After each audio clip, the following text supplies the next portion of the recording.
Smashing boundary from Travis Head. Bowls to Head, 3 catches behind the wicket, and he smacks it. He's motoring. Head will see it, and he drives it. He spanked it. Bowls round the wicket to him, and Head flicks it through the onside, past mid-wicket. There'll be at least 2. That'll be the ton. It's back-to-back centuries for Australia's most popular cricketer. Yeah, if you're watching Travis Head do what he's doing, grow a moustache and believe in yourself, he is the most dangerous batter across formats around the world. It's Travis Heading. The indomitable Travis Head takes to India as only he can, driving Australia to 400 plus and creating a chance to navigate the weather and take the series lead. Smith dances down the pitch and tries for 4, straight to the side screen. Ready to Smith, drives gloriously through extra cover for 4. As good as he's looked since Lords when he made his last century, Steve Smith. Smith inside out, punches it through cover. Oh, this is a masterclass. It's a throwback. Smith on 99. Akash deep to him here, and Smith turns behind square. There it is. An innings of true substance when Australia needed it, and reports of his demise, well, they may well have been overstated. By the end of it, Steve Smith was playing at his very best. Just nice to get to 3 figures. It's been a little while. I feel like I've been batting well the last month or so, just trusting it'll turn around. A Steve Smith renaissance. His long-awaited 33rd Test century loaded with meaning and emotion. The masterful veteran joins us in pre-match. Bumrah bowls, Kawaj beaten, nicked, out. Bumrah has worked the veteran opener over. Bumrah bowls to him. McSweeney edges to second slip and he's out. And Bumrah's having his way with Australia's top order. Into Smith, delivers here, and Smith edges and taken it first slip. Bumrah gets a 3rd. Bumrah to Marsh. Edging, caught at second slip. Bumrah has 4. Bumrah resumes his battle with Head, who drives, nicks, and he's out. Bumrah's got 5. And increasingly it looks like Bumrah or bust in this series. And Jasprit Bumrah's exploits are already legendary. But can India give their spearhead quick enough support to fight their way back when the batter's turn comes? This is day 3 from the Gabba on SEN Test Cricket. Live across Australia and around the world on the SEN network. Australia versus India on SEN Test Cricket. There was an awful lot jammed into day 2 from the Gabba. 7 wickets and 377 runs. And the sum total of it at stumps was 7 for 405. 2 centuries from Australian batters. It was a bit old school. Australian batting, grinding a visiting attack into the dirt. And now the battle is on 2 fronts. How to plot the course for 20 Indian wickets, and how to navigate a rather ominous forecast across the next 3 days. SEN Test Cricket is for Royal Caribbean. Holiday in every way with Royal Caribbean, and for Hijaz Halal Financial Services. Simon Katich, good morning. Good morning, Gerard, Flem, and all our listeners. Damien, Fleming, welcome. Morning, boys, listeners. No rain. Don't look at the forecast, I've decided. Okay, well, I'll forecast that the forecast will be good. Can we have a whole day like yesterday? Yesterday was great, Wishful wasn't thinking. it? It was a Actually, I terrific went game. with that yesterday. Yep. You know how we go the opposite, but really hope the other thing happens? The reverse Malachi. Yes. No, I'm going. Full day's play. So I say we just look to the skies, we don't look to the forecast because it was horrifyingly inaccurate. You didn't like day 1, Jared. That wasn't one of your... So off come the covers now, and let's be optimistic about the start of day's play. It was what a day of cricket yesterday was. Yeah, it's remarkable. This whole series, we've seen brilliant cricket right throughout, and yesterday was certainly that. I think India deserved credit too. They were brilliant in the first hour or so, and they had it talking and nipping around. But then after that sort of probably 35, 40 over mark, that's when Travis Head entered the fray, and it changed the whole complexion of this match because his scoring rate is so quick that I think it just took so much pressure off Steve Smith. And then once he got set and felt settled out there, he started to get going late in the day, and he'll talk about it later after, the interview goes on. But the 60 to 80 over mark, we were talking about it at the time, but I think Australia nailed that perfectly. They didn't allow India just to be able to get through quick overs with Jadeja or bowl the quicks and not go for too many runs. Travis Head and Steve Smith nailed it, and they got Australia to 400 at the end of the day's play, which I think's given them a very good chance to win this Test match. Yeah, Morne Morkel's the Indian bowling coach, so, yeah, he backed up basically, what Cato said. He just said from overs 50 to 80, we just fell short. With leak runs, our game plans just went out. And that's the time where you need your game plans actually as specific as possible, because you are trying to dry up runs for the new ball, which should bring wickets. But if you can pick up one or two because you've dried it up, so they dominate. But that's what Travis Head does. He just breaks the morale of the opposition bowlers, and I'd imagine the opposition captains. And even just little things. Spin hasn't played a big part this series so far, but against Ashwin in Adelaide and then Jadeja yesterday, where Rohit Sharma's just looking for the spinner to dry it up, experienced spinners, so the quicks bowl less overs. He just attacks them and hits them out of the attack, or makes them ineffectual. Like Jadeja just could not build any pressure whatsoever. I don't think he was totally helped by Rohit's captaincy, like the field play. Why not change up the field placements and get a bit funky? But having said that, Travis Head just does that, just demoralising. No, he was. I think the thing that stood out for me was the fact that he does it right from the word go. One of his first scoring shots was a beautiful cover drive, and it wasn't a genuine half volley, but it just shows the confidence he's playing with, because the cover drive on that wicket, we talked about it a lot yesterday, it's a hard shot, because if you don't get it right, like Marnus Labuschagne, you pay the price and you perish in the slips. But Travis Head's got such complete faith in his game and the way he's hitting the ball that he just came out there and saw it, went back, and then he's away. And I think that helps someone like Steve Smith, because once he sees that firsthand at the other end, and given the greatness that he's shown throughout his career, he'll sit there and go, well, why can't I do that? And that's what's great about the way Travis Head bats, because he can give belief to the bloke at the other end that if it's happening there, why don't the other player get amongst it as well? Yeah, I think Smithy from 50 to 100, I think you're in good form if you can cover drive. And, you know, if you transplanted Smithy from 50 to 100 to 5 years ago, you just know that's the same player. You know, I felt like Smith, helped by Head, and he was happy to play the second fiddle, you know, get Head on strike and just, you know, play in second gear. But I'm hoping, I feel like he's found his rhythm through that innings, Stephen Smith. You know, there was a lot of signs where I went, oh, that's old Stephen Smith. Well, I think the true sign is that on drive, because you cannot play that if you don't have very, very good balance, and also being able to access the ball with your front leg, because if that's in the wrong position, getting too far over, or you're really upright, which generally Steve Smith is quite upright when he drives. He's not really one of those players like a KL Rahul that gets a stride in and bends his front knee. He's a bit more upright. But those on drives yesterday on that pitch with the ball doing what it does, because if you don't get that shot right when Akashdeep or Bumrah is nipping it around, as we saw a couple of times, a little inside edge nearly LB, or you might get bowled, or you might nick one like Labuschagne did, which was out in the channel. But yeah, I thought he's you hit got in better the air, and better, don't you? Yeah. Like if you get bad, you're falling across the crease. You know, you can't get a vertical bat plane. You know, you're whipping that, which you might get runs, but you might get caught as well. Yep. But yeah, a couple of those on drives were just sweet. Can we tap your captain's brain, Kat? When do you start to factor in the weather? So the forecast coming here was for a very interrupted test match.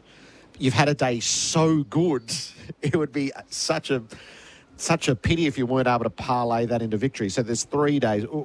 How do you factor in what's happening with the weather to your game tactics? Well, I think in this situation, they know that the first 30 to 40 overs is where things are happening. So they'll be mindful, India will be mindful that if they can win that battle, that'll help them bat 80 plus overs in an innings. And they know that if they can do that, that pretty much takes almost a day's play out of things.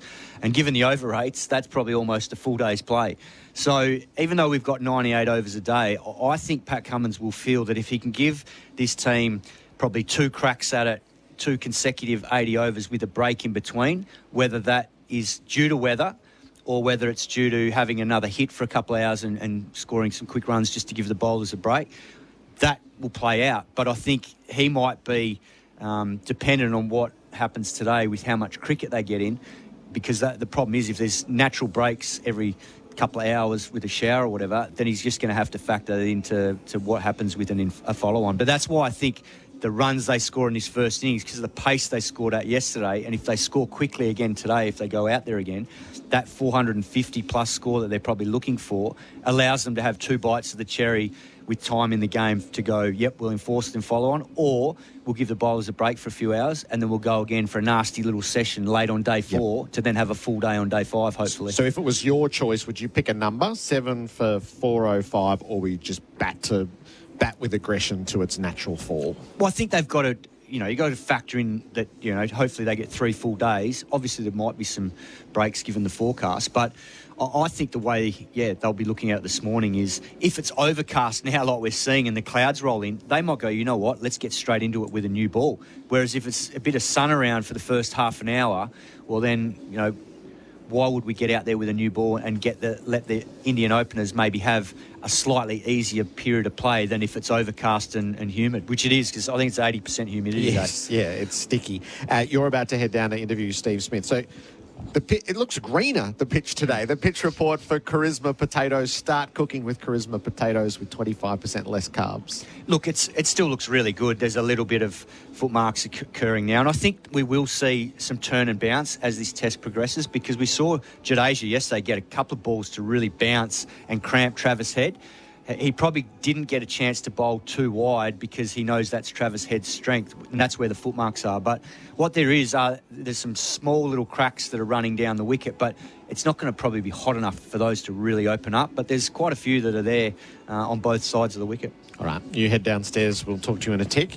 I feel like Australia's quicks are going to bowl well on this pitch. Even when Australia was in command, there was still just enough happening to offer hints. Yeah, I wouldn't mind if we got bowled out quickly. I'd rather be bowling now, although without looking at the forecast, you'd hope that it's going to be quite cloudy for the rest of the day. And we saw even late yesterday, even with the old ball, that there was enough happening, wasn't there? So this will be the challenge that I think that the pace and the bounce will be consistent for the Indian batsmen. But I think higher ball speeds, higher trajectory from the Australian fast bowlers, if they get their lengths right, it's going to be a challenge for the Indian batsmen throughout. If you get a fraction short, there's time. You want to rush them. I think the pitch will quicken up a little bit. So I'd say if I was the Australian quicks, I couldn't wait to get out there. Yep. Going to swing. And then also, the other skill that the Indians don't do a lot of is the wobbled seam, where the Australians will. That still looks like a pitch that they'll get swing in the air, but they'll get movement off the seam.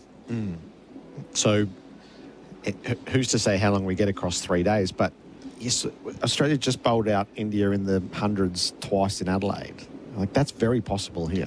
Yeah, and I mean, there's just real incentive bowling here. And besides, different from bowling first, you've got a massive first innings total. So, you're sort of hoping, well, we can bowl well enough not to bat again. So, and I thought there was good signs from, Stark and Cummins at Adelaide. Particularly Cummins, he was short going into that first test. He got his 40s overs in, but he was fighting his action. He was trying to find his stock ball. Well, he was absolutely brilliant. So I'd expect him to keep the standards there. And even though Hazelwood didn't play the last test match, he's a bit like Boland, isn't he? You just put him back in, and his natural stock ball on this pitch will be a massive handful. Yes, yeah. All right, so it's a Monday. The crowd's not going to be anything like we've had for the first couple of days. So 30,145. Barely saw any cricket on day one, and then 34,227 was fantastic yesterday. Yeah, well, let's hope they come in today. Hopefully they've started holidays, a lot of people. But no, the crowds this summer have been, just wonderful, haven't they? And we've sensed it and we've heard it. And I think it must be a lot better playing, in front of packed crowds, isn't it? The oohing and the ahhing, the booing for Siraj, when Travis Head's raising his bat for his hundreds, the standing ovations when Stephen Smith walked off. It all adds for it, and we're all better for it. Commentating, you can just hear that, can't you? Yeah. So, no, it's been a wonderful start, with a sellout day one at the G. Yeah. So, India will be fighting hard here. They're not going to win this test match. But if they can fight for a draw, 1-1, wow, how big is Boxing Day? Huge. You know, Right. they've won at the G, haven't they? And they've won at the SCG. Yep. Flem, terrific. Setting us up for day 3. Mick's not playing along with our optimism. You guys are very optimistic. There won't be breaks in play for rain. There might be breaks in the rain for play. They're putting the covers back on at the moment as the heavy grey clouds mass overhead. Steve Smith is about to join us in our pre-match to talk about his 33rd Test century. And our pre-match is for the 7-seat Isuzu MUX and for Beaumont Tiles for Tylers. Is your money halal? Get halal home loans and investments with Hijaz Financial Services. Escape the everyday and visit royalcaribbean.com.au to book your next adventure. SEN Test Cricket. Hello again. We've still got delays coming into Melbourne on the Westgate Freeway, top of the bridge all the way through into the Burnley Tunnel. And at Spill in Churnside Park's got a lane closed outbound Maroondah Highway near Edward Road. Would you impatiently rush someone unwrapping their Christmas presents? If you wouldn't do it anywhere else, why do it on the road? Don't let a car change who you are. Safer driving starts with you. Brought to you by the Australian Government. And the Sixers take on the Renegades in the BBL. Hear it live on SEN tonight. Celebrate Christmas in style with Gazman. Enjoy 25% off all new season shirts and 25% off all summer shorts for a limited time only. Gazman, style made real. Did you know you can watch all your favourite SEN shows on YouTube? Subscribe today. Summer's here and your artificial turf has taken a hit with kids playing, weeds creeping in and those lingering pet odours. Let Turf Glow eliminate bacteria, weeds and moss, making it perfect for families, entertaining outdoors, even cricket pitches. Visit turfglo.com.au. Summer's here, and that means one thing.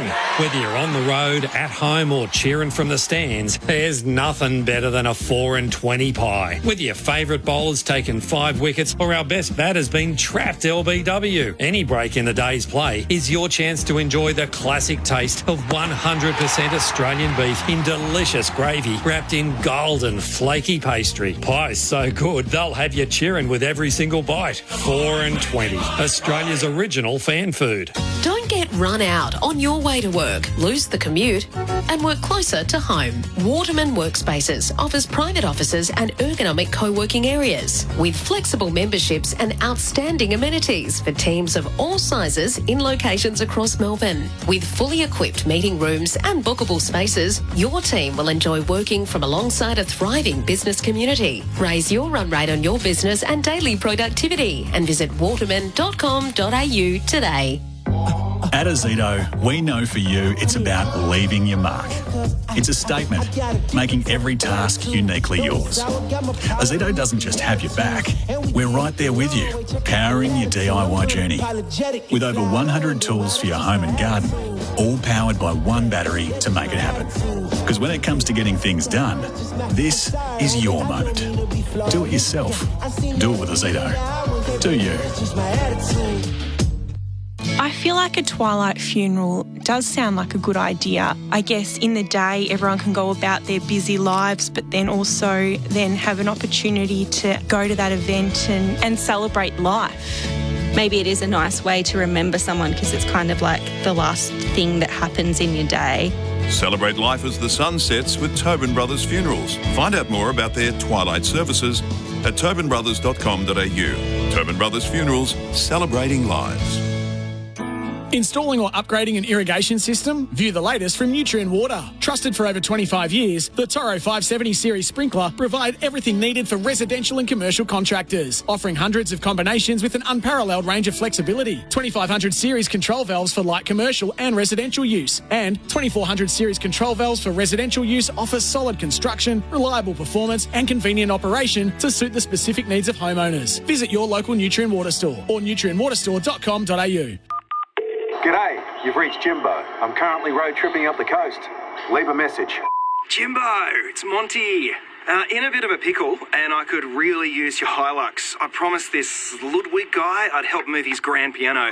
Turns out it's $2,000 for my ute. The thing weighs a heap. Anyway, if you wouldn't mind making a detour, I'd love to get this thing to the Opera House ASAP. Call me back? Don't send a ute to do a Hilux job. Oh, what a feeling.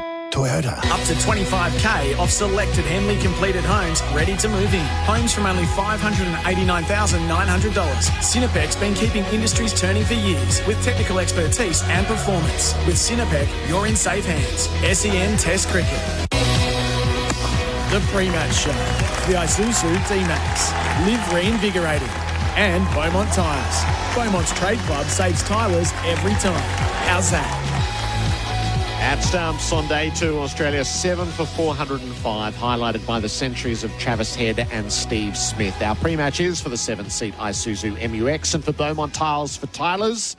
So let's revel in this inside the Australian camp. For Smarter Light, Steve Smith is with Adam Collins and Simon Katich. Well, Steve Smith, thanks for joining SEN Test Cricket after Test Match Century 33. That must feel good.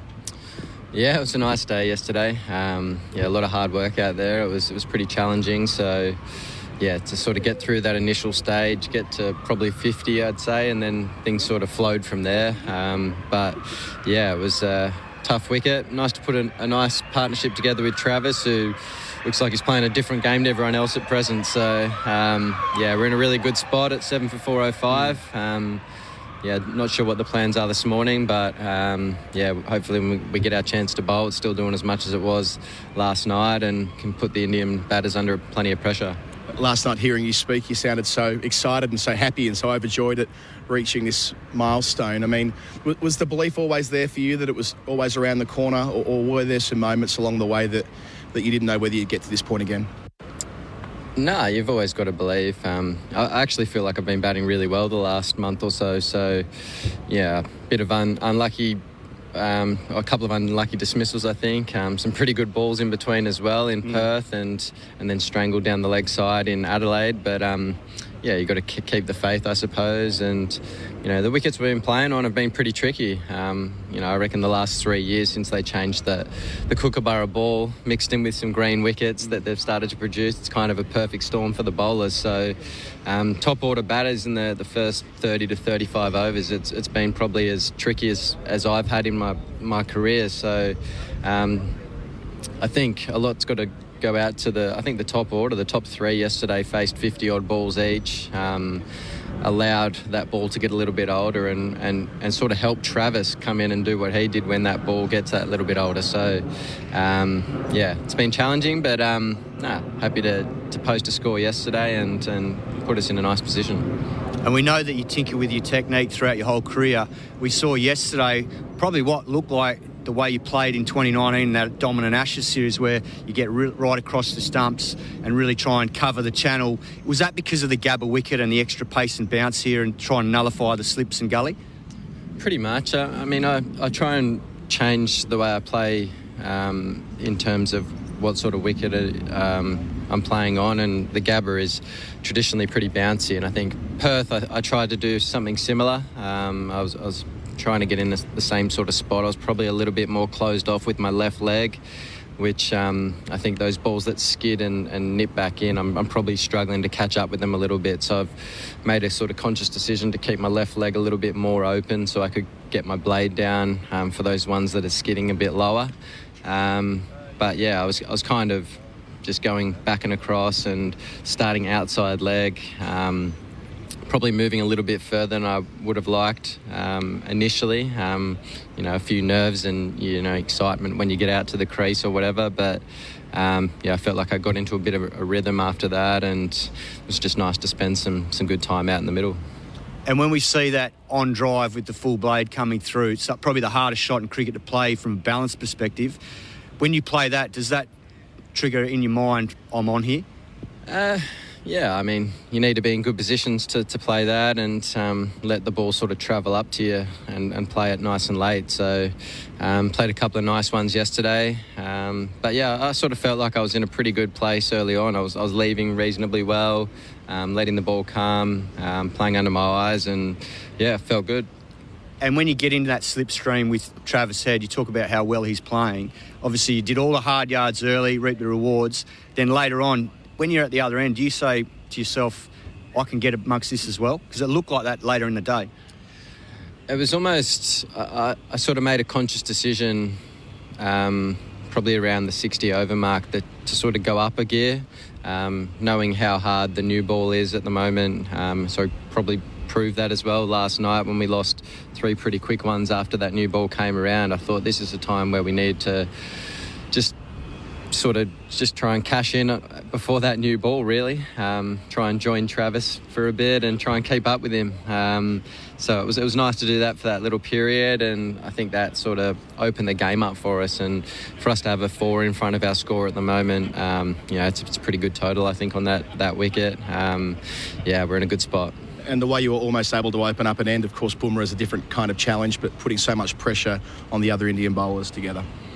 Yeah, I mean, Bumrah's been outstanding, hasn't he? He's world class, and he's tough to face at any time. So, no, the boys did a pretty good job yesterday, I think. We're in a nice spot here. So, we'll see what we do this morning, whether we come out and bowl or try and score a few more quickly. I'm not sure, but we're in a good place either way. I was just going to ask that because it's been drizzling while we've been talking. Now the forecast is inconsistent as ever in tropical Queensland, but is the thinking maybe get out there and get the bowling boots on straight away? I don't know the answer to that right now, but I'm sure we're probably not too far away from having a bowl at some point. But clouds in, hopefully the rain stays away and the wicket keeps playing as it is. It was pretty tricky yesterday, to be honest with you. So if we get the ball in the right areas, I think we can get some early inroads for sure. Well, Steve Smith, you've received your block of chocolate for your 33rd Test ton, which I know is a tradition over the years. Congratulations for it, and good luck for the rest of the series. Thank you. Cheers. Steve Smith there, thanks to Smarterlight, 80% less energy and carbon usage, battery-free, always compliant, huge savings. Smarterlight environmental exit signs. Sweeping shower halted the warm-ups, but they're about to resume for Ream steady, hot and strong. The full covers were laid down, but the ground staff are starting the exercise of removing the pegs, and I suspect, Ian Healy, this is going to be a ritual throughout the day, on and off and on and off. Well, there's not much behind that forecast you don't want to look at, Gerard. Okay.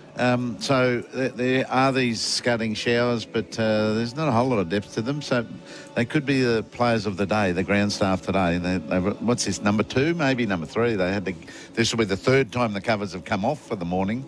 Let's hope their day is bearable.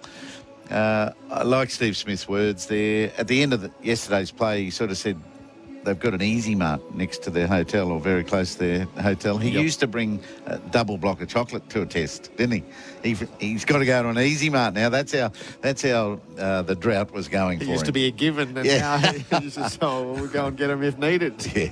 Yeah. So did you enjoy yesterday's batting? I really did. He earned it. He did some hard yards, definitely. And I don't mind that he says, I feel I've been batting well for the last month. He hasn't been. But it came to the fore. He'd been feeling better probably because of all the hard work he's done. And hard work doesn't translate immediately into performance, but you get a better feeling about what you're trying to do. And then finally it sneaks into your technique. He got it right. The last 50 of his innings yesterday he was back. He was really solid. He was engaged with the ball as it was releasing from the bowler's hand. He was still and absolutely ready to get in behind it or hit it. It was all back. So he's now batting well to go with the feeling he's been starting to get. How unique a threat and weapon is Travis Head? Would top 5 be unique? Maybe not. Yeah. But he's big. It's big. Unique is probably one, is it? But he's right up there because he's got skills. They've all got skills out there, but he's got rid of all the clutter in his head and said, if the ball's over there, I can hit it there. If it's over there, I'm just going to watch it on my pads and clip it. There's no stifling of those skills at all. And he's backing that those skills will work if he keeps a clear mind. And so that's not easy to do. Is there a player you played with or against that comes to mind in that sort of vein? No, I was trying to think that just then. Have you got anyone that might trigger something for me? I think if you're plotting a course, you'd probably go Doug Walters, David Hooks, Adam Gilchrist, Travis Head. I sort of feel like that's how you'd get to Head potentially. That lower middle order player who changes the game from ball one. Yeah, but he's he's sort of middle order, isn't he? Not even lower middle order. That's the courage, the extra courage he shows. Yeah, Gilly, I think, is a good one. But I think Gilly still talks with more complexity about batting than Travis Head does. Yeah. And yet it looked very natural for Gilly, but he was applying a lot more thinking than Travis. That's a good group. And you're right, is Gilly always batted 7, which gave a bit of licence. Yeah, 5 down is different to 3 down. Yeah. Yes, and Gilly's at his most dangerous when they were 5 for not much. He could just come in and be as natural as Travis and put a game back into their favour. He's a great weapon in good form. Will he ever fall into bad form with this attitude? Well, I guess he'll go in and out, but the value of him is when he's in, you win games off the back of it. He hasn't yet, though, has he? But he's only been in good form since he's had this attitude. Yeah. Right. It was when he was thinking too much and listening to others that he fell into patches. So it's so far working beautifully for him. All right, Ian Healy, we will be together for a good portion of the day, so let's see where it takes us. Celebrating Tinny's How's That Hazy Pale Ale, the perfect cricket beer. Exclusively for SEN listeners, we've got a game-changing competition. Liquorland is offering one lucky listener and a friend the opportunity to brew their own beer at Brick Lane Brewery in Melbourne. Flights and accommodation are included. Then the beer will be featured on tap for a limited time at Brick Lane Brewery, the iconic Queen Vic Market precinct. Entries close today. So to enter, text through 0433 98 11 16, 25 words or fewer.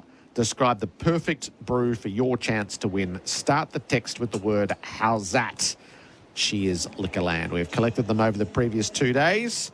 So get your entry in what makes the perfect brew and your chance to have a beer on tap at the Brick Lane Brewery, thanks to Liquorland. SEN Test Cricket for Royal Caribbean. Holiday in every way with Royal Caribbean. And for Hijaz Halal Financial Services, the ground is being prepared. Let's see if we get away on time in about 20 minutes. Is your money halal? Get halal home loans and investments with Hijaz Financial Services. Escape the everyday and visit royalcaribbean.com.au to book your next adventure. SEN Test Cricket. This Christmas, make like Dasher and rush to Chemist Warehouse for unbeatable prices on all your favourite fragrances. Like Versace Pour Homme EDT 100ml, $69.99. Don't pay $160. Find the perfect fragrance at the perfect price at Chemist Warehouse. Returning to a spill in Chirnside Park affecting the Maroondah Highway outbound near Edward Road. Try using Hull Road to get around it. We're still heavy city end of the Westgate Freeway, top of the bridge, all the way into the Burnley Tunnel. The time is now at 3 Point Motors. Enjoy savings across the range, including Mercedes AMG and all electric models. Visit 3 Point Motors today. T's and C's apply. LMCT 433. And the Sixers take on the Renegades in the BBL. Hear it live tonight on SEN. Celebrate Christmas in style with Gazman. Enjoy 25% off all new season shirts and 25% off all summer shorts for a limited time only. Gazman, style made real. Did you know you can watch all your favourite SEN shows on YouTube? Subscribe today. What's better than hitting a 6? Hitting a 7. At Host Plus, we've brought home the CanStar Reward for Outstanding Value Super for the 7th year in a row. Outstanding Value Superannuation? That's a plus. Issued by Host Plus Pty Limited. General advice only. Consider your circumstances and the relevant Host Plus PDS and TMD at hostplus.com.au before deciding. Search Compare Host Plus today.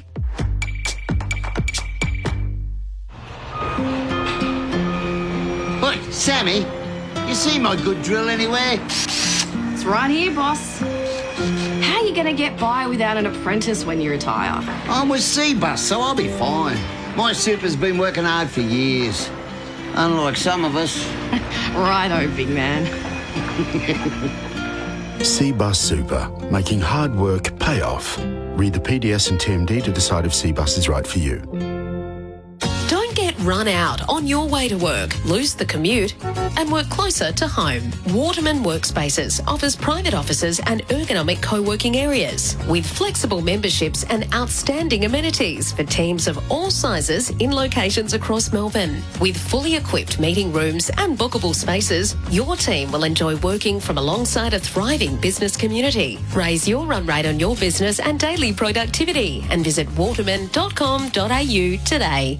When it comes to trusted and reliable brands, don't look past Holman Plumbing. In the industry for over 30 years, Holman Plumbing offers a comprehensive range of quality and watermark-approved PVC fittings, manufactured to Australian and New Zealand standards. With offices around Australia, speak to one of Holman's local representatives about their PVC fittings. You can't go wrong with Australia's full-range plumbing supplier, passionate about providing clever solutions to the trade market. View their full plumbing supplies range at holmanplumbing.com.au. Summer's here, and that means one thing. Whether you're on the road, at home or cheering from the stands, there's nothing better than a 4-20 pie. Whether your favourite bowler's taken 5 wickets or our best batter's been trapped LBW, any break in the day's play is your chance to enjoy the classic taste of 100% Australian beef in delicious gravy wrapped in golden flaky pastry. Pie's so good, they'll have you cheering with every single bite. 4-20, Australia's original fan food. G'day, you've reached Jimbo. I'm currently somewhere between Burke and Broken Hill. Leave a message. Jimbo, it's Sharon. Oh, look, I'm in a bit of a pickle. I could really use your Hilux. I was cruising across the Simpson Desert in my ute when its GPS system just cucked it. It says I'm in Guam, which I am not. Hoping you can come and help me. I'm next to some sand. Call me back. Don't send a ute to do a Hilux job. Oh, what a feeling.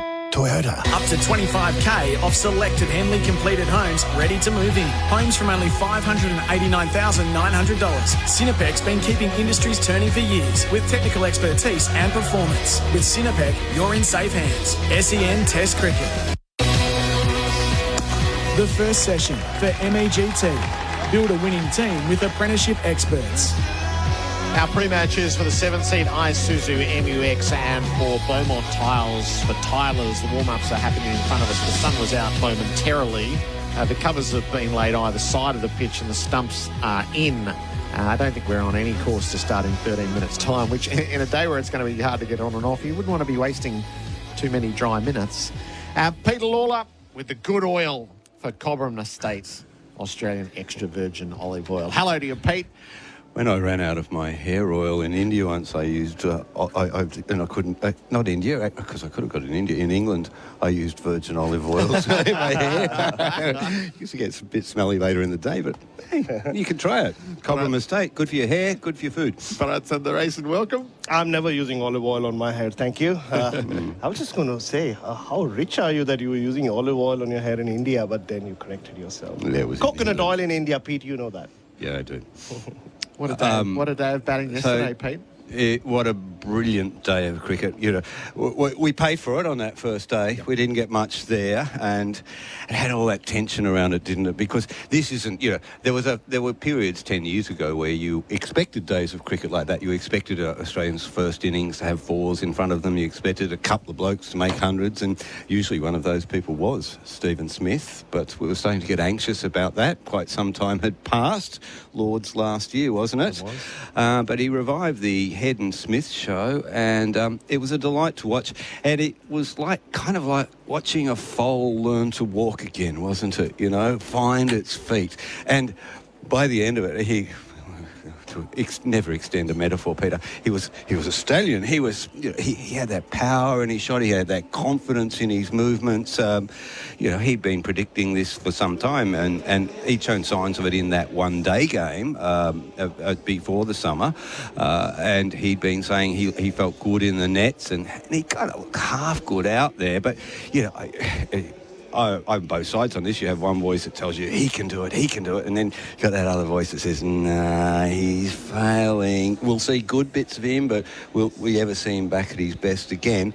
I'm going to hope that he is back to his best, but I did worry last night when he says, I'm adjusting all the time. I'm saying, please don't change anything, Stephen. Lock that in aspic and do it like that for the rest of your career, however long it is. But welcome back to the ball game, Stephen Smith. Bharat, you had the idea of the classicist and the cult hero together in front of us and the echoes through the generations of that. Yeah, very much so, Gerard. And I think it's been part of Australian Test cricket and the way this country consumes Test cricket and cricket throughout generations. And so I made comparisons between, you go back all the way to Ian Chappell and Doug Walters. For every Greg Chappell, there was a David Hooks. For Steve Waugh, there was a Dean Jones.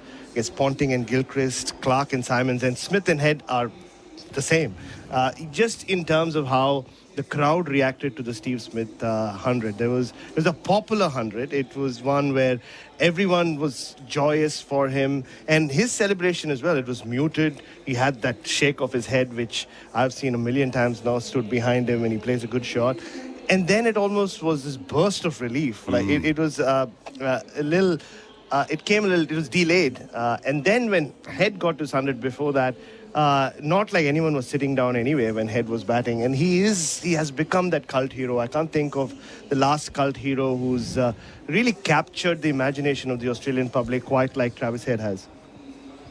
It's a really good point, yeah. And when we talk about Travis Head being Mr. Adelaide, but it's bigger than that now, isn't it? In fact, I think he is, to put it in mercenary terms, the most marketable person in that Australian cricket team that I have seen since Andrew Simons was at his peak. And, it's hard for us to remember that perhaps because he didn't stay there very long and it didn't sit well with him, but this will sit well with Travis. I can see Travis as the face of every beer, ute, blokey thing. Australian thing. Blokey product. Stand by. Your TV advertisements are going to feature Travis Head for a long time. And hopefully the cricket on the will. big screen right now. How is this happening? So this is me predicting the Steve Smith thing 2 days ago, Gerard. Oh, dear. Very funny. Very funny. Are we at the point with Travis Head? So from time to time in a series, you get a batter who almost has the opposition beaten from the first stroke that he plays. Are we in that phase in this series now? What's curious about the way India bowled him and is it they didn't go short to him early, and I really think you have to. I mean, you have to be good enough to bowl the correct short balls to him, but they let him off the mark. I really...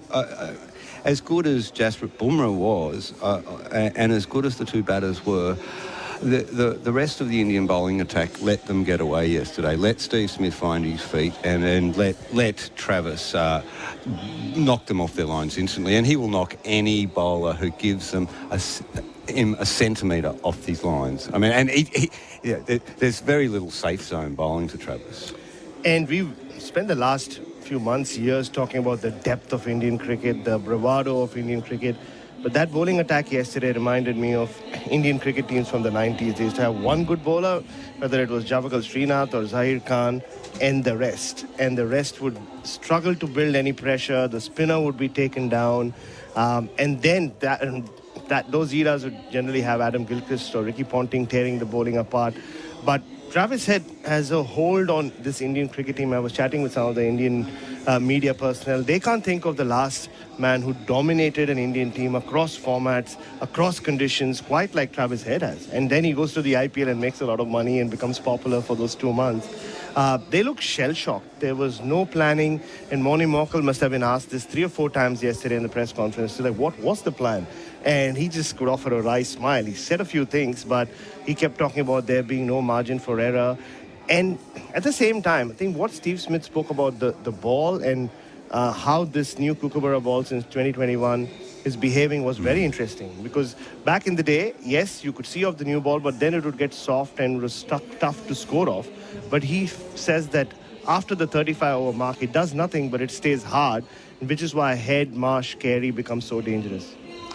Getting back to the unevenness in the Indian bowling lineup, in 1986 at Trent Bridge, Graham Gooch observed of the New Zealand 11, which was Hadley was leading the bowling attack, of course. He says, it's like the World 11 at one end and Ilford's second 11 at the other. Yeah. And it was very much like that, wasn't it? Yeah, well, no, that's unfair to those other bowlers. They do have good deliveries. They are good bowlers, but they are not consistent enough. Yeah.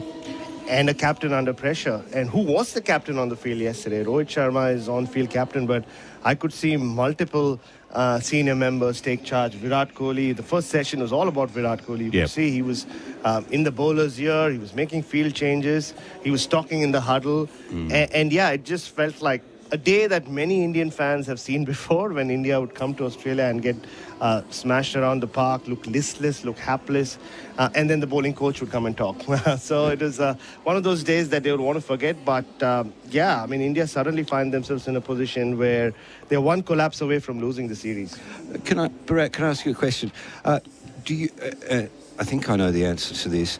I mean, I think Kohli's an excellent captain, and to some degree he's enjoyed not being captain, but it wasn't necessarily his choice, was it? Should he still be the captain, or would he want to be?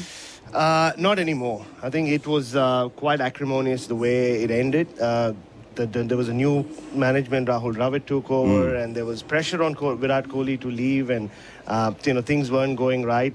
And he stepped down, and he made a big point about it. One of the last press conferences he did was after he stepped down. And I don't think he will ever accept that again. The same story was played out with his IPL team as well.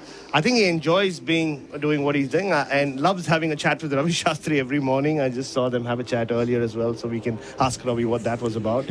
But yeah, I mean, India just needs some leadership within the batting group, because Bumrah's reaction after he took his fifth wicket, Gerard was almost like, what more can I do? He just put his arms up and says, yeah, okay. Anyone else, please? I'm looking at these conditions. They're putting the nets away. It's very dark. It almost looks like there's rain just hanging above the ground. There's no way you can go out and bat again, I think. I mean, I would normally like to continue on for a bit, but you want to get the ball here and now and bowl in the next 10 minutes. When are we due to start, Gerard? 4 minutes. 4 minutes, yeah. Yeah, you want to be bowling now, yeah? Don't you? Nobody seems to know, because the Indian fast bowlers are warming up below us. Yeah. Well, this is the glorious thing that happens when you don't let the other side know what show your cards. They don't know whether they're going to bat or they're going to bowl, and that's the state of mind you want to have them in. You do want them in a perfect conditions to go out there and bat for a little while and come back, and then have the openers run back in, put their pads on and come back out in 10 minutes. But now I don't think you want to play funny buggers. I think you want to get out there and have a crack. But I'm not Pat Cummins. He's a damn sight smarter than me, and he's played a bit more cricket than I have. So the ground staff have done the right thing. They've almost packed everything away. There is light rain falling, so there is intent to start. The start time is theoretically 3 minutes away. Technically, I'm not sure that you can start when there's light rain. I don't know. But no, you can't. Yeah, you're an umpire, Bharat. You know that. You can't start with the... Oh, for God's sake, just get sensible. Play cricket when you can. Yeah. I mean, that's going to be the frustration in today, but there has to be an intent to play cricket wherever you can. So if we're going to be on and off, you've got to get on when you can get on. If I know curators in this part of the world, they're not putting that heavy cover away as they are now. They're actually folding it up, like putting it away for the winter. If there's a heavy rainstorm nearby, I hope I'm right. Yeah. I really am, but I hope I am. India's bowlers are still going through their warm-ups down before us, so even though we've been told there's an intent to start at 9:50, that's clearly not happening. Yeah, well, that could be naughty boy nets for a few of them, Jed. I didn't even have to go to the press conference last night to know that Morne Morkel would be pushed out. Yeah. I was expecting the fielding coach, to be honest. Yeah. Have we seen the bus driver yet? Not yet. I mean, the bowling coach on a bowling day was the most relevance I've seen. Morne's done a lot of press to it. Has Virat done any? Nah, he's not going to do any. Yeah, he won't. He doesn't do press conferences. Virat Kohli snubs Australian media. Yeah. Just going back to the slip practice that they were indulging in, and Tom Morris noticed how Steve Smith was affected by the red colour of that of one of those groundsman vehicles, whatever they call, and he had Cole Hitchcock, the media manager, stand in front of it. He's been, I haven't checked with him, but something seems to be up with his eyes. He seems to be affected by everything. He was bothered by the lights, the camera lights, every time he was batting in the nets. And last evening in the press conference, I was stood at the back, as I generally am, and when it was my turn to ask the question, he said, no, you're too bright, come here. And I don't know whether it was my shirt or whether it was the light. He's something up with his eyes. I think this is the curse of elite vision. He just sees more than us. He always has. He's the guy who stops play because a speck of dust. That's right. A speck of dust has got onto the sight screens. And it is true that elite athletes do have better vision than most of us, and they certainly have better vision than me. And Ricky Ponting always had incredible eyesight. He could not only... in fact, he knew what was going on in the crowd while he was playing Test cricket, and he and Gunnar Gould used to chat about, there's a fight starting up there, or have you seen it? And and Gunnar Gould said, Rick sees everything. He has that kind of vision and that kind of computer mind. I don't think Rick was as OCD as fussy. Let's say OCD is probably a bit harsh, as Stephen. He didn't insist that everything be perfect, but you can imagine what Steve's house is like and how orderly everything is, can't you? No bright lights. No bright lights. A bit like Beckham was like that, wasn't he? David Beckham. I saw a great thing. He had to have everything in perfect. All the cans in the cupboard were perfectly aligned. That was mad, wasn't it? It was a great documentary, wasn't it? That was all a bit startling. Well, I loved it when he told that joke about how dumb David Beckham is. Have I got time to tell it, Jared? Yeah.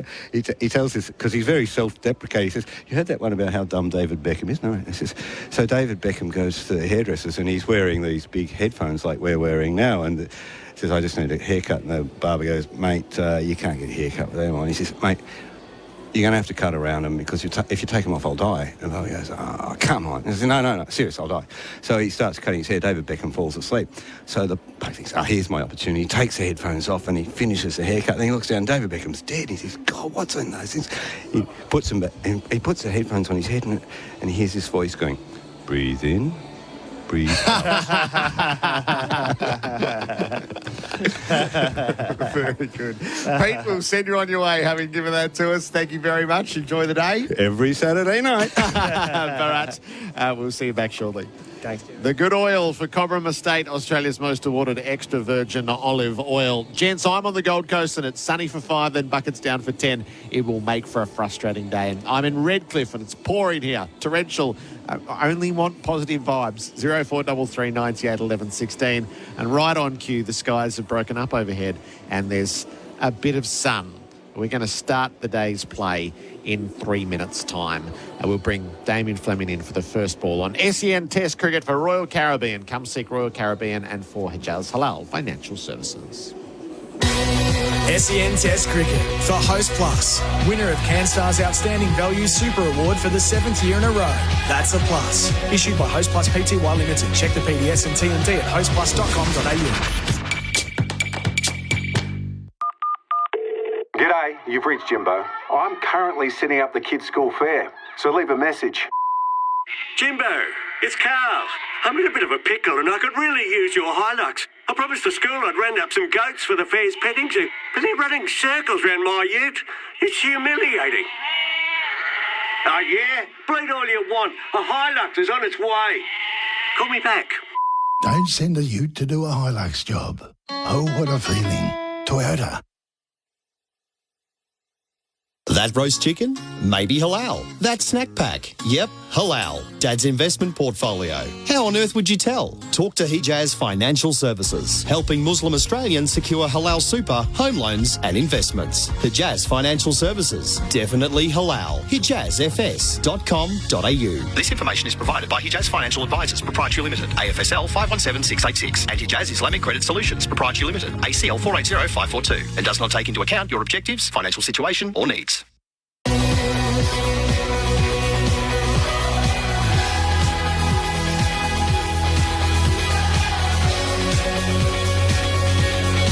Australia versus India on SEN Test Cricket.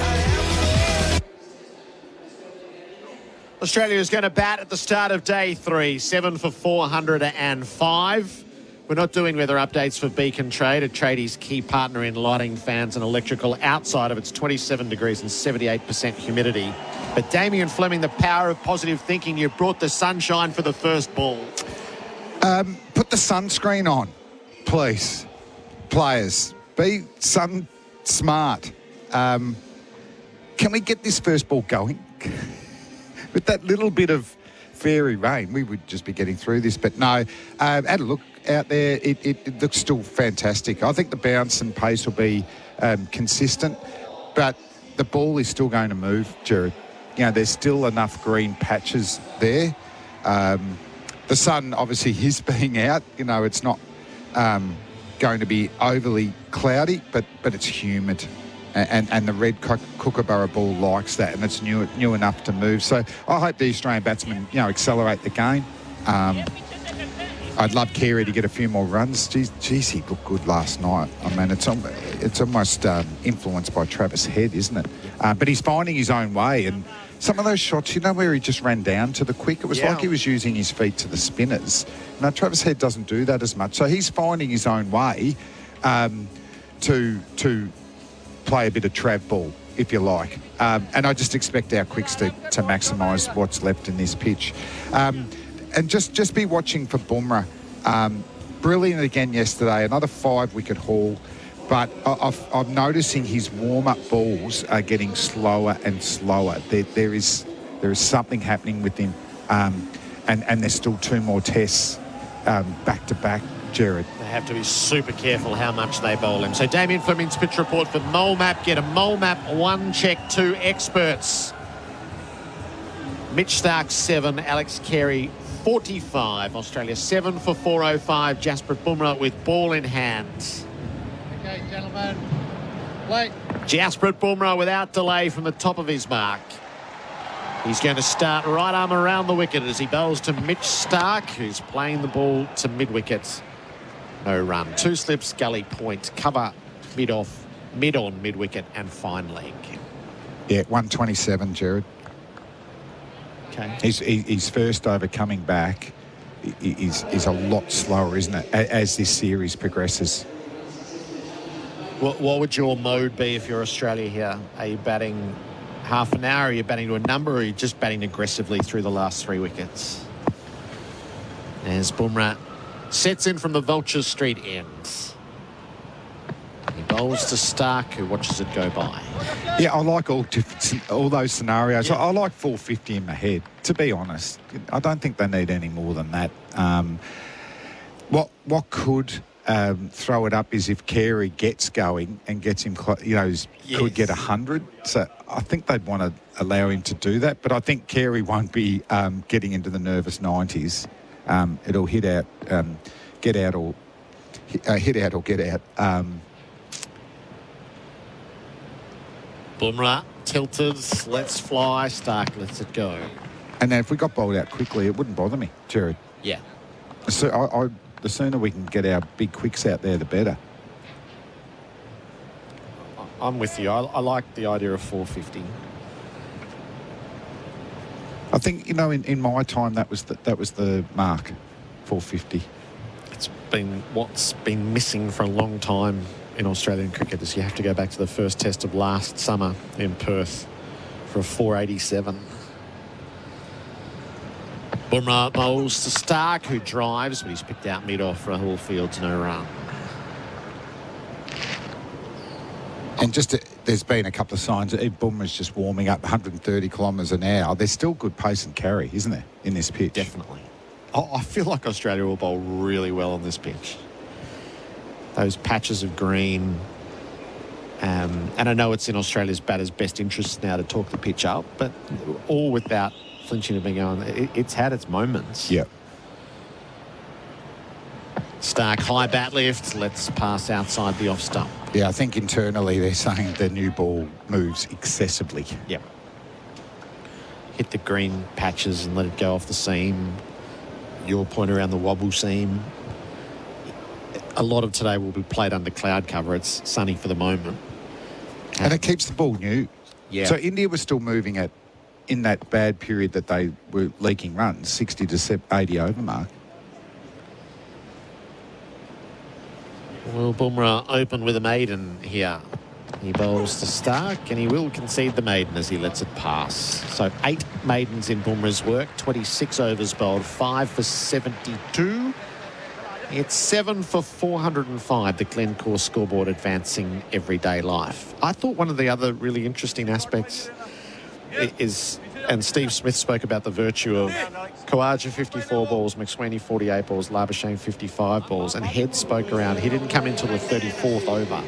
And sort of the way they're trying to game conditions and the revised Kookaburra ball, maybe to return to the days of putting up big totals, is whatever happens at the top is to delay Head's entry until the 30-plus over. The middle order. Yep, so they've got metrics, I think, that internally they're rating performances. Jadeja from the Stanley Street end down the leg side to Carey. And I dare suggest, you know, Usman's 13 in the first innings in Adelaide in that ugly session would have been rated very highly. Jadeja to Carey, back, turns around the corner. He's given a single at square leg and maybe two out quickly at the non-strikers. And Gill and Akash Deep seem to get in each other's way as they close from the deep. So Carey goes to 47.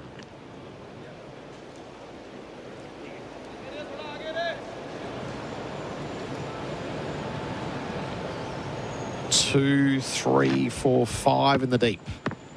Three on the leg side, two on the off. Reverse sweep, Carey wrapped on the pad. Jadeja asking. He's turned down the first LBW shout of the day. For How's That, get amongst it with Tinny's How's That's hazy pale ale available at Liquorland. Choose to drink wise. Jadeja will drag it short and bunts it up in the air, well down the leg side. If Rohit Sharma thought he was going to have a quiet, he got hounded by his players' DRS inquiries yesterday, wasn't he? He's had one in the second over virtually. Jadeja to Carey, stands up, blocks it away to mid-on. One left in Jadeja's first over. He bowled absolutely without threat yesterday. Carey sweeps. He got it away well. It's a race to the boundary. Gill dives. Can't prevent it. A half century for Alex Carey. A classic Wickie's knock. Take advantage of all the work that's been done and hurry your way to 50. It's the 9th half century of his Test career to sit alongside 1 century, and it drives the game forwards. Carey's 51, 7 for 411 on the Glencore scoreboard, advancing everyday life. I mean, he has looked as good as anyone, hasn't he, Alex Carey? I just love how proactive he is. And maybe that's a bit to what you were saying, Gerard. The metrics of the opening batsmen, even though they're not that prolific, they're allowing the middle order to come in with an older ball.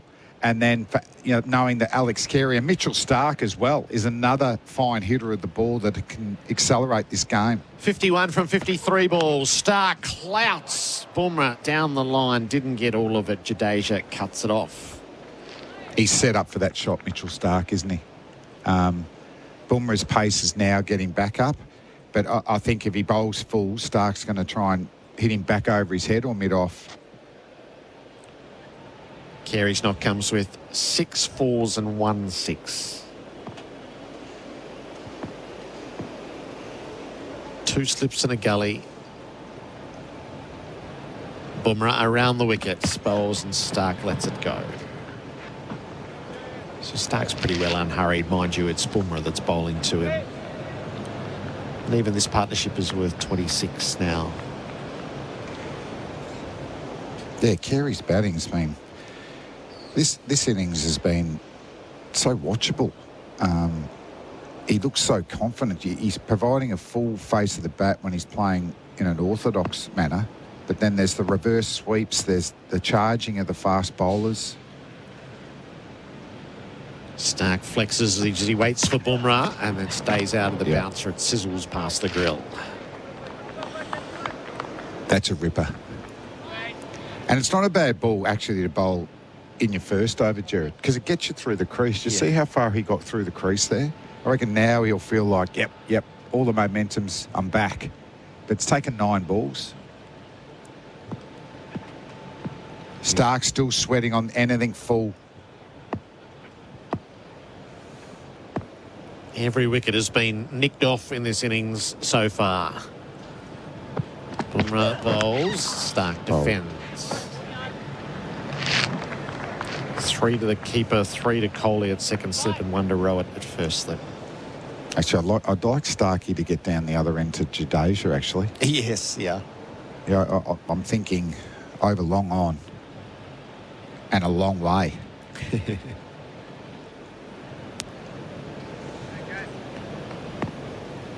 Bumrah, 5 for 72, rounds his mark. He bowls to Stark, who lets it pass. He thought about it then. Yeah. Mitchell Stark. It wasn't quite that length.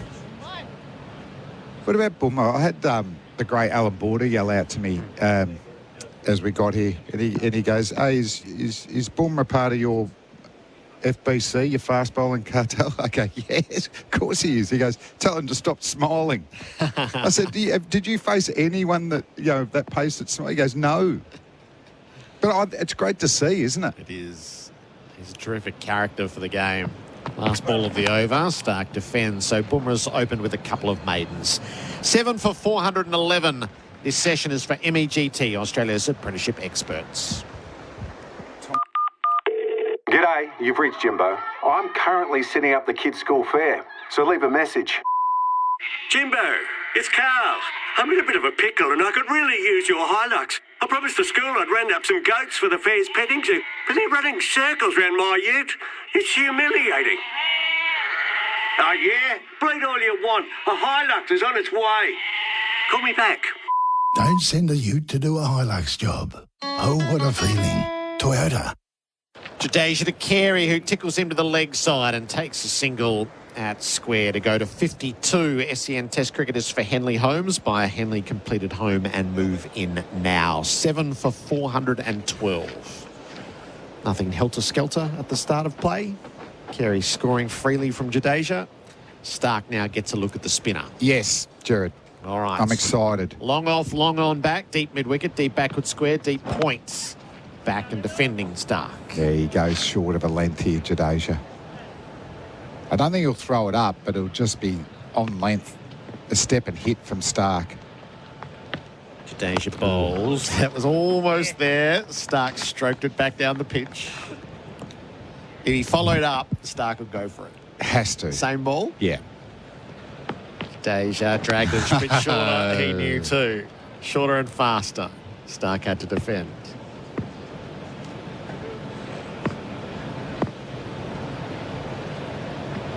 Stark readies himself. Yes, he goes. Slog sweep. Got a big piece of it and sent it on its way.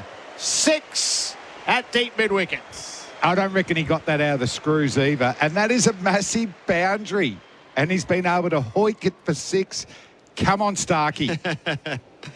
A Zito do it with a Zito power tool. Stark is 13. He's got form against India. Last ball of the over. Stark goes again, didn't get it, and it drags down into the deep. It'll be fielded at deep mid-wickets by deep, and a single taken. Stark keeps the strike for Bumrah. He's 14. 7 for 419. Glencore scoreboard advancing everyday life.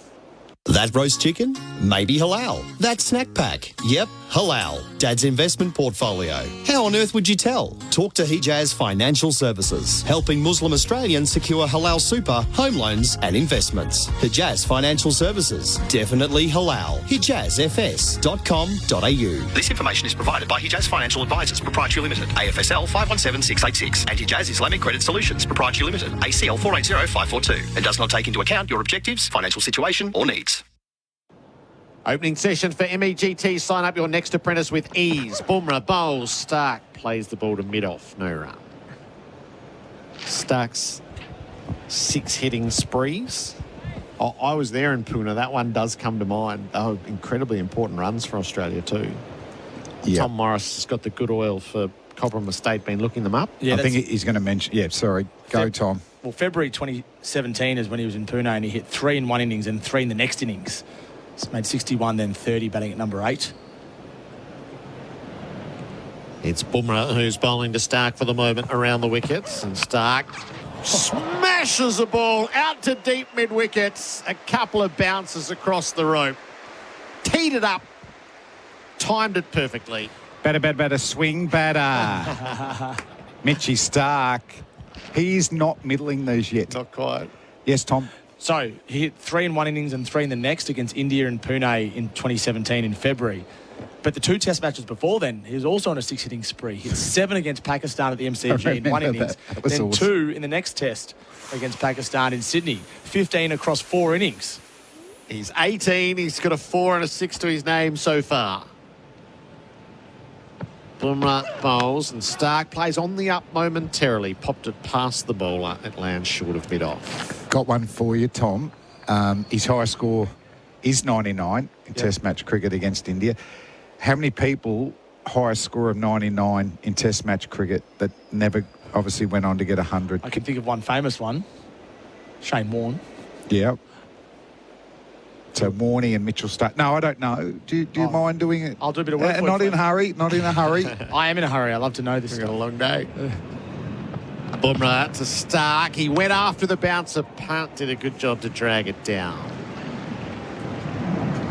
Unless that's a faint edge, that's probably going to be a boundary, isn't it? Yeah. But that's going to fly over the slip. That could be a 6. Couldn't it? The top edge. Yeah. Up to the side screen sheeting. If he goes, but Bumrah's such a great fast bowler and he knocks over tail, but Stark's in good form. If he goes full, Stark's just going to hit him down the V. Bumrah bowls. Stark just runs the ball to point. Change of pace, well bowled. That length was going. 117 kilometres an hour, so, breaking about 20 kilometres an hour. Beautifully bowled. If anything, maybe a fraction short so Starkey could check his shot. But I like it.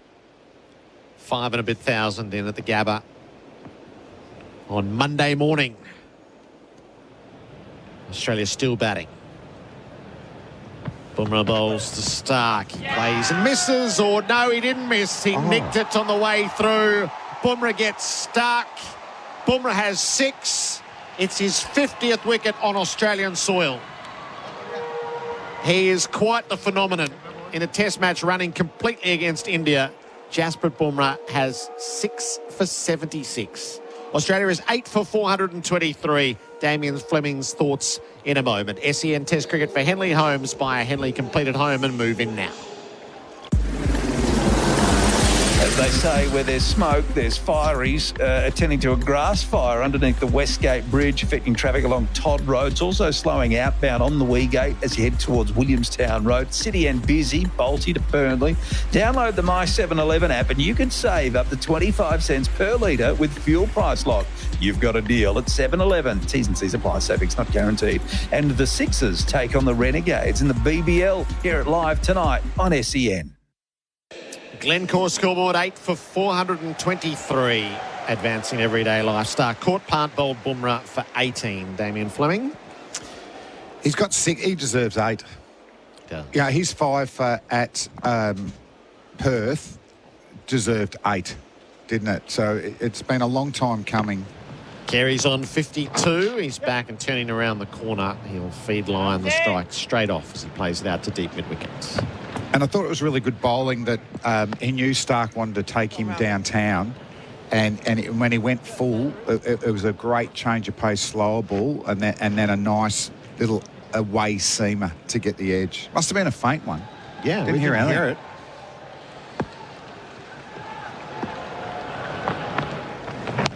Jadeja bowled to Lyon, who stood and defended to the offside. Ian Healy joins us for 4 and 20 pies, Australia's original fan food. Welcome in, Heels. Yeah, thanks, Gerard. Yeah, Lino digging in. Lyon. Oh, he's beaten past the outside edge as he pushed hard to defend. There was nothing through the some mics for Starkey. He walked too. It must have been pretty obvious out there. There's a sweep coming. Come on, surely, Gaz. No, stays upright, gets beaten on the outside edge again.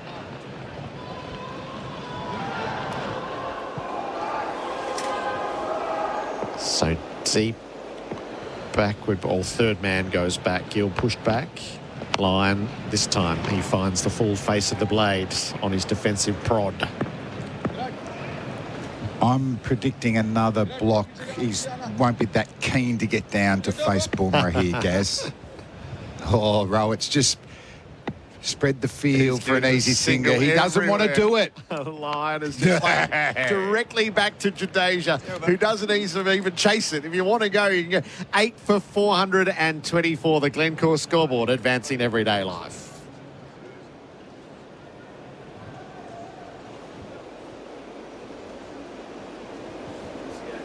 End of the over. SEN Test cricket for Henley Homes by Henley completed home and move in now. Yeah, just well played by Nath. Oh, no more Bumrah. No, Bumrah's finished. That's bizarre, isn't it? Yeah. He wouldn't switch ends, would he? Or do you think he's conserving now? I want him to get 8. Yeah. He deserves it. No need to conserve now, is there? You got This is when you hopefully a day and a half with your batsmen doing their job. You want to cash in, Heels. Akashdeep, none for 78. He's around the wicket, bowls to Carey, jumping in his defence. He plays it away and doesn't take the single at the start of the over. Giving Akash an opportunity for a wicket, maybe. They are spread far and wide while Carey's on strike, so it's not going to be too expensive, but none for 78 off 24.5. Hasn't been the easiest of innings for him. Had good moments, doesn't have any reward for it just yet. No, yeah. He's bowled better than a Numfer. Down in front of our broadcast position, he's in. Carey's on the advance. Magnificent inside out, over extra cover, 30 rows back. That is as pure a strike as you would see. Alex Carey deposits it deep into the stands. He's 59. The boundary for Azito. Do it with Azito Power Tools. Yeah, the red kookaburra's flying. Alex Carey, just a bit of an ode to BBL starting last night. We've seen it early on in his innings. His footwork to fast bowlers is unbelievable. And then he just decides to open up the face and check drive it over long off for 6. Better than a runner ball now, Carey. The follow-up is to tuck it around the corner. He won't take the single yet. That's the third ball of the over. Came out of the middle, didn't it? I was looking in the wrong areas. You couldn't pick it up early off the bat, and then I'm looking down to the lower concourse for the landing area. Wasn't there. Gee, that was a good hit.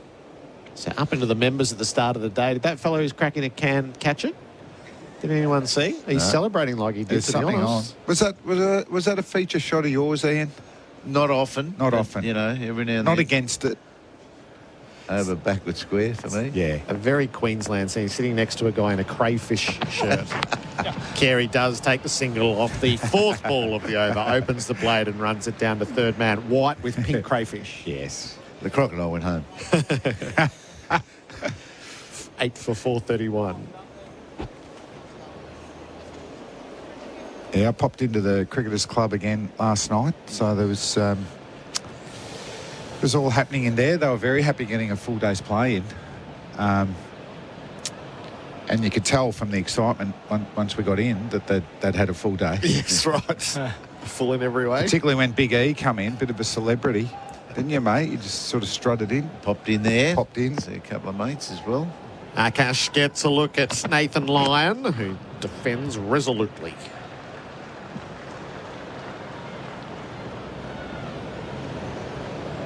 Now, we know if, he's only got one ball, so he should be trying to get the outside edge. But if he drops short, Nathan Lyon's going to take it on. They've only got fine leg back.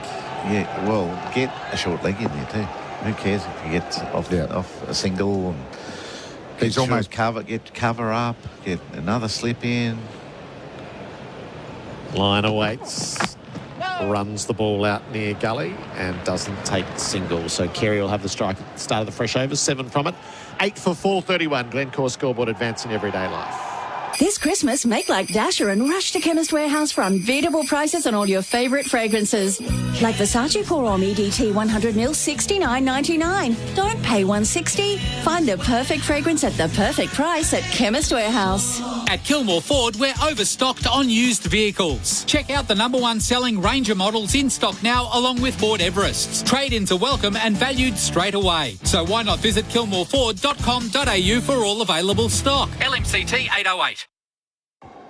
SEN Test Cricket for Royal Caribbean. Come seek Royal Caribbean and for Hijaz Halal Financial Services. Jadeja's continuing from the Stanley Street end. 9 overs, 2 maidens, none for 91. Carey's on strike, plays back, turns around the corner, won't take the run just yet. He'd be thinking about a couple of boundaries before he hands the strike over. And Shortman Gill's at deep mid-wicket, just leaving a teasing 15 metres over his head to the rope, to sort of hope that Carey wants to have a go and maybe gets a bit of a miss hit. He's leaning on a ball to mid-wicket instead.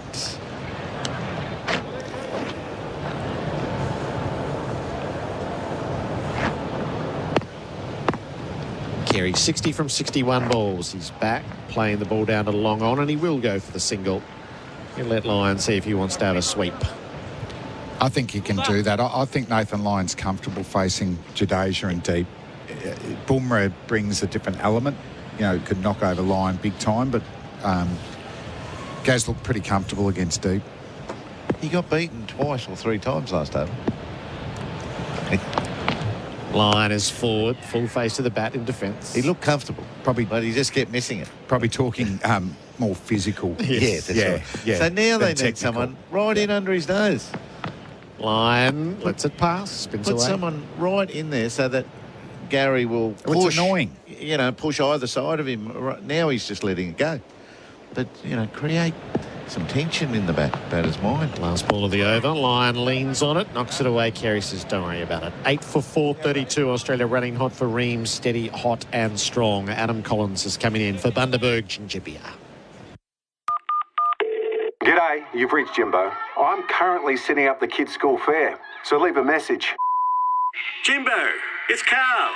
I'm in a bit of a pickle and I could really use your Hilux. I promised the school I'd round up some goats for the fair's petting zoo, but they're running circles round my ute. It's humiliating. Oh yeah? Bleed all you want. A Hilux is on its way. Call me back. Don't send a ute to do a Hilux job. Oh, what a feeling. Toyota. Begins here around the wicket, bowling Akash deep, defended by Alex Carey. Down the pitch, no run. Tom Morris has got something for us. Flem, you set me a task. Yeah. Test cricketers with a highest score of 99. Now, I don't have an exhaustive list for you yet, but I've got some names for you. So Mitchell Starc. Yes. Shane Warne, we know. Deepak Patel. Wow, did not know that. Morton Moxon, England versus New Zealand, 1988. Oh. Martin Moxon. Yorkshire. Around the wicket, yep. 2 out for the short ball. That's the direction that he tries to pull it to mid-wicket. Doesn't go any further than that. Carey stays on 61. Ruzi Surti, India. I've never heard of him. India versus New Zealand, 1968. And Russie Surti. Russie, was it? Played for Queensland. I think he did too. Left arm orthodox. And what was the last one, Tom? That one, Russie Surti. I've got some more. That's a lot, isn't it? There'll be some more to as not well. get that close and never make a Test 100.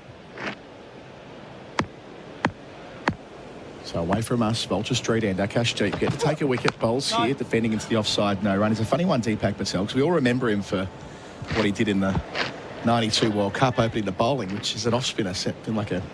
It was revolutionary, Heels, you know, an off-spinner opening the bowling in a one-day game. He had this extraordinary first-class career that preceded it, playing in England. He made 26 first-class hundreds, most of them playing for Worcester. So it's a really odd career arc for Deepak Patel, which is mostly these days a bit of a quiz question from that 92 World Cup. So field is spread everywhere for Carey, understandably, over the wicket. Akash bowls to him and he deflects out, not quite past point, but there's time to get the single. He's 62, 8 for 433. I've got one for you, Tommy. Yep. This might take some looking. Sorry in advance. All 8 wickets so far have been caught behind the wicket. All 8 have been outside edges. Has there ever been an innings where there have been 10? Leave it with me. I mean, there probably has. Yeah, but when? But tell me when. I don't know if Heels took 6 one day and Mark Ward took 2 and Warney took 1 and... It'll have happened because most things have, but I'd like to know how often. 10 behind the wicket. Tom Morris for the Cobram Estate, Australia's most awarded extra virgin olive oil. Now to Lyon, he's faced 10 dot balls, Akash to him, and they've got 11 dot balls, a swing and a miss on the pull. That was a shadow pull. Come on. With more conviction, please, Gaz. That would have been an under edge, not an outside edge. So I'm with you, just with the proactive captaincy. There's nothing happening. No. And Create something. And I note KL Rahul ran off the field. Is he still off? Patagal came on last over. And so KL's getting ready, maybe getting the bike pants on underneath. He's getting ready to bat. I think that's where they've gone mentally. Finishing the over here, Akash deep. 2 slips the gully, bounces line. He ducks it comfortably. 8 for 433. 1 run coming from the over on the Glencore scoreboard, advancing everyday life. Carries down the other end on 62. That roast chicken? Maybe halal. That snack pack? Yep, halal. Dad's investment portfolio. How on earth would you tell? Talk to Hijaz Financial Services, helping Muslim Australians secure halal super, home loans and investments. Hijaz Financial Services. Definitely halal. HijazFS.com.au. This information is provided by Hijaz Financial Advisors, Proprietary Limited, AFSL 517686, and Hijaz Islamic Credit Solutions, Proprietary Limited, ACL 480542, and does not take into account your objectives, financial situation or needs. And Test cricket for Henley Holmes by Henley completed home and move in now. Ravindra Jadeja, none for 92 from 20 overs. Comfortably his worst figures this year. 5 back for Carey. 3 on the leg side. Bowls here. Carey slaps it out to cover and declines the single. We're into that game now. He's tried very little, Jadeja, but when it's not turning, he hasn't got a whole lot.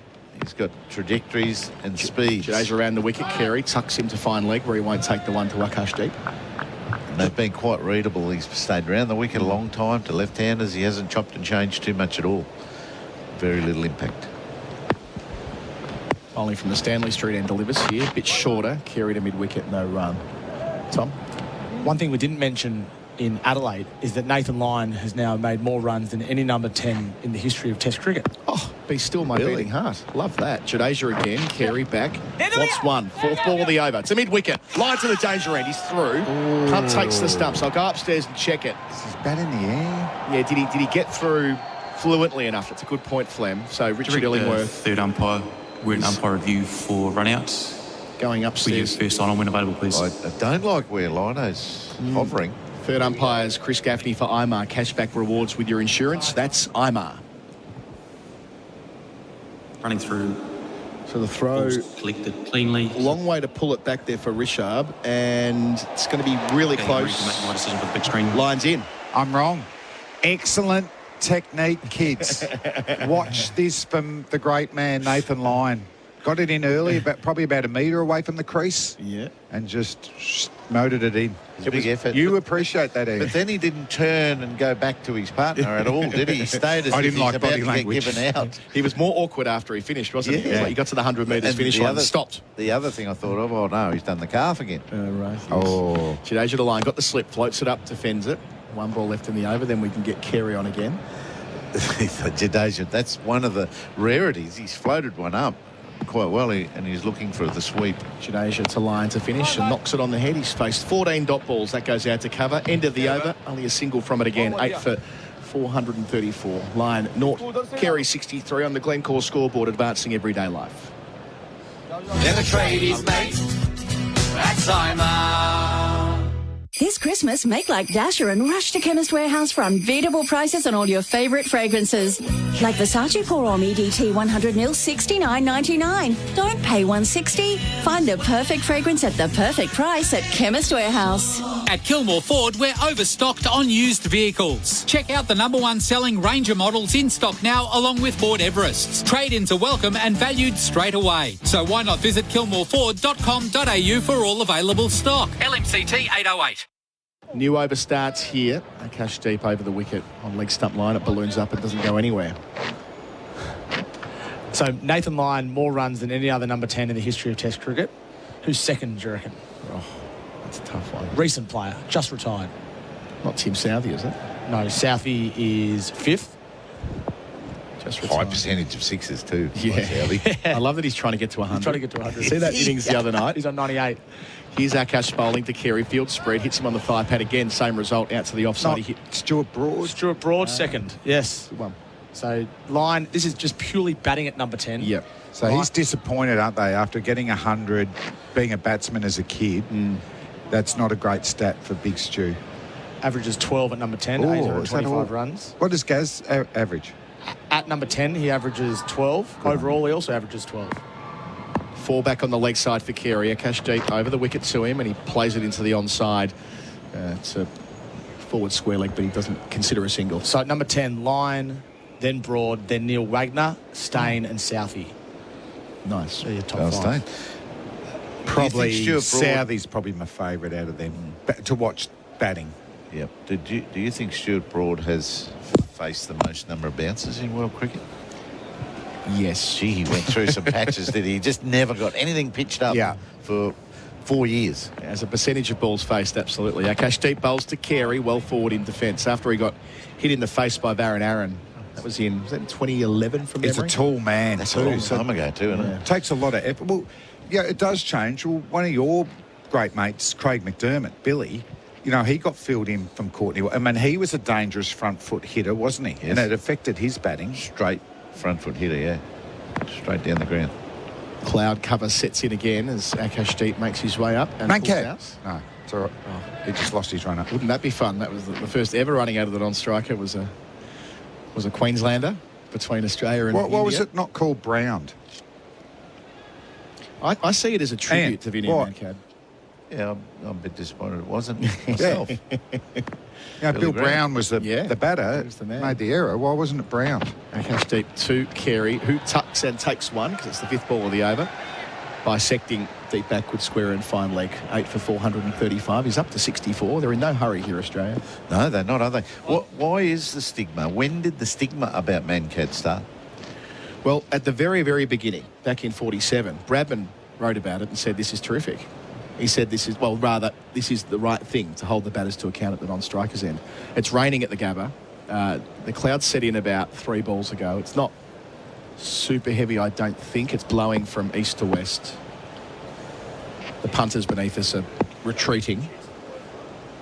Now it's getting heavier as Akash bowls to Lyon, who works it out to deep fine leg, doesn't take the single. Last ball of the over. I'll be surprised if they don't go off. Yep. Richard Illingworth's called for the covers. So at the end of the 112th over on the Glencore scoreboard, advancing everyday life, it's 8 for 435. Carey, 64. He's added 19 runs this morning. And Lions yet to score from 15 deliveries where they're playing the game, where they're milking the strikes. Stark was the one man dismissed. Caught behind for 18. Boomer's 6th wicket. Still a shout of getting 8. If they get back on and bowl again, who knows, that might be the catalyst for Australia's declaration. 8 for 435. And yes, the rain, it's never felt particularly heavy this morning, Hills. Tap into your local knowledge here, but it's rained probably 5 times in the last hour and a half. Yes, and it's lightened off already, this shower. So this doesn't seem like it's going to be a long one either. And is it the end of the Australian innings? That will be interesting to see. The other thing I thought about, how did they get covers out on the grounds in the 40s? They didn't. Uncovered wickets. Well, when they were covered or run-ups were covered, etc., etc. How did they'd never get them out that quick, did they? But I can't remember, even at the start of my career, what they were on. It would have to be a tractor, I guess. One of those quirks in other parts of the world where we have the hover cover comes out. In England. I heard a theory about why the hover cover breathes underneath. Yeah, the theory put to me why the hover cover doesn't operate in Australia is, I feel ridiculous saying this, but anyway, I'll say it out loud on radio, that's smart of me, is because we get more sideways rain in Australia than other parts of the country. Yeah, I've heard that too. Or winds that might put it under a bit of pressure, maybe. Yeah. I think storage space. There you go. Where would you store it at the Gabba? There's nothing underneath the concourse at all. So is that a reason we need a new stadium in Brisbane to store the hovercrafts covers? Yep. Yeah, great. Can we do a study on that? I'll do a study. Greater efficiencies underground. Thank you. You can keep corresponding with us, 0433 98 11 16. One listener did had a go at Tommy for not citing Ashton Agar's 99, when indeed it was 98 from Agar on debut. So Always happy to take there, feedback. Tommy. Always happy to take feedback. Gerard didn't want us to look at the forecast, so I'm not looking at the forecast, but I'm looking at the radar, and it looks fine. Yes. Fine. There's not a lot of significant rain activity on that and radar. Nothing behind it. And so this shower has become heavier, and now it's lightning again. Well, we've got time to stretch out a bit here. As I said, the play resumed today at 7 for 405. They've added 30 runs. They've not been in a hurry, especially. Well, they were briefly, weren't they, when Stark hit a big 6 in the second over, and Carey followed suit with a gigantic 6 that went 20 or 30 rows back. But since then, they've been happy to play the game a little bit here, and interesting to consider what they might be thinking. They'll be looking at the same radars that we are, presumably Heels, up in the dressing room, and thinking about when they might declare, whether they go the whole way through. Of course, they lose 2 overs if they choose to declare when plays in groove, but if they do it now, they won't lose the overs. That might be a consideration. Who's to know? Yeah, no one's to know. They are very content with where they're sitting at the moment, the Australians. So they might be looking at just how much bowling do we want to do before lunch, and what damage do we want to do? What is the plan? If they go to lunch 2 down and have India 2-3 down, job done, happy days, and then get into the middle session. Then the third session, much more fun than we saw India have in their third session yesterday. So Bumrah picked up 1 wicket this morning. The sun's back out, by the way. I can't tell whether it's raining still. It probably isn't. If it is, it's very, very faint. And it looks like the Indian coaching staff are getting ready to send them back through their paces. We'll get a restart time from Cricket Australia in a moment. Here we go. Look at this. Covers off. Covers off. Beautiful. Love to see it. Today. Yes, we've been up and down quite a bit today. Jasprit Bumrah adding a wicket to his 5 for last night, 6 for 76. Quick glance down at my notes here. The best figures here, of course, are Richard Hadley's 9 for 52. Warne took 8 for 71. Flem, 94 test match here when he ran a muck in the final innings. So Bumrah could slot in at third, given he's got 6 for 76 so far, and the one after that was Warne, 7 for 23 here the following summer against Pakistan. And Keith Miller took a 7 for here back in 1946 against the English, 7 for 60 for what it is worth. Tommy's Heels. Oh, well, I'm saying Bumrah just gave up on his 7th. Yeah, he should have been bowling those overs that Akash was. What about his 8th? Yeah. No, there's worries. I was talking earlier, Heels. His warm-up overs are getting slower. So I think they're very worried. You know, he's got 2 more test matches in 2 weeks. So they're looking after him. But, yeah, gee, there's never an easier time when you've got 6 for and then there's 2 tail enders in. Amazing what the game's thinking these days. They've had 1 day in the field. 1 day in the field. That's not hard. Yeah. Not less than 90 overs yesterday. And we're... He might be in the red zone. Himself. They have the red zone. Oh, there we are. Good choice of song there from the Cricket Ground DJ. Here Comes the Sun by the Beatles. And the sun is back out again. On the topic of 99s, again, we're getting correspondence here, 0433 98 11 16, noting that Elisa Healy's highest test score is also 99. Oh, I did not Mitchell know Stark. that. Wow. Heal shakes his head. Come on, Mitch. So, Flem, I've got an exhaustive list for you now. Yeah, go. 9 test cricketers in history have the highest test score of 99 out. Goes all the way back to Norman Yardley, England versus South Africa in 1947. Yep. So Stark, and I've mentioned Warne and Deepak Patel. John Beck for New Zealand against South Africa in 1954. And the first ever player to make 99 in a test match was Clem Hill. Clem Hill, of course, who was born on the 4th day of the first ever test match in 1877 and made 99 in 1901. And Didn't he get 3 90s in a row, Clem Hill? He did. He got a 98 and a 97 in the same test match at Adelaide Oval. So how many get a grandstand after you for doing that, though? He was the original Travis Head, Clem Hill. Most known for nearly throwing a selector out a window before the 1912 trip, the triangular. What's Travis done? Australian captain. Australian captain. Simon Katich also made a test 99. He did. Daniel Vittori made a test 99, and he's the one who dismissed Shane Warne for 99. So looks like we've got a restart. Healy. Lisa Healy. Yeah, there'll be a few women in there. Maybe the women now. Is there a bit of a list there? Well, yeah, Elise Perry got Karen one last Rolton, year. did she get stranded on 99 once? Speaking of... but the story is, then didn't get to score 100. Yeah, top score. We had the quickest 100 in women's test cricket last night. Nat Sivabrunt made 100 against South Africa on day 1, and Maya Bouchier made 100 on test debut as well. We'll get those scores from Tommy at some stage through the course of the afternoon. Play's going to start here at 10:45 local, 7 minutes from now. When we return from our break, it sounds like Simon Katich is going to join us from telly. And when Australia resume, it'll be 8 for 435. Kerry's still there on 64. Lyon yet to score on the Glencore scoreboard, advancing everyday life.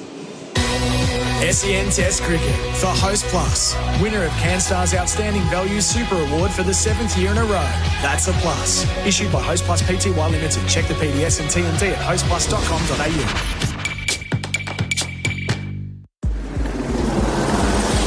Good morning. If you're travelling around the Westgate Bridge, watch out for smoke around the area due to a grass fire at Westgate Park just after Todd Road. There's a spill to watch out for in Chirnside Park on the Maroondah Highway outbound near Edward Road. Only one lane is getting through. Take Hull Road instead. The Honda huge stock clearance is now on. Great offers across the range. +5 free scheduled services on Honda ZRV and CRVs. T's and C's apply. And the Sixers take on the Renegades in the BBL. Hear it live tonight on SEN. G'day, you've reached Jimbo. I'm currently road tripping up the coast. Leave a message. Jimbo, it's Monty. In a bit of a pickle, and I could really use your Hilux. I promised this Ludwig guy I'd help move his grand piano. Turns out it's $2,000 for my ute. The thing weighs a heap. Anyway, if you wouldn't mind making a detour, I'd love to get this thing to the Opera House ASAP. Call me back? Don't send a ute to do a Hilux job. Oh, what a feeling. Toyota. Hi, Ian Healy here. For 50 years, Sherlock wheelbarrows and carts have been lightening the load for weekend warriors and tradies alike. Built tough to last, so you can count on them season after season. With a wide range plus parts and accessories also available, Sherlock has everything you need. Sherlock wheelbarrows and carts, because quality matters. Explore the full range at sherlocklastlonga.com.au. Available at Bunnings Warehouse.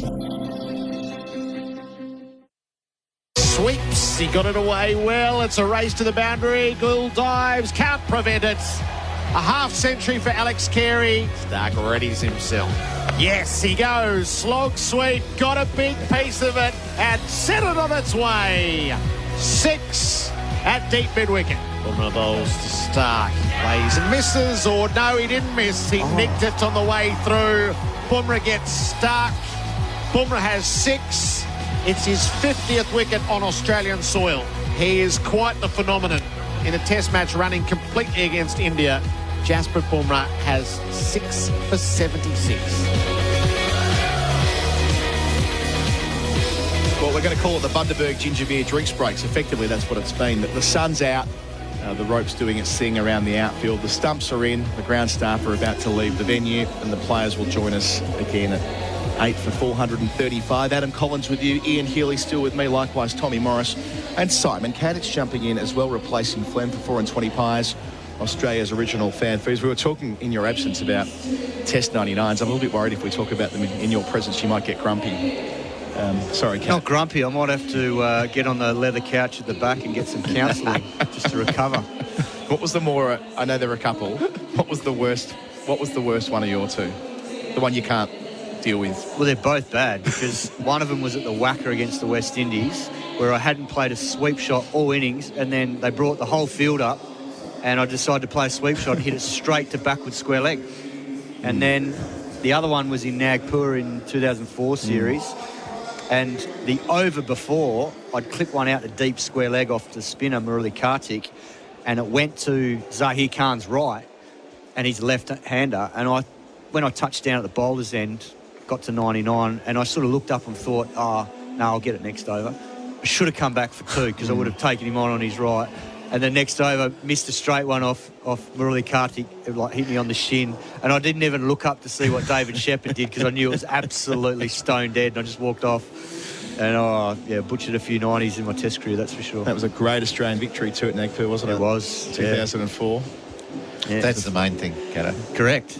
Correct. We've also got a little message in here that relates to our Clem Hill discussion before from on 043398 1116. Worth noting that Travis Head passed Clem Hill's career run total by a single run at the end of the Adelaide Test this year. How fitting at Adelaide, 2 South Australian left-handers.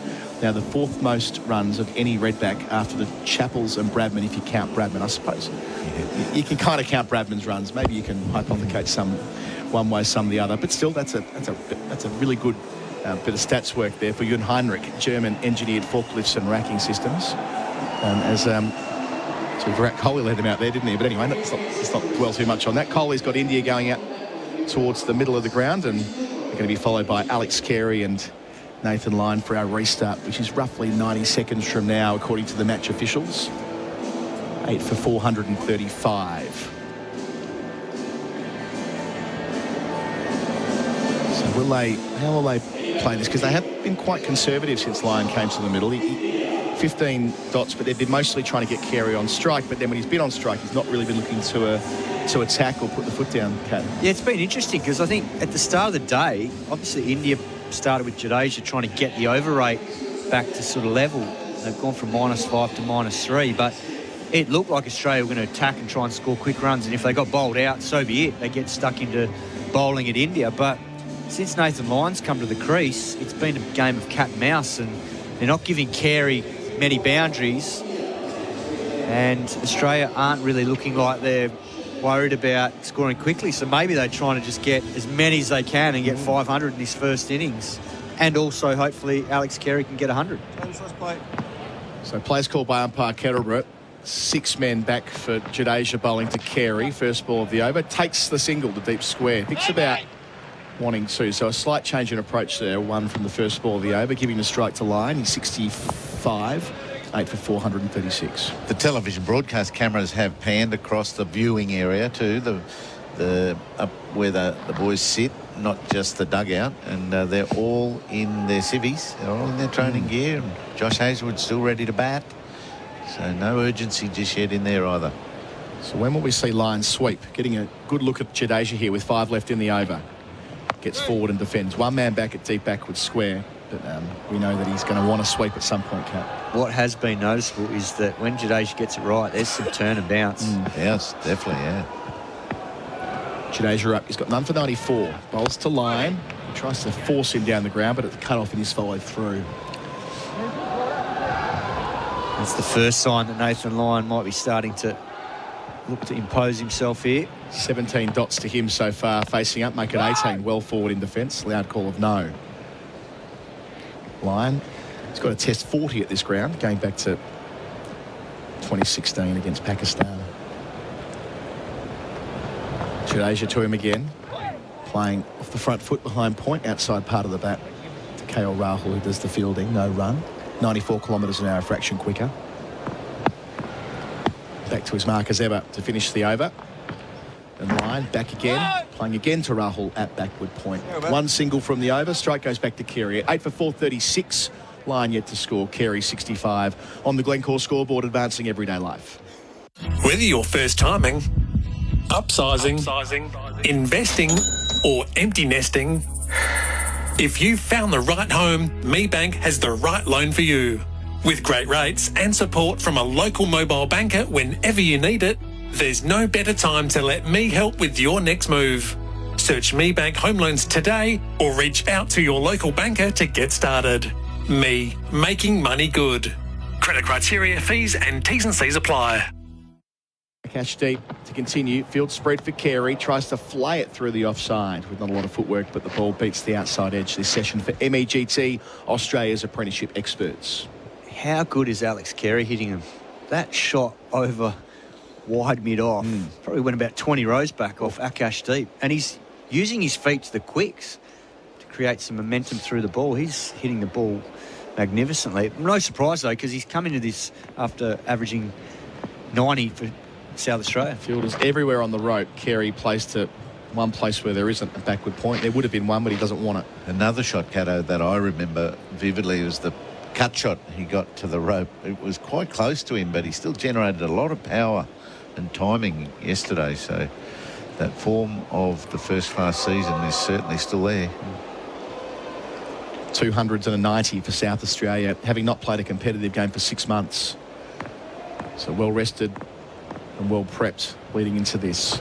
Bowls to Carey, using his feet and driving with authority down to KL Rahul at long off, but doesn't take the single. Well, he's talked about that break having been his first one since 2018, which is, you know, a decent length of time not to have had a break, and it can wear you down, the schedule and travel and all that with family. And the other thing that he's mentioned is that he's made that slight technical tweak to his batting. He's had slightly higher hands to allow himself to have a little bit more time, and that's what you're searching for as a batsman, time, so you can get your hands through the line of the ball. Facing up to Akashdeep here, short ball, balloons over his head, out towards square leg, but Richard Kettleborough keeps his arms down wide, not signalled. He's got 3 starts in the series, Carey. Got 21 and 36 at Perth.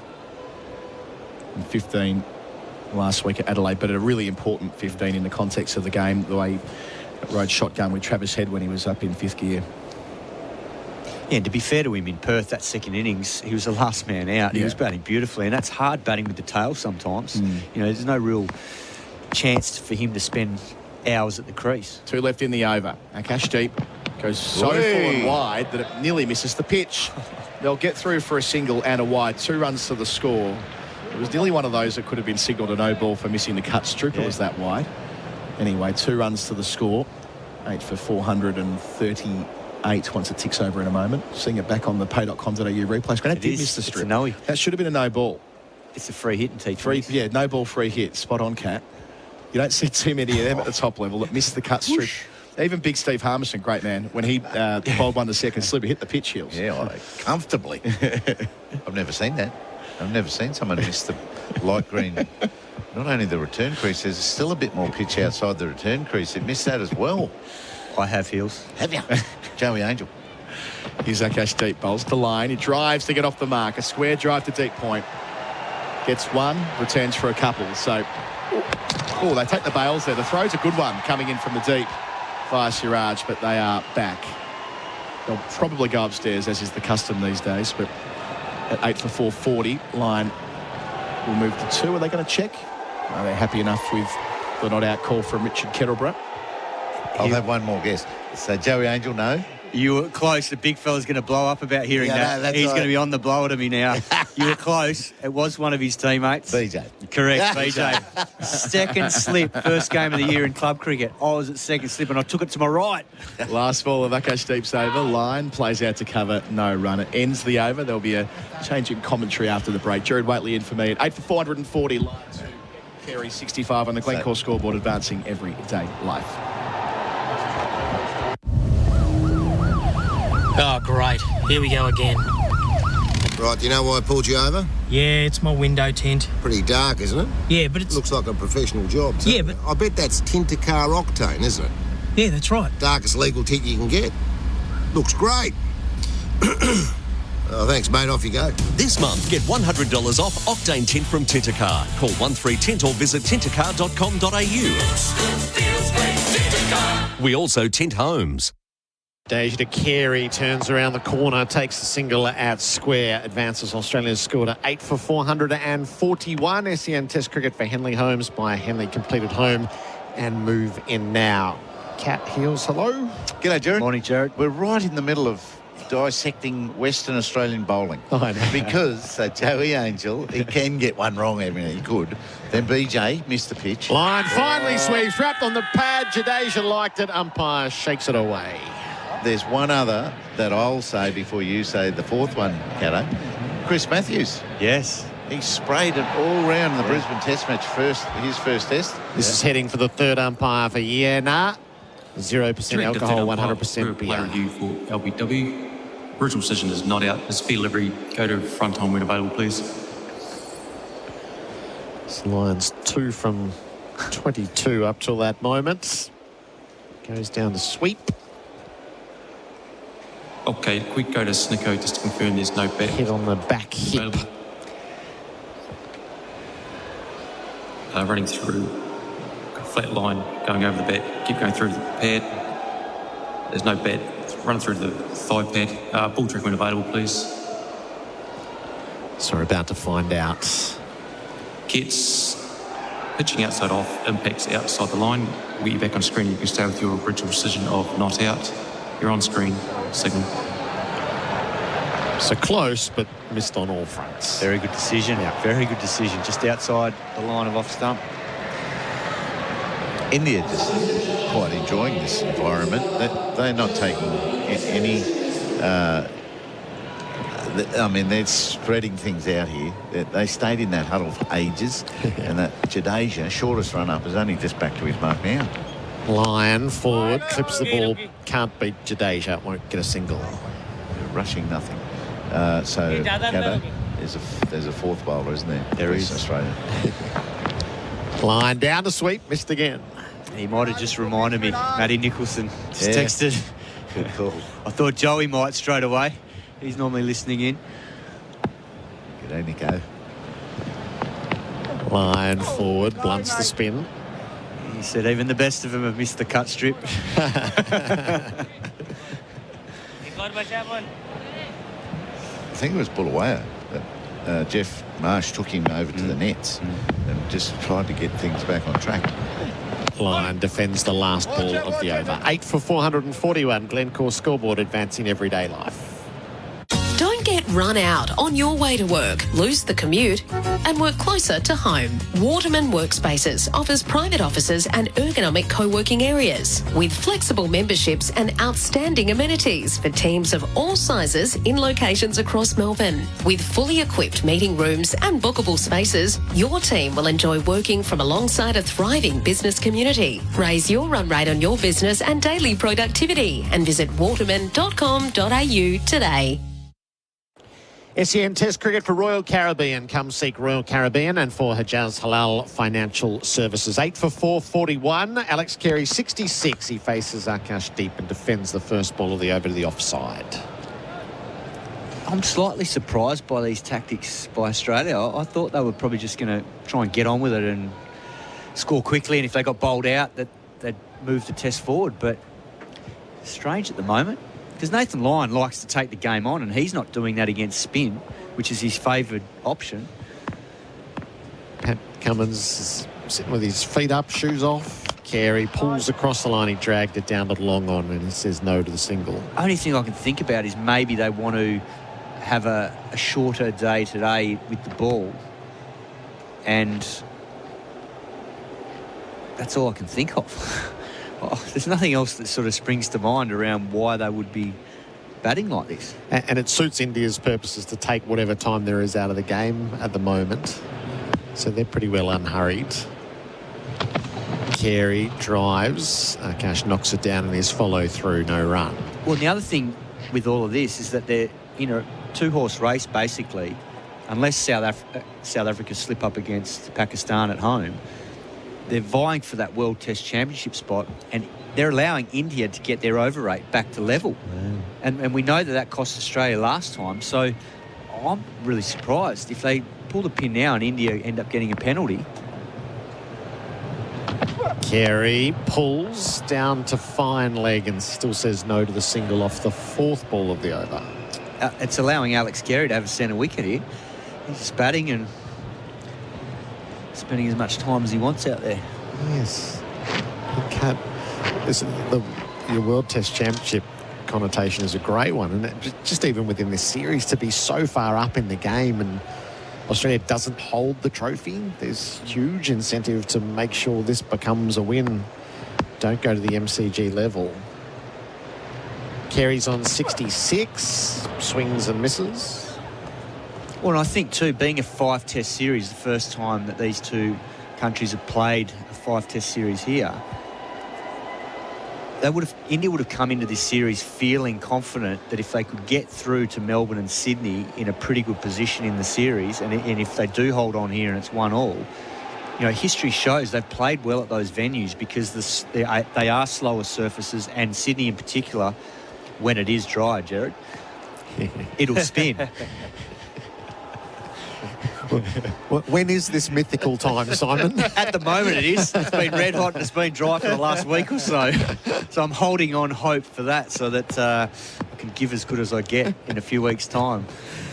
Some of the field came up for the last ball of the over. Carey whacks it down a deep mid-wicket, which was opened up, and he collects the boundary rather than the single. So that's one way to take some toll. Carey moves to 70, 8 for 445, and the Glencore scoreboard advancing everyday life.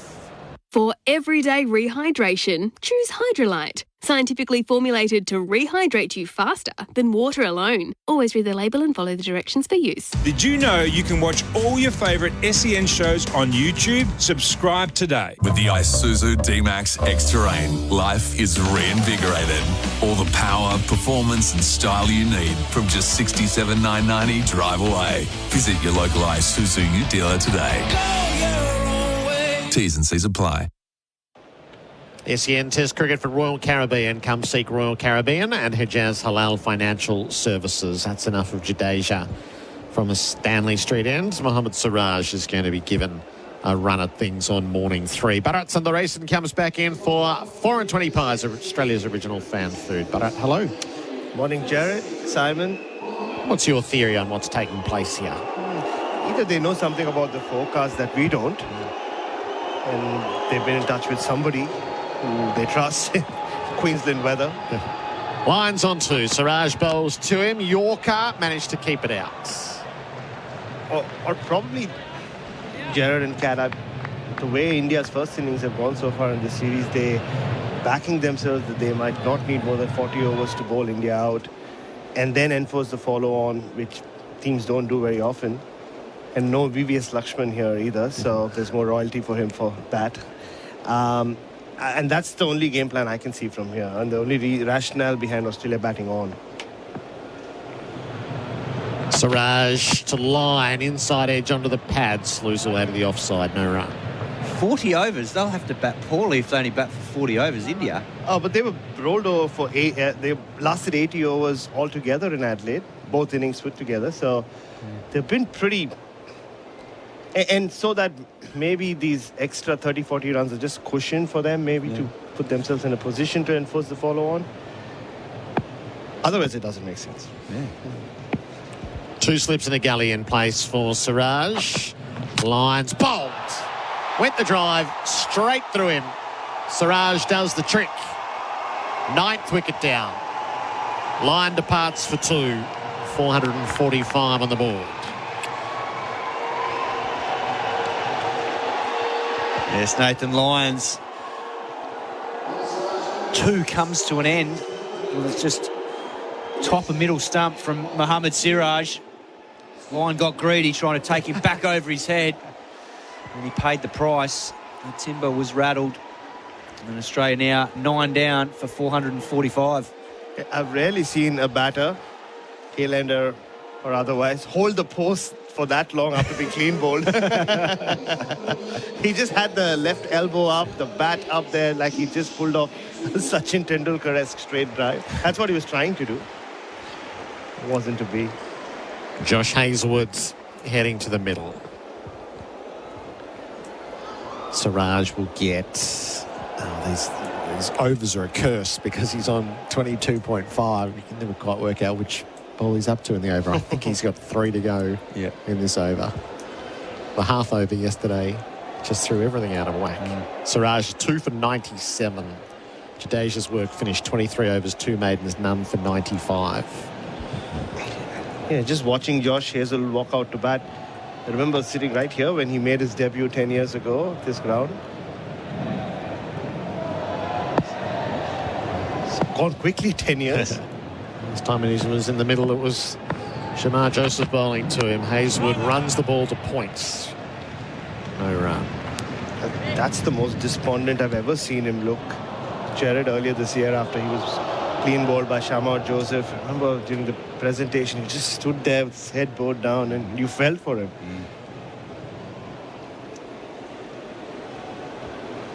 And he prides himself on his batting, Big Josh.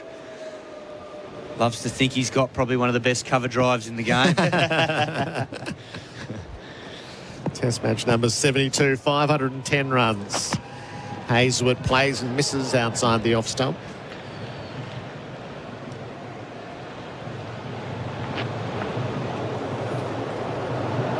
Yeah, I don't know, going back to the declaration, that's the only reason I can see, Simon. Forecast is looking better, isn't it? Well, the forecast I saw yesterday was fine, and it turned out that way. So, obviously, looking at different. It's the grey clouds. The grey clouds coming from the east that are the worry. Hazlewood reaches and misses. So a successful over, a wicket maiden from Mohammad Siraj. 9 for 445. Glencore scoreboard advancing everyday life.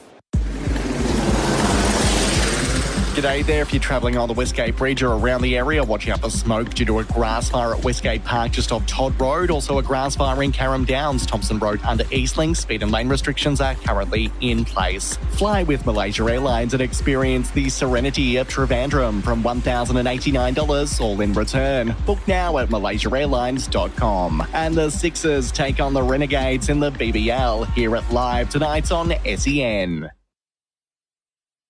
Cricket for Henley Homes by a Henley completed home and move in now. 9 for 445. Alex Carey is 70 from 87 balls. Akashdeep is still searching for his first wicket. He bowls and Carey lifts it up into the air. Shubman Gill's underneath and takes the catch. Akash does take his first wickets. Alex Carey hits out for 70 and Australia is all out for 445. And they can get to work in 10 minutes' time and see what distraction they might wreak on India with the ball. Yeah, I think the innings has come to an end at the perfect time. Runs for Alex Carey. He deserves it. He's been in the form of his life coming into this Test summer. Runs in the Shield, runs in England in that one-day series. So he goes off having played a crucial hand. Jasprit Bumrah struck with that second new ball, 3 quick wickets. He's given them that extra cushion of 100 runs. With the way he's batted, and he's done it quickly as well, as the Indians look very weary as they walk off. Jasprit Bumrah rightfully leading them off the field. Another heroic performance from him, just punches the air. It's been a one-man show for India, but they'll need more than one man to fire with the bat. They'll have to somehow find a way of putting on a first inning score. They haven't been able to do that so far this series.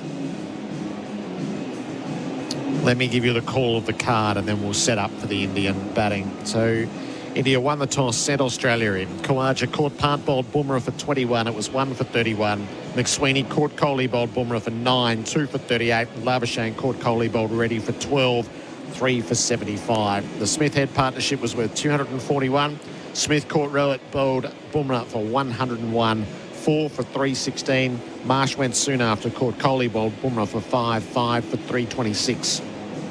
Head caught part, bowled Bumrah 152, 6 for 327. Today, Cummins caught part, bowled Siraj for 27 for 385. That was last night, sorry. Stark was caught part, bowled Bumrah for 18, 8 for 423 today. Lyon bowled Siraj for 2, 9 for 445. And Carey caught Gill, bowled Akash 70, all out 445. Hazelwood 0 not out, 117.1 overs bowled. Jasprit Bumrah 28 overs, 9 maidens, 6 for 76. Mohammad Siraj 23.2 overs, 5 maidens, 2 for 97. Akashdeep 29.5 overs, 5 maidens, 1 for 95.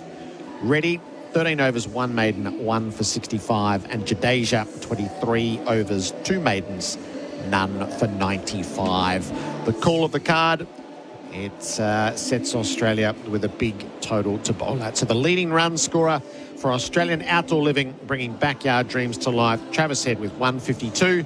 And the leading wicket taker before you dig, before every job, search before you dig, online every time, Jasprit Bumrah, 6 for 76. India's innings up next. SEN Test Cricket for Royal Caribbean. Come seek Royal Caribbean and for Hijaz Halal Financial Services. SEN Test Cricket for Host Plus. Winner of CanStar's Outstanding Value Super Award for the 7th year in a row. That's a plus. Issued by Host Plus Pty Limited. Check the PDS and TMD at hostplus.com.au. Installing or upgrading an irrigation system? Handle it yourself with Nutrien Water's DIY home irrigation designs. When you buy the parts to install or upgrade an irrigation system, Nutrien Water's team can provide a free design plan that's professional and easy to follow. And with only the highest quality products from Hunter Industries and specialist guidance from the Nutrien Water team, your new irrigation system will be ready in no time. Visit nutrienwaterstore.com.au/design to download the free planner and fill in the form. Take a trip to the North Pole aboard Chadstone's Enchanted Elevator. Have a personalised Christmas card created with a hand-drawn portrait of your family. And shop your Christmas list until 9 tonight. Did you know you can watch all your favourite SEN shows on YouTube? Subscribe today. Roast chicken? Maybe halal? Home loans from Hijaz Financial Services? Definitely halal. HijazFS.com.au. This information is provided by Hijaz Financial Advisors, Pty Ltd, AFSL 517686, and Hijaz Islamic Credit Solutions, Pty Ltd, ACL 480542, and does not take into account your objectives, financial situation, or needs.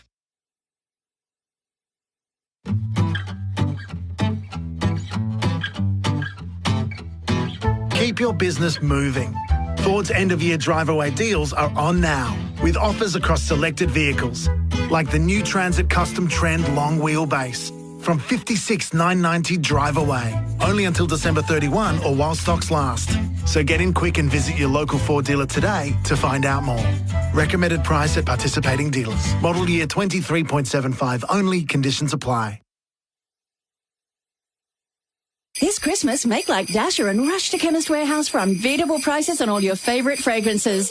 Like Versace Pour Homme EDT 100ml, $69.99. Don't pay $160. Find the perfect fragrance at the perfect price at Chemist Warehouse. Acquired Financial Services knows that bringing your dreams to reality is about more than numbers. Their brokerage will fund any type of asset with tailored options to suit you. It's fast and easy without the stress. Visit acquiredfinance.com today. Australian credit licence number 488607.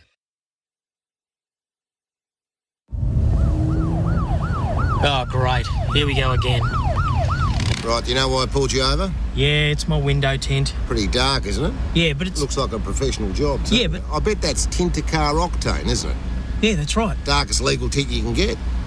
Looks great. Oh, thanks, mate. Off you go. This month, get $100 off Octane Tint from Tintercar. Call 13Tint or visit tintercar.com.au. We also tint homes. When you're freezing cold or when you're boiling hot, who you gonna call? Weather World. Take advantage of the VEU government rebate and trade in your old gas heater for huge discounts on ducted reverse cycle systems, multi-splits or split systems. With solutions for every budget and all the biggest brands. For your free quote, visit weatherworld.com.au. Who you gonna call? Weather World. Carey sweeps. He got it away well. It's a race to the boundary. Gould dives. Can't prevent it. A half century for Alex Carey. Bumrah bowls to Stark. Plays and misses, or no, he didn't miss. He nicked it on the way through. Bumrah gets Stark. Bumrah has 6. It's his 50th wicket on Australian soil. He is quite the phenomenon in a test match running completely against India. Jasprit Bumrah has 6 for 76. 2 slips in a gully in place for Siraj. Lines bowled. Went the drive straight through him. Siraj does the trick. Alex Carey is 70 from 87 balls. Akashdeep is still searching for his first wicket. He bowls and Carey lifts it up into the air. Shubman Gill's underneath and takes the catch. Akash does take his first wickets. Alex Carey hits out for 70 and Australia is all out for 445. Change of innings for Trojan. Tools built tough. Available at Bunnings Warehouse. SEN Test cricket for Henley. Holmes by Henley completed home and move in now. Australia all out 445 in the time it took to take that break. We've had a heavy shower, which is now cleared. It's blown straight through, but it was heavy. The Australians stayed out there for a little while and then took refuge. It'll just delay things for maybe 15 minutes or so, Bharat. But it's going to be that sort of day. But it rains, it properly rains here. Oh, really? This is like Mumbai rain. This is the part of Australia where you actually kind of see the rain that we are used to in India. So a lot of the Indian players will be used to this, but it doesn't go away this soon. It's so windy, I think it just has been blowing everything away. And this is, I think, the 3rd or 4th shower we have had since morning. But it doesn't stay around for too long, which is great. But it was interesting that the entire Australian coaching staff, I don't know whether they're trying to prove a point, they were drenched. Yeah. They took their own sweet time walking off. Andrew McDonald was drenched, so was Dan Vittori. Luckily, the players ran off before then. and the umpires are walking out without umbrellas, the two Richards, Kettleborough and Ellingworth. So we shouldn't be too far away. But I don't know whether this shower will result in the balls getting a little wet. That's something Australia will not want. Cummins is walking out as well, just underneath us. So the wind was blowing to such a degree that the ground staff found it very hard to get the covers down in the prompt time that they would typically do so. But they got the square covered, and they'll be right to lift them up in a few moments' time. So the shower's blown through. Australia 445. Yeah, I mean, not a long delay. Just exactly what the point of the last half hour was. That they sort of raced along at the start of the day and then dropped anchor, which was just didn't make a whole lot of sense. I thought they'll just come out swinging and stay swinging, and if they get bowled out, they get bowled out. You're right. It's one of those things. We see it in games of Test cricket, don't we, Gerard, when all of us try to speculate what the captain's thinking and what the coaching staff's thinking, and then you wait for the press conference and you ask them about it, and it's something you had never imagined. So, yeah, we'll just have to, I guess, trust their thinking at this stage, because everything Australia have touched since the end of that Perth test has gone right for them. Now, India's batting, as you referenced a few moments ago. So in Adelaide, 44.1 overs and 36.5 overs, 180 and 175. The first dig in Perth was 49.4 overs, 150. So 3 times Australia have really got hold of them, and 1 time they completely got away from Australia. It's interesting times, isn't it? Because the Australians have said enough that the pitch is that they quite fancy bowling on this pitch against an under-pressure batting lineup. Oh, very much so. And Steve Smith said that yesterday as well. The first 35 overs, batting's very difficult. Even surviving is difficult. And when you look back at what's happened so far in the series, that second innings in Perth feels like an outlier. Australia didn't expect to be back out on the field, the fast bowlers, that soon, because of how quickly they'd been rolled over in their first innings. It happened to be the hottest day we've had so far in this series in Perth, and which feels hotter inside that Perth stadium.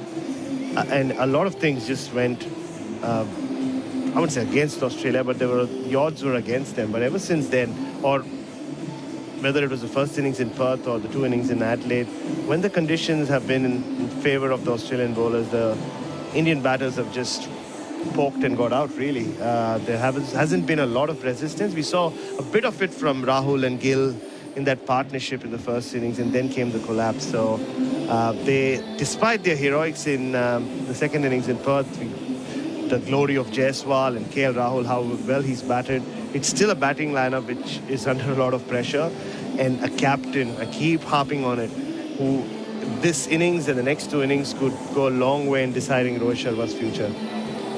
Yes, and he stays at 6 from the team sheet we were given at the start of the Test match. So no alterations there to the team balance for now. I don't think so. I did keep an eye on in what order they left the field. It was Rahul and Jaiswal who ran off. This is before the rain came.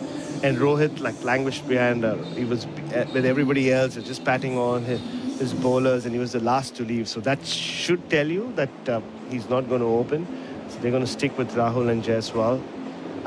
There's been a lot of calls, one from our own colleague Ravi Shastri, that Rohit Sharma should go back up the order, but that would be really unfair on KL Rahul, though, considering he answered the SOS, flew to Melbourne. Obviously, he was flown to Melbourne for that second India A game. He was told you're going to open in this series, so it's unlikely that Rohit Sharma will open. But whenever he comes out to bat, for his sake, hopefully the top order can do what they did in Perth in that second innings, is provide a platform, and what the Australian top 3 did as well yesterday. And we get a look at Josh Hazlewood. So took 4 in the first innings in Perth, looked exactly how we know him to be. Picked up the side strain, didn't play in Adelaide. Clearly minor enough that he proved his fitness, and the The shenanigans of a couple of days ahead of the test is whisked away in a van. You don't really expect that at cricket training, do you, Bharat? Not really. Whisked away with Vittori and Stark. That was quite the drama that afternoon for a private session. There are no private sessions anymore, Gerard, you know that. But yeah, he's had an extraordinary year where he's averaged under 15 with the ball. And, you know, we speak about India batting 134.3 overs in Perth, but he bowled as well as he did in the first innings. He was unlucky. There were so many plays and misses. And every time, a lot like Bumrah in this test match, every time Hazelwood had the ball in his hand on that day 3 surface, it looked like things were going to happen. So India really have their task cut out this afternoon. Australia 445, just watching the warm-ups. Mitch Marsh is part of those as well. So the 3 quicks and the all-rounder going through their paces. Alex Carey comes out. Players scheduled to resume at 11:30 local, so 12 minutes from now, 11 minutes from now, and we will have an hour before they take lunch. If the weather stays okay, lunch has been pushed back till 12:30, so it becomes a testing and crucial hour. Yeah, and I guess Josh Hazelwood understandably will get the new ball again. We saw Pat Cummins take the new ball on the other end from Mitchell Stark. And yeah, I mean, there are a few young Indian batters who have great memories of this ground. Shubman Gill spoke about reminiscing about everything he and his Indian team achieved 4 years ago here in his 3rd test match. That was, he made 91. So he'll be feeling good till the time he gets out there. And it's going to be so important that the 1 hour that India have to play before lunch, they do not lose more than 1 wicket. And whereas for Australia, whatever they've done this morning, if they can get 2 or 3, they know they're well on their way. Yeah. So now that we've seen, well, Australia's first innings has taken the best part of 7 sessions, as we've lost a stack through rain. I think history will show winning the toss and sending Australia in was the wrong call. Once you put 445 up, does it join the rank of cautionary tales? Yeah, I mean, I'm sure Nasir Hussain would want his name to be wiped off and maybe Rohit Sharma's to be added in. Like, you know, to keep drastic. But it hasn't been that day. You're right. Maybe the rain saved him. Maybe the rain saved Rohit Sharma. Yeah, it's... I still understand where they were going with when they chose to bowl. But I think it's as much to do with them wanting to make early inroads as it was their insecurities around this batting. Gerard, I spoke about this earlier. The fact that they brought Jadeja into the side has a lot to do with them trying to fortify their batting. They thought things had just come good after that second innings in Perth, but clearly not. There are still a lot of issues. And yeah, it's again, it's players go through these phases, don't they? And I remember being there in Barbados when Rohit Sharma finished the story like Cody Rhodes did, planted that Indian flag on the outfield at the Kensington Oval, and you felt like things were finally going right for him. This is his glory moment. How quickly the thing turns in 3 months. Everything he's done he's gone wrong. New Zealand series loss, his form's gone. He comes here, takes over from Bumrah after Bumrah has led India to this famous victory. India gets smashed in Adelaide and then he wins the toss, elects to field, and Australia have piled on 445. He needs to find a new story for himself. He really does, and that probably has to be with the bat now, given he couldn't get they couldn't get their tactics right yesterday and couldn't find the right support for Jasprit Bumrah. So crucial hour ahead for New Farm, Australian through and through. Australia all out 445, Travis Head 152, Steve Smith 101, Jasprit Bumrah 6 for 76. India coming out to bat in a few moments' time. We'll have it all for you on SEN Test Cricket for Henley Homes. Buy a Henley complete at home and move in now. SEN Test Cricket for Host Plus, winner of CanStar's Outstanding Value Super Award for the 7th year in a row. That's a plus. Issued by Host Plus Pty Limited. Check the PDS and TND at hostplus.com.au. There are millions of energy-sucking exit signs everywhere that require regular maintenance and wasteful replacement. Smarter Light's Australian-made environmental exit signs reduce your carbon footprint because they are super low energy and have no batteries. Even better, they have a 16-year life with no maintenance required. They're National Construction Code compliant and save businesses and communities many millions. Good for you, good for the planet. Smarter Light environmental exit signs. Visit smarterlight.com.au. Whether you're first timing, upsizing, investing, or empty nesting, if you've found the right home, MeBank has the right loan for you. With great rates and support from a local mobile banker whenever you need it, there's no better time to let me help with your next move. Search MeBank Home Loans today or reach out to your local banker to get started. Me, making money good. Credit criteria, fees and T's and C's apply. Have you heard the news? Beaumont Tiles, your favourite tile and bathroom specialist, now ranges engineered timber, laminate, vinyl and hybrid flooring. If you're looking for a quick and easy reno and want to save between 20 to 25% on hybrid flooring, get into your local participating Beaumont store today. It's all in stock and ready to go. Yes, you heard right. Beaumont Tiles now ranges all hard flooring. You'll be happy you chose Beaumont's. Get a jolly Android deal this Christmas at Telstra, like $500 off the Google Pixel 9 Pro when you buy on a payment plan. Sale ends December 30. Eligibility criteria apply. Did you know you can watch all your favourite SEN shows on YouTube? Subscribe today. Jimbo, could really use your Hilux right now. Took my ute off-roading and I managed to get it wedged between a rock and a hard place, which is another rock. Call me back. Don't send a ute to do a Hilux job. Oh, what a feeling. Toyota. SEN Test Cricket for Host Plus. Winner of CanStar's Outstanding Value Super Award for the 7th year in a row.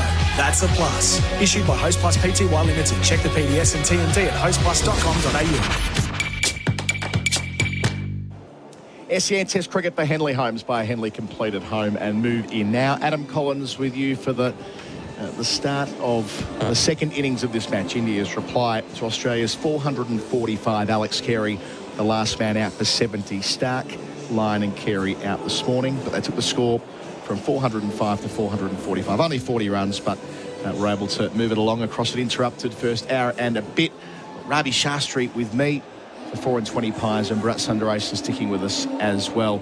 Won't be easy out there for the Indian openers. I can see Jaiswal taking some throwdowns right now. He made a duck in the first innings at Adelaide, a duck in the first innings at Perth. Of course, between times, he made an extraordinary 161 in the second dig at Perth. What they would give for Jaiswal to get in here, Ravi? Yeah, I think they'll still bowl the full length to him. And it's not going to be easy for the Indian batsmen because this is tailor-made for the Australian fast bowlers. They would have seen the lengths that are important on the surface. They've played here before. They like bowling at the Gabba. The trio of fast bowlers, and they will get it up to the bat there because there's still the movement off the seam. The bounce and carry is good. So whilst the ball is hard and new, it's not going to be easy. And and there you see Jaiswal. He's knocked one straight into the Australian huddle. Smith, I think he... Yes, no. He targeted Smith and then he puts his hand up. Sorry. Who did it hit? Flicked one through mid-wicket straight into the Australian huddle. So the huddle's beneath us and Jaiswal's over to our right. He hit it with such force off his front pad. But who did it hit? Tama, the videographer. He's copped one on his shin, I think. and Jaiswal's coming down now to apologise to Tama Stockley, who's a great tourist and a great member of the Australian media pack. He works with the Aussie team as a videographer, brilliant at his job. And Jaiswal's come all the way over to apologise, and Steve Smith's pointing at his leg, saying, "No, you hit him here. You hit him here." But all's well that ends well. A bit of colour and movement before both sets of players cross the rope. KL Rahul stood next to Jaiswal, the left-handed Jaiswal, 1,304 runs at 54 this year with 3 centuries, a couple of doubles.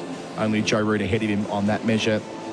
And KL Rahul, who batted very nicely at Perth, but missed out last week at Adelaide, albeit after a start on afternoon 1 in that day-night test match. The pair of Indian openers cross the rope now. Rohit Sharma, the captain, is carded to bat at 6. Between them, Shubman Gill, Virat Kohli and Rishabh Pant. And that challenge that you referred to then, Ravi. You look at the Australian bowlers this year, their numbers are remarkable. Hazelwood back in the side today, 34 wickets at 13. Cummins 27 at 25. Lyon 27 at 21. He barely bowled last week. And Stark 27 at 28. Brilliant with 8 wickets last week at Adelaide Oval. So this is the quartet they like to play together at this ground in situations just like this. Yeah, and all 4 bowlers will come into play. No, let's not forget Nathan Lyon. He's got a good record here. We saw Jadeja bowling the odd ball gripping, going through the top as well, so he'll get some spin and bounce.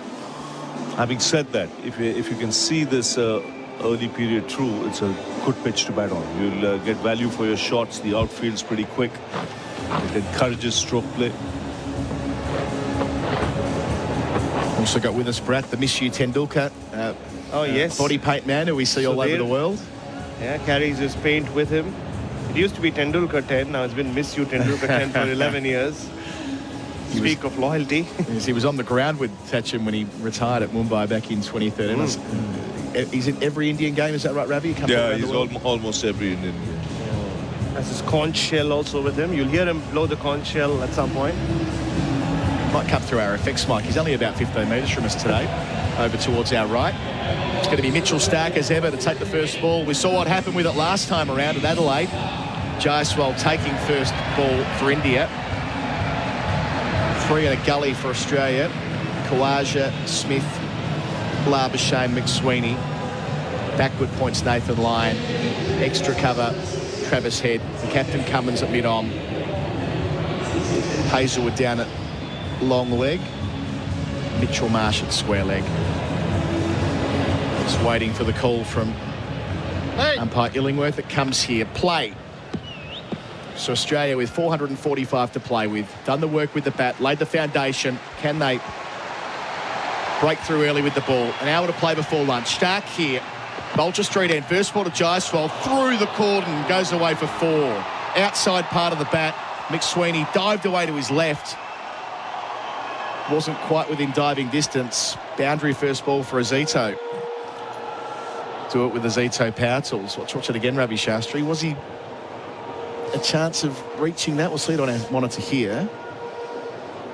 But again, the full length delivery. He's looking for swing. Just a hint of movement. It went to ground though. Yeah, went to ground, yeah. You can see intentions of Stark pretty clear. Search for that swing. Get the ball up to the bat. Full and swinging straight away. Stark close to the stumps. Bowls here. Leg stump line. Straight to square leg. Taken by Mitchell Marsh. Stark gets Jaiswal's second ball. Remarkable. It was catching practice. Half volley on leg stump. And he's gifted Australia his wicket. Jaiswal misses out in the first innings of 3 consecutive test matches.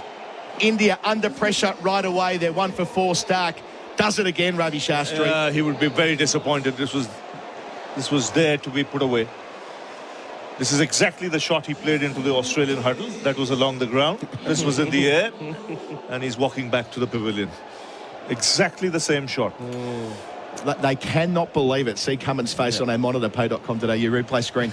You can't even call it a plan coming together. It was a ball, as you say, Ravi, that sort of 5 times out of 10 races away to the rope, but just a miscue, and it just dollied up to Mitchell Marsh. Thomas Stockley must have cursed him when he got hit on the shin. Because like Ravi said, it was the same shot, and when a fielding team responds with that amount of laughter following a wicket, you can see Mitchell Marsh was a little surprised as well that it was hit to him inch perfect, straight to him. He didn't have to move.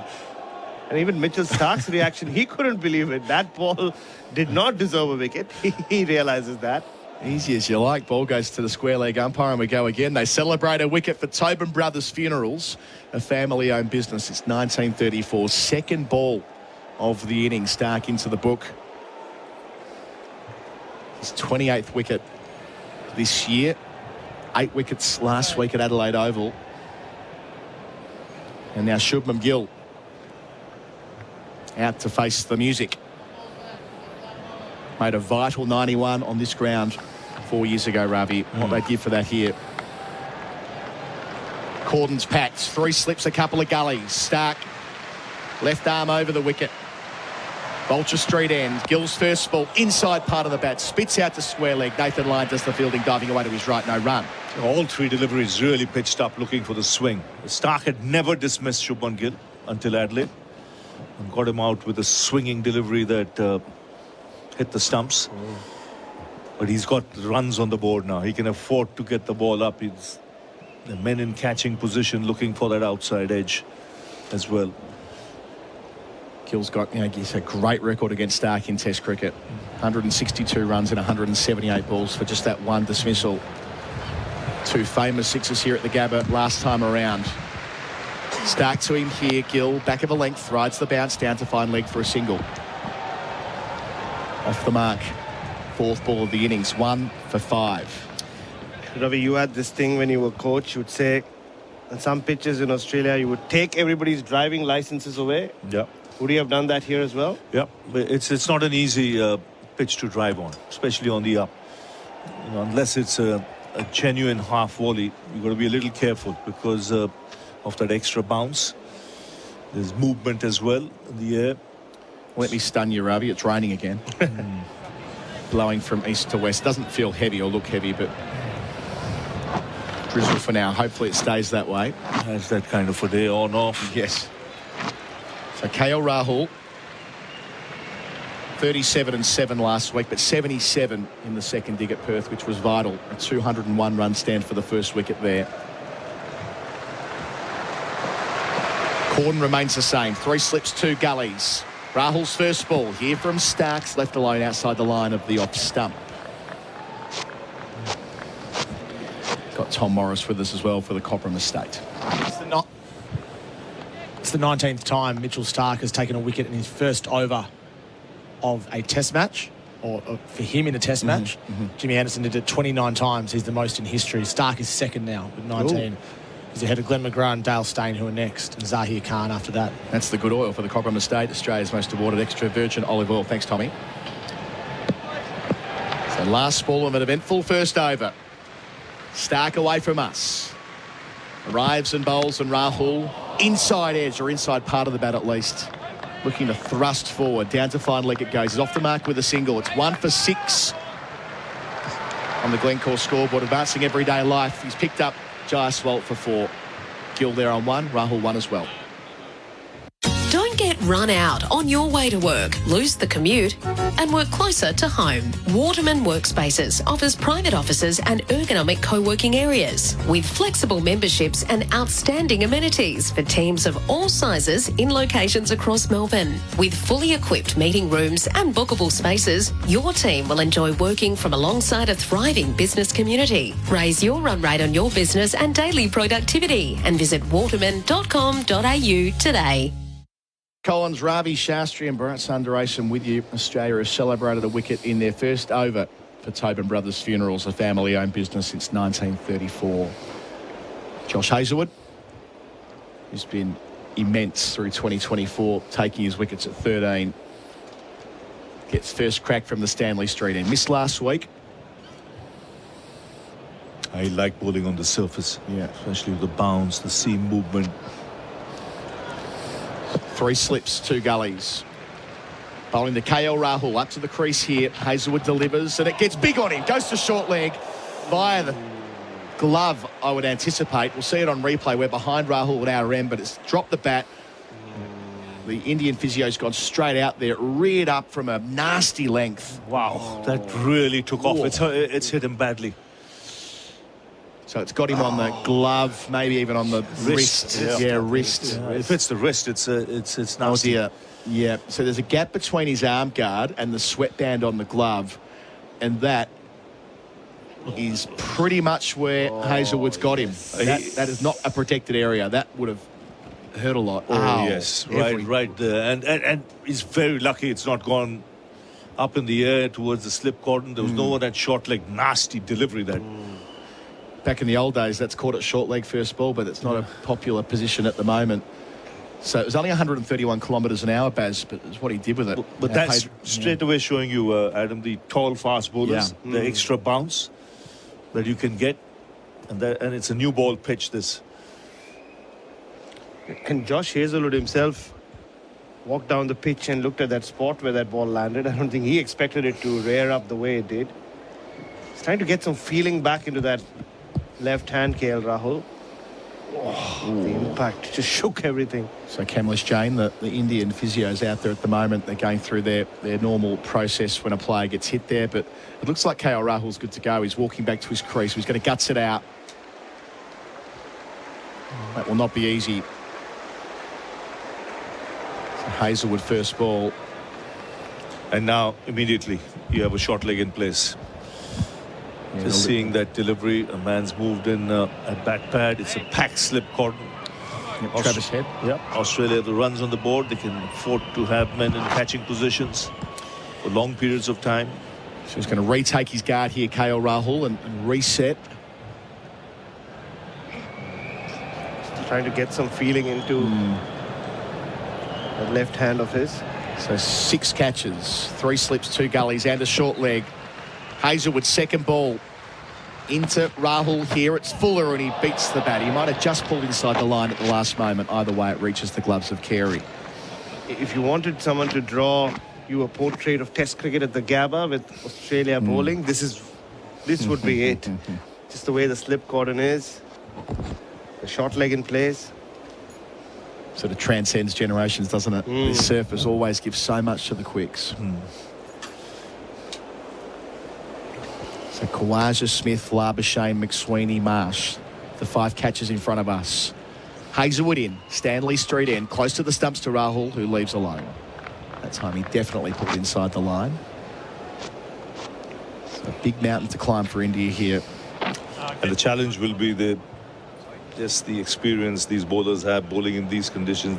There'll be no easy runs on offer. And you'll have to go through the grind, concentrate hard. He's never played a test at Brisbane before, Rahul.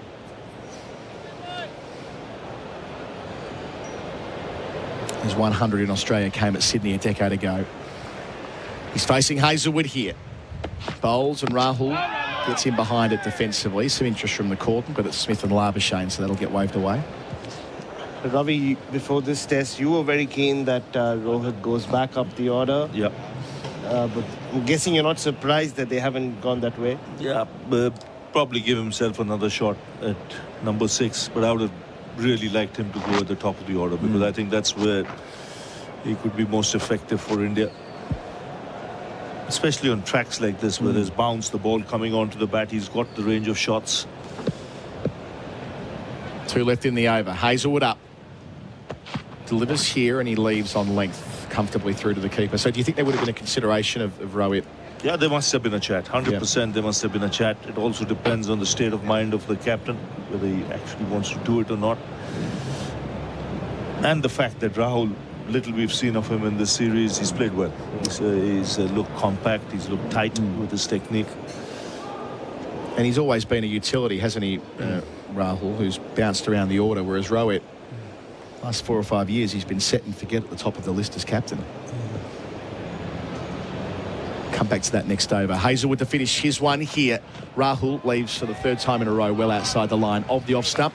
1 for 6 India after 2 overs. Rahul and Gill are both on 1 on the Glencore scoreboard, advancing everyday life. Hosting Christmas? Let Lombard help with all your Christmas table needs. All new bonbons, tableware and Christmas decorations in-store now. Lombard.com.au. Did you know you can watch all your favourite SEN shows on YouTube? Subscribe today. Charisma potatoes. With 25% less carbs, it's the healthier all-rounder. Isn't it time you started cooking with Charisma? Australia's favourite lower carb, tastier and super versatile potato. Available exclusively at Coles. Some drizzle here at the Gabba, but only light as Stark prepares to start his second over. Got Ravi, Shastri, Bharat, Sundaresan with me. Stark up. Cordon packed. Bowls to Gill. Over the wicket. Full and out to gully. What a take by Mitchell Marsh. Diving to his left in the gully. That is a screamer. Gill's gone for 1. India are 2 for 6. Stark does it again. Australia on a roll. That's plucking an apple out of thin air. That was brilliant. The first one was a dolly straight to him. This one was magnificent. This was travelling. And he went flying across to his left. Oh, it's a brilliant catch. Absolutely brilliant. And the Aussies on fire at the moment. See it again for pay.com.au on the replay screen, Baz. That'll live in the memory for a long time for Mitchell Marsh. 2 catches in 3 overs, but that is a gem. Yeah, all those people who say he's too stiff, he can't move, he'll remind them of that. He'll talk about this catch for the rest of his life. He'll say the bison can fly. Australia get to celebrate another crucial moment for New Farm, Australian through and through. And Virat Kohli is going out far too early here. Scoreboard pressure mounting on the visitors. 2 for 6, remembering that Australia made 445. They are under the pump. So loose from Shubman Gill as well, Ravi. Full ball. We saw him throw his bat the previous over as well. I spoke about the driving licenses. It's too late now. Too late. Had his best year in Test cricket, Gill, but he's let himself down there and missed out last week at Adelaide, having not played at Perth. But now it's time for Kohli. Perfect from Australia's point of view. Getting in Kohli inside in the 3rd over itself. They're 2 down. Real challenge playing this new ball, but you've got to be tight with your technique. The discipline has to be there. And trying to negotiate it. His 28th Test match against Australia, Kohli. Facing Stark, as he's done so often. First ball here. Kohli plays and misses. Not far away. Oh, that's nerves. That's nerves. Doesn't matter how big a player you are. The nerves are jangling at the moment. You could see it. This was pitched up. It was loose from Kohli. Oh, yeah. Gosh, imagine he nicks that. It'll be 2 in a row, Baz, in exactly the same channel. Driver's license should be put away for at least the rest of the session. Blimey. Up at 140 as well there, Stark. So his long approach in here, Vulture Street end. Bowls to Kohli, beaten. A ball that takes off from a length beyond the shoulder of the blade. Carey takes it when it's still on the way up. Fingers pointing towards the air. Super stuff. That was nasty. This was again, they're enjoying it, the Australian bowlers. There's bounce here. It's gone at pace. Natural angle, taking it away from the right-hander. All he needs is to get one to swing back now. That'll really keep the batsman guessing. Wobble seam as well, making it that much more difficult. So the variation, the swing and the seam from Stark. Goes again to Kohli, delivers here. Kohli inside edge onto the pad. Quick single, taken and through. It was McSweeney who they were banking on not collecting and throwing. Didn't get there in time anyway. Kohli off the mark with that single. 2 for 7. Well done, KL Rahul. I think it was his call. He realized his senior partner needs to get off strike. This gives him those extra few minutes to just settle down. Like Ravi said, he looks very nervous, looks very edgy at the moment, Virat Kohli. Yeah, one would be. You know, you've been on the field for that long and you hardly get a breather going in. 2 wickets have fallen very quickly. And Rahul hit in the previous over too. He'll face Stark here. Sun beating down at the Gabba. Bowls and he defends competently. Bat and pad close together. Out to Cummins at mid-off. No run.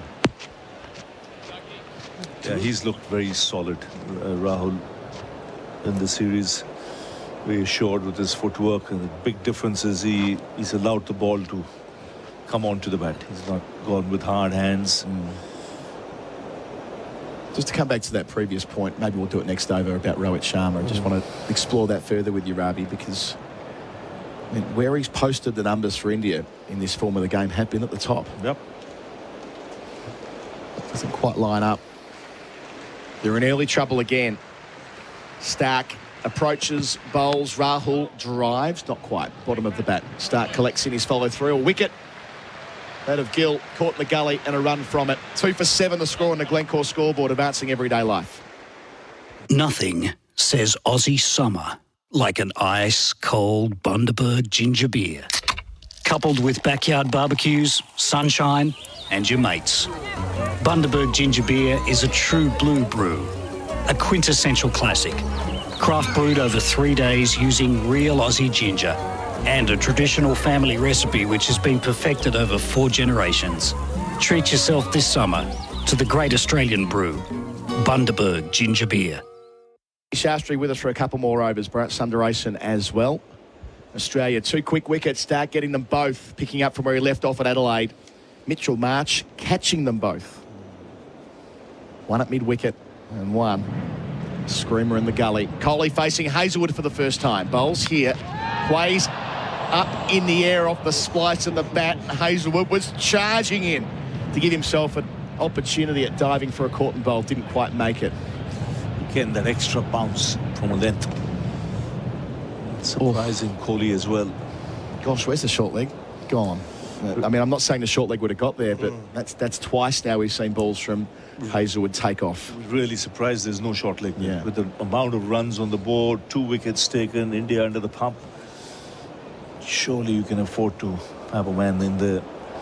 Yeah, Travis Head's over at mid-on. Better under the lid. 4:38 behind. 3 slips, 2 gullies. Hazlewood passes umpire Kettleborough. Bowls here. Kohli plays out to mid-wicket where Nathan Lyon's doing the fielding. Tom Morris is with us as well for the Copper mistake. You mentioned Mitchell Marsh, 2 catches in the innings. Just the second time he's done that in his Test career. The other time, I think you might have been there, Colo. Johannesburg, 2018. Yeah. Against South Africa. Pretty grim Test match for the Australians. And for him, got injured there, Mitch Marsh. Missed a lot of cricket after that Johannesburg Test match. Thank you, Tommy.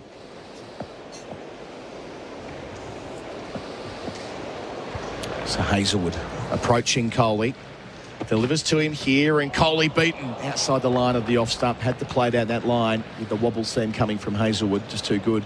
Too much movement with the new ball. Get us back to Rowett. So just want to get your sort of final thought on this, that if they've got him there making runs, a couple of hundreds against England earlier this year, crucial against Australia when he played at this ground and indeed at Sydney in 2021. What would be the reason for him not backing himself? Does that say more about where Rowett's at? He would have opened had he come here for the first Test match. There's no doubt that Rohit would have opened the batting. Rahul's job was to bat at 5 or 6. Hazlewood in again to Kohli, who leaves. I think it's the state of mind as well. He came in after he missed the first Test match. He would have seen how that first Test match went. Rahul batted well, so when he came here, there would have been thoughts of, why change it? Let Rahul carry on the way he is. But what's important from India's point of view, and the reason I say is, when he went at 6, he didn't look the part. He just looked out of place. And as a captain, you want the captain to be in the mix, to lead from the front.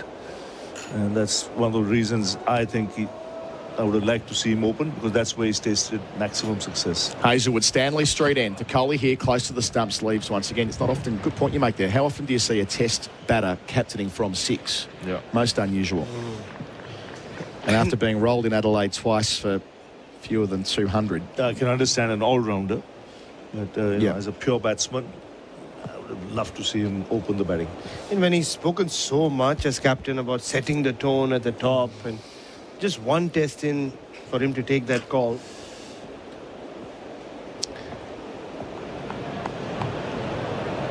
Who knows, he might bat in this session. Still some way to go. 39 minutes till lunch.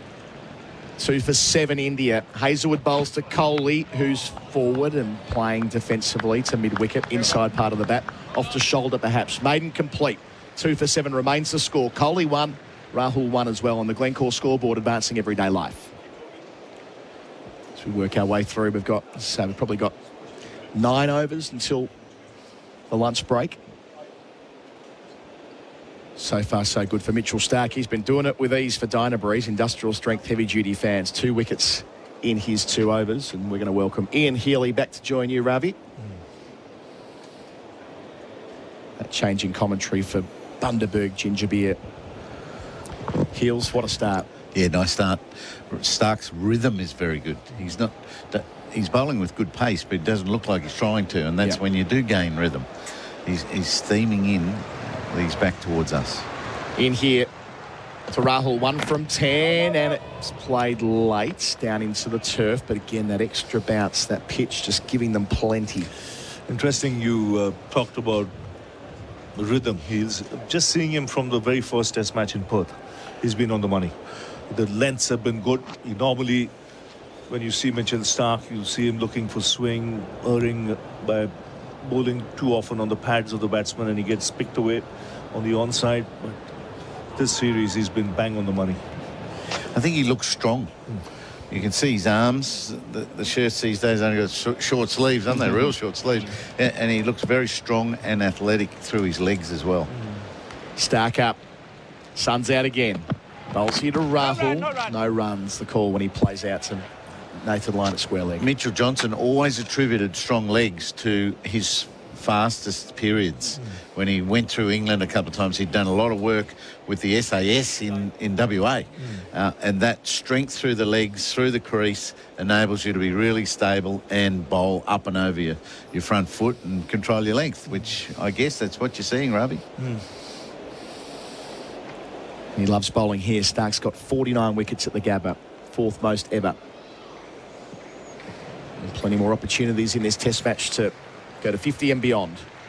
Bowls to KL Rahul over the wicket, but leaves alone on length. Hits the gloves of Carey hard through the effects mic there. The other thing he sometimes has trouble with, Ravi, is his feet. Starkey's always scratching at the crease a lot. He's not doing that a lot in this spell. So that's another sign that he's in control of that body of his. And just the body language, he seems to be quietly confident with the way he's bowling.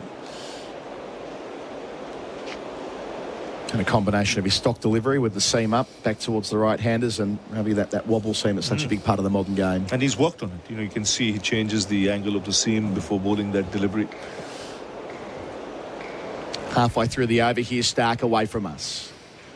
To Rahul, who plays straight, ends up out at extra cover with Cummins, but bat and pad were close together.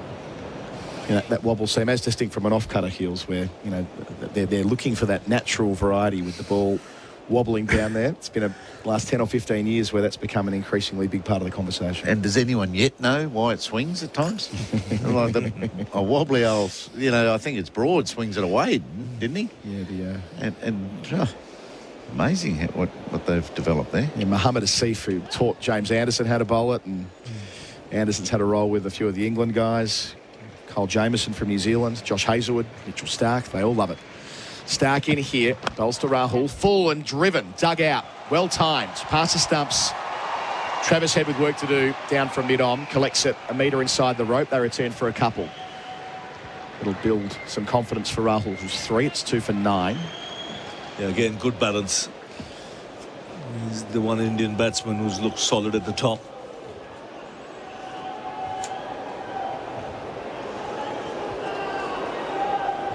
How does Rahul play the short ball? Good. He can leave it, but it's not a bad idea for Australia to target him early doors. He was out in that fashion in Adelaide. Okay. Pat Cummins got him, caught behind. Much better record away from home, and the pace is on. 700s away, facing up here, edging into the cordon on the bounce. Sneaks past Labuschagne. Khawaja does the tidying up. Completes the over. 2 for 9.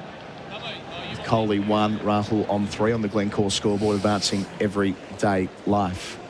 So that was the way that you used him when you were coach, right, Ravi, where KL Rahul often would find himself out of the mix at home, but away from home, you like to have him. Yeah, well, always, and in the top order. He first made his debut when I was the coach. He batted at 3 and looked an ideal number 3. But the problem Rahul has had right through his career is injuries. So just when he would be in good nick, he would get injured. He would be out for 3-4 months. Someone else would come in and do the job. But so much of natural ability. So Kohli's turn. He's got to stand up here. The senior pro in this Indian lineup. Facing Hazlewood here. First ball worked down the fine leg. Nicely negotiated. The ball with extra bounce again. He's 2 with a couple of singles. 2 for 10. So Kohli, that 100 at Perth, of course, but it's reasonable to say India were a mile ahead in that Test match when he walked out. They weren't the most challenging conditions. Front foot no ball as well. Retrospectively signalled here by umpire Kettleborough. So 2 for 11. We'll see the pay.com.au replay screen, and Hazlewood over by a couple of inches. I'm bringing the short leg in for Rahul when he comes on strike. Travis Head's gone from mid-on up to short leg. And, it's a good little burst, a half an hour here, where they can really throw everything at this one Indian partnership. Break this, I'll be even happier. Yeah, no downside. 4:34 behind. Hazelwood in, bowls to Rahul, short legs there, but that's well wide of the off stump. And they can go all guns a-blazing here. And just on Kohli, yeah, this year, 2024. Average of 27, and he's down to number 20 in the world according to the ICC and rankings. To think how long Kohli was the top dog on that measure. So much experience in Australia. Averages 53 here. 700s in Australia across 4 and a bit tours. So if it's going to be anyone. Batting with Rahul, who's facing up here. Hazelwood to him, placed a short leg on the bounce, nicely taken by Travis Head. Moving to his left. Bit unfortunate for Travis Head that he's found himself as the full-time short leg these days, Heels. Never do a bad job well. And, normally that'd be McSweeney. Yeah. In you go, son. But he stayed out of there as well. Point of fascination with McSweeney when he went straight to the gully. They must have loved his hands over at the Wacker in that training camp they were doing.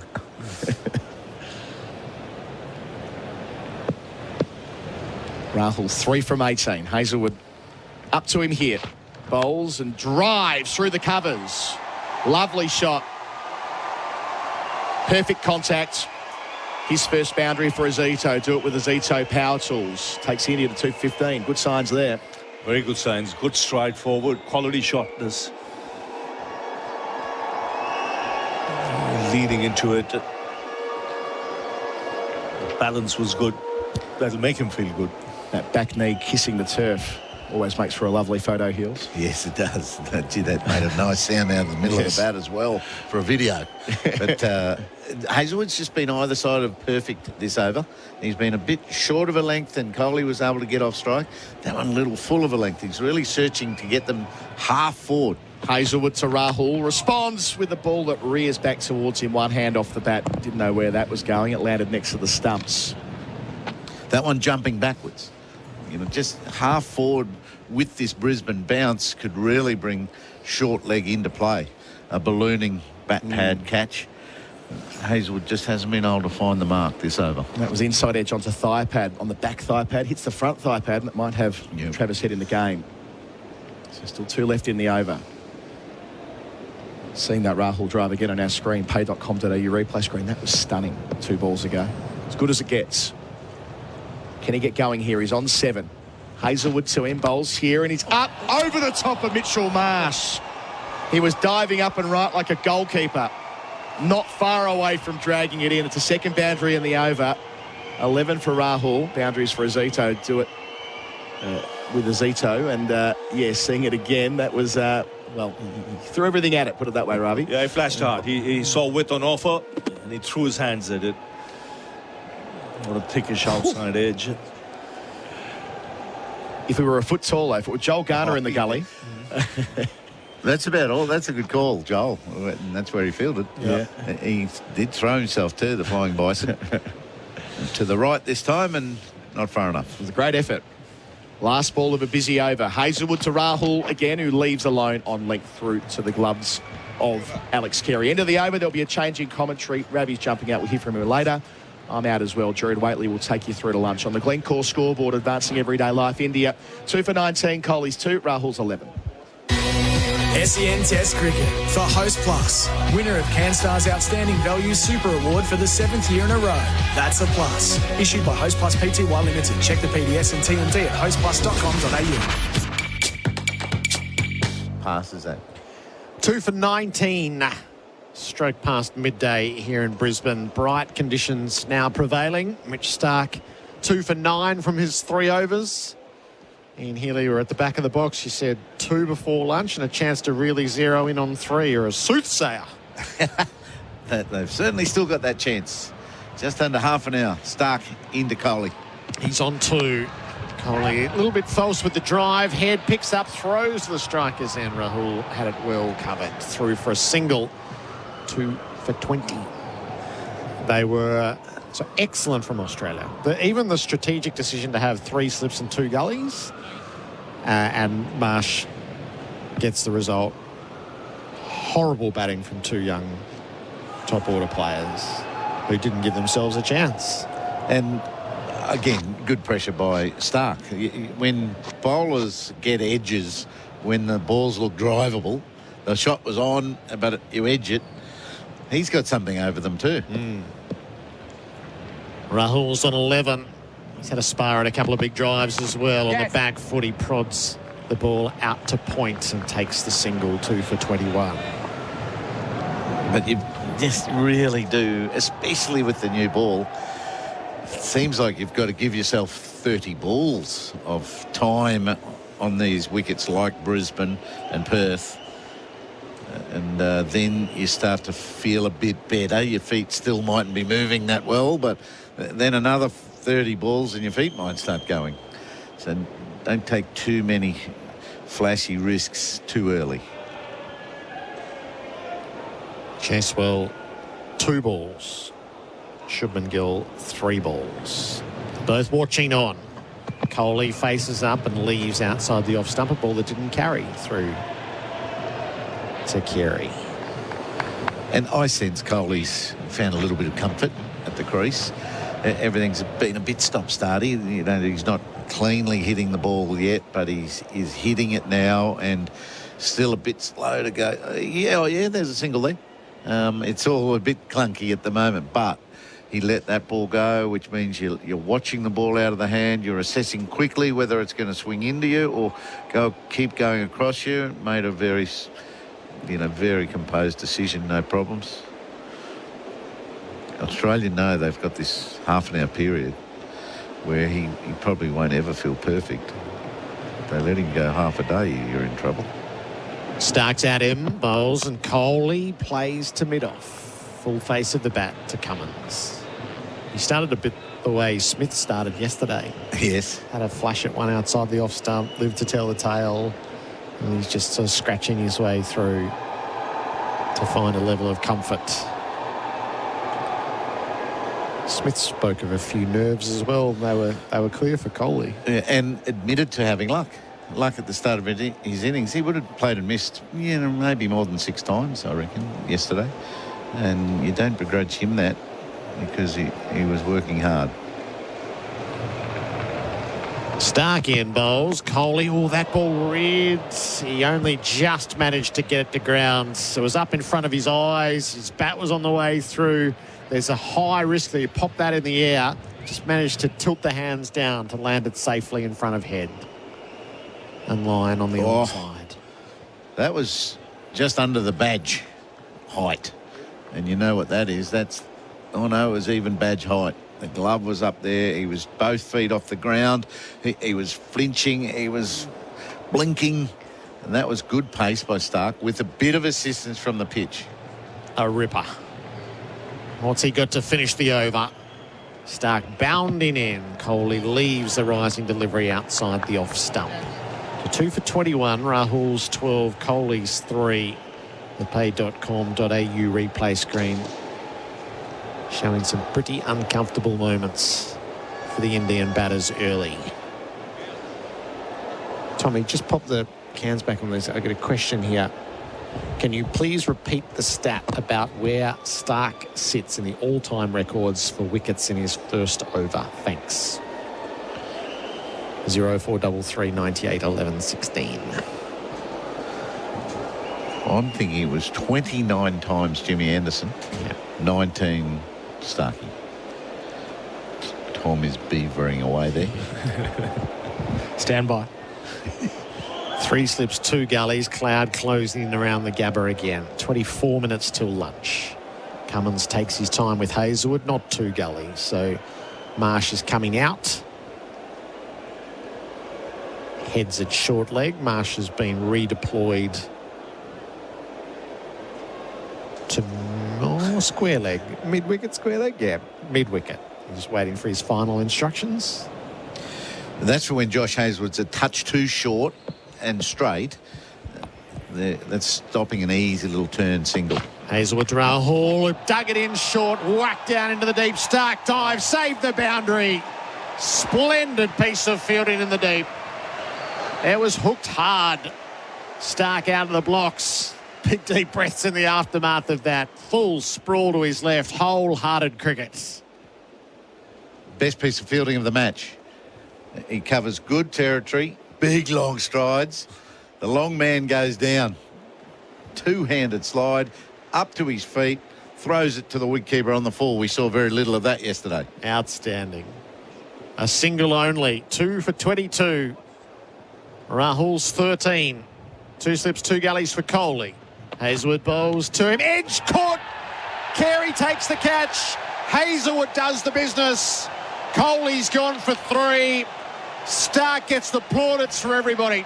Kohli shouldn't have been on strike by rights. That's what one great piece of fielding can open up.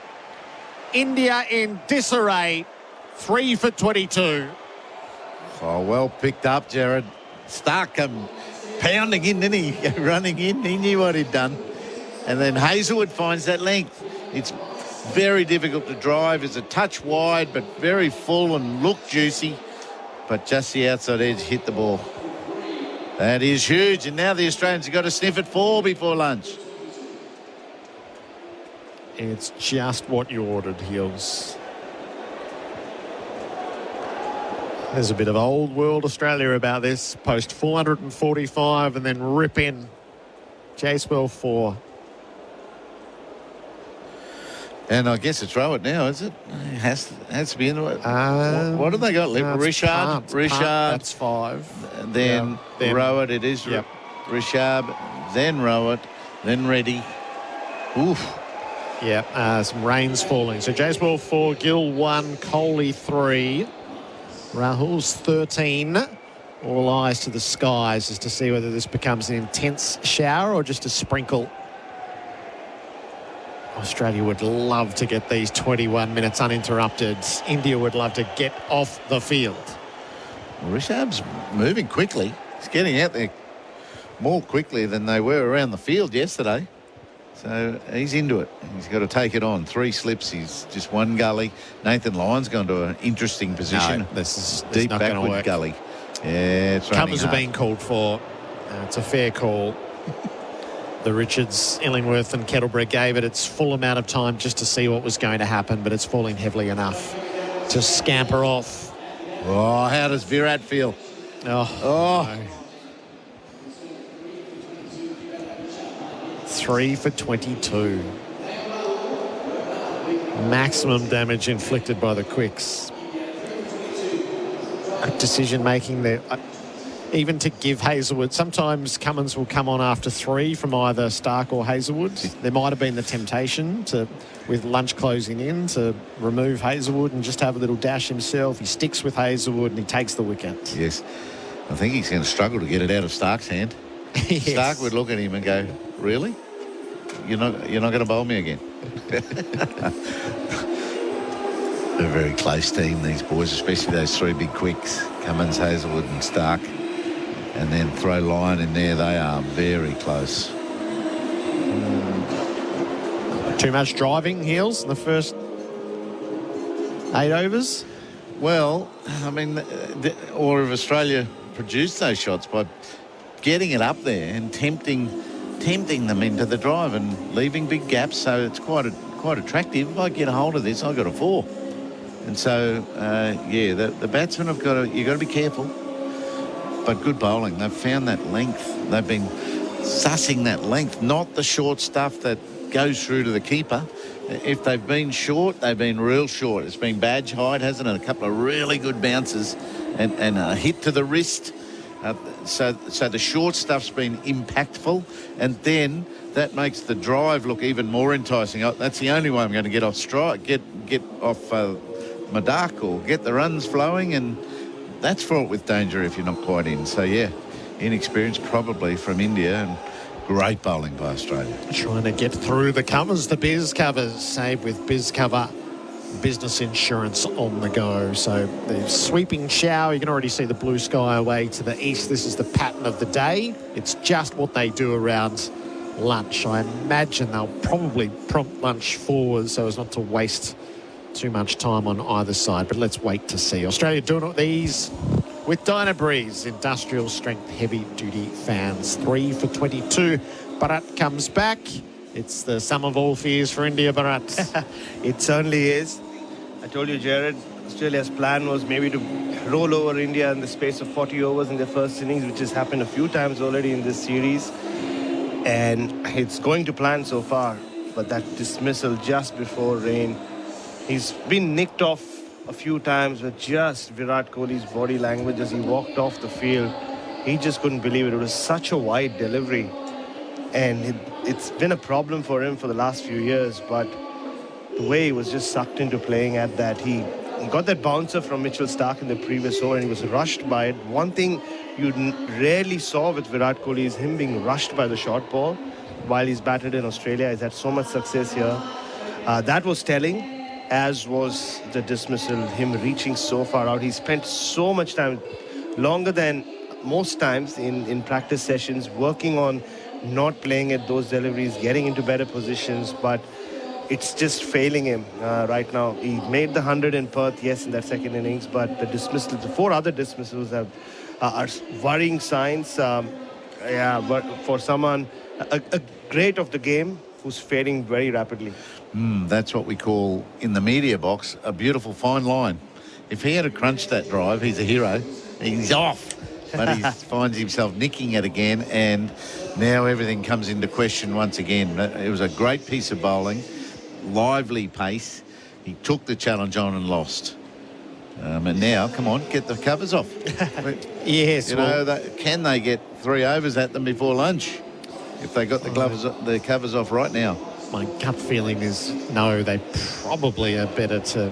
Oh, well, the cricket conventions. Who knows what they are? Soft. 16 minutes till lunch. It would be better just to call it right now and save the time on the other end. But anyway, Tom, we had a pending question around just wickets in first overs of Mitch Starc's Test innings. Yes, the first over of an innings in Test cricket. Jimmy Anderson did it 29 times, took a wicket in the first over of an innings. Mitchell Starc is second with 19. So Heels was bang on, not for the first time, and hopefully not for the last. Glenn McGrath, 16 wickets, and Dale Steyn did it 14 times. Their first over of an innings. No, the first over of an innings. Yeah. And the other stat that Benny Jones has done for Fox is the only man with more wickets in overs 1 to 10 with a better strike rate in Test history is Dale Steyn. So Mitchell Starc, we know he's an incredible new bowler. Those are the numbers to back it up. Okay, so Mitch Starc, the player of the day for Bingley. Better living every day thus far. They have called lunch. So play to resume 40 minutes from now, 12:55 local. Australia all out, 445. India 3 for 22. Jaswell, Gill and Kohli all gone. Starc 2 for 11. The Tyre Power scoreboard, customer safety first. All right, let's hit lunch, shall we? Quizzes pending. Tom and Kat are coming up. It's a feast to be had, and we'll be back. Is your money halal? Get halal home loans and investments with Hijaz Financial Services. Escape the everyday and visit royalcaribbean.com.au to book your next adventure. SEN Test Cricket. G'day there, a slow run on the Westgate Freeway, inbound from the Balti through the Burnley, a broken down truck to watch out for on the Monash outbound before Toorak Road, blocking the left-hand lane, and lights are out in St Kilda at the intersection of Carlisle and Ackland Streets, and in the city at the intersection of King and Lonsdale Streets. From 10 p.m. tomorrow night, the Westgate Freeway will be closed in both directions from Millers Road to Williamstown Road. Detours in place, search Big Build for more info. And the Sixers take on the Renegades in the BBL here at Live tonight on SEN. Looking for a super fund that is halal and affordable? Get Halal Super from Hijaz Financial Services. We help Australians invest their super while your funds remain true to your values. Hijaz Financial Services, keeping halal super affordable. HijazFS.com.au. This information is provided by Hijaz Financial Advisors Proprietary Limited, AFSL 517686, and Hijaz Islamic Credit Solutions Proprietary Limited, ACL 480542, and does not take into account your objectives, financial situation, or needs. There's so much going on at Christmas, figuring out what to watch can be a bit of a mission. For some, it's all about rewatching classics like Home Alone or debating if Die Hard is a Christmas movie. Spoiler, It is. But it's also the perfect time to catch up on the year's biggest blockbusters, like Hugh Jackman and Ryan Reynolds teaming up in the hilarious, record-breaking Deadpool and Wolverine. You can stream all this and so much more on Disney Plus right now. So there you go, Christmas entertainment sorted. Sign up at disneyplus.com. Oh, great. Here we go again. Right, do you know why I pulled you over? Yeah, it's my window tint. Pretty dark, isn't it? Yeah, but it's... Looks like a professional job. So Yeah, but... I bet that's Tint-A-Car Octane, isn't it? Yeah, that's right. Darkest legal tint you can get. Looks great. Oh, thanks, mate. Off you go. This month, get $100 off Octane Tint from Tint-A-Car. Call 13Tint or visit tintacar.com.au. We also tint homes. If I asked you to go outside now, grab a shovel and hack through your internet or water connection, would you do it? Of course not. It'd cost you a fortune to fix, plus being without internet or water for hours or days would drive you mad. Yet digging without searching before you dig online first is a gamble. Or worse, if you strike a gas or electricity main. Before every job, search before you dig online every time. And never dig blind. Through 100 years, New Farm has gone through thick and thin with Australian farmers. Through protection, through innovation, through growth. All so that Australian farmers are there for Australia.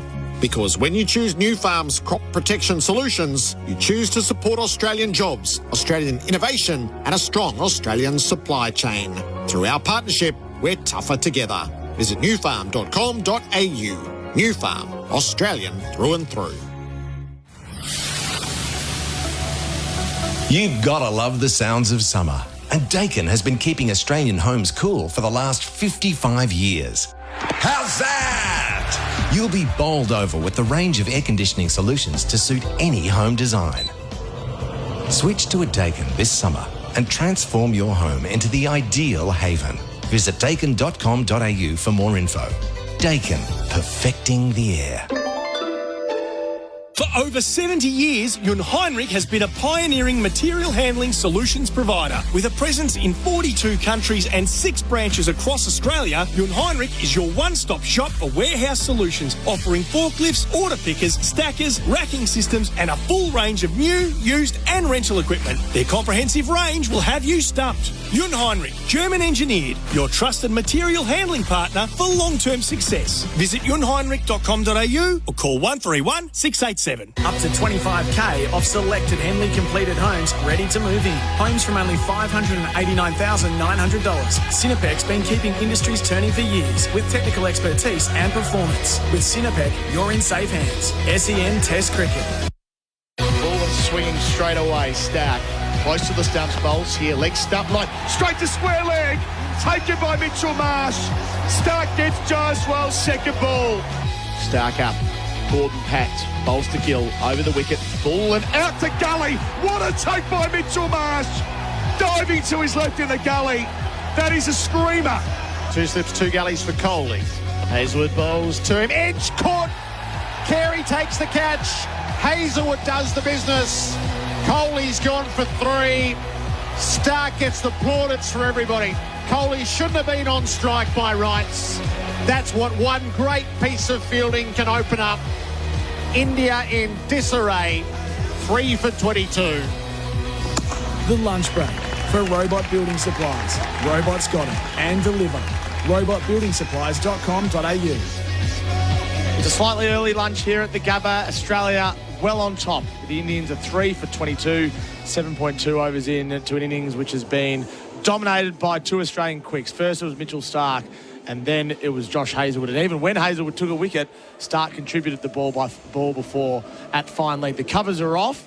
Hopefully we start again in about 25 minutes' time for the second session here in Brisbane. Simon Katich is alongside me. This is like the Australia of old, isn't it? Make big runs and then put the pressure on with some bowling. It's the perfect test win template. Bat big in the first innings and then hope that the wicket starts to deteriorate a bit. And what we've seen here already this afternoon is some extra pace and bounce from the trajectory of the Australian quicks being taller. You know, the first ball that Rahul faced of Josh Hazelwood climbed and decked back and hit him on the wrist. So India are in some serious trouble here, having lost 3 wickets already. Do you remember in Perth when Bumrah was bowling, it was like he was getting more out of the pitch than any of the Australian bowlers in the second innings? And the same applies here, but the other way. Not Bumrah, but the Australian quicks are getting so much more out of this deck than the Indian quicks aside from Jasprit himself. They have, and I think that's what's getting inside the minds of the Indian batsmen now, because they've seen Rahul get hit first ball. He's still hanging in there, but the other 3 have played pretty wayward shot, not wayward, I mean loose shots, because all 3 balls, I mean, Jaiswal clipped one, second ball straight to square leg. I mean, that's probably a shot that, you're not trying to hit the ball in the air early on. And then after that, Gill played way away from his body, and Mitch Marsh took a great catch at gully off Mitch Starc, and then Virat Kohli right on that rain break nicked a wide one off Josh Hazlewood, a ball that he could have easily let go. So you just wonder whether, having been out there in the field for a long period of time, they're a little bit jaded mentally and also worried about what this wicket's going to do with the new ball. And that could have been part of Australia's plan, to have them in the field for an extended period of time this morning, which we were a bit confused by. And it still might not make sense if the game ends up being a draw. But Virat Kohli has this issue outside off stump and is being peppered this series for Starc, Cummins, Hazlewood and Boland. He's made 64 runs from 115 balls this summer, 4 dismissals. He hasn't got out to Lyon, he hasn't got out to Marsh, and he's faced Labuschagne in head as well. They've got this plan, and it's consistently working against India's most iconic player. It is, and the reason it's working is because Virat Kohli's been impatient. That ball today, if you know there's lunch breaks coming up, yes, it's wide, it's probably might be there to hit, but it's also there to nick, and he nicked it. And that's something that when you're in a mindset that you're prepared to bat for long periods of time, just like Steve Smith was yesterday, you can let that go and say, oh, you know what, I'll have a piece of that maybe when I'm on 50 or 60 and I really know what's happening with this wicket. But when you're out there in the first 10, 15 balls, like they have been, then they haven't been patient enough. Are you worried about Kohli? This is 2 test matches after him at 100. Yeah. But from what you're seeing, are you worried about him? Oh, look, there's no doubt. I mean, he gets to 36 years of age and, given the heights he has reached, much like Steve Smith, it's very difficult for these players to maintain those heights throughout their whole career. So at some point, they have to come off that peak. So technically, they're not going to be as good as they were in their prime. And generally, that age, it comes in the mid to late 30s. History suggests that when you look at all the numbers.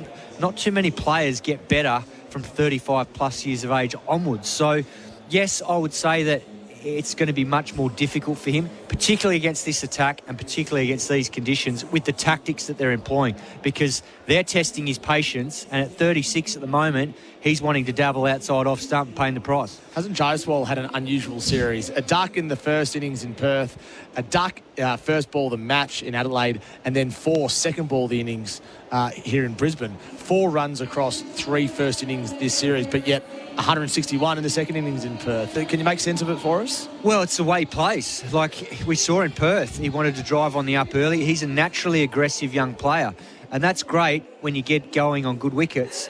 And when you start playing on wickets like this, where there's some pace and bounce and movement early on, that's where he's coming undone, because you can't always just go out there and play the same way as an opener. You have to assess the conditions, and this Australian attack are working him over beautifully. I mean, the first ball Mitchell Starc bowled to him was an absolute beauty, and he nicked it just through the gully for 4. And then the second one, it shouldn't have been clipped in the air to square leg. That's something you wait to let come on the bat and maybe just tuck it down to square leg or fine leg for 1. But he's trying to hit that powerfully for 4, and he paid the price. This is the lunch break with Simon Katich and Tom Morris for Robot Building Supplies. From stumps to roof, will bowl you away with better prices. The player of the day contender, thanks to Bing Lee. Better living every day. You can have a few to pick from here for Australia, don't you? There is, but I'd say it probably goes to Mitchell Starc, because he hit a couple of nice ones with the bat, hold out, and then he's come out. And as he always does, his knack of taking wickets in his first over is unbelievable. And that sets the tone, and it puts panic into the opposition dressing room, because all of a sudden, number 3, he doesn't have a few overs to sit and watch. He's straight out there, and then everyone else starts getting ready and padded up. So I think he deserves it. We know Mitchell Starc's an all-time great. I said before in the commentary, I think you weren't on, Benny Jones from Fox mentioned that no bowler in history, aside from Dale Steyn, has taken more wickets in overs 1 to 10 of an innings with a better strike rate. So he's up at the very top of new ball bowlers of all time. It's no surprise what we're seeing here today and what we've seen earlier in this series. Well, I always felt, having played against Dale Steyn at the peak of his powers, I thought he was the bowler of that generation in this sort of, from 2000s onwards. Yep. And that's saying something because obviously Jimmy Anderson's got the most Test wickets, but Dale Steyn was the standout.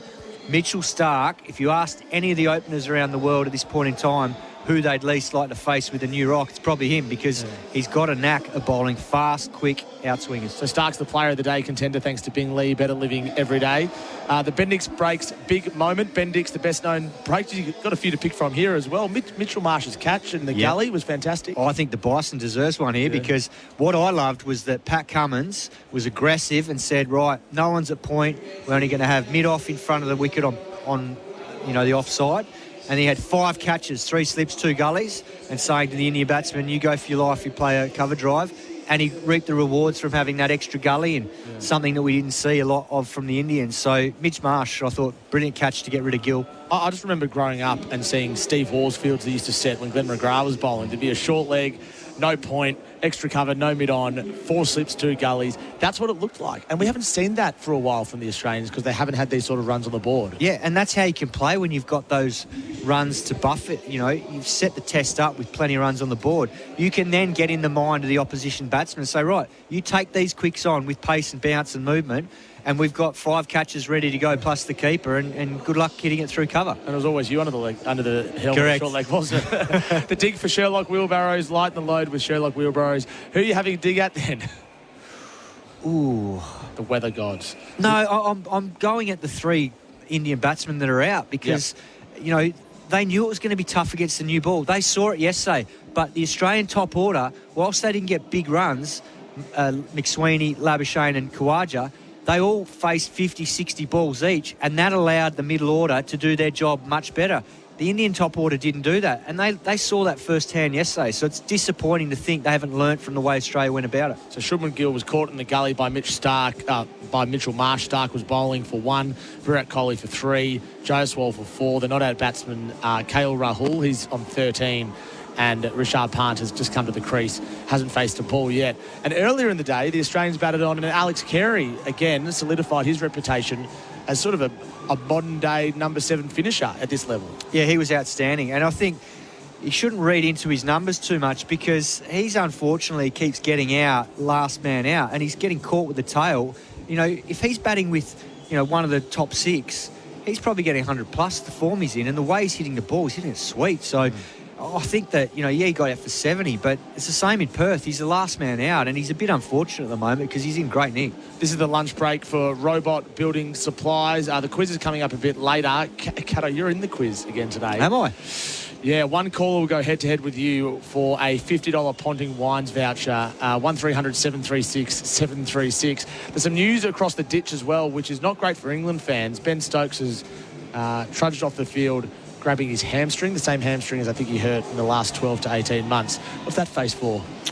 Well, he's had a lot of injuries, and it's a shame because he's got them playing aggressive cricket. They're doing really well in New Zealand, and you want to see the best players playing, particularly next year when the Ashes rolls around. You'd like to think that the England skipper is going to be here fully fit so that it's a blockbuster series. It's not exactly the same, but I did mention yesterday that Kane Williamson was on 32 Test hundreds and Steve Smith made his 33rd.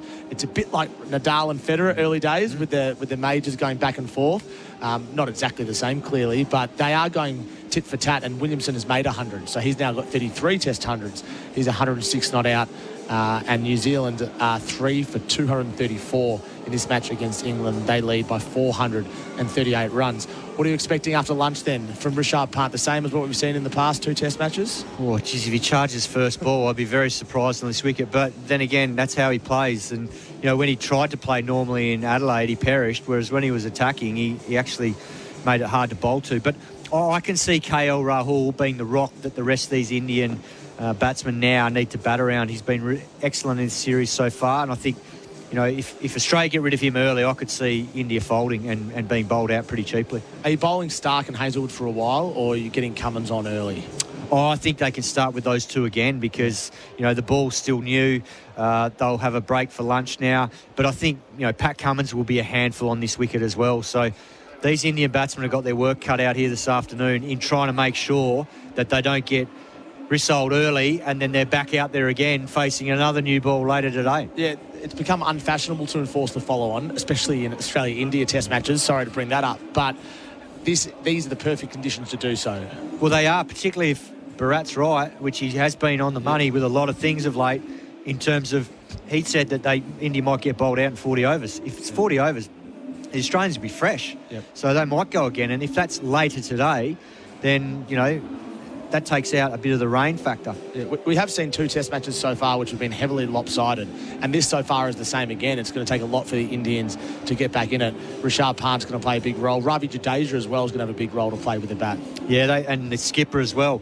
He's made the decision at the start to bowl first. It's backfired, and now he's got to try and dig himself and his team out of this mess that they're in. He's had a bad few days since he arrived in Australia, Rohit Sharma, in more ways than one. From the job site to your backyard, lighten the load with Sherlock. That number again for the quiz against Simon Katich, the most competitive member of this commentary box. 1300 736 736 to call now. SEN Test Cricket for Royal Caribbean. I mean that as a compliment, Cato. Holiday in every way with Royal Caribbean and for Hijaz Halal Financial Services. Simon Katich and Adam Collins and Bharat Sundaresan are up next with the quiz from the Gabba. Is your money halal? Get halal home loans and investments with Hijaz Financial Services. Escape the everyday and visit royalcaribbean.com.au to book your next adventure. SEN Test Cricket. This Christmas, make like Dasher and rush to Chemist Warehouse for unbeatable prices on all your favourite fragrances. Like Versace Pour Homme EDT 100ml, $69.99. Don't pay $160. Find the perfect fragrance at the perfect price at Chemist Warehouse. Ready to live life to the fullest? Jubilee in Wyndham Vale, just 35 minutes from Melbourne CBD, offers the ultimate active lifestyle. In the heart of Melbourne's west, Jubilee has it all. Sports fields, parks and nature trails that make staying active a joy. With generous house and land packages starting from $503,600, Jubilee invites you to choose a home that inspires. Your active, vibrant life starts here. Mention Live Colourfully to receive $30,000 off your lot. Visit myjubilee.com.au. Did you know you can watch all your favourite SEN shows on YouTube? Subscribe today. You wouldn't go out to bat without the proper protective equipment, and you wouldn't let your fleet of vehicles or machinery hit the road or worksite without the protection they deserve. So, give your fleet the right support with Cinepec's premium lubricant. It's got the runs on the board for protecting Australian fleets for over 13 years without compromising on quality. Make the right switch for your fleet today. Discover the Cinepec difference at cinepeconline.com.au. That roast chicken? Maybe halal? That snack pack? Yep, halal. Dad's investment portfolio? How on earth would you tell? Talk to Hijaz Financial Services, helping Muslim Australians secure halal super, home loans and investments. Hijaz Financial Services. Definitely halal. hijazfs.com.au. This information is provided by Hijaz Financial Advisors, Pty Ltd, AFSL 517686 and Hijaz Islamic Credit Solutions, Pty Ltd, ACL 480542 and does not take into account your objectives, financial situation or needs. Get 40% off at Bonds. Stock up on your faves with 40% off in Bonds full price stores now. Terms, conditions and some exclusions apply. Visit bonds.com.au for full details. For over 70 years, Junheinrich has been a pioneering material handling solutions provider. With a presence in 42 countries and 6 branches across Australia, Junheinrich is your one-stop shop for warehouse solutions, offering forklifts, order pickers, stackers, racking systems, and a full range of new, used and rental equipment. Their comprehensive range will have you stumped. Junheinrich, German engineered, your trusted material handling. Giving you the gaming performance you need. Buy at Harvey Norman now. No need to wait. Why do active traders choose IG Online Trading? Because they want more. More insight from experienced market analysts. More flexibility for trading on the go. More live info, more simplicity, more human support, and more markets. IG has thousands. So why do active traders choose IG Online Trading? Because IG gives you more. Search more from IG. Trading involves risk to your capital. IG Australia Proprietary Limited, AFSL 515106. Up to $25,000 off selected Henley completed homes ready to move in. Homes from only $589,900. Cinepec's been keeping industries turning for years with technical expertise and performance. With Cinepec, you're in safe hands. SEN Test Cricket. 3 from 18. Hazelwood up to him here. Bowls and drives through the covers. Lovely shot Perfect contact. Nice cover drive. Switch and save on your business insurance in minutes. For on-the-go cover, go Biz Cover. Well, there was the one highlight for India in that mini session. They're 3 for 22. We're at the lunch break for Robot Building Supplies. From stumps to roof, we will bowl you away with our better prices. KL Rahul still there on 13. And Virat Kohli was the man to fall on the stroke of lunch for 3. Adam Collins, Bharat Sundaresan with you. Time for the... It's a lunchtime quiz, Bazza. Yes, it is. We're up for this? Yeah. It was complete chaos yesterday, wasn't it? Oh, Jabel. And the last couple of days have been interesting. Like I said, it's been like watching a really poor soccer game, but yes, no goals have been scored. But we have probably the most competitive quizzer with us today, Adam Collins. Kat, you're back. How you feeling?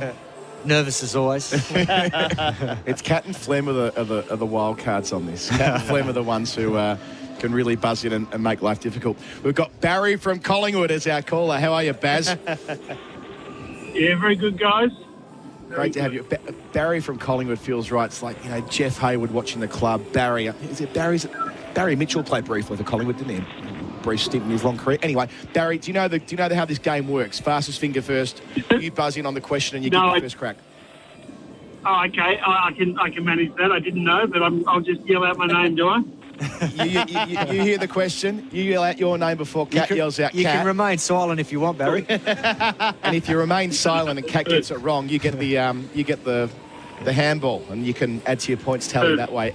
And if you win, and even if you lose, but don't tell anyone, you'll get a $50 voucher for pontingwines.com.au to purchase Ricky's own Ponting Wines. Experience Ponting Wines on every Royal Caribbean cruise. Right, theme today, Bharat.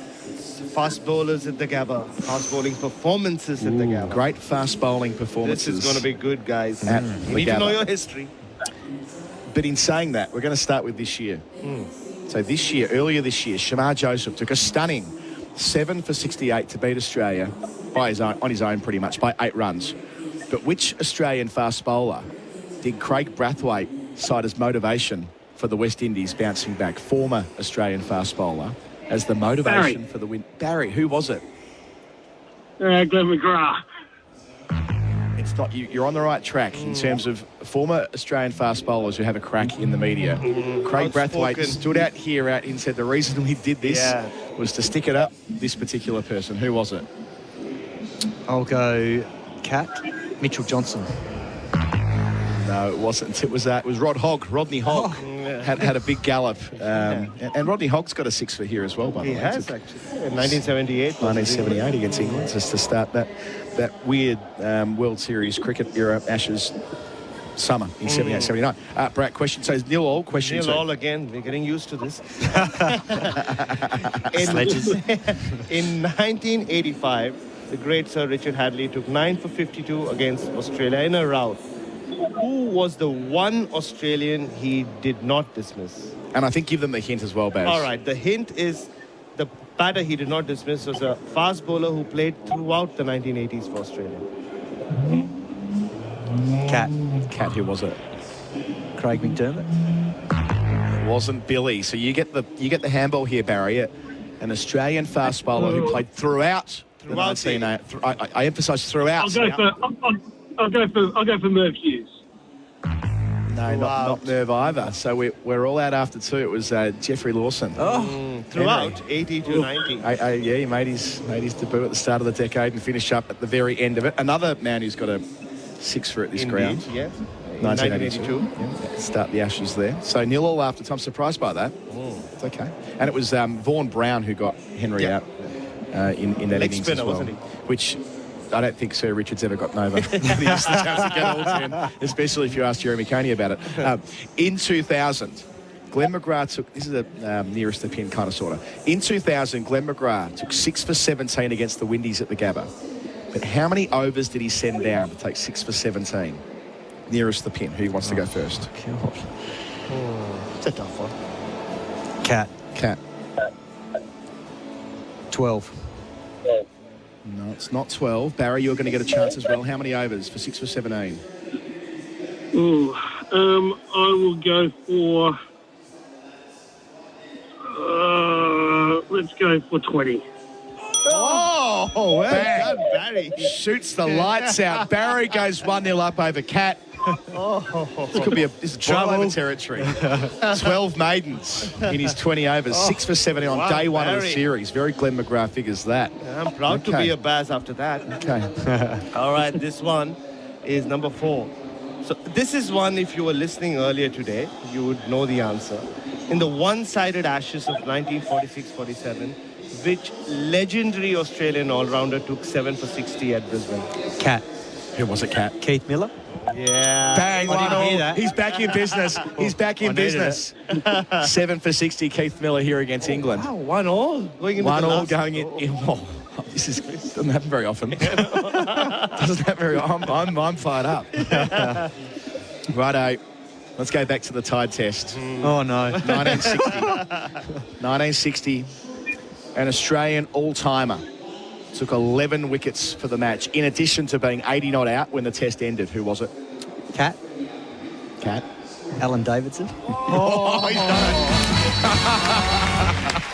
Come back from behind. The comeback king, Simon Katich. Oh, Barry, I feel for you. Oh, no, that's good. I'm going to give you a free swing at the tiebreaker anyway to level it up to I've had a bit of luck because Alan Davidson, great man in New South Wales, has told me that story that many times. Okay, let's go. I'm going to give you a swing at the tiebreaker, Barry. In 2013, Stuart Broad took 6 for 81 here on the opening day of the series at the Gabba. What did Stuart Broad bring into the press conference with him after he took 6 for 81? Crikey. To stick it up the media. It doesn't matter. It was a copy of the Courier Mail.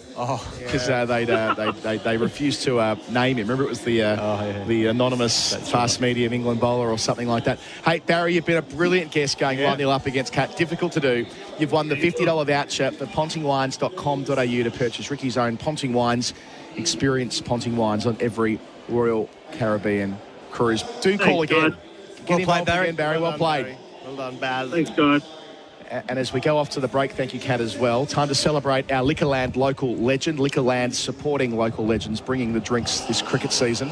Choose to drink wise. Today's nominee is Tim O'Meara from the LePage Cricket Club in Cheltenham. Tim has played over 300 senior games dating back to the mid-1990s. He's been club secretary for the last 4 years. He's also been the junior coordinator for the last 6 years and runs the Blast program for the last 5 years, despite not having a kid in the program. Would love to see Tim recognised. Well, he has been here and he picks up a $100 Liquorland voucher. I wonder whether that's to Tim O'Meara, who was at Parkmore years ago as well. Given we're not far away in Cheltenham, I reckon it might be.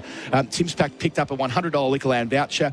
If you'd like to nominate a local cricket legend, text 0433 98 11 16 or email cricket@sen.com.au. They could also win a $100 Liquorland voucher. This is SEN Test Cricket for Royal Caribbean. Holiday in every way with Royal Caribbean and Hijaz Hilal Financial Services. On the other side of this break, it'll be Gerard Whateley taking up commentary with India in a world of pain at 3 for 22. Is your money halal? Get halal home loans and investments with Hijaz Financial Services. Escape the everyday and visit royalcaribbean.com.au to book your next adventure. SEN Test Cricket. Why do active traders choose IG Online Trading? Because they want more. More insight from experienced market analysts. More flexibility for trading on the go. More live info, more simplicity, more human support, and more markets. IG has thousands. So why do active traders choose IG Online Trading? Because IG gives you more. Search more from IG. Trading involves risk to your capital. IG Australia Proprietary Limited, AFSL 515106. You've gotta love the sounds of summer. And Dakin has been keeping Australian homes cool for the last 55 years. How's that? You'll be bowled over with the range of air conditioning solutions to suit any home design. Switch to a Dakin this summer and transform your home into the ideal haven. Visit dakin.com.au for more info. Dakin, perfecting the air.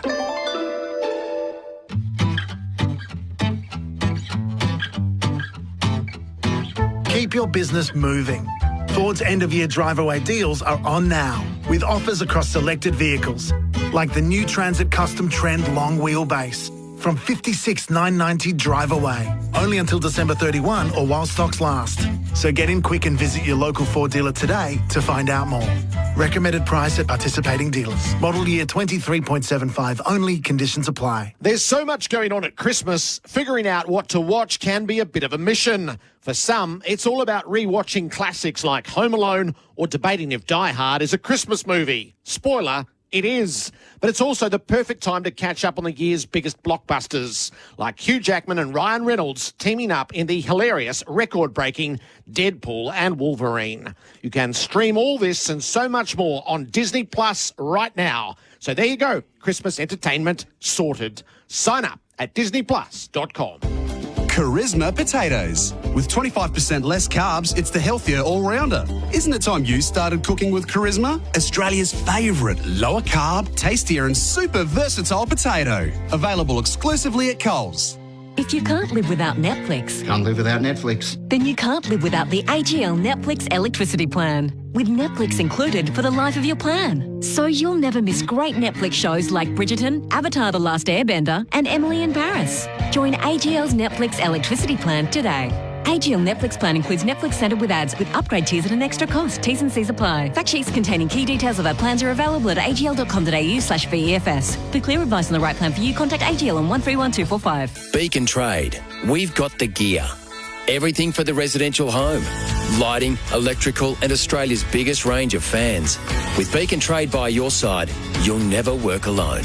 Partner up at beacontrade.com.au. SEN and Bing are teaming up this summer to bring you live coverage of the Test cricket. I've seen better batters in a fish and chip shop. He couldn't hit the water if he fell out of a boat. An unbeatable partnership. Bing, proud partner of SEN's Test cricket coverage. Want to hit a six for your business? Talk to Australia's apprenticeship experts at MEGT. MEGT's local teams come to you and can provide advice about government financial incentives. Apprentice Connect Australia providers are an Australian government-funded initiative. That roast chicken? Maybe halal. That snack pack? Yep, halal. Dad's investment portfolio. How on earth would you tell? Talk to Hijaz Financial Services, helping Muslim Australians secure halal super, home loans and investments. Hijaz Financial Services. Definitely halal. HijazFS.com.au. This information is provided by Hijaz Financial Advisors, Proprietary Limited, AFSL 517686, and Hijaz Islamic Credit Solutions, Proprietary Limited, ACL 480542, and does not take into account your objectives, financial situation or needs. Up to 25k off selected Henley completed homes ready to move in.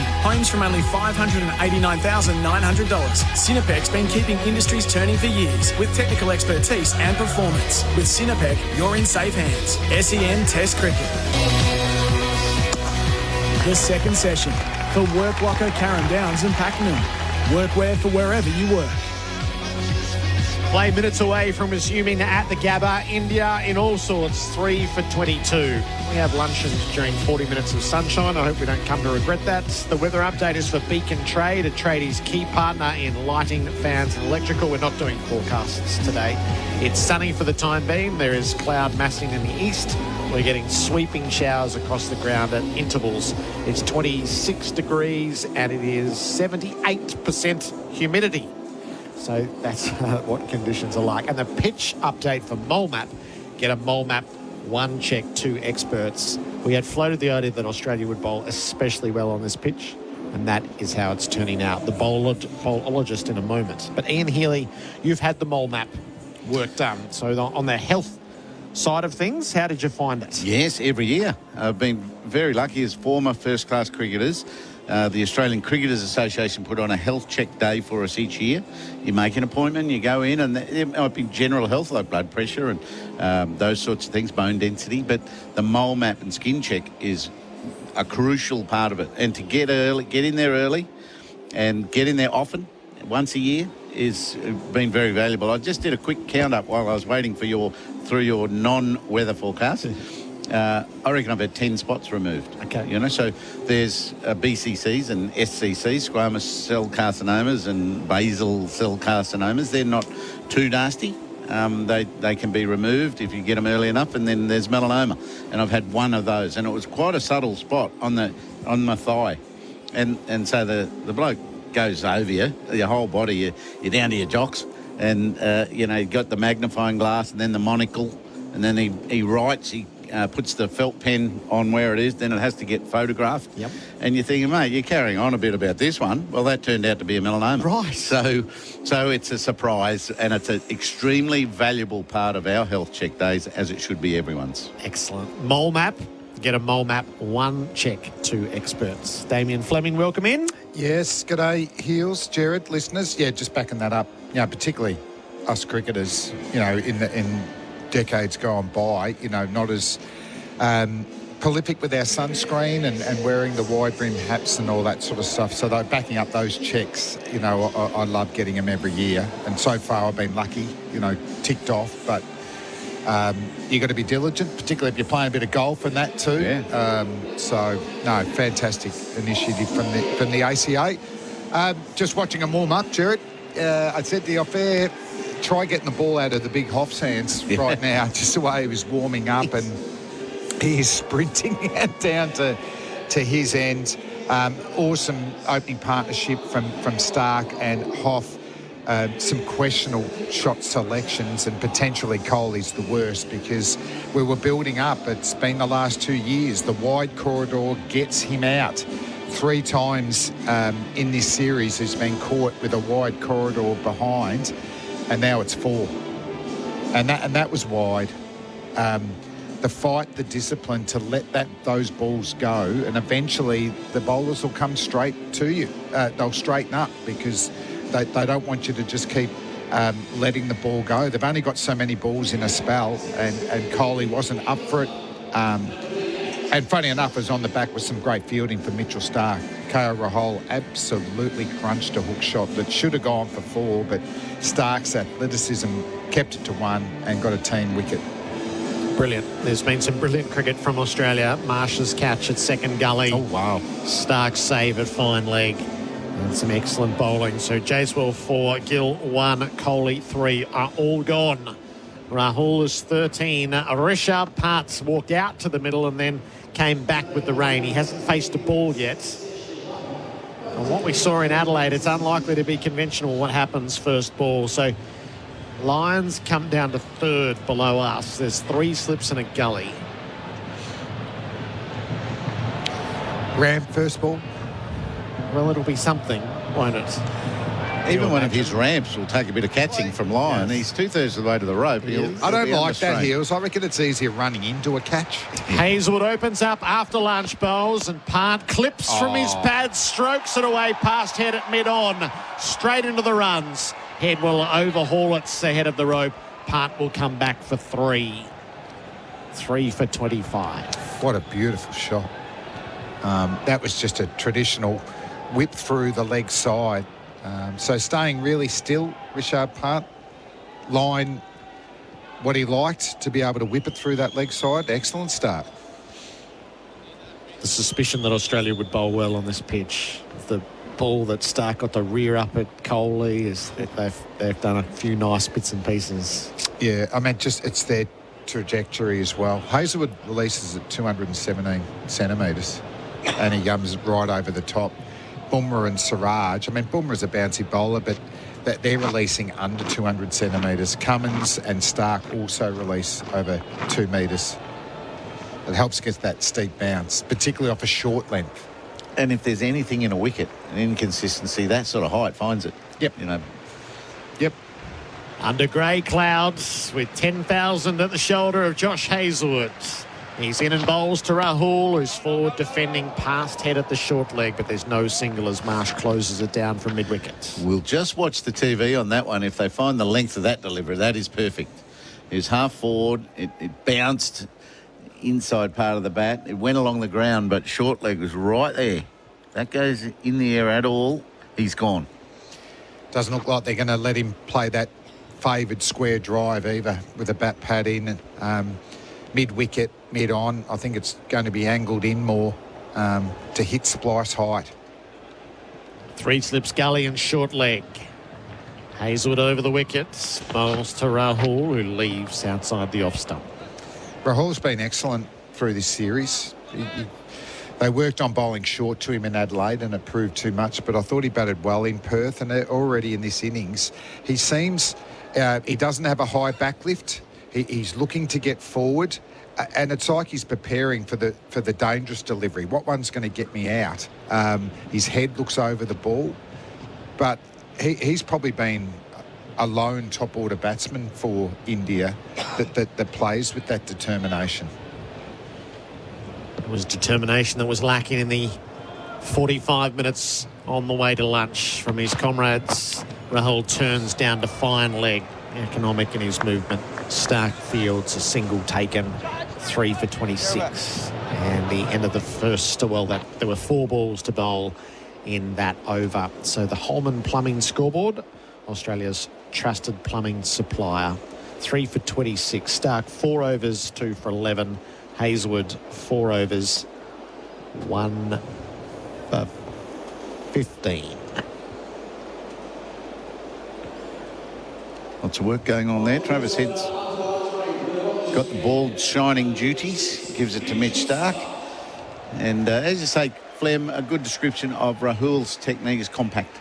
He's really compact, letting the ball come to him and being tight and making okay decisions. So let's see if he can take the next step and start to branch out a few more times. SEN Test cricket for Henley Holmes by a Henley completed home and move in now. 3 slips, 2 gullies. Proved effective. Marsh a screamer to remove Gill. Rahul's on 14 as he readies himself. Stark to begin his 5th over. Bounces in and bowls. Rahul leaves the rising delivery outside the off. Good start from Mitchell Stark. I really love the run-up speed and momentum from both these Australian bowlers. They don't waste a step. They're very good athletes. They're stable when they take off, and they're landing, and their ability to get through the crease with real momentum's excellent. And they're up-skilled as well. You know, Stark, that wobbled seam is a threat. The right-handers question which way it's going, so that often they'll play at a delivery they don't need to. Rahul leaned down over his bats. He's trying to clip down the leg side, flying away. Carey hauls it in. No run. And then he bowls a wide one down leg side, Ian. Yeah, well, it was probably down seam, totally down seam, and got it swinging down the leg. So a good ball to a left-hander. Yeah, when did we start fiddling with wobble seam, and is it a good idea? We No, we didn't cross do it. seam. Yeah, there's cross nothing, seam. but why? And we Because- bowled cutters, didn't we? Yeah. Sorry, the quicks. I think it's had a lot to do with barren pitches. When Kookaburra were challenged to come up with a ball that was more resilient, they added a lacquer and a higher seam for those flat pitches that we had a few years ago. Stark has that Kookaburra in hand. He bowls. Rahul is pulling inside the line. Since the pitches have been more grassed, I'd say in the last 4 years, maybe 5 years, Heels, with that pronounced seam, the wobble seam's moving more. So Cummins and Hazelwood, I think, got onto it early, and Mitchell Stark, because he's such a beautiful swinger of the ball, he's only got into it in the last maybe 3 summers. But it's a ball I wish I'd bowled a bit more, but with the old Kookaburra ball, it might not have seemed as much anyway. Extra half hour has been added to this session, so fingers crossed on that front. Stark over the wicket. Rahul drives. He's picked out Cummins at mid-off. No run. And the trick in bowling at Heels, it's funny, you know, when you angle a seam one way, because you feel like you've got to move, you know, cut the ball that way. Yeah, you're still actually wrist and fingers behind the ball and bowling it like normal. Yes. The only guy who sort of did it, and you played a lot with him, was Terry Alderman in India. Clemmy used to angle the ball to fine leg as opposed to second slip, bowl with an outswing action, and it'd actually just seam in. So the batsman would, that's an outswinger with the action, but it'd hit the seam and just move in slightly. And it's seam you're looking to achieve, and then every now and then it swings too, doesn't it? You don't know exactly what's going to happen. Right. Well, you're not So supposed to admit what that. about the batsman? Yeah. Stark to Rahul. He's on the back foot defending. Sorry, when we say that, well, actually, when I sort of noticed it a bit, I actually text Pat Cummins because when we knocked over India for 36, he knocked over Pujara with one that pitched on middle and hit off, whereas Pat's big ball is the nip backer.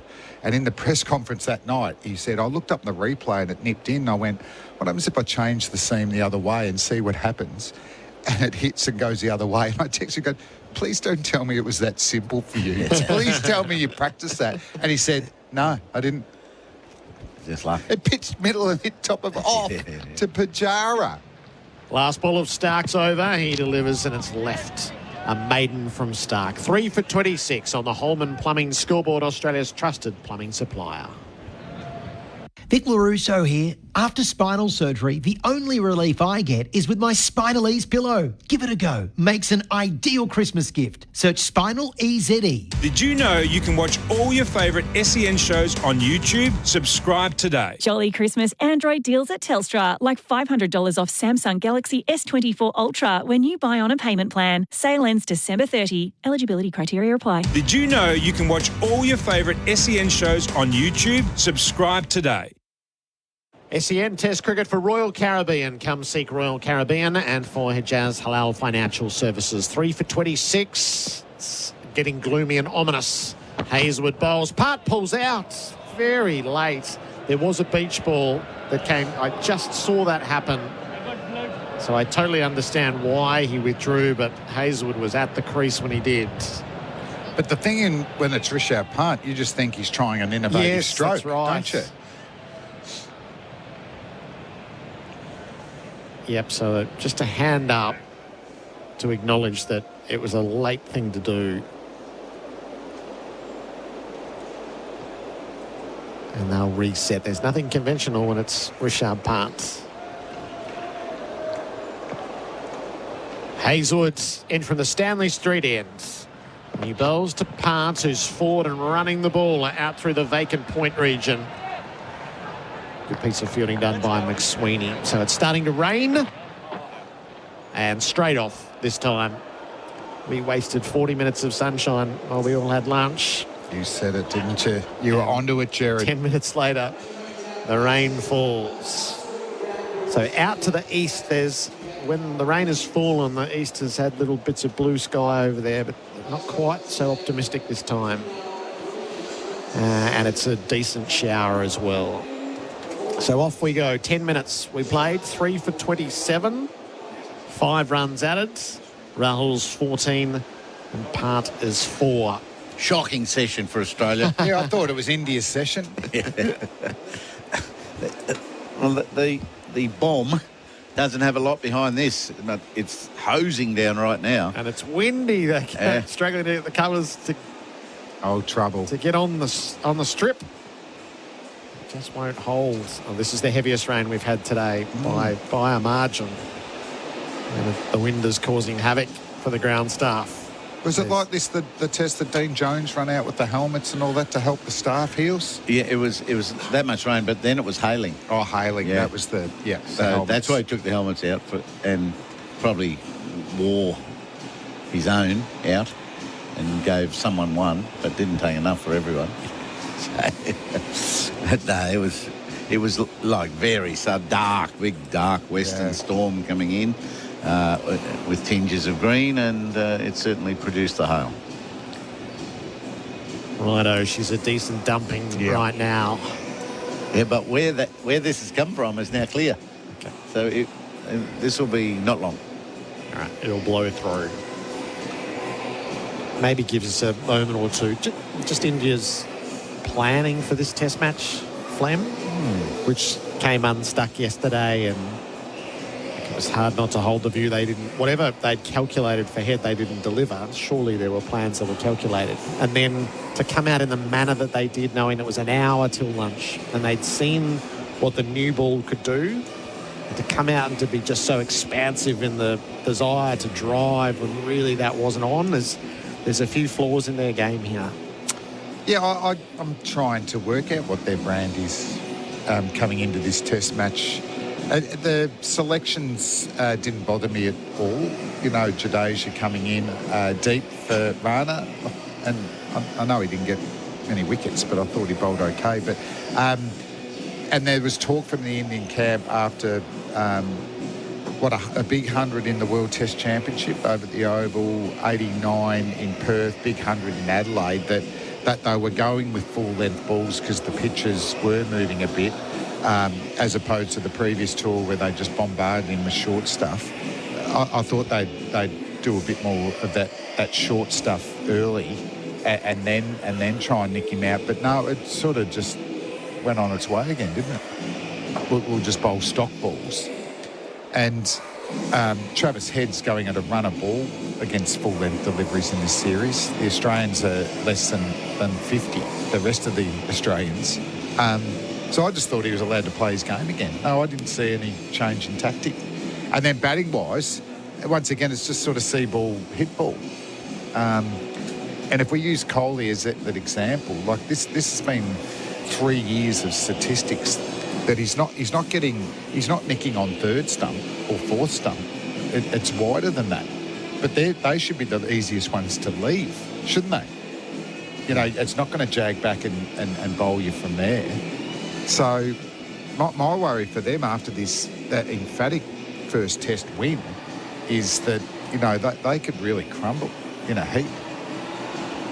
Because I don't know I can't see what their brand is or their game plans, other than see ball, hit ball.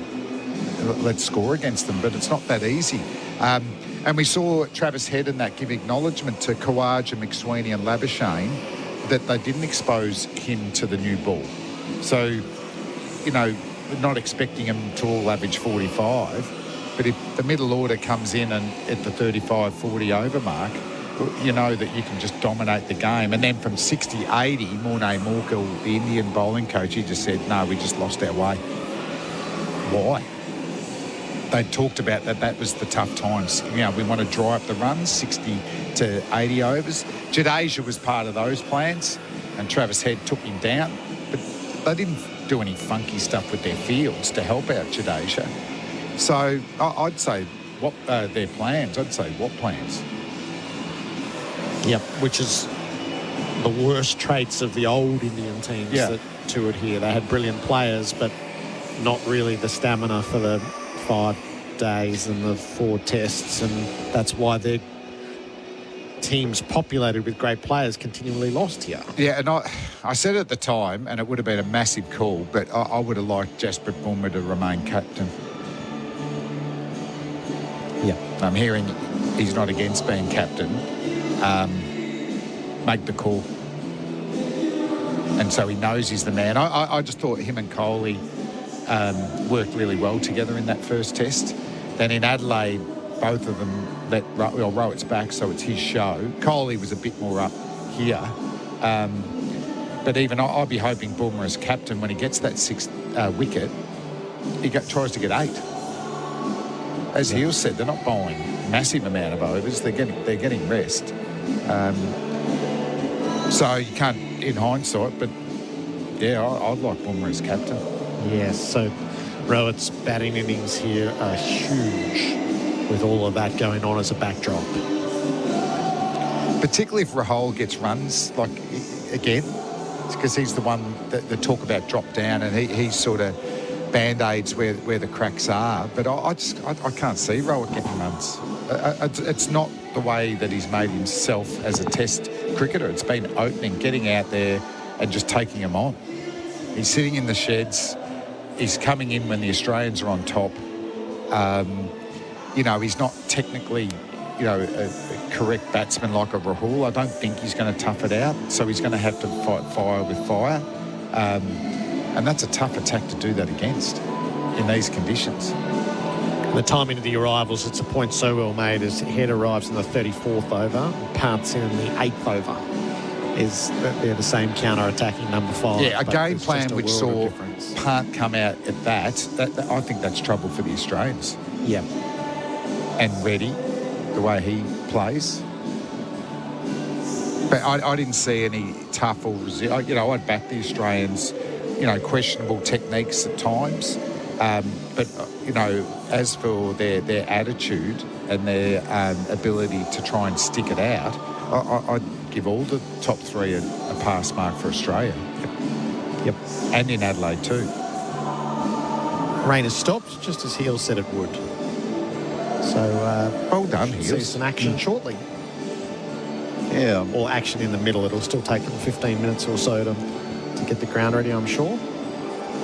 They are valuing that top order occupation of the crease, aren't they? They've almost gone back to the days of you get the shine off, work your way up, through that new ball and leave it to us. But if you happen to get out. So that's been mentioned a lot overnight, how valuable Khawaja, McSweeney and Marnus Labuschagne were to not capitulating. And we saw the reverse of that. Jacewell just loose. First ball edge, past Gully, down to the boundary.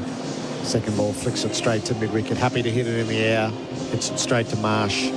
Gill, third ball, big drive. Edge, Marsh gets in at second gully. Coley, as you've described. Yeah, so you look at that, Jaswell, like even his big 100, his first 15 minutes, 20 minutes, he could have got out multiple, and Rahul was really working hard with him. I really loved what KL Rahul did in that second innings in Perth. He was trying to, his first thing is, I want to come forward and take you on, hit you on the up. And you can't do that against this attack in Australia. And then he worked backwards a bit, didn't he? And he got a couple of back foot punches. Why not start there? The danger ball is that full away swinger from Stark. But back yourself, I'm slightly back a little bit. Back yourself to be able to blunt that or let it go. But to go hard, that first ball he could have got out, couldn't he? And play an expansive drive. And Shubman Gill plays some beautiful shots. But that's the third time he's been dismissed by virtual half volleys or fuller. So I know that plan. I know they're going to go full, and it wasn't on the stumps, but because he just flashes at it, you're in the game. You shouldn't be in the game. Yep. That should be you should be losing patience because they're leaving you, and so you do bowl straighter, and then you get balls under your eyes and you can whip them through there or hit down the V because there's aggressive fields. So there's a lack of fight, lack of game plan. Well, a sustainable game plan from the Indian top order, besides KL Rahul. Yep. There's a few fault lines that are opening as this series goes along. And both sides of the game, bat and ball, have got less patience this generation. Yes. As the last one and the one before that and the one before that. Alan Border could wait 4 hours for a bad ball before he'd play the cover drive. But now it's 4 dot balls. 4 dot balls and you're in the show. So it's fun. Yep, there's a bit of that. The Richards making their ponderous walk out into the middle. And hopefully that'll clear the ground staff to get busy with the covers. It's more of the dark cloud out of the east at the moment, but just wish there was a fraction more urgency about this, as we're going to only be playing between showers, as you don't want to waste too much time for the next shower to arrive. But we've got to finish that conversation out there, Gerard. That's right. The fourth umpire, he's the pitch guard. He's Yes. having a great chat out there. That's a good role, isn't it, Heels? Yes. The fourth umpire, because I used to think the third umpire, but you do too much work now. Yes. The third umpire. Fourth, probably had a nice lunch. Yep. And then, you're joking, I've got to walk out there again. The ground staff has shown the umpires the radar. What does your radar say, Heels? Oh, you weren't going to ask that question today. I'm banned on the forecast. Well, it might be that big bit that's that bit as we can see it out to the southeast might be the thing that they were just going to wait for a little bit longer to see if that comes across, because that didn't take long to come across that last year, did it? No. And the clouds were looking like that. They're looking like that again, and they might let that one go through. Okay, so a delay in game at the moment. Australia made 445. That was all finished up today. Stark 18, Lyon 2, Carey 70 was the last man out. Bumrah 6 for 76, Siraj 2 for 97. And then India's first innings, Jacewell caught Marsh, bowled Stark for 4. Gill caught Marsh, bowled Stark for 1, and Coley caught Carey, bowled Hazelwood for 3. Rahul is 14 and Part is 4. Tom Morris has the good oil for us around the world. This is for Cobram Estates, Australian extra virgin olive oil. Looking across the ditch to New Zealand, Hamilton to be specific, Kane Williamson has made his 33rd Test century today. He's 123 not out. So he's got the same number of Test centuries, 33, as Martin Crowe, Stephen Fleming and Andrew Jones combined. He's played 105 Tests. They played 227 between them. So he is clearly New Zealand's greatest ever batter, statistically and in every other way you can think of. And in that game, New Zealand is well ahead. They lead by 478 runs with 6 wickets in hand. So him and Smith both tied on 33 Test centuries, 24 hours apart. Yeah, so Coley and Smith entered the phase where centuries have been hard to get, while Williamson and Root have just been racking them up, and they've more than closed that gap. Yeah, I've loved them as players, all of them. Williamson's so unassuming, isn't he? But technically, I'd say the best. If I was saying to a young batsman, who to mirror out of that era's big four, Coley, Smith, Root, and Williamson, I'd go Williamson. Would you? I think he just sets himself up very well on front foot and back foot. Rarely gets rushed. I think he's prepared to play long innings to get to 100. He's retained his generational patience. Yeah. No, I think technically he's the best. Well, I like Coley. I think Coley's the all-round best player. And to me, do you think it's just the multi-formats that has taken him down? Just exhausted him? He's played so much cricket, but not as much as Sachin in Test and One Dayers. But he's had so many T20 tournaments all around the world. It just sapped him, I reckon. Yeah, I mean, his energy's up, isn't he? Like, yesterday he was up in the field and all that, so the passion's there, and he's played such a great role for Indian cricket that we need Indian Test captains that are passionate about Test cricket. We don't want a Test captain from India just a bit indifferent. I'll play a bit, but I love the T20 cricket more. So I think he's been fantastic that way. But this technical deficiency, he can, unless the ball's bowled straight at him under his eye line, he cannot get a vertical bat to the ball. As soon as you get to a fourth or fifth stump or later or wider, he's only providing 50-60% of the bat. So everything has to go right for you to be able to hit that in the middle of the bat through the offside. I think charisma-wise, he's got something special over the other four. But maybe it is, his bat playing is like when you're running the ball down to third man in one day cricket or T20 cricket, which you don't do a lot, but yeah. The impressive thing that Joe Root's done is added a dimension to his game that has made him a short form player, and then he's transferred that back into Tests as well. Yeah. That ridiculous reverse scoop that he picks you off first ball of a day. He never misses it either. No, that's the thing with him.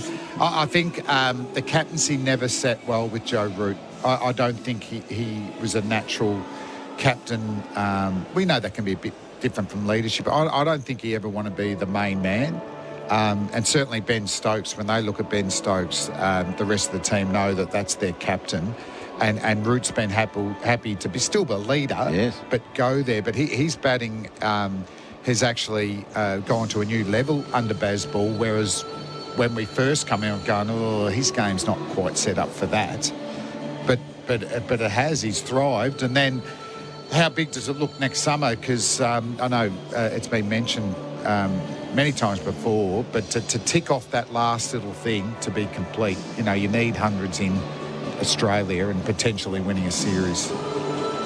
That little inspection happened, and then the umpire said, I'll put the pegs in. So the ground staff have pegged the main cover down, and we're just getting that next shower out of the east now. So we're in a proper holding pattern. Were you fooling around with some numbers there, Tom? Yeah, I'm just looking at the similarities between Kane Williamson and Steve Smith and their stats over the journey. And I knew that they were relatively similar, but it is actually remarkable how similar it is. They both debuted in the same year. They both made 11 ducks. They're roughly the same when it comes to average, balls faced, strike rate, both 33 test hundreds. Steve Smith has 4 more 50s. They've actually got very parallel careers, similar averages at home as well, Heels. So I'm just having a look. I just find that interesting how similar they are. And then the players above them who've made all these centuries, Joe Wardner, Lara, Gavaskar, Yunus Khan have all made 34 and Dravid made 36. And it got me thinking, how many more does Williamson and Smith have in them? You know, can they go for another 2 or 3 years and make another 4 or 5? Well, Steve Smith definitely now. I'd say 2 automatically. He's going to find... I bet he wants to go and practice right now. You know, it's all fun again. And he doesn't have to stress about why isn't that foot going there and why can't I open that foot out there. It's all right now. It's all right. And he'll be back on the ball. His total focus will be to connect with that ball, and it all becomes so much simpler for him. And because batting for Marnus and Steve has been very difficult. It looks way too difficult. And but that, I take Smith out of that now. He'll love it for a long time now. I'm putting him down for... yeah, he'll get close. Can he get to India in 2027? Oh, hang on. I'll finish the Ashes. That's 25, 26. Oh, that'll be touch and go. That'll be really touch and go. Because that's his last frontier. You have to be so enthusiastic, so energetic, and have your body right. No, he'll be how old then? 38? 38. And, you know, a niggly back now, what does that become? And you just don't get there. You can't expect to achieve high things in a country that we never have when you're not fully fit and you're aged. So I'm saying no to that, but I reckon I'm putting him down for 5 more tons. World Test Championship final next year. He'd have it on his radar, I'd imagine, as well. The Ashes at the end of next year. And then there seems to be a natural conclusion, maybe not to him, but to this era of Australian cricket this time next summer. Oh, yeah, definitely. You know, if they can retain the World Test Championship, beat England, you'd have to think that if Usman gets there, that'd be enough Usman, because he'd have to be 39 by then. Yes. How are Stark and Hazelwood going? So that they'd be getting into that 35, 36 as quicks, probably. Well, Stark's 35 now, isn't 35 to 37. Yeah. So at least one of them goes. And we sort of need it to be able, you know, that we just don't have a vacuum of 5 great players go bang, do we? But that's what we are on schedule for. Yeah. So there's been talk around, well, we can't have this happen, but that's exactly what we're on schedule for. Yeah, and I think it's different, though, in some ways, Gerard, than years ago, and players were tapped on the shoulder and all that. Or, you know, in Sydney, if it's a dead rubber, or let's debut a couple of players to have a little look, is the World Test Championship. Every test means so much. You know, you need to win to keep your percentage up. So there's none of that blooding. I mean, the art is trying to win and blood at the same time. But the beauty of the World Test Championship is there's no dead rubber. Unless you've qualified easily and you've got a couple of soft test matches at home, that could be the potential for it. But no, we haven't answered. McSweeney, I can't guarantee you he's playing opening the batting against England next year. No, I'd say Cam Green will come in, but where does he fit in? If there were 2 injuries to the fast bowlers, you know, who's going to play? I can't tell you. So, no, there's a lot of questions. So I think if you're running the pieces on the left-hand side, right, you'd say Constas is going to be the long-term opener once he's totally ready, and he's getting closer and closer. For me. And hopefully that means McSweeney, who was always likely as the replacement for Steve Smith. That's what I thought. Hopefully that's him. You've got Inglis, who is ready to be a middle-order batter, and he's your successor to your keeper, so you've got that stocked. You've got Green, who, if Marsh is in the last stages of his Test career, and how they're going to use Green, but he's already a proven commodity. And then you've got Webster, who's in this squad, and Hardy, who they like, so you've got 2 other all-rounders. I think they would hope that Spencer Johnson gets his body right so that he's ready when the first of the retirements come. I think he bowled 40, 45 overs in the last Shield game. Yeah, so and then he ended up with a toe injury. That's how he got injured. Yeah. Oh, no. So when he was here the other day, he said he's got to get his body right. Yeah. So I reckon he's on about an 18-month phase. Get your body right in 18 months, and you'll be first off the runway when the first retirement comes. So it's not bare they haven't been given their opportunities yet. So I reckon it's just a really interesting phase. I think they're there. And then you never quite know until they go in as to whether they're test quality or not. Yeah, I mean, Jai Richardson's shown that he can get wickets at test level, but injury concerns with him there. They're getting games into Lance Morris and Xavier Bartlett, the big tall outswinger from Queensland in white ball cricket. So maybe 50-over cricket's not a bad chance to have a look at some of these players too. It's not as big a jump. But yeah, there's not too many players unlucky not to get a game in this team. But Constance, I love how he's gone back and kept getting runs. Yes. So he might be the one, the real special one. Right, so sun's back out here. That shower is through. So in a few moments' time, I reckon we'll start to see some work, and it'll take him 15 or 20 minutes. So just as we close the big four. So Kohli will be the first to go from Test cricket. He's probably in his very last stages now. This is a 3-year decline. If he's playing late next year, you'd be surprised. It would be my gut feeling. Test cricket. Yeah. Smith will get to the Ashes next year, and then who's to say? Root will get to the Ashes next year. And Williamson's the one who's hard to read because New Zealand's test calendar's a bit different to Australia, England, and India. Just exactly how he'll go about where he finishes up. Do you think Williamson and Root are more likely to play longer because they're not as entrenched in the T20 franchise leagues around the world? Well, that's a question for Stephen Smith, I was thinking there. You know, do you retire from white ball cricket that gives you more opportunity to just focus on red ball cricket? So you are resting more, but on the back of what you want to make sure you're playing enough shield cricket or red ball cricket to keep that way. So there's definitely options these days that weren't there years ago, isn't it? That you can retire from a form and still be representing your country. Yeah, and I think that points where is the last form Williamson will retire from is Test cricket. Yep. Because of the way that, and Kohli can pick and choose what he plays, but I reckon his Test days are just coming to an end. And I still feel like Smith will retire at the end of the Ashes. Yeah. Who's to say whether that's right or not?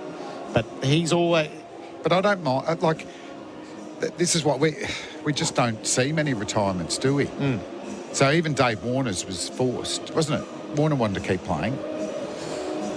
Sort of. I'd love to know how the conversation... You don't reckon he wanted to keep playing? Well, I think he kept playing beyond when they actually wanted him to keep playing. Yes. But so he wouldn't retire.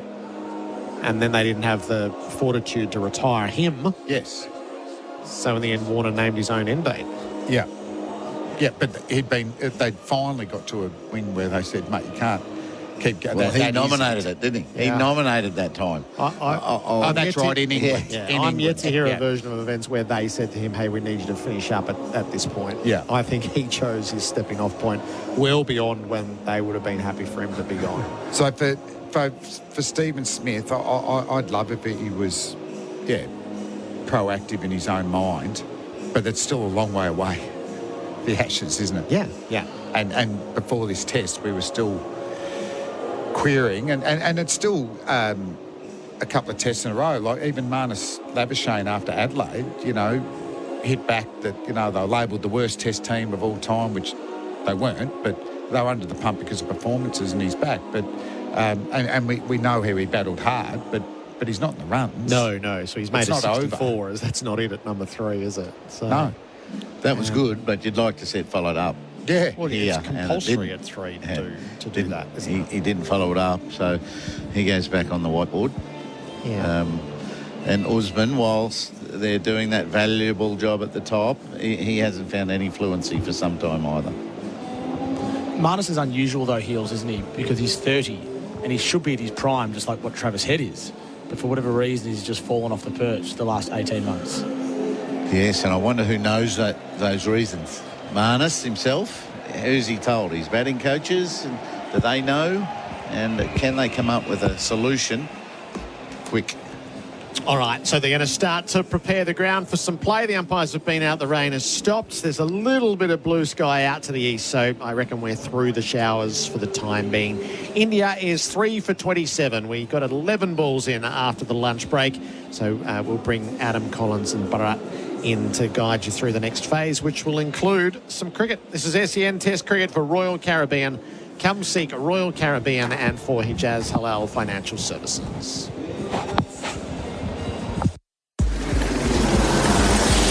Good afternoon on the Westgate Freeway. A slow run inbound from the Balti through the Burnley. The Ring Road slow-well turnabout approaching Pascoe Road to the Teller, and works on the Mornington Peninsula Freeway causing delays city-bound before Edithvale Road. Tokyo, Paris and LA on your travel list. Tick off all three with Flight Centre's 3-stop round-the-world flight deal from $2,699 per person. Book now at Flight Centre. And the Sixers take on the Renegades in the BBL. Hear it live tonight on SEN.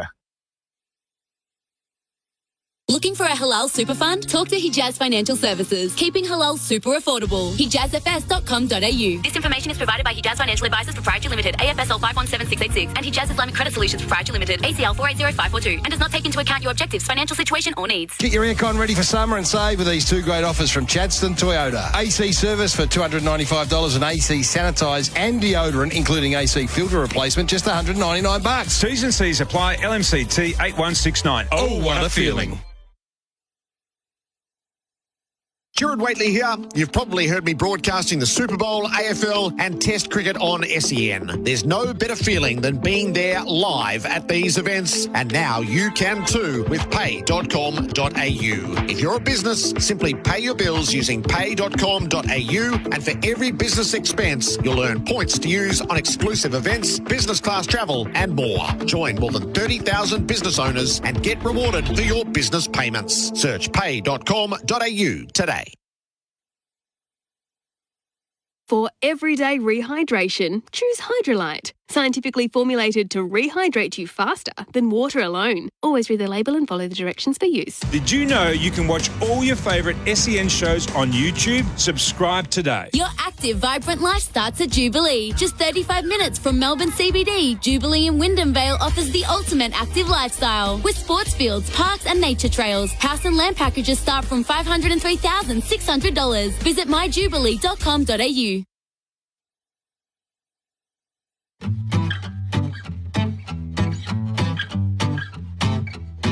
Keep your business moving. Ford's end-of-year drive-away deals are on now, with offers across selected vehicles, like the new Transit Custom Trend long wheelbase, from $56,990 drive away, only until December 31 or while stocks last. So get in quick and visit your local Ford dealer today to find out more. Recommended price at participating dealers. Model year 23.75 only, conditions apply. This Christmas, make like Dasher and rush to Chemist Warehouse for unbeatable prices on all your favourite fragrances. Like Versace Pour Homme EDT 100ml, $69.99. Don't pay $160. Find the perfect fragrance at the perfect price at Chemist Warehouse. Did you know you can watch all your favourite SEN shows on YouTube? Subscribe today. This year, Secret Santa is solved with the one gift on everyone's wish list, a Coles Group and Myer gift card. Available in-store now. T's and C's apply.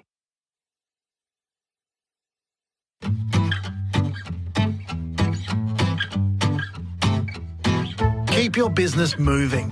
Ford's end-of-year drive-away deals are on now, with offers across selected vehicles, like the new Transit Custom Trend long wheelbase, from $56,990 drive away, only until December 31 or while stocks last. So get in quick and visit your local Ford dealer today to find out more. Recommended price at participating dealers. Model year 23.75 only, conditions apply. SEN Test Cricket for Host Plus, winner of CanStar's Outstanding Value Super Award for the 7th year in a row. That's a plus. Issued by Host Plus Pty Limited. Check the PDS and TND at hostplus.com.au. SEN Test Cricket for Henley Homes by Henley completed home and move in now. Adam Collins joining you. Bharat Sundaresan joining me. He was singing along with the sweeper then. He's right into his work. India are 3 for 27. They added 5 runs after lunch, 4 of them to Rishabh Pant and 1 to KL Rahul. Baz? I just want to sound very Australian right now. Just looking at Mitchell Starc warm-up, it could be I know they're not our sponsors, but it could be a hard yakka ad. Look at it. Yeah, it certainly looks that way. He's got the rope they use, the what's the word for it? The resistance training, where he's bowling, but with a rope pulled behind him to get his shoulder all loose as well. Got Tommy Morris as well. Gerard and Flem and Heels were involved in quite a detailed conversation about succession planning. We're going to go the other way here and just lighten things up before we get back to play, which won't be long, by the way. The stumps are in, the rope's going around, the covers are coming off. They'll be out there again in 5 or 6 minutes' time. Yesterday I said to you, Tommy, I want to, on this day for the 16th of December, and you've gone away and found a few bits and pieces. Well, Colo, what we love on SEN is new segments. And this is a proud new segment that we're going to begin today. And it will continue throughout the summer, I'd imagine, because it doesn't take very long to be able to put it together. On this day, December 16, across the journey, all cricket matters and facts and births. But we can go better than just births, but we'll start with that. Because in 1882, the birth of the master, Jack Hobbs, 199 first-class centuries, 61,000 runs, and probably his biggest accolade, Colo and Baz, I'm open for your disagreement here, one of the 5 cricketers of the 20th century, according to Wisden. Now, that is a massive accolade. He formed a great opening partnership with Herbert Sutcliffe as well, and he made 12 test tons against Australia. So he was born on this day in 1882. I think the 100 judges for that, Baz, that they had assembled at the end of the 20th century, I think 95 of them had Hobbs in the 5 cricketers of the century, and out of Cambridgeshire. Bradman?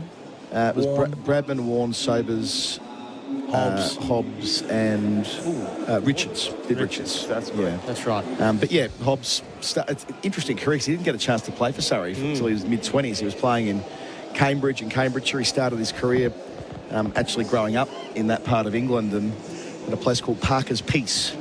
A nice ground you can get a game on a Sunday afternoon these days. And another player that I heard you mention before in commentary, Colo, I can't quite remember the reference, but Joel Garner was born today as well in 1952. What an amazing cricketer he was. Destroyed England in that 1979 World Cup final. Took 5 for 4 from 11 balls, 4 were bowled, 3 of them Yorkers. An iconic cricketer, not just for the West Indies, but globally as well. Oh, much loved in Australia. Played Shield cricket here. Big Bird. The Big Bird. He's still doing the rounds. Whenever you go to the Caribbean, you'll see him. He's still very big, and he still looks like a big bird. And arguably the best one-day bowler of his generation. You speak to anyone who had to face him. He was a great test bowler, but really set the benchmark in how to bowl in one-day cricket, gave nothing away.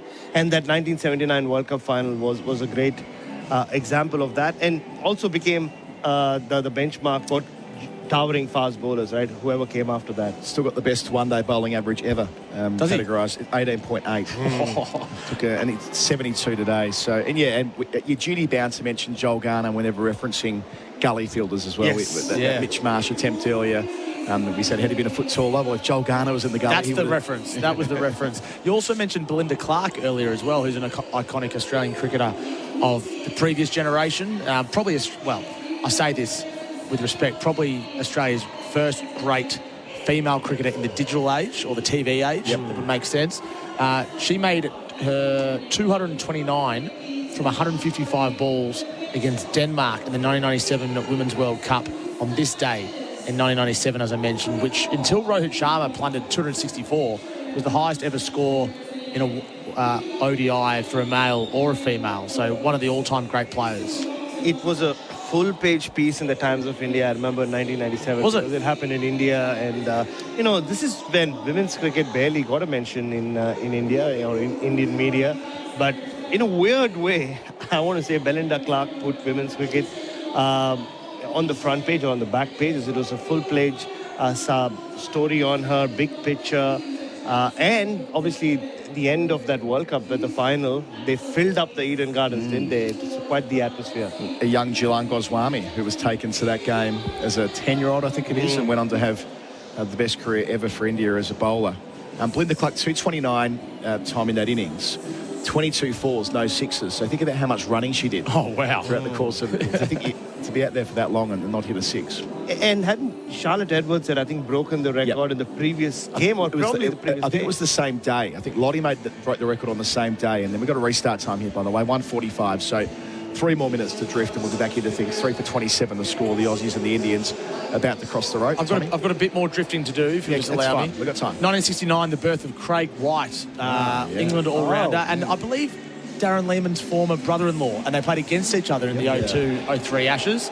And 90 mile an hour man, Baz. Yeah. Remember that 0203 Ashes? right. He came out here and he was talked up big time. And just one last one from me for now. This is a segment that can run throughout the day, of course. In 1927, December 16, Don Bradman scored a century on debut for New South Wales in Adelaide against South Australia. He batted number 7 in a side that included Alan Kippax, Arthur Maley, Bert Oldfield, and he was dismissed by Clary Grimmett in the second innings. So there you go. I love that. Yeah. Healy would go on to drop from the Test side in 1938 for Shane. Yes, that's for right. Shane. Ask Ian Chappell about that, he'll still tell you. Yeah, well, you know, we get caught up with these things historically, I suppose. So the players are back out in the middle now. I think it's Freddie Brown's birthday as well. It is. We'll get to that. We'll talk about that later. There you go. And that's the end of the first segment. Yeah, we've done it. December 16th. That's day one. We're going to do that for, at least for today, for Tobin Brothers Funerals, a family-owned business since 1934, on this day with Tom Morris. It might work, it might not. We'll see. And that'll work. We'll make it work. There'll always be a few minutes when there's nothing happening, oftentimes with rain and whatnot, probably at Sydney. It's going to be... Where's Katich? He'll be all right. He's West Australian when we say things like that. KL Rahul's on 14 and he'll be facing the first ball of the interrupted Josh Hazlewood over. He bowled 4.1 overs, 1 for 16. A lovely piece of bowling to get Kohli in that problematic channel just on the stroke of lunch. 3 slips, just 1 gully now. Short leg. And Mitchell Marsh prowling at mid-wicket, which I wouldn't ordinarily mention, but 2 catches for the all-rounder to get Australia going before lunch. Interesting how the sawdust, you can see, it's just piled up there. It looks like an anthill from here at the far end, next to where Josh Hazlewood has stood. It's a lot of it. Nearly ready to roll, just going through the formalities, waiting to... we need 1 minute away. The clock is, it's 35 seconds away from reaching 1:45, and therefore we have to wait. All right, there you go. That's how you do it on a rainy day. Okay. Should have had 2 balls by now. Feels like Richard Kettleborough is ready to let common sense prevail. We're away 20 seconds early. Josh Hazlewood in here to KL Rahul. Crowd clapping him in, delivers here, and he deflects to third slip where Labuschagne fields on the second bounce. He played with soft hands. And isn't it something, Adam, that we saw the 200s from Jaiswal and Kohli in Perth, but to my eyes, the 2 Indian batters throughout the series who've looked solid and settled have been KL Rahul at the top and Nitish Kumar Reddy down the bottom at 7 and 8. Everybody else has been edgy and pokey outside off stump. It's a long time ago since that afternoon in Perth, that's for sure. Hazlewood bowls full length on the front foot. KL Rahul opens the blade again out towards gully where McSweeney does the fielding. This is the best thing about this on this day segment, because I'm getting a Twitter message from someone telling me December 16, 1989, Belrive Oval's first test match versus Sri Lanka. Oh, Tom Moody made 100. Yeah. So this is an interactive segment now. Bring the people along for the ride, Colo and Baz. Yeah, why not? We'll get it flying, don't worry. Good thing about this time of year, there's so much that happens in December around the global game. Might go around the grounds with you, Tommy, while we're easing into this. The test at Hamilton, England and New Zealand's men. Hazlewood up, bowls here. KL Rahul deflects for the 3rd time in a row. This time just to the right of McSweeney. There's probably one there, but Richard was indecisive at the non-strikers end, didn't run through, so they stay put. 2 balls left in the over. There's also a test match in South Africa overnight with England's women. So they're playing in Hamilton. New Zealand are 4 for 284. They lead by 488. So I guess 2 big ticket news items out of this. One is positive for New Zealand. That is that Kane Williamson has reached his 33rd Test 100. He's 128 not out. The second is negative for England. Ben Stokes off with a hamstring injury. Another one. The same hamstring. Oh, dear. Hazlewood, Stanley Street end, close to the stumps, bowls close to the off stump at the other end, but a good lead from KL Rahul. So Stokes tore that hamstring during the 100. That would have been in August this year. Same hamstring. And I think Bharat actually commented on day one, how many times has Ben Stokes bowled, was it 16 or 20 overs in a day? Which he did. He bowled 24 overs in the first innings, and he's off the field now with that same hamstring. It's one to watch. So Baz, a big part of England's planning for next year over here is that they want Stokes bowling. They made a big point of saying that earlier this year. They want him bowling in Australia, and keeps doing his hammy. It feels like that's the only thing they've been planning for the last 3 years, the Ashes. Hazelwood to finish. Bowls here. Rahul defends. Out to Whitey Schmidt on. Takes on the captain. Gets through comfortably. Keeps the strike as well. So KL Rahul up to 15. India 3 for 28. And that's on the Holman Plumbing scoreboard, Australia's trusted plumbing supplier. When you're thinking of dinner and feeling quite stuck, might we suggest you give thought to loving a duck? It makes a nice change from those birds that go cluck. And with new heat and eat packs, you can't come unstuck. For 15 short minutes into a moderate oven, chuck. And our Peking duck breasts will leave you awestruck. Coles, Woolies and Independents all stock Love a Duck. In fact, to put it quite crudely, it's as tasty as... Concession for work locker Karen Downs and Pakenham. Mitchell Stack. Spelled 5 overs from our Vulture Street end. 2 for 11. Jai Swollen Gill. Right away. At one stage they were the 2 for 6. Now they're 3 for 28. Rahul's got 5 catching men behind him. Stark.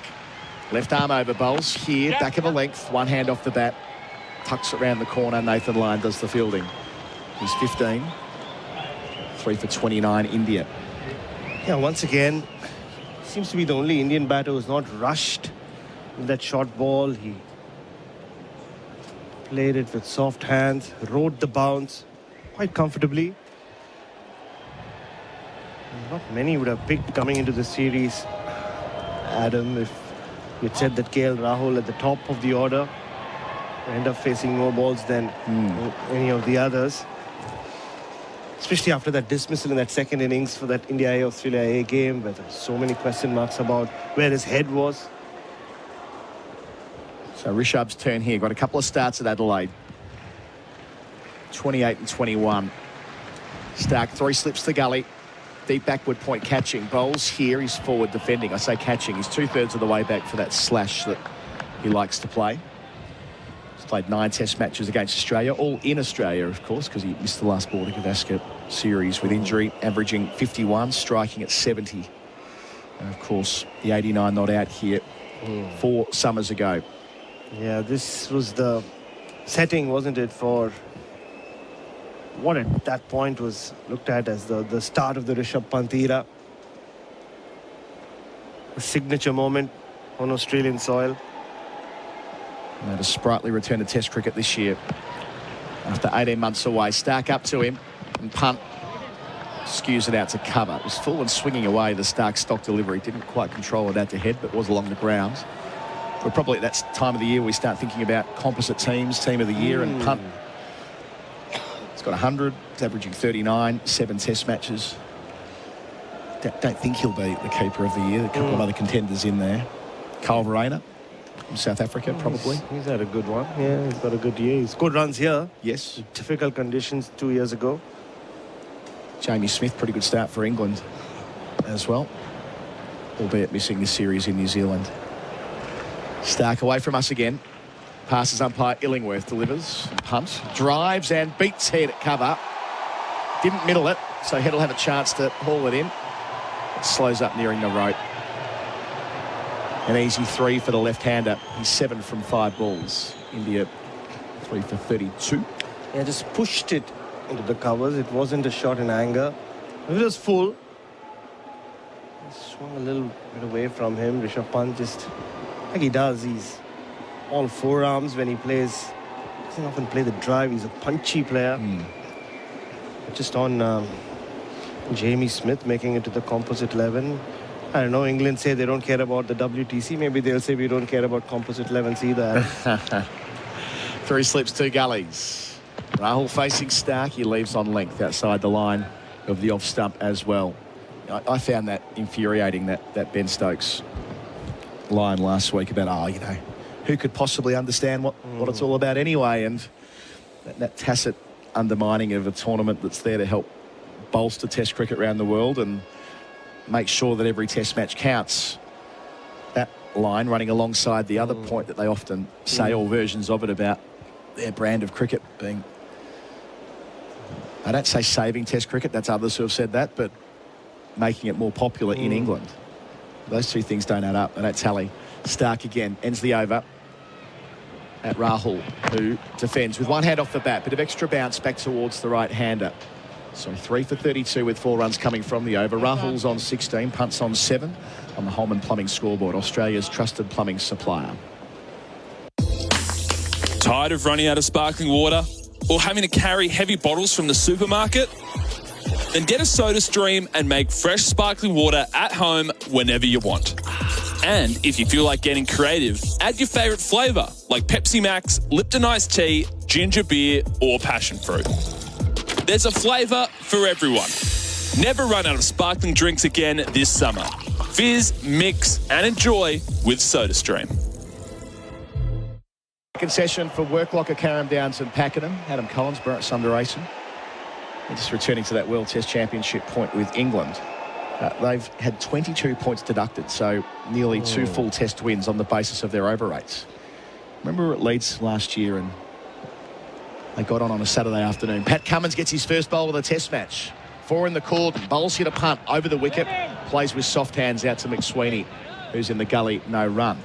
And you could hear him through the stump mic saying to umpire Dharmasena, it doesn't matter about the over rate. We're entertaining. Everyone's having a great time. Why does it matter? Well, the rules have to apply to everyone equally. And there's plenty of latitude there from the match referee as it is. And I don't think it'll take too long for a country like India to say, if you don't care about the WTC final, why do we have it there? And take it to Ahmedabad. Well, Rohit Sharma did mention that, don't forget, after they lost last year. Has to be a decent chance that will happen. Cummins up to Rishabh, bowls here. Inside edge onto the pad, out to mid-wicket. A little bit fuller there from the Aussie captain who loves bowling at Brisbane. Saw Jay Shah doing the rounds of the press box yesterday. Meant to mention that on air at the time, but yes, he was being followed by an entourage of sorts and shaking hands and sharing hugs with various people. The most powerful man in cricket. Yeah, sharing hug with David Warner, I saw. David Warner does spend a lot of time in India, so sure their paths have crossed over the years. Big hug too. Cummins, Stanley Street end, over the wicket. Third ball here to punt. Looks to drive, ends up inside part of the bat, low on it too, just sneaking past the stumps for 1. He's 8 from 8, 3 for 33 the score. India still trailing by 412. But yes, the eventual home of the World Test Championship, it'll be at Lord's for the first time next June, having been played at Southampton in 2021 in COVID times and the Oval last time. What a week that was when Australia beat India. But yes, after that, difficult to see it staying in England. Yeah, especially if they continue to make statements the way Ben Stokes has. Yeah. So the second gully's in for KL Rahul straight away. That's Mitchell Marsh. And the short leg. That's Travis Head. Cummins towards us and towards Rahul. Bowls here. Rahul edges to the finer of the gullies. That's McSweeney, who takes it moving to his left on the bounce. For the umpteenth time in the series, KL Rahul just taking the hand off the bat, soft hand. You can see the bottom hand coming off it. I think the venom of the ball. He's really been the one shining star, or consistent shining star for India. Tommy, just grab that one last score from you before I jump off. Yeah, just looking at the BBL last night, but also the Test match between South Africa and England that's underway. Cummins' penultimate ball of his first over to KL Rahul, who wants to flick, but it hits him on the pad, spills out into the onside, no run. So the South African versus England women's game, England 9 for 395 declared.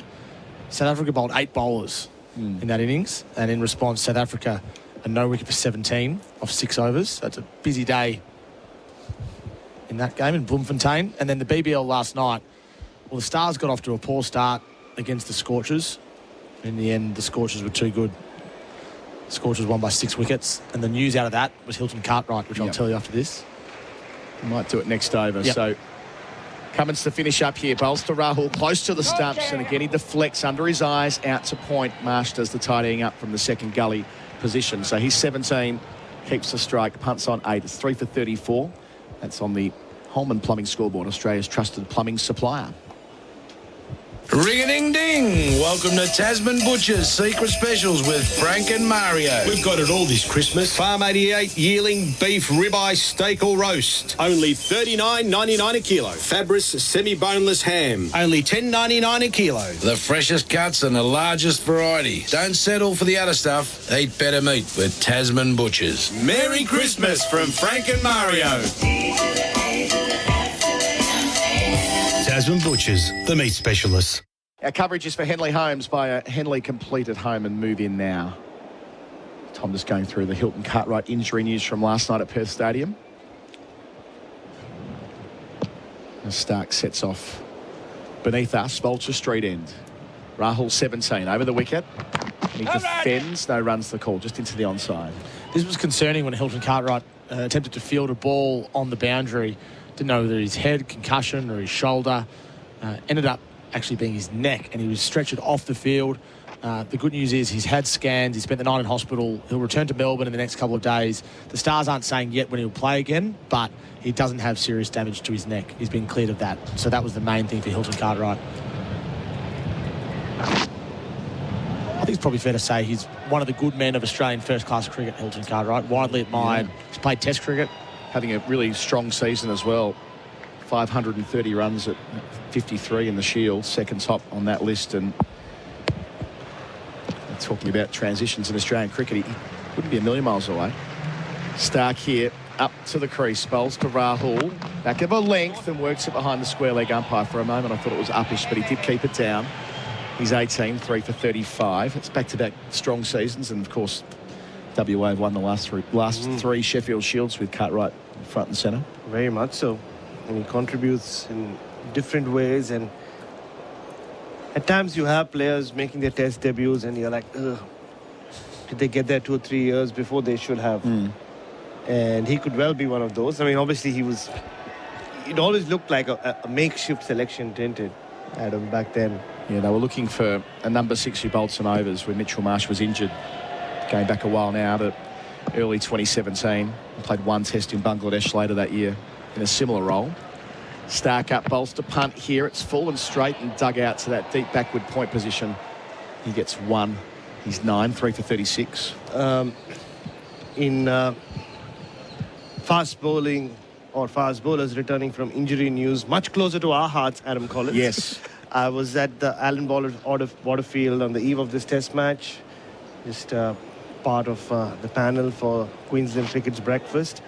And guess who was running around and looking really good? This excites me. Is it M. Nisa? Hashtag Nisa must play. Must play. Get him in there. And Colin Munro was on stage with Matthew Hayden and me, and he was talking about singing praises of Michael Nisa, and I just got up from that stage and started clapping. It's not too late. Stark bowls here to KL Rahul off the back foot. Gets it straight of gully. Work to do for Mitch Marsh. It looks like McSweeney's going to overtake him out into the deep, but Marsh sees him off and they get 3 runs. It takes Rahul into the 20s. He's 21. Nicely played there off the back foot. 3 for 39 the score. I mean, we saw the Bison fly earlier, but this was just he looked like the Bison chasing the ball there. No, he's not running for Australia in the Olympic Games anytime soon. Not really, but yeah, so Michael Nisa's almost there. He's ready and raring to go for the Brisbane Heat. Okay. So that's good news. You wonder, I mean, I guess Scott Boland might still have played in Adelaide, but if he was part of the squad, Well, he started the season so well, as he always does, Nisa, but not to be with that hamstring complaint. 2 left in the Stark over. Now to punt. Delivers here close to the stumps and punts well in behind it, defending out to cover where Head's fielding. I hope that doesn't happen, but it would be quite something if Michael Nisa goes down in history as the only cricketer to have have a Test career but never bowled with a red ball in it. Played 2 pink ball tests. Did well in both of them. That first wicket with his second ball in his Test career. Oh, what a moment. Difficult to forget. And now the thunder, lightning. Horrible shot, but we weren't complaining. Yeah, we'll take it. A nice moment in an otherwise fairly forgettable Ashes series. 5 from the over so far. Stark completes it. It's a punt. And again, it's forward straight and pushed out to Travis Head. So the over is done. It's 3 for 39. Punts 9. Rahul's 21. Gerard Whateley's going to jump in for me. That's all on the Coleman Plumbing Scoreboard, Australia's trusted plumbing supplier. What's better than hitting a 6?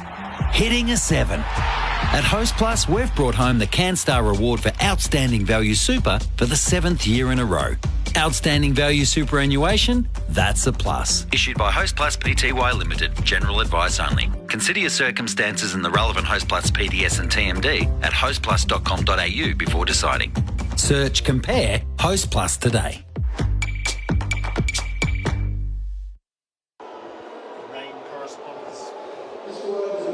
Your rain correspondent's back on duty. Players are leaving the field. It's been getting gloomier out of the east again. And the umpires initially were going to see if they could wait it out, but it's just a fraction too heavy. Not as heavy as we have seen so far. So let's wait to see. SEN Test Cricket for Royal Caribbean, Kumsik Royal Caribbean, and for Hijaz Halal Financial Services. 3 for 39. Rahul is 11. Part is 9. Ian Healy's come back to join Bharat for 4 and 20 pies, Australia's original fan food. Heels are back for the rain, Phil. Yes, it seems like that. Have you got any conversation starters for us? I'm out. No, we'll find something, won't we? I'm just happy that I'm not a groundsman. How much work have they had to do today? And, there's 3 groups working at the moment. There's the canvas cover, there's the tarpaulin that's gone on top of the canvas cover, now the big white one coming back over. Actually, we were having a giggle. Is it what the covers of the past used to include? Planks of wood. Yes. I can't... And tins of pegs, didn't they? They had big steel drums that all the pegs were in, those real little round top peak pegs. I can't really remember what our tractor looked like. You know, I'm sure it would have been like a Bedford, something like that, an old-fashioned tractor with a trailer, flat tray on the back of it. The wood all had to go back on. 2x4s? Yeah, the pegs, and then the covers eventually having been rolled up, you know, by the ground staff. They've got an automatic roller now. It's not that automatic, is it? Someone grinds it and rolls it all into a round trailer, and off it goes. Yeah. When did the Super Sopper become redundant? Yeah, it used to be everywhere. It was a real feature of the summer. And then you go and watch it as it emptied out over the gutters. But they just do their work with a rope now. I think I reckon Super Soppers, maybe the grounds are too flat enough. Like they drained straight through the other day. I would have thought there's still a Super Sopper downstairs. Okay. In that one tunnel we've got at the Gabba here. If we need an ambulance, it would come through there. But maybe the grounds are good enough where they don't have as much sitting water that would sop up off the surface. Just trying to think that night we sat through the no play at the MCG and the T20 World Cup, Australia and England, whether there was a Super Sopper in use that night. There's a lot of surface water that day. I think there was, you know. Yeah. It feels like a job for Heels later on to go down to that tunnel and see if there's still an old world Super Sopper down there. Well, righto. I'll do that for you. And they used to Super Sop the covers too, didn't they? Now they're happy to just drag it off and empty whatever water's on the covers onto the outfield. Must be another sign of confidence of the drainage ability of the cover and mid-wicket regions of a field. Yes.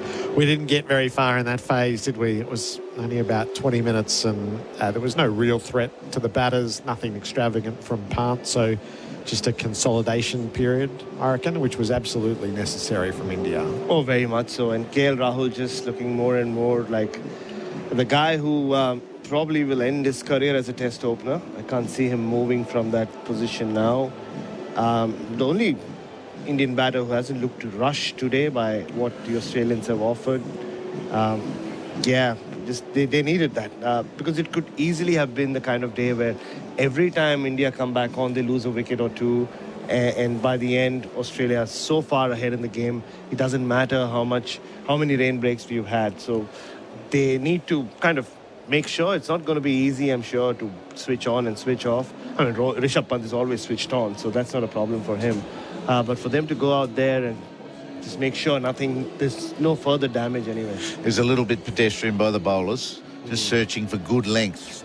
It could be now, next time, should be more prepared to go and ruffle some feathers right from the word go. Get out of the sheds and get into the ribs or get into the armpits of both and see if they want to play some pull shots, see if they want to ride some short stuff, because the frustration now turns on the bowlers, because every time they go out there they'll go, oh, this grass is a bit wet, i.e. the ball's going to get wetter and softer, and they'll be less effective with it. So they've bowled 13 overs at the moment. The next time they go back out there, make the most of a pretty hard ball. People always talk about what batters and bowlers do during rain breaks. Hills, what is it like being a wicketkeeper in these? Do you take your kit off, or like what are you going through? What was your ritual during these kind of total nude. Total nude. Depends. If I have a look at the radar, and off it goes. I stand around, with the hands on the hips, watching the boys play cards. No, you can imagine that. Everybody is imagining it right kit now. Off. Wicket keeping kit off. It's a little chance if you're having trouble with something, like your right side footwork's not going that well, go and have a little catch. And again, catch with rhythm. So don't have your catch hitter or thrower throwing it too fast for you to rush you, because you've got plenty of time out in the match to get things going, get your balance stable and then move. So it could be a good time to do that if you are struggling, or you're just generally just sitting around doing nothing, talking to your partner that's sitting next to you for 7 days and see what the others are doing. Right. Mitch Marsh said the other day that they're playing 31, the card game 31, which I hadn't heard of before. Is that, had you heard of 31? No. And then someone in here said it was a good game. So Tommy Morris. Tommy, well, you better put your cans on, Tommy. So it's also known as Blitz, Scat, Cadillac, Whammy, Jabble, Kitty, Hi-Hat, Ride the Bus, and Geronimo, as well as Nickel Knock in Hawaii. Wow. It's got a lot of names. So you haven't looked it up. I've never heard of The best thing about it, and fairly loose memory of it, is that you can play it in a group of 3 or 5 or 7, and people can just come in and out pretty much the whole way through. So it's a very good team game, good banter. I don't have much for you other than that. How do you win? Aces are the worth last 11. in? Yeah. So each card is worth a certain amount from memory, is that right? Yeah, so the ace high is 11, and then 10 for your picture cards, and then face value. And you're looking for a hand of, if you get to 31, everyone loses a life. Yeah. And your life is a penny or whatever currency you're playing with. So you toss that into the middle, and the last man standing wins the kit. That's right. When I played as a young, you have $2 coins was your life. So that would be in the middle. And then you'd pocket 11 $2 coins, which you didn't want anyway, but felt good about yourself at the end. Yes, totally. So Straight off to the hamburger shop. I wouldn't have played it since about 2010, I think.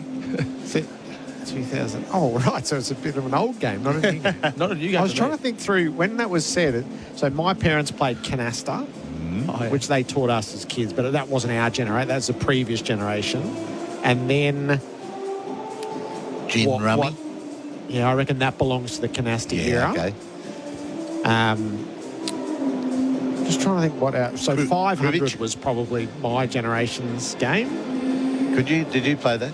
Yep, for a while. No one could ever teach me that. Okay. Do you think it's my learning disability or their teaching ability? And then we had the Texas Hold'em poker phase, which was just all the rage. Buy your own poker chips, and it was on telly for a while, and it went through 7 or 8 years where it was the thing. Everyone was holding Texas poker nights, and and then evidently we're sort of in the age of 31. What about Uno? Well, that's perennial. Yeah, absolutely. You don't go on a family holiday. Tom, you'll learn this one day without a pack of Uno cards. And when you do, you go, oh, I forgot the Uno cards. And it's the first thing you go and buy. And there's almost nothing more satisfying than making someone draw 8 or draw 12. Sorry, Hills, I pointed at you when I said that.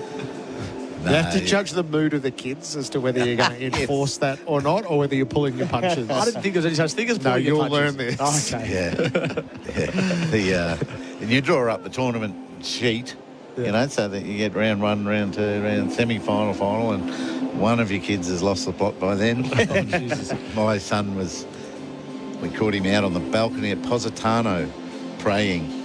So, please, God, can I have a win? At Uno? Yep. Because it was getting deep into the tournament and he was going nowhere. I'm just surprised they don't have golf simulators in there. Considering the love for golf these days, tee times and all of that. Maybe I should not have said that, because now that I've said that, they might bring it in. At least a putting Down green. here, you mean? Yeah. The ceiling's a bit low, but they probably put them in where the indoor nets are. Yeah. You know, and they're not as expensive. You wouldn't need a really expensive one, would you? What about a little putting green where you can... That's actually feasible. You could actually have that. Or, you know, or Velcro golf. That's what... You know, yes. That you hit these balls into a Velcro target. Yeah. That type of... I don't think there's real professionalism going on down there other than the cricket. So things to just fill in time and not do you any harm. Because they're not allowed phones, are they, either? No. Until the end of the day. No. So they're sitting there essentially socialising or having a sleep or talking. I wonder if there's anything virtual they could be doing, you know. They have a virtual set of goggles and... Marnus virtually batting. Yeah, that sort of stuff, or dodging stuff, reaction time stuff. And, eye physio, or whatever David Water calls it, that they had to do. Yeah. As a training program. Just get your eyes started to... I said Steve Smith and his eyes these days, he seems to be affected by anything. So, well, that's what you said earlier, isn't it? With the anything roller. bright and light, it's no longer just... I know Pete Lalor spoke about him being able to see a lot of things, but he seems to be affected a lot by any kind of light in his eyes, and it takes him a while to get over it. And it's quite interesting. I've been seeing it this summer. Happened a few times in Adelaide, and he would get really annoyed, and then he would have to take a break for his eyes to just settle, and then he would start batting again. So, yeah, interesting. And the fact that my shirt was too bright for him yesterday. You'll be banned. A good push for Yuka from back in the day. Yuka. Yeah. I don't think I ever played Yuka. How do you spell that? Best new E-U-K-A. Right. I think I could even play Yuka, but I can't remember what it is, but I think I played. So You'd pick it up, you reckon? Yeah, that's right. Rain stopped umpires are wandering out there. Best new card game is 5 Crowns. A must Christmas present for all families. Nice. Totally addictive. Hang on. Great suggestion. Yeah. Good question here from Shannon Gill, who you know well, Gerard. Heels, who were the big card players in the Oz team of your era? Seem to remember Merv, Warne and others. Right. Well, Merv and Warne definitely.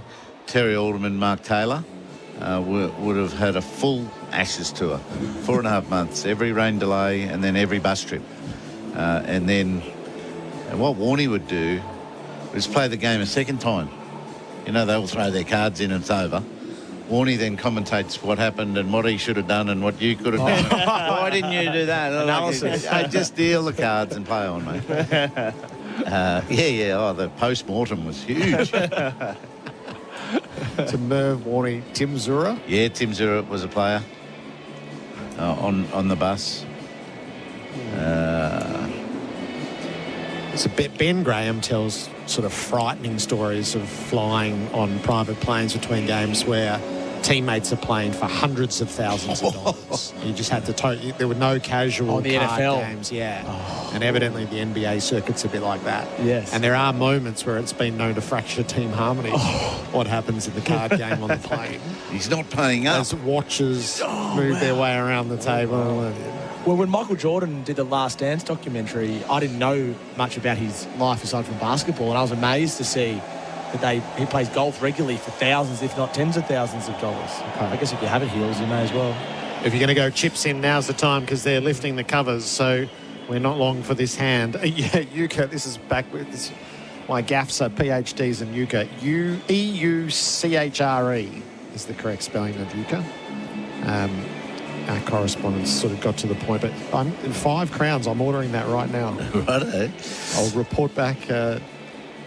When you're playing a fellow like Michael Jordan in golf for that much money, you have to be relevant with your stakes. Like Tony Gregg said to Kerry Packer one year, and Kerry Packer would stand behind him and put pressure on a putt, and he'd say, but and we're playing for, let's say he was playing for $200, right? That's a lot more for Greggy than it was for Kerry.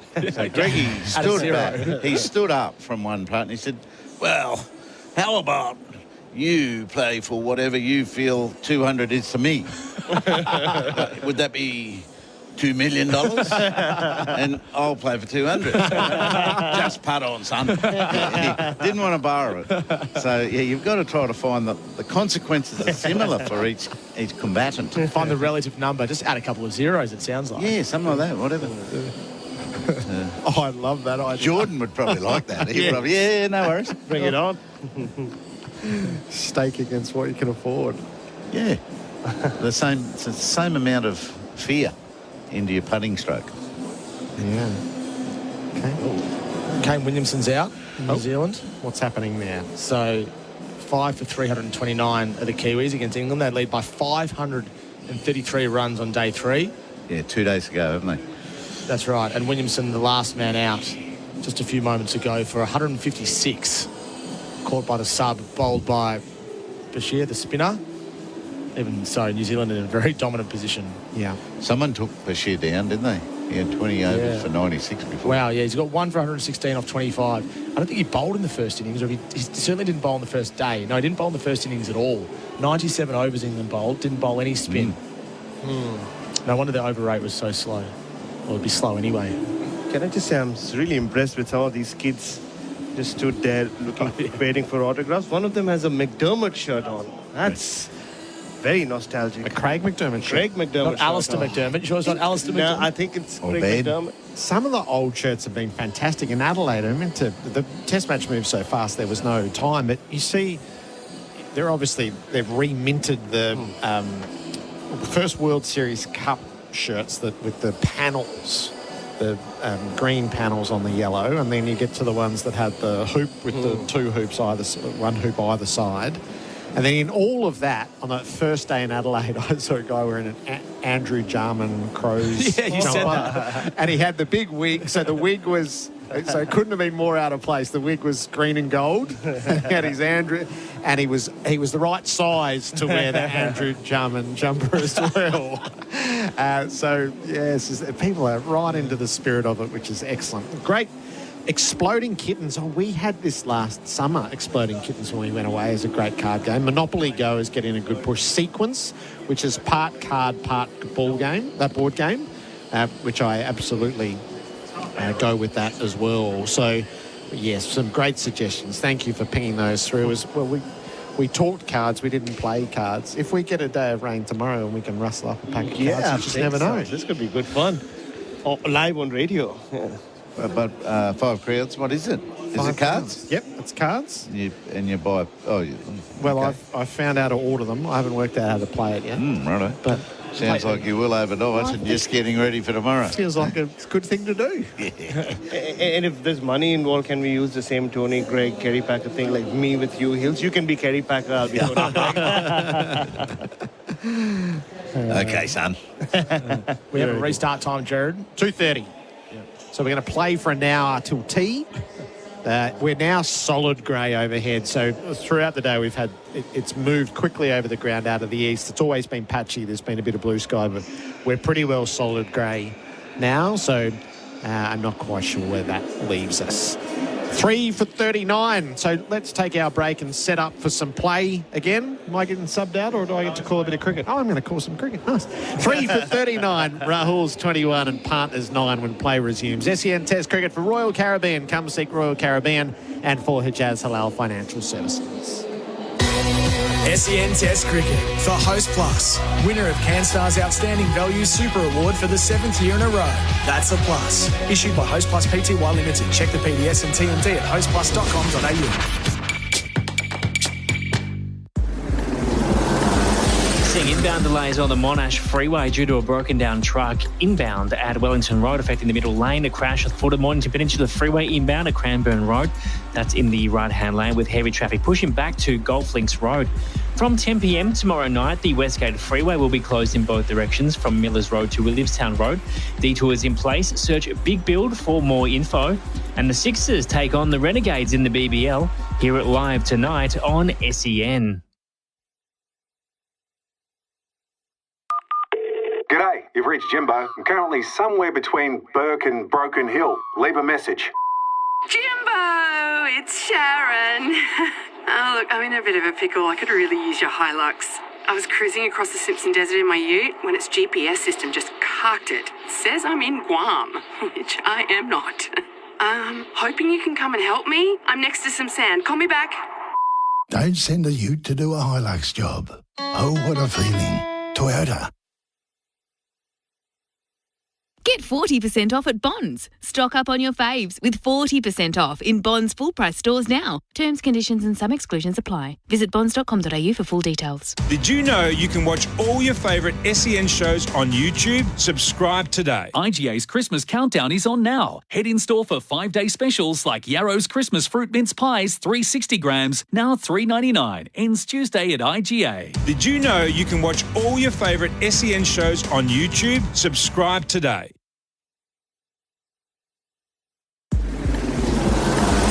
Seeing inbound delays on the Monash Freeway due to a broken down truck inbound at Wellington Road affecting the middle lane. A crash at Footer Mornington Peninsula Freeway inbound at Cranbourne Road. That's in the right-hand lane with heavy traffic pushing back to Golf Links Road. From 10 p.m. tomorrow night, the Westgate Freeway will be closed in both directions from Millers Road to Williamstown Road. Detours in place. Search Big Build for more info. And the Sixers take on the Renegades in the BBL. Hear it live tonight on SEN. Want to build a new home but need to move in now?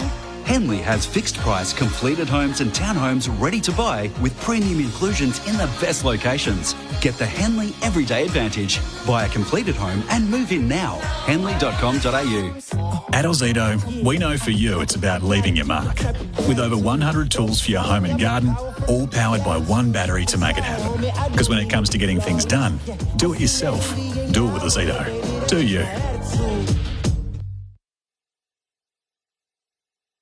Whether you're first timing, upsizing, investing, or empty nesting, if you've found the right home, MeBank has the right loan for you.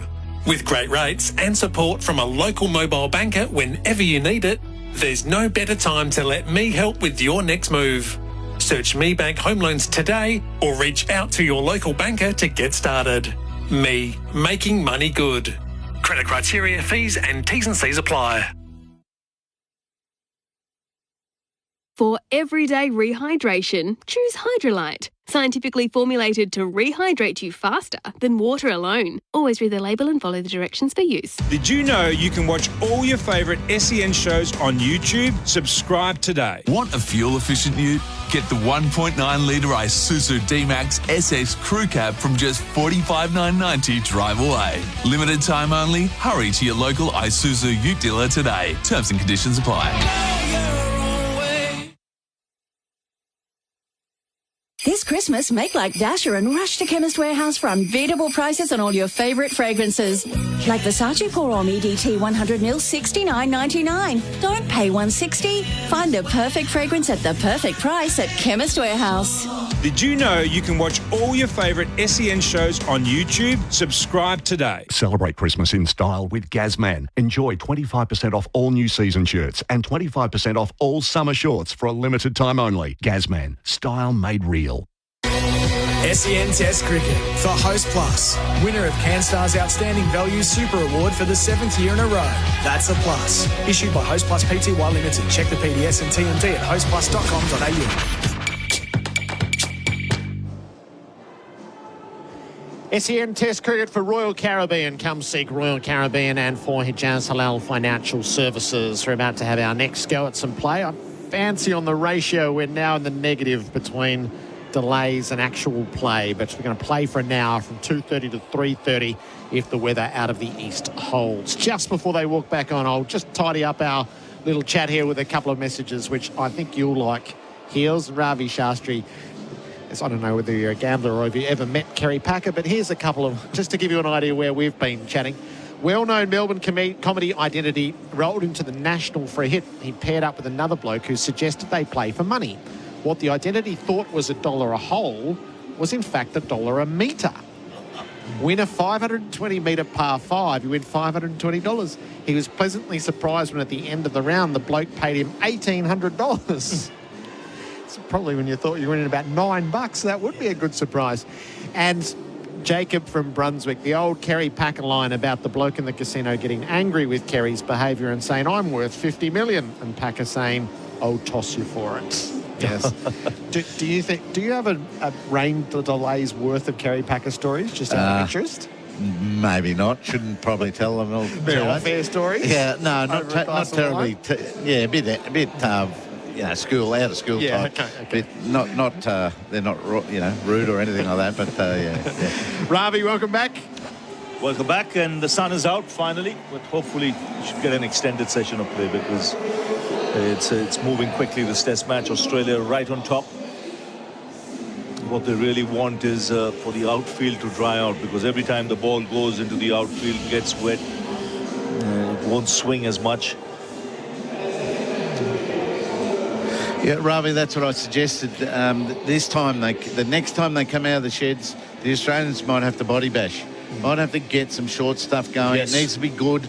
It needs to try to get some out-of-control shots happening from Rahul and Pant. Yes, I agree totally. And they can afford to do it and afford to set fields as well for that. They've got enough runs on the board.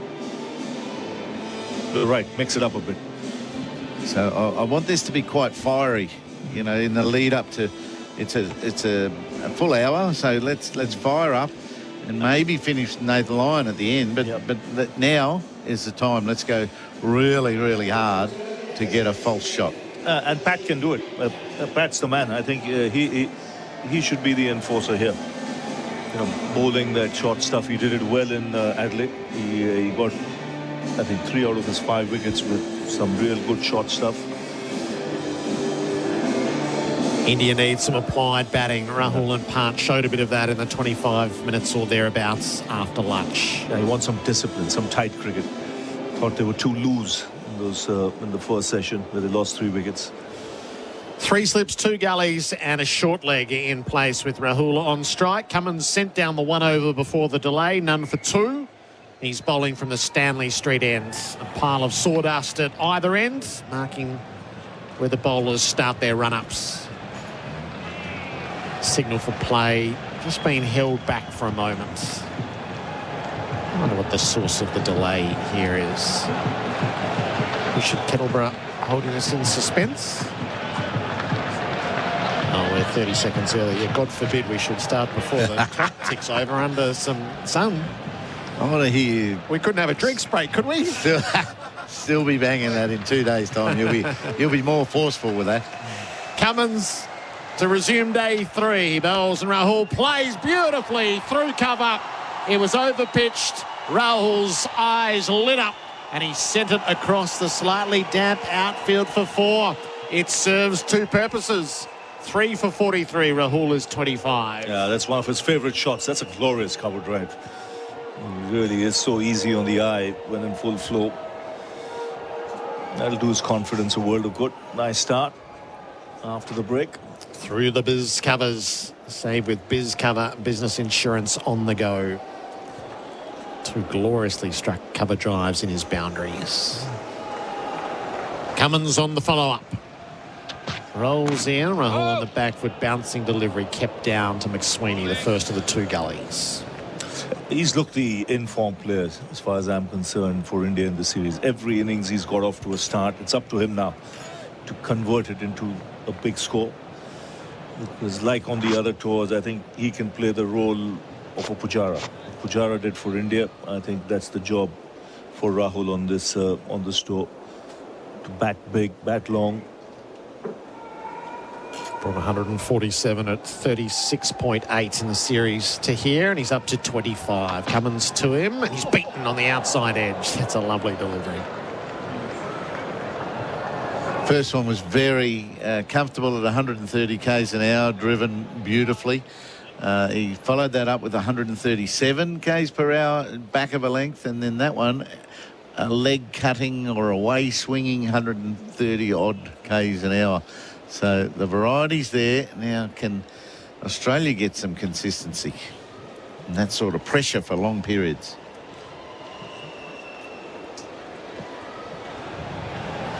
Breezy out in the middle.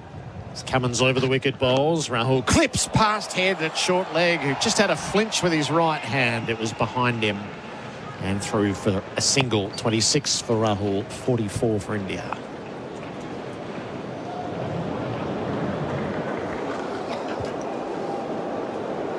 was well away from head. Played in the air quite deliberately on the pay.com.au replay screen. And now to Rishabh Pant. Yeah, he showed good application. Just before the break, he was tight in defense. He left well. Is he suited to that? He can. That's where he's matured, I think, as a batsman. Yep.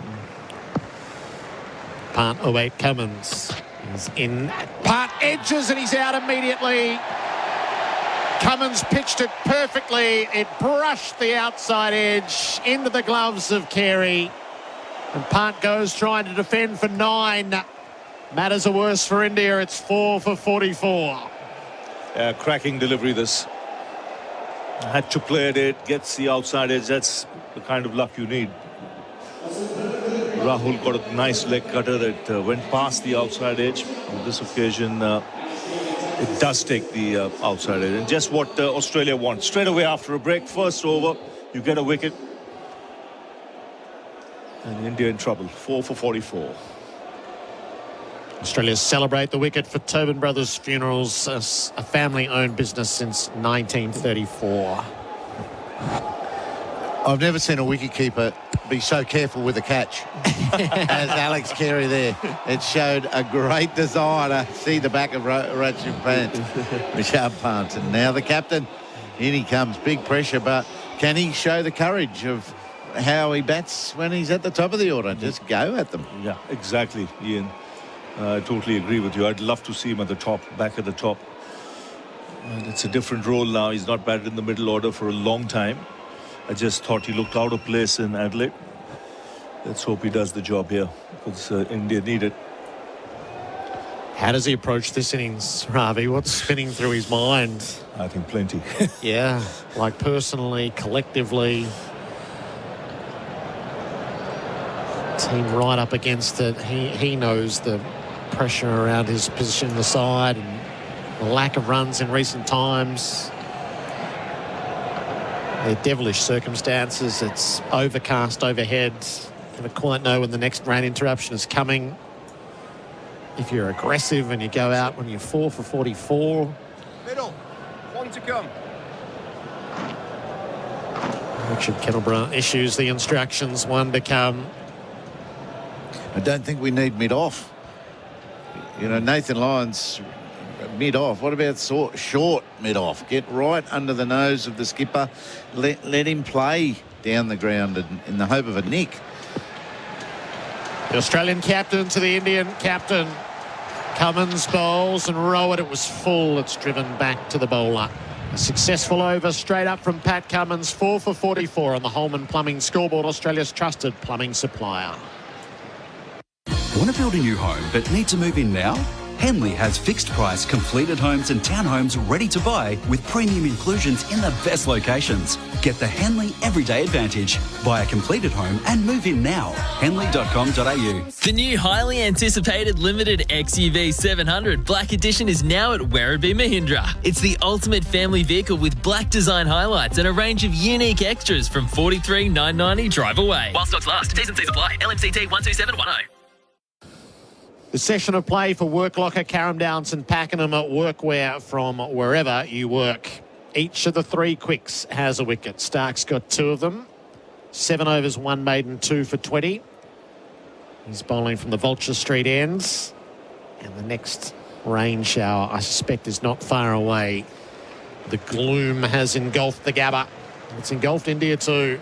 Rahul faces up. He drives through cover for 4. Meet far with far. Kale Rahul is driving superbly. Another boundary for Azito, doing it with the Azito power tools. Oh, another classic. 2 glorious cover drives after the break. This one even better. There was width on offer, but a nice stride forward. Plenty of open spaces in the ground. He looks in good touch. 4 boundaries. And he's 30 from 52 deliveries. He's running hot for Ream, Australia's favourite hot water. That's steady, hot and strong. Here comes the rain. So we got enough for a wicket to be taken. Stark is unimpressed as he stands below us. teapot. But this has been the flow of the day as the rain. Each shower has had an intensity that's demanded the players come off and the covers go on. Stark's still standing at the top of his mark here. Yes. Well, come on, you blokes, just a bit of rain. It's not as if we've had much go Australia's way today. I think the ground staff have taken off the governors of those buggies. They got out there really fast. They're in a groove.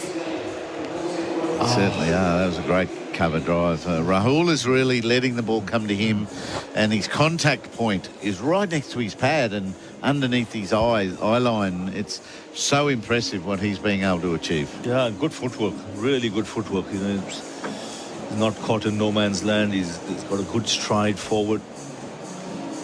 Tight in defence when playing back.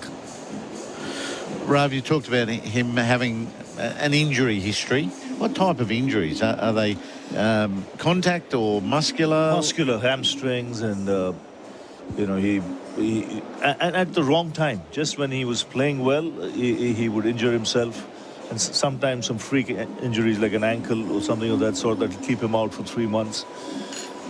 Otherwise, he should have been a regular in the Indian side at number 3. Could have batted for a long time in that position. Righto, Heels, you jump out. Kat's going to jump in for 4 and 20 pies, Australia's original fan food. So we got 7 balls. Ravi, in Australia took a wicket. I mean, how... You can't control days like this. How valuable for Australia, but how... Rishabh Pant, he only saw 1 ball and got out to it. And a good one. You know, you had to play. That's what happens when it's...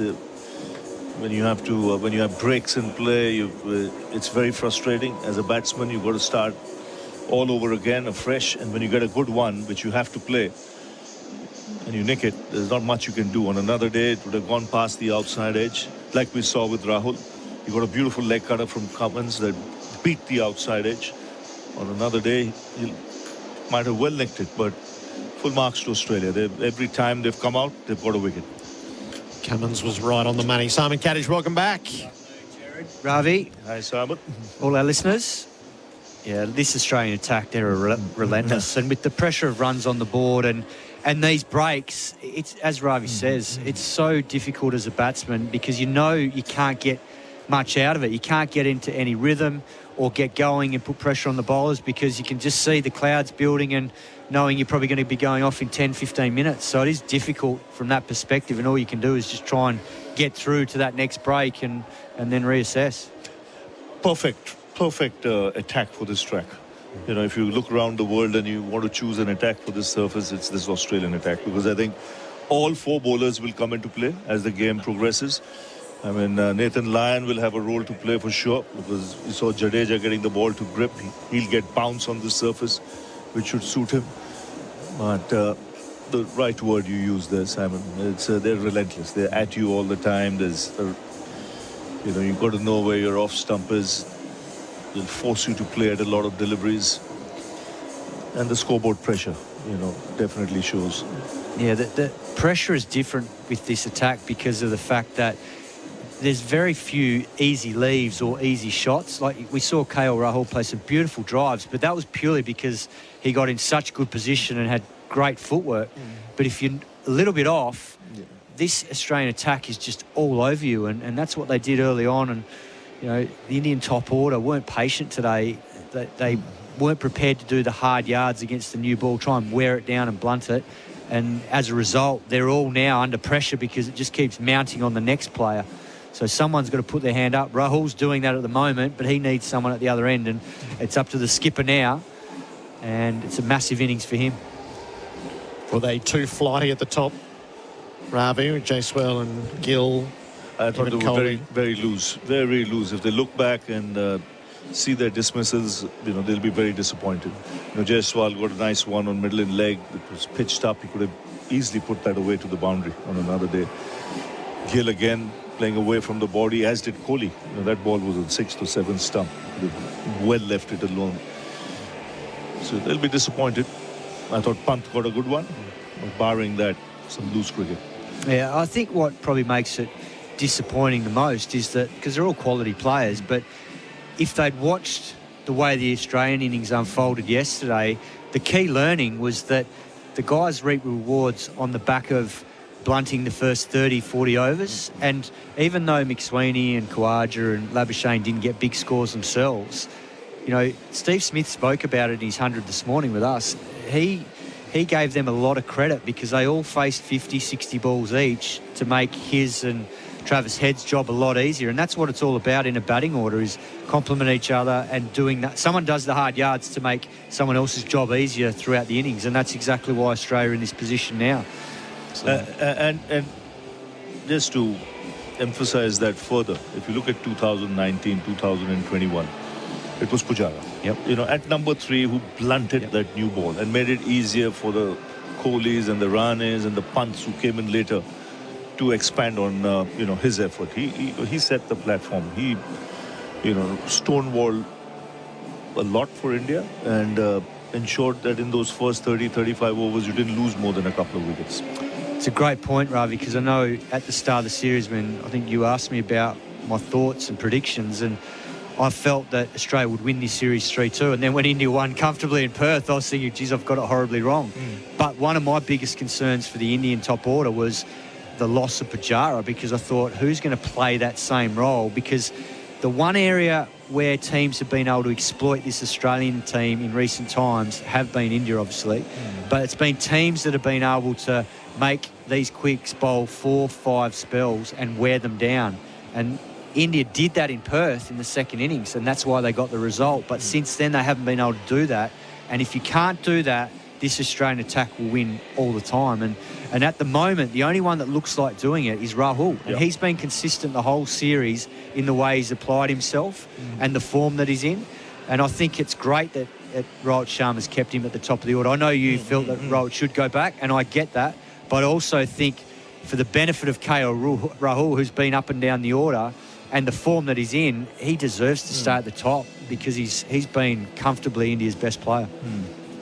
And he looked the part today. I thought he batted extremely well. And, you know, he's the one player who's again got a start. He's 30 not out, but the way he made those 30 runs, you know, the defence was tight, the footwork was assured, and some of the cover drives, you know, terrific to watch. And tough too, because remember his first ball, he got an absolute beauty from Hazelwood that jagged back and hit him on the wrist. I would have seen players over the years go off for that sort of stuff, and that was a nasty blow, but he soldiered on, and credit to him. He's shown a lot of grit and determination and also class. We know he's got class, but that grit and determination today has been very evident. What were the qualities that Pujara had which allowed him to apply himself over such long periods of time in an age that was moving away from that? Grit, determination, discipline, you know, and leaving. Prepared to do the hard yards, take the knocks, leave a lot, and bat for long periods of time. You know, his role for India is often forgotten. But I think when you look back at those two series, for me as a coach, I think he was my number one player. I mean, he did the dirty job that didn't get the accolades they deserve, but my word, he, you know, put a prize on his wicket. And even the way he played Nathan Lyon, just blunted him by using his feet, kicking him at times, just working it on the onside. But a great job. Ability to concentrate for long periods of time, and I think that was his great strength. And it is one of the questions for the modern era, is are batters prepared to and capable of doing that sort of job now with the way that techniques have moved and games have moved and the riches of T20 and the like? There was a bit of a sort of a national exposition around, well, does Australia have a player who can be Pujara here, or does Australia value the player who could be Pujara at the end of those summers? Well, I think when you look at yesterday, you know, a number of the top order tried to do that. So whilst they didn't get big scores, you know, you look at the balls faced, that in the end was probably crucial as the runs, because we know here at the Gabba that batting is very good once you do get to a 40 overall ball, and that's the role of the top order, is to identify that and know that when you achieve that task, you will get the rewards individually. And all of the top order here know that because they're all Queenslanders.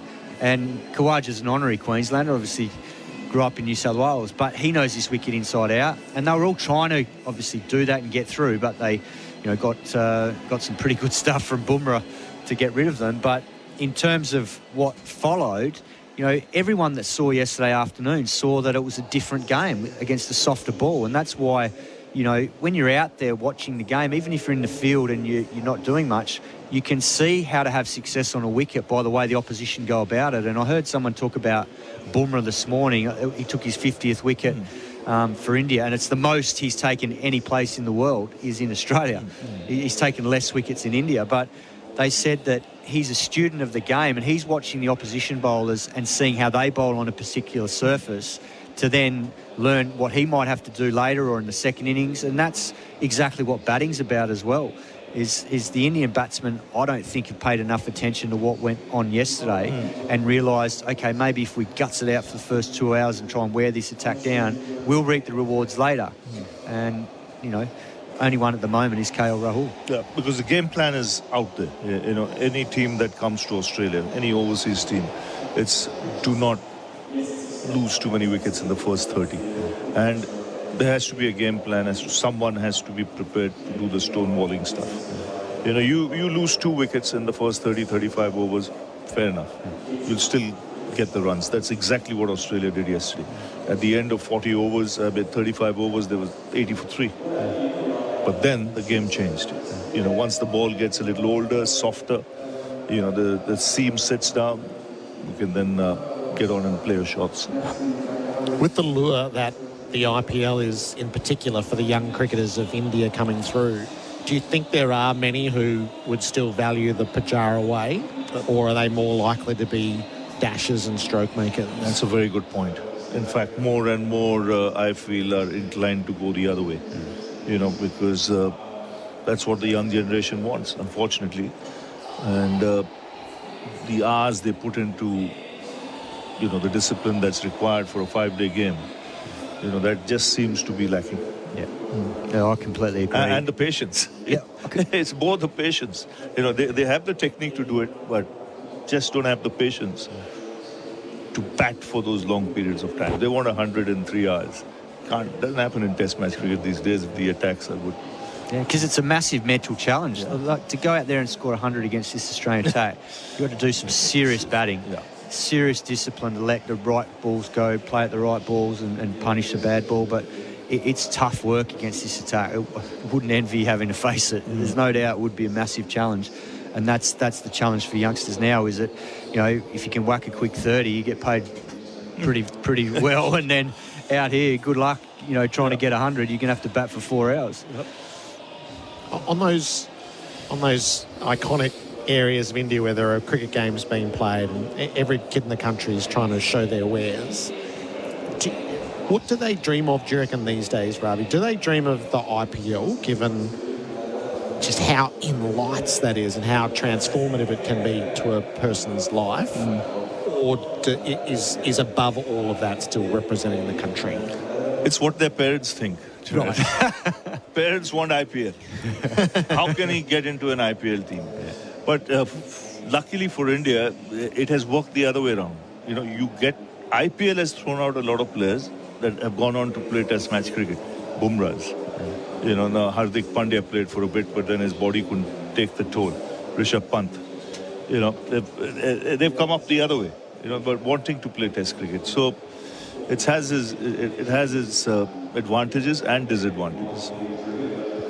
Yeah, and that's true. Like, Jaiswal's a great example as well. Another one. And he's no doubt he's going to be a gun. This is a tough challenge for him in these conditions for the first time. We saw him made a magnificent 160 in Perth. But in conditions like this today, your second ball and you're clipping that ball, yes, it's there to hit, definitely. But then it's the execution of making sure that you put the shot in the right spot and not straight to the fielder and in the air, because that was a ball that he could have easily clipped along the ground. But for whatever reason, whether his bottom hand was, wanting to hit it too hard and taking over, I'm not sure. Only he knows that. But that's the challenge for these young players, is that you can't always play the aggressive modern game in certain conditions against certain attacks. And he's found this is the second time now, because he struggled in South Africa, who have got a good attack in challenging conditions, and now here in Australia. So there's no doubt he'll find a way through it, because he's too good a player not to adapt. But it's a big lesson for him. Is it easier to teach a stroke maker discipline?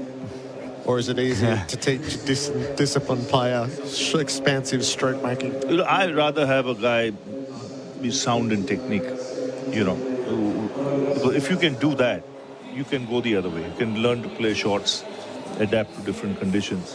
But if you don't have a sound defense or you're not prepared to be bothered about having that technique, then it becomes very difficult. Yeah, because it's never going to always be on your own terms. Yeah. And you need the conditions to be flat to be able to play that way all the time. So, yeah, I agree with Ravi. You've got to have guys that have a base technique that they can adapt to different, match scenarios and conditions accordingly. But if you don't have that base technique to fall back on, then this game's too tough against quality opponents, particularly Australian attack or Bumrah or whoever it is, whichever attack, to succeed. So if you're coaching Jacewell now, is now the time of intervention to sit down and go through it after one good innings and 4 to sit around that? Is it not time? really? I won't be too bothered about him. He's not got off to a start. He's the kind of guy, if he gets off to a start, he's got all bases covered. He's got good defense, as he showed in Perth. He's got a wide range of shots. He plays spin extremely well. He can use his feet. He can play the lofted shot. So he's got a good all-round game for all formats of the game. It's just a question of, learning from this exposure. I don't think there are too many shortcomings in his game, but if he can learn from this exposure, it'll be a big help. Yeah, I suppose you would have seen some prodigiously talented youngsters tour these shores and just, it's such a crash course at the start. Oh, yeah, particularly coming here and facing our attack, back in the day, and it was as relentless as this, obviously, because this attack here reminds me a lot of some of the teams I played in for Australia that, whether it was McGrath, Gillespie, Lee and Warren and either Fleming or Casper or Bickle or whoever it is the third quick along with McGrath and Gillespie, because that's generally how it played out. A lot of good players came to these shores and got worked over by really disciplined attacks because, these bowlers have grown up in these conditions and know exactly what line and lengths to bowl at these venues because they've been doing it since they're probably 18, 19, particularly these three because they all debuted at that sort of age for New South Wales. So, it's not easy. Certainly this team, and that's why this tour has been special, because for India to come here trying to chase 3 successive series wins here would be phenomenal, because there's only been 3 countries in the history of the game across 100 plus years that have done it, and we talked about it earlier in the series. One was back in the 1880s, I think, and then there was the West Indies of the 80s, and then South Africa did it in the 2000s. So it's a rare thing for that to happen. So if they can pull it off, they're not out of it yet. This is just one bad day so far, or a couple of bad days. And if they can hang on for a draw, it's still 1-1, and this series is very much alive. I agree, totally agree. It's wide open, this series. They'll be hoping. They'll be praying to the rain gods now to get them out of this one. Going into Boxing Day and Sydney. If they're saved here with the rain, then the series is still wide open. Wide open. That psychological piece is so interesting, as once Australia builds this position in a game, and I imagine that you could feel an impending sense of doom, or if you ride your luck and get out of it and get the lucky escape. We sort of talked about this between Perth and Adelaide. The capacity of the modern player to just isolate one game and not let it flavour everything, which seemed one of the markers of a previous generation, was that the series was very much, it was a flow through. I don't know whether it's because they play every day or every second day. It feels like there's a mindset where the players can absolutely isolate that game and then move on to the next one with a clear mindset without the baggage. It's getting tougher and tougher because, the volume of cricket is increasing so many times, so it's so much. And within the BCCI also, they realize that, India is a big country. It has a lot of players. They can afford to have 3 different teams if needed. So, focus on a good test match side. And if it's a big series coming up, focus on those players who are going to play those series where they get enough break And you can always send some other players. There are enough other quality players for bilateral one-day tournaments and T20 cricket. But I still think Test cricket should be paramount when you're looking to look after a player, especially Bumrah. You know, if you want Bumrah for Test match cricket, you can't play him in all bilateral series, white ball cricket or T20 cricket. You've got to give him the break. Okay, you play the IPL, and then come closer to the World Cup. Either it's 50-over cricket or 20-over cricket. Play a few games and get in there, because he doesn't have to prove anything, you know, at that level. You would more need him in the Test match arena. And if you go and ask him, he'll prefer wanting to play Test cricket as much as he can. Do you think the system will allow him to do that? I think so. I think so. They know how precious he is. And at times, such players have to be wrapped in cotton wool, whether you like it or not.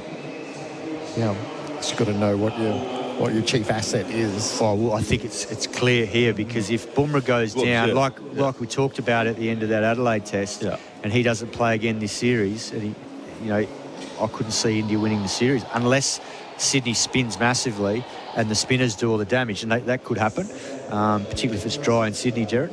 But hopefully it's not like this. But anyway, Melbourne's been a happy hunting ground for India as well. But the wicket has changed probably considerably in the last couple of years, and they're leaving a lot more grass on it now. So I dare say the quicks, as we've seen in previous years, are going to have some helpful conditions there throughout that test.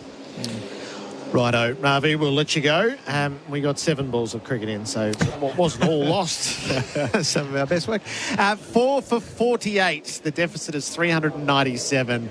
I had a bad feeling about this. This is the proper rain. This is not the sweeping rain that had been going through, and there's no comfort out of the east. The tee has been taken, but this has got a bit of Saturday's look to it now, Kat, doesn't it? It does. It's really looking set in.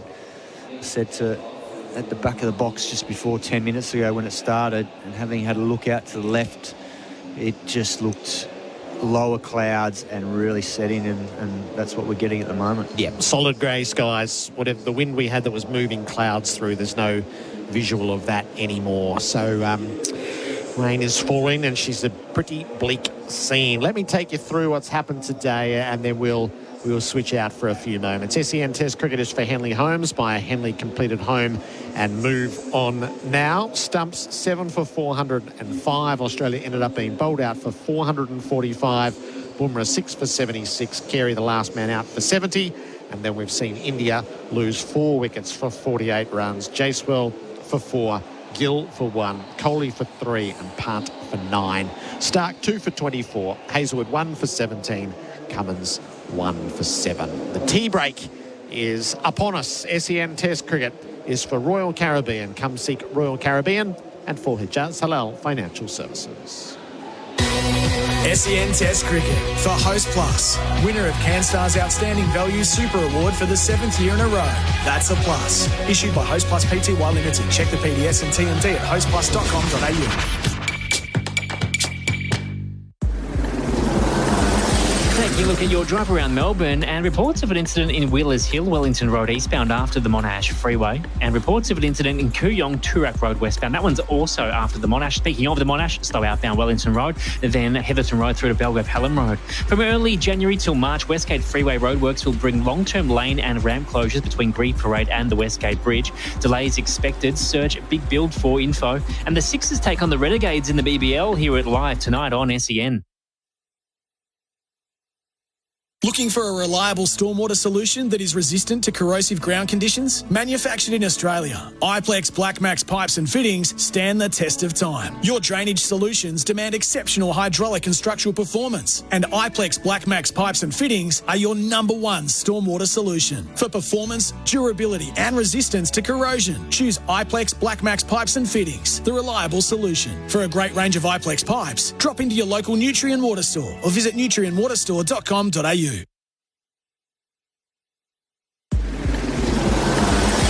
Taking a look at your drive around Melbourne and reports of an incident in Wheelers Hill, Wellington Road eastbound after the Monash Freeway, and reports of an incident in Kooyong, Toorak Road westbound. That one's also after the Monash. Speaking of the Monash, slow outbound Wellington Road, then Heatherton Road through to Belgrave Hallam Road. From early January till March, Westgate Freeway roadworks will bring long-term lane and ramp closures between Grieve Parade and the Westgate Bridge. Delays expected. Search Big Build for info. And the Sixers take on the Renegades in the BBL. Hear it live tonight on SEN.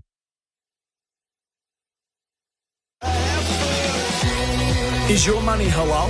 Get halal home loans and investments with Hijaz Financial Services. Escape the everyday and visit royalcaribbean.com.au to book your next adventure. SEN Test Cricket. Taking a look at your drive around Melbourne and reports of an incident in Wheelers Hill, Wellington Road eastbound after the Monash Freeway, and reports of an incident in Kooyong, Toorak Road westbound. That one's also after the Monash. Speaking of the Monash, slow outbound Wellington Road, then Heatherton Road through to Belgrave Hallam Road. From early January till March, Westgate Freeway roadworks will bring long-term lane and ramp closures between Grieve Parade and the Westgate Bridge. Delays expected. Search Big Build for info. And the Sixers take on the Renegades in the BBL. Hear it live tonight on SEN. Hosting Christmas? Let Lombard help with all your Christmas table needs. All new bonbons, tableware and Christmas decorations in store now. Lombard.com.au. Did you know you can watch all your favourite SEN shows on YouTube? Subscribe today. Looking for vehicle finance that's simple, fast and tailored to your needs? Call Acquired Financial Services. Accessing over 63 lenders, let their experts secure the perfect loan and best rates. Visit acquiredfinance.com. Australian credit licence number 488607.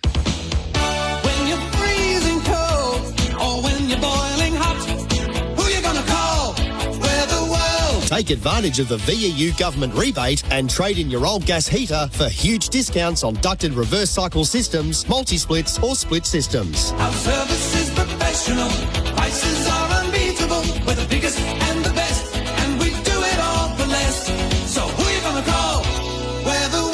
For your free quote, visit weatherworld.com.au. There's so much going on at Christmas, figuring out what to watch can be a bit of a mission. For some, it's all about rewatching classics like Home Alone or debating if Die Hard is a Christmas movie. Spoiler, it is. But it's also the perfect time to catch up on the year's biggest blockbusters, like Hugh Jackman and Ryan Reynolds teaming up in the hilarious, record-breaking Deadpool and Wolverine. You can stream all this and so much more on Disney Plus right now. So there you go, Christmas entertainment sorted. Sign up at disneyplus.com. In this new era of ChatGPT and AI, the tradies of Melbourne have spoken. Us blokes want the real robot. Robots got it. Carpentry, fencing, engineering projects and DIY. Robot building supplies can help you get the job done. Robots got it. The original robot since 1946. Find us in Notting Hill, Sunshine, Preston, Dramana, Pakenham, Coldstream and Darnham. We're robot, but we're human.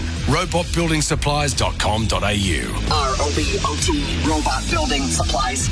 Ring-a-ding-ding! Welcome to Tasman Butcher's Secret Specials with Frank and Mario. We've got it all this Christmas. Farm 88 yearling beef ribeye steak or roast. Only $39.99 a kilo. Fabris semi-boneless ham. Only $10.99 a kilo. The freshest cuts and the largest variety. Don't settle for the other stuff. Eat better meat with Tasman Butchers. Merry Christmas from Frank and Mario.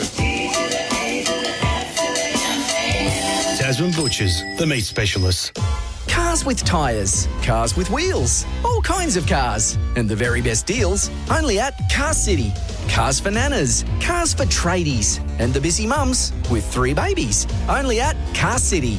Cars galore, far as the eye can see. They've got the car for you. And the car for me? Only at Car City. Don't forget the jingle.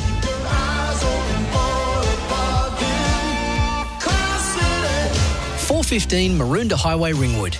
Why do active traders choose IG Online Trading? Because they want more. More insight from experienced market analysts. More flexibility for trading on the go. More live info, more simplicity, more human support, and more markets. IG has thousands. So why do active traders choose IG Online Trading? Because IG gives you more. Search more from IG. Trading involves risk to your capital. IG Australia Proprietary Limited, AFSL 515106. Up to $25,000 off selected Henley completed homes ready to move in. Homes from only $589,900. Cinepec's been keeping industries turning for years with technical expertise and performance. With Cinepec, you're in safe hands. SEN Test Cricket. Forward swinging straight away. Stark close to the stumps. Bowls here. Leg stump line. Straight to square leg. Taken by Mitchell Marsh. Stark gets Joswell's second ball. Stark up. Corden packed. Bowls to Gill. Over the wicket. Ball and out to Gully. What a take by Mitchell Marsh. Diving to his left in the gully. That is a screamer. 2 slips, 2 gullies for Coley. Hazelwood bowls to him. Edge caught. Carey takes the catch. Hazelwood does the business. Coley's gone for 3. Stark gets the plaudits for everybody. Coley shouldn't have been on strike by rights. That's what one great piece of fielding can open up. India in disarray. 3 for 22. Wait, Cummins is in. Part edges and he's out immediately. Cummins pitched it perfectly. It brushed the outside edge into the gloves of Carey. And Pant goes trying to defend for 9. Matters are worse for India. It's 4 for 44. The tea break for Dakin, transforming your home into the ideal haven. And for Bundaberg Ginger Beer, the great Australian brew. This is the tea break for Dakin, your air conditioning specialist, and for Bundaberg Ginger Beer, the great Australian brew. The bad news is the covers are on and it's raining at the Gabba. India are 4 for 48. The good news is Damien, Fleming and Adam Collins had their chests out and they're ready to go for this tea break. Let's get going, Flem. The player of the day contender thanks to Bing Lee, better living every day. Who's impressed you most so far today? Let's go Mitchell Stark. The best new ball bowler. It done it again. Have you seen a better new ball bowler in your time in the game? That's a hard one off the top of my head, but I think statistically you'd have to say yes, wouldn't you? Like, it's remarkable. Well, first ball, second balls, but just in the first over, how many wickets he gets. Yeah. Only Dale Steyn has taken more wickets in overs 1 to 10 in Test match cricket with a better strike rate. So he's right at the very upper echelon, Colo. I think the player of the day has been the cricket ground DJ. The amount of work they've had to do right now. You'd love this, Flem. Screaming Jets better, right in your swinging arc, I would have thought, around this, whenever this big was released. cricket fan, Dave Gleeson. Didn't he do the Adelaide Test a couple of years ago we were doing? I feel like Dave Gleeson might have been... He might have, but he's definitely always around. You know, a bit, normally Bernard Fanning's floating around here at the Powderfinger. Yep. In the official function. What's happened to Powderfinger? Are they no more? What are you talking about? It must have been broke up 10 years ago. But a lot of bands come back. Like Oasis. They do have a concert back. coming up. JC, the bassist, I think, has opened up a rock venue up here. I want Brizzy. Powderfinger to come back. What a music city. Go-betweens. Yep. Custard. Well, Vulture Street's one of Powderfinger's big albums.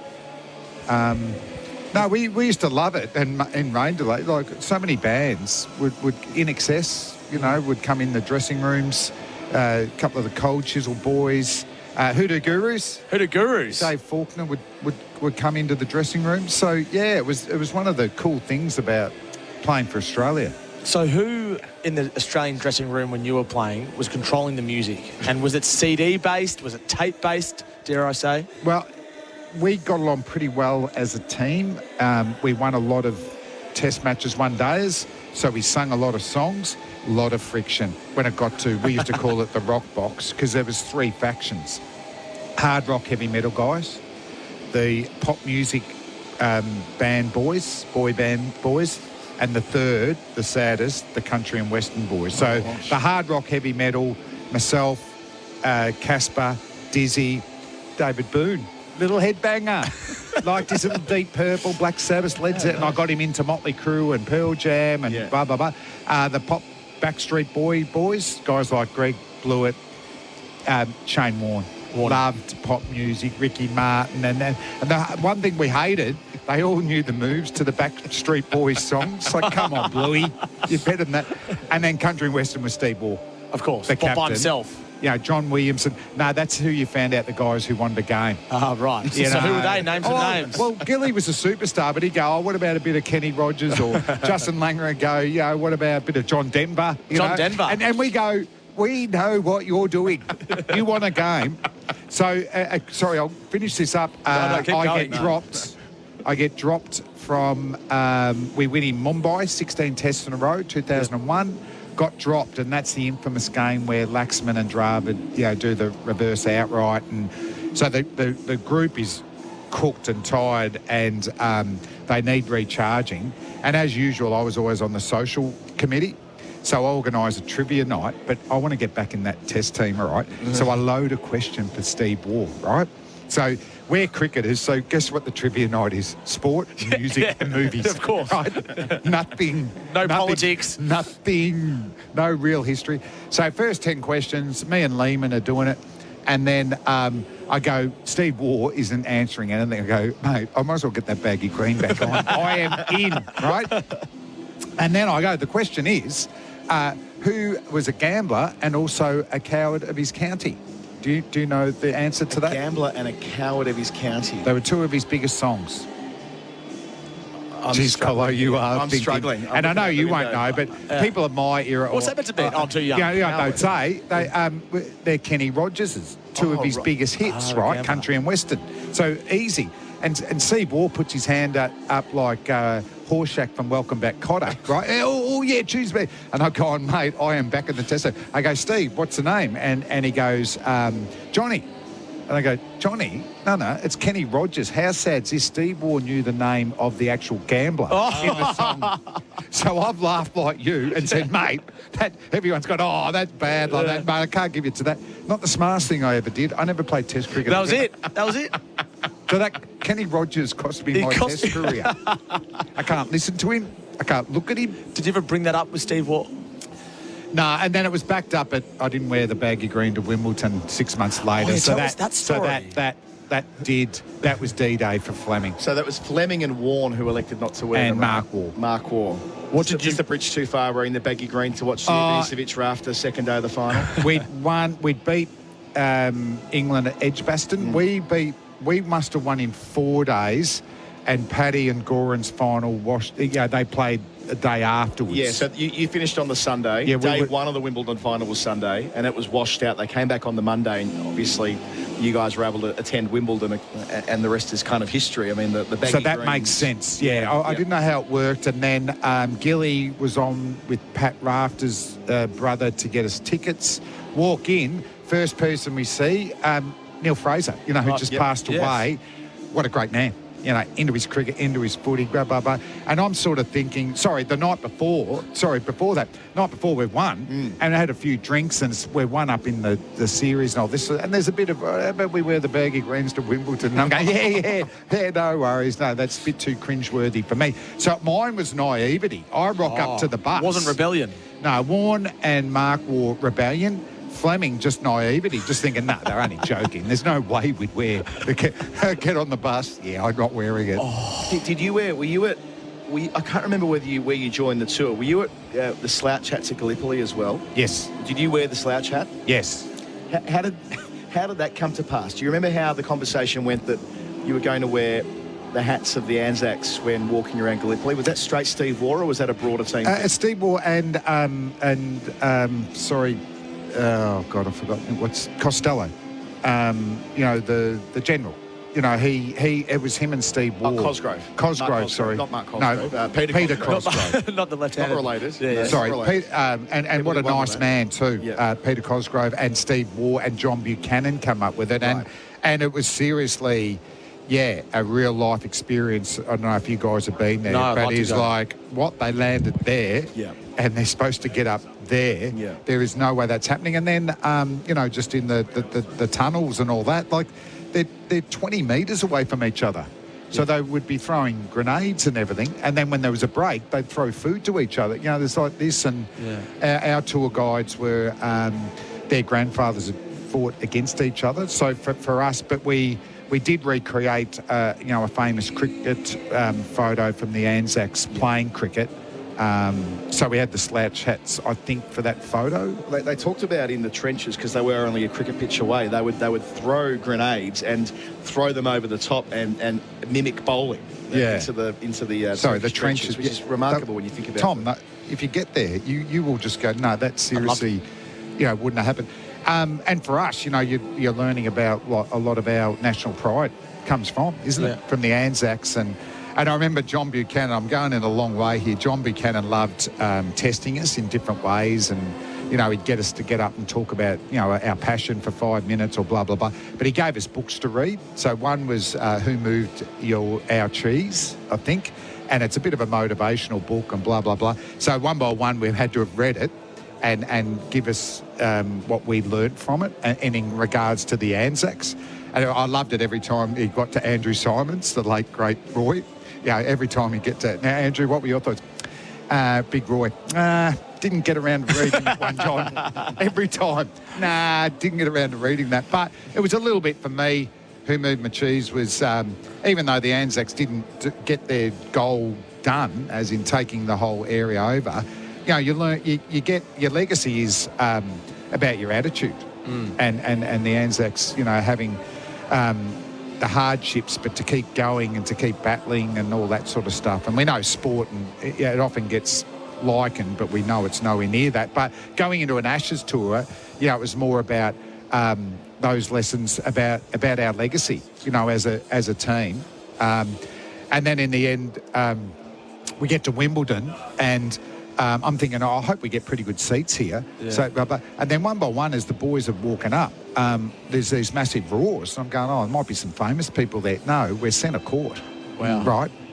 So one by one, as we go up, everyone's giving us a standing ovation. Then Jack Nicholson's over the other side. He's going off. And I just remember Goran, who was unseeded in that Wimbledon, maybe the only person ever to win. Was at the time. And a couple of times he had, game point, but he was at our end, and it was like he's going to have a mental breakdown. Right. Do you know what I meant? Just the enormity of the moment was getting to him. And unfortunately, and Paddy would fight back, but he lost. And how many sets? 9-7 in the fifth. That's right. Yes, it's iconic Classic. Wimbledon final. Wild Wimbledon final. Yeah. But you're right, that era, though, national identity, that's 2001, right, that tour. That's the year that the Les Carline Gallipoli book comes out, not long before. It's a time in Australian identity where... I've still got the photo much up of the conversation at home, is geared around...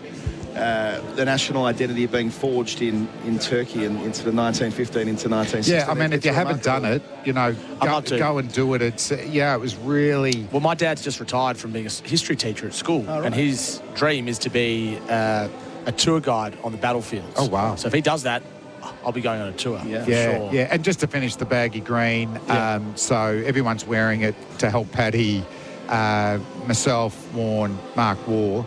And, there's going to have to be retribution for that, for those three guys. And he's not going to drop Warney again, because guess what happened last time he did that 99. in the West Indies. And he is one of the greatest players of all time. He's not going to drop Mark Waugh. What does that do at Christmas time? Awkward. Who's got a forward? It's the big-nosed Victorian. And on top of the Kenny Rogers stuff, never played Test match cricket again. That was it. No, in hindsight, I'd listen to Kenny Rogers. I'd wear the baggy green. Who Moved My Cheese was written by Dr. Spencer Johnson, of all names. Dr. Spencer Johnson, yeah. Still got it home now. Yeah. But, and I loved, and we all miss Andrew Simons, because he brought so much humour to the team. Much loved teammate, but I love that. Your thoughts, did you get around reading to that? Didn't get around to reading that one, John. I always like the idea of what teams do in their dressing room when it's raining. We did ask Mitch Marsh about it yesterday. Remember in the Test documentary, it's pretty clear that he runs the cards inside the room. Now, Josh Hazel was the big player these days. Oh, okay. Yeah, they're playing a game called 31, which I'm not familiar with 31. Yeah, we were talking about that earlier. Gerard did a bit of an expose into 31 and different card games. Uno was one that we mentioned. We didn't mention Go Fish. Now, that's a simple card game, but we used to play that as well. Yeah. Anything that wastes time, and everyone's so competitive. Warney was the big cards man for...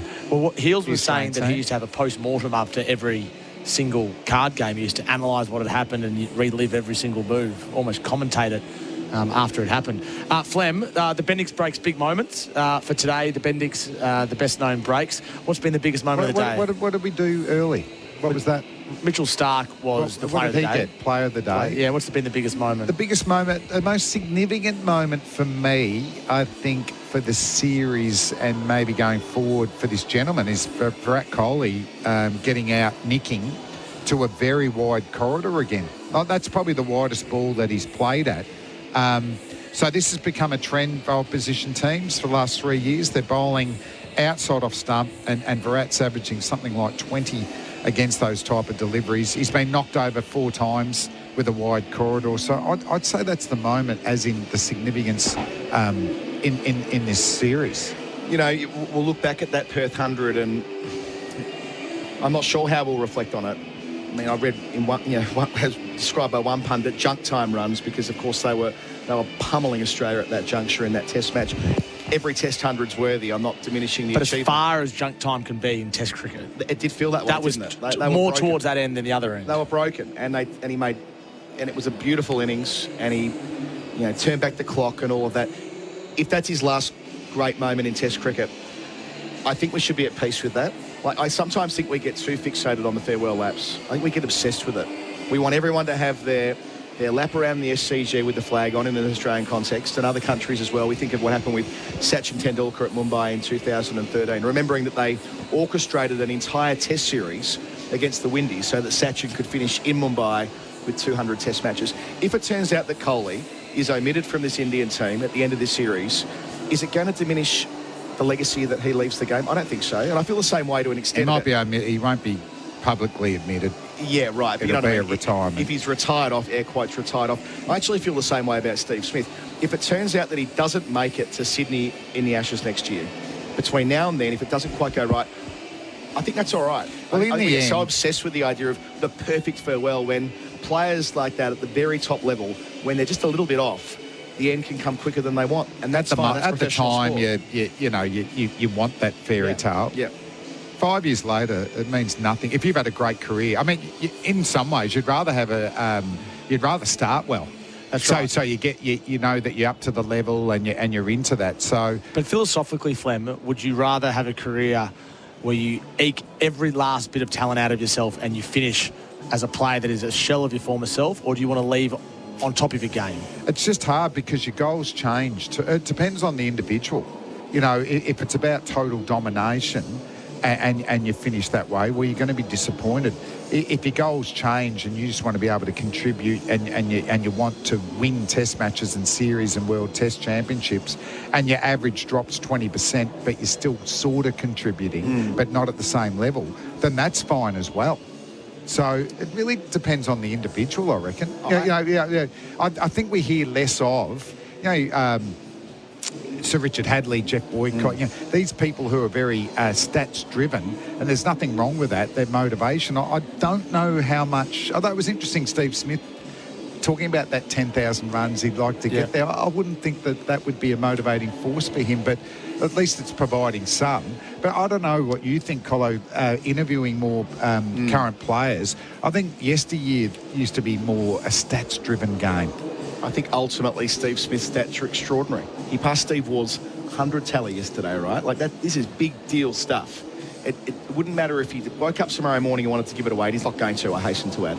That would be fun. Just on, the way in which this gets framed up. You played a lot of Test cricket with Mark Waugh. And Mark Waugh was very clear towards the end, I will play until I'm no longer picked. I'm not going to retire.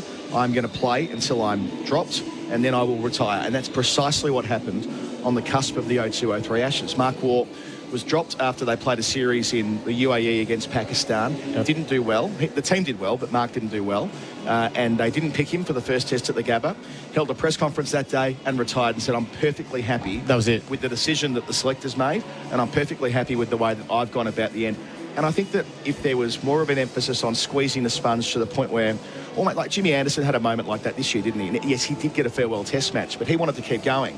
And the selectors said to him, you were always going to need to get a tap on the shoulder. Rob Key said this very openly at the time. He's like, if we didn't tell Jimmy we wanted him to retire, he was never going to do it on his own volition because of the way his brain's hardwired. So, it's not the same for everybody. Not everybody gets the, Warne, McGrath, Langer, Steve Waugh, Greg Chappell, etc.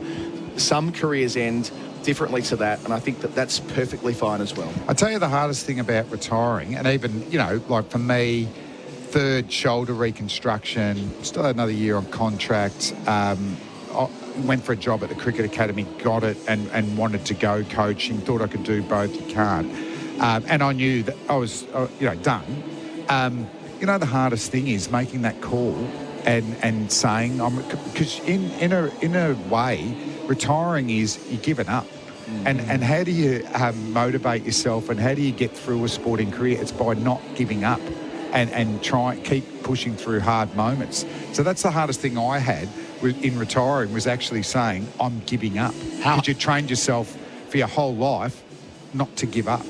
It's like that old expression about athletes die twice, right? Like at the end of your first life, if you like, as an athlete, as a cricketer or a sportsman, and then you start almost like life number two.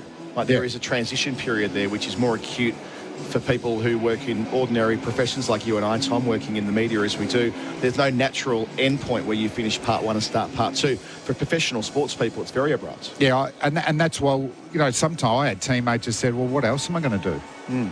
So you do try and string every last moment out of it.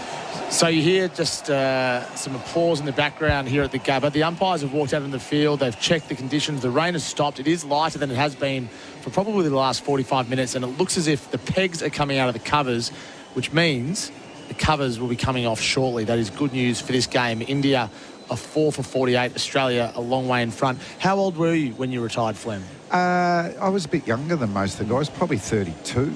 That's very young for somebody who's played international cricket. But I think if you had a third shoulder reconstruction, knowing it takes at least another year to be right. Yeah. 32. Do you know who didn't accept that? Young Adam Collins. I'm like, why is he retiring for? But did you play club cricket? Injustice of not playing in 01? No. You're done. No, because I would have had to do all the rehab to get back, and then, even for club cricket. And then what helped me divorce from the game was coaching. Yeah. So I didn't go cold. It helped me divorce from the game, and then started to do a bit of media. So when you came back and played for Noble Park in the subbies, that was 3 years later. Your shoulder had recovered naturally. You didn't need an extra operation, or how did it sequence with being able to actually bowl again? Yeah, 3 years later, and doing a little bit of work. That was enough. But to win a final for Noble Park, to come back for 1 year, go the Parkers. Didn't you take a bag in the granny from memory? I got hit around a bit early and finished with 5 for 4. And then you were done. Had a 9 for 16. 3:45 p.m. restart. G'day to all you Malvern cricket people. Oh, at Malvern? At Malvern, yeah, right. Malvern Town Hall. Great ground with the little ground. Great spot in Glenferrie Road in Victoria. The covers are off, or the big covers are off. There's still the pitch cover that's there. It's a 3:45 p.m. restart, which is only 17 minutes away. That is awesome. That is beautiful. So let me just whip through this. This has been the tea break for Dakin, your air conditioning specialist, and for Bundaberg Ginger Beer, and we're drinking plenty of them today. The great Australian brew. SEN Test Cricket for Royal Caribbean. Holiday in every way with Royal Caribbean, and Hijaz Halal Financial Services. Who do I invoice from a Sporties too? That was an add-on? Is that an add-on from my? That's not. Oh, Mitch has given me the thumbs up. I think so we've got the baggy green story. I wouldn't have. Music. Did you know where I was going with the music? Yeah, I asked you about the music, and you took that in a good direction. I mean, that's the key for a good sporty, isn't it? You've got to be able to answer a question and then add on different elements that create a conversation. And that's what Flem does very well. Are you comfortable if I bring them into my Sportsman's Night material? Is that absolutely enough material, those two? I think the baggy green's my favourite one. Yeah. Because what it does, it shows an underlying divide between those who were happy to sit with Steve Waugh and be on his side, and those who were against him, one of whom was his brother, and then you, just for being naive. And by the way, I'm mates with Steve Waugh. Yes. Good you were mates. naive. We play golf, although our golf together's not great. But there was cringeworthiness the night before. I just thought, well, I'm not wearing the baggy green in public. Do you remember Warney talking about it among the group? Like, what are we doing this for? This is silly. Was there any of that? Or he's a bit of a lone wolf around that time, Shane. Yeah. A bit of a lone wolf. 2001. Yeah. Well, him and Steve's relationship wasn't the same after 99 in the West Indies. And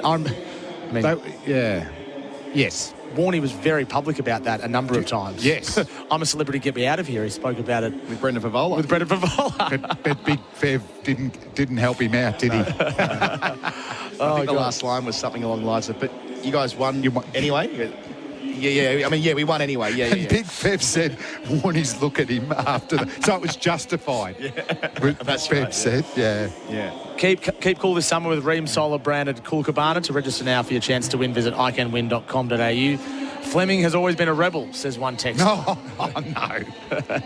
Didn't get me out, Flem. I presume this is club cricket. That pie thrower forward got me. Big Roo. Kiwis have won a test series. Kyneton forward, yeah. Yeah.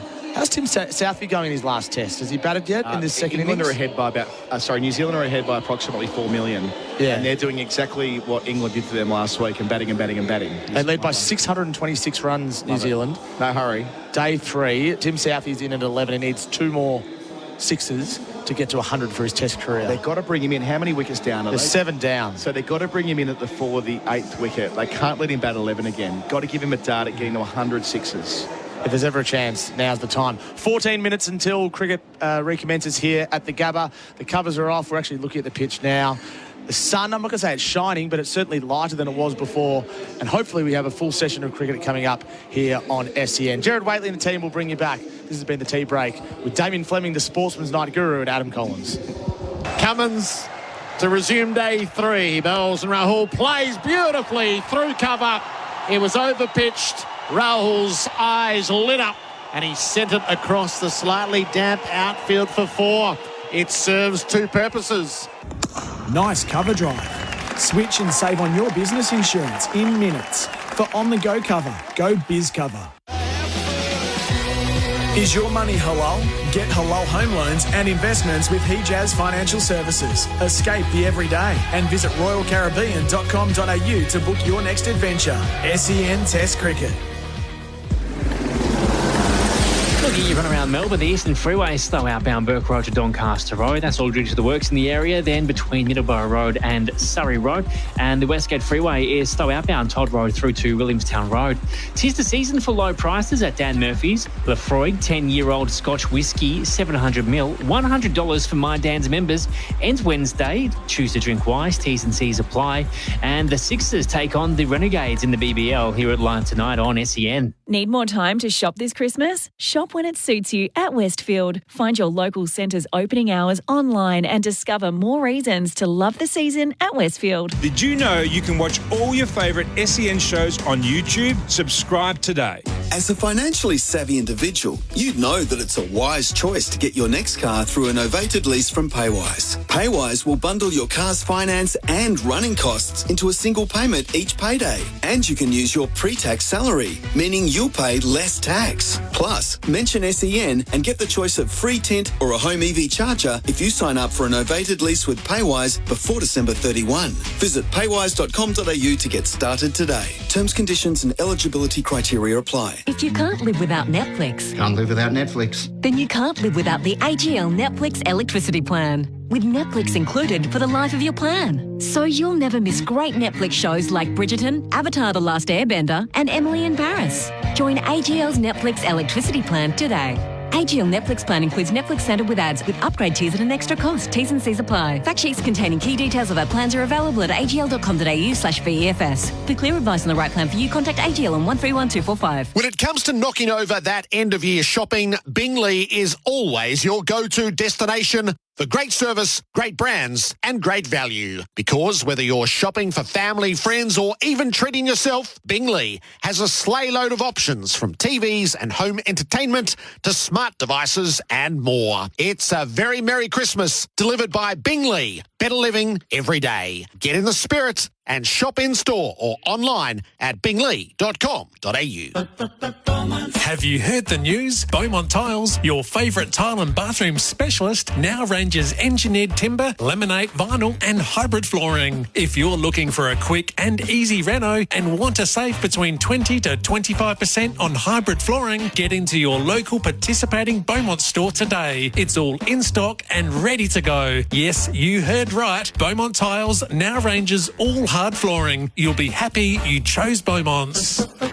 terms. Prince Wine Store would be delighted if you could join us for our annual Christmas shopping night on Thursday, the 19th of December. There'll be some great discounts and a little Christmas ham from our friends at Gamekeepers. Prince Wine Store, Bank Street, South Melbourne. Delivering Australia-wide. princewinestore.com.au. Afternoon, legends. Another big day smashed. Now tackle your hobbies, side hustles or workouts with Wakey Wakey Caffeine Energy. Boost your energy levels and maintain your focus with 100 milligrams of caffeine plus guarana in every effervescent tablet. That's more caffeine than a 250ml can of Red Bull energy drink with less sugar. Simply drop it into water, let it fizz and tackle tonight. Find Wakey Wakey effervescent tablets and liquid capsules at Coles, Woolworths, Chemist Warehouse and leading pharmacies. Always read the label and follow the directions for use.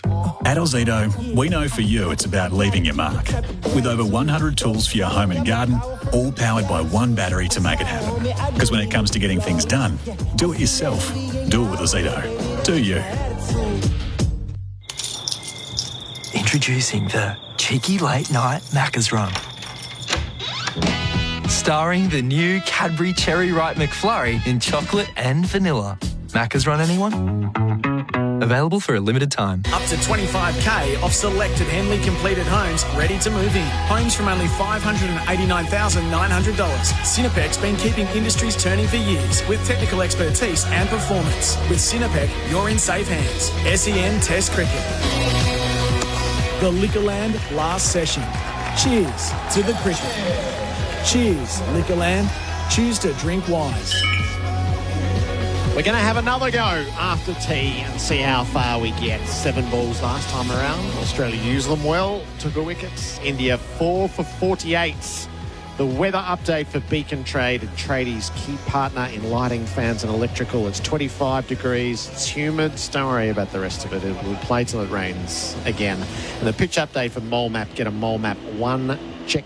2 experts. Australia have bowled very well on a pitch that's got plenty of green mixed in amongst it. So having batted extremely well against the old ball, the bowlers lived up to their billing.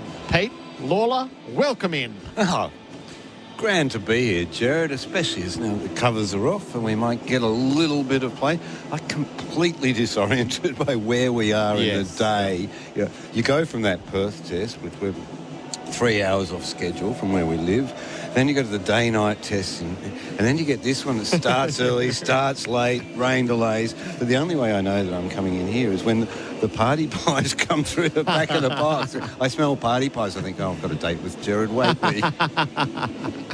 And I never get a party pie. Carry that with you for the rest of your days now. It's a day that served Australia's purposes well, isn't it? We'll delve through all of that. Just our competition is coming to its close for our brewers. So this is your last chance for you and a friend to brew your own beer at Brick Lane Brewery in Melbourne with flights and accommodation included. Text through to 0433 98 11 16 and in 25 words or fewer, describe the perfect brew for your chance to win. Start the text with "How's that?" Put your best creative mind at play. I've read a lot of these as they've come through, and it's almost time to choose a winner. It's all thanks to Tinny's How's That Hazy Pale Ale, available at Liquorland. The perfect cricket beer. Entries closed today. 0433 98 11 16. Cheers, Liquorland. And at the time it took to do that, they're just relaying the covers. Oh, kill me now. The next shower has come through. I'm just flicking through the range of Brick Lane beers and wondering which one I'd have right now. I think I'm going for one of these really strong ones, like the Smoking Gun, 10.6%. Make it a double at this stage. Yeah. Too few and 2 for me. Maybe an Imperial Stock Ale. That's 10.8%. God, they're headbanger beers, those ones. What are they doing to us? What does this game do to us, Gerard? Yes, I did. I really enjoyed Mitch Stark when they had to come off, but he stood at his mark, and he stood at his mark, and he stood at his mark, and you go, we're all Mitch Stark in this moment. We all just want to play on, but we can't. A bit like the Indians insisting that they should bowl when the lights went out in Adelaide. And you can see why he wanted to stay out there. He's actually a very funny guy, Mitch Stark. Like, he's got that understated humour, hasn't he? Did you see that photograph of him when the bowlers sort of left training the other day? And the media pack got, oh, God, what's happened? Are they all going to hospital and chased them with the cameras? And Stark pulled a hood over his face like he was O.J. Simpson.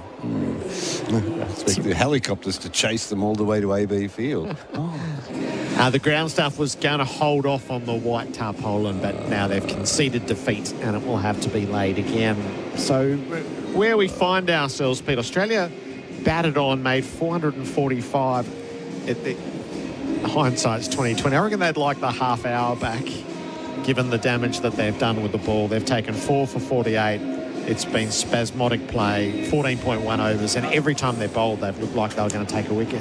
Jared, they batted on and on and on, and with no real intent, no haste. Here's a team that was going at about 7-8 runs an over last night. They're going at 3. They're not really doing anything. I kind of must...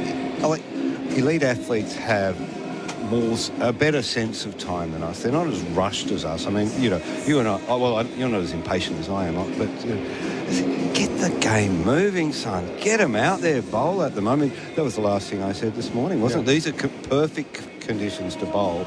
And then even when they went out, I thought, this is 20 minutes, 10 minutes. Then when it rained, I thought, well, that's it. And I was doing something else, and I looked up, and I thought, why is the wicket-keeper up? Australia's starting with Nathan Lyon. I thought, oh, my God. Australia's going to bat again. What are you doing, Pat Cummins? You're torturing us. Then, in the few moments available, they just ripped through the Indian top order. I thought, there you go. Pat Cummins knows something that I don't know. That maybe he just, the weather's not my business. I'm going to play this game the way I want to play it, and if it turns out, it turns out. But I liked the visual. So while we're all a little bit, come on, man. Come on, he's there with his shoes off, just barefoot in the rooms. Couldn't have not a care in the world. I sort of like the way you ignore us. He's just tormenting us, wasn't it? It almost felt like a torment. I think that he was listening to everybody saying, get the game moving. I said, nope. The more you urge me on, the slower I'm going to go. Like you've had some adolescents, I'm sure, in your family, Gerard. They can be a bit like that, can't they? But Pat's a smart man. Pat knows something that we don't know. I did those moments of play that we got. I did really enjoy them. And the one moment I enjoyed the most, I think it was KL Rahul played a resounding sort of shot down to the boundary, and Mitchell Stark dived full length, Superman style. He's an outstanding outfielder, Mitchell Stark. He's a very good all-round athlete. I mean, it's no surprise that his brother is in the Olympics. I mean, and he is an athlete, not just a sort of clunky fast bowler. And he pulled off a brilliant stop. But I might say I didn't see much of that from the Indians the day before. Their outfielding was very sloppy. Anyway, a result of that was they got the single. Virat Kohli's on strike. Boom, next delivery. And when the Australians celebrated, it was around Stark that they celebrated. It was a celebration of that incredible effort. And there's a good camaraderie in that team, a particularly good camaraderie among the bowlers. I mean, they say it often and they mean it. They are good friends. And, hey, what a great job. You get to go around the world with your best mates. I've heard them all say that, and they are particularly close. I mean, they all have partners now, so they've gone on with other parts of their lives. But unlike the Beatles, they haven't broken up because of that. It was a good moment, and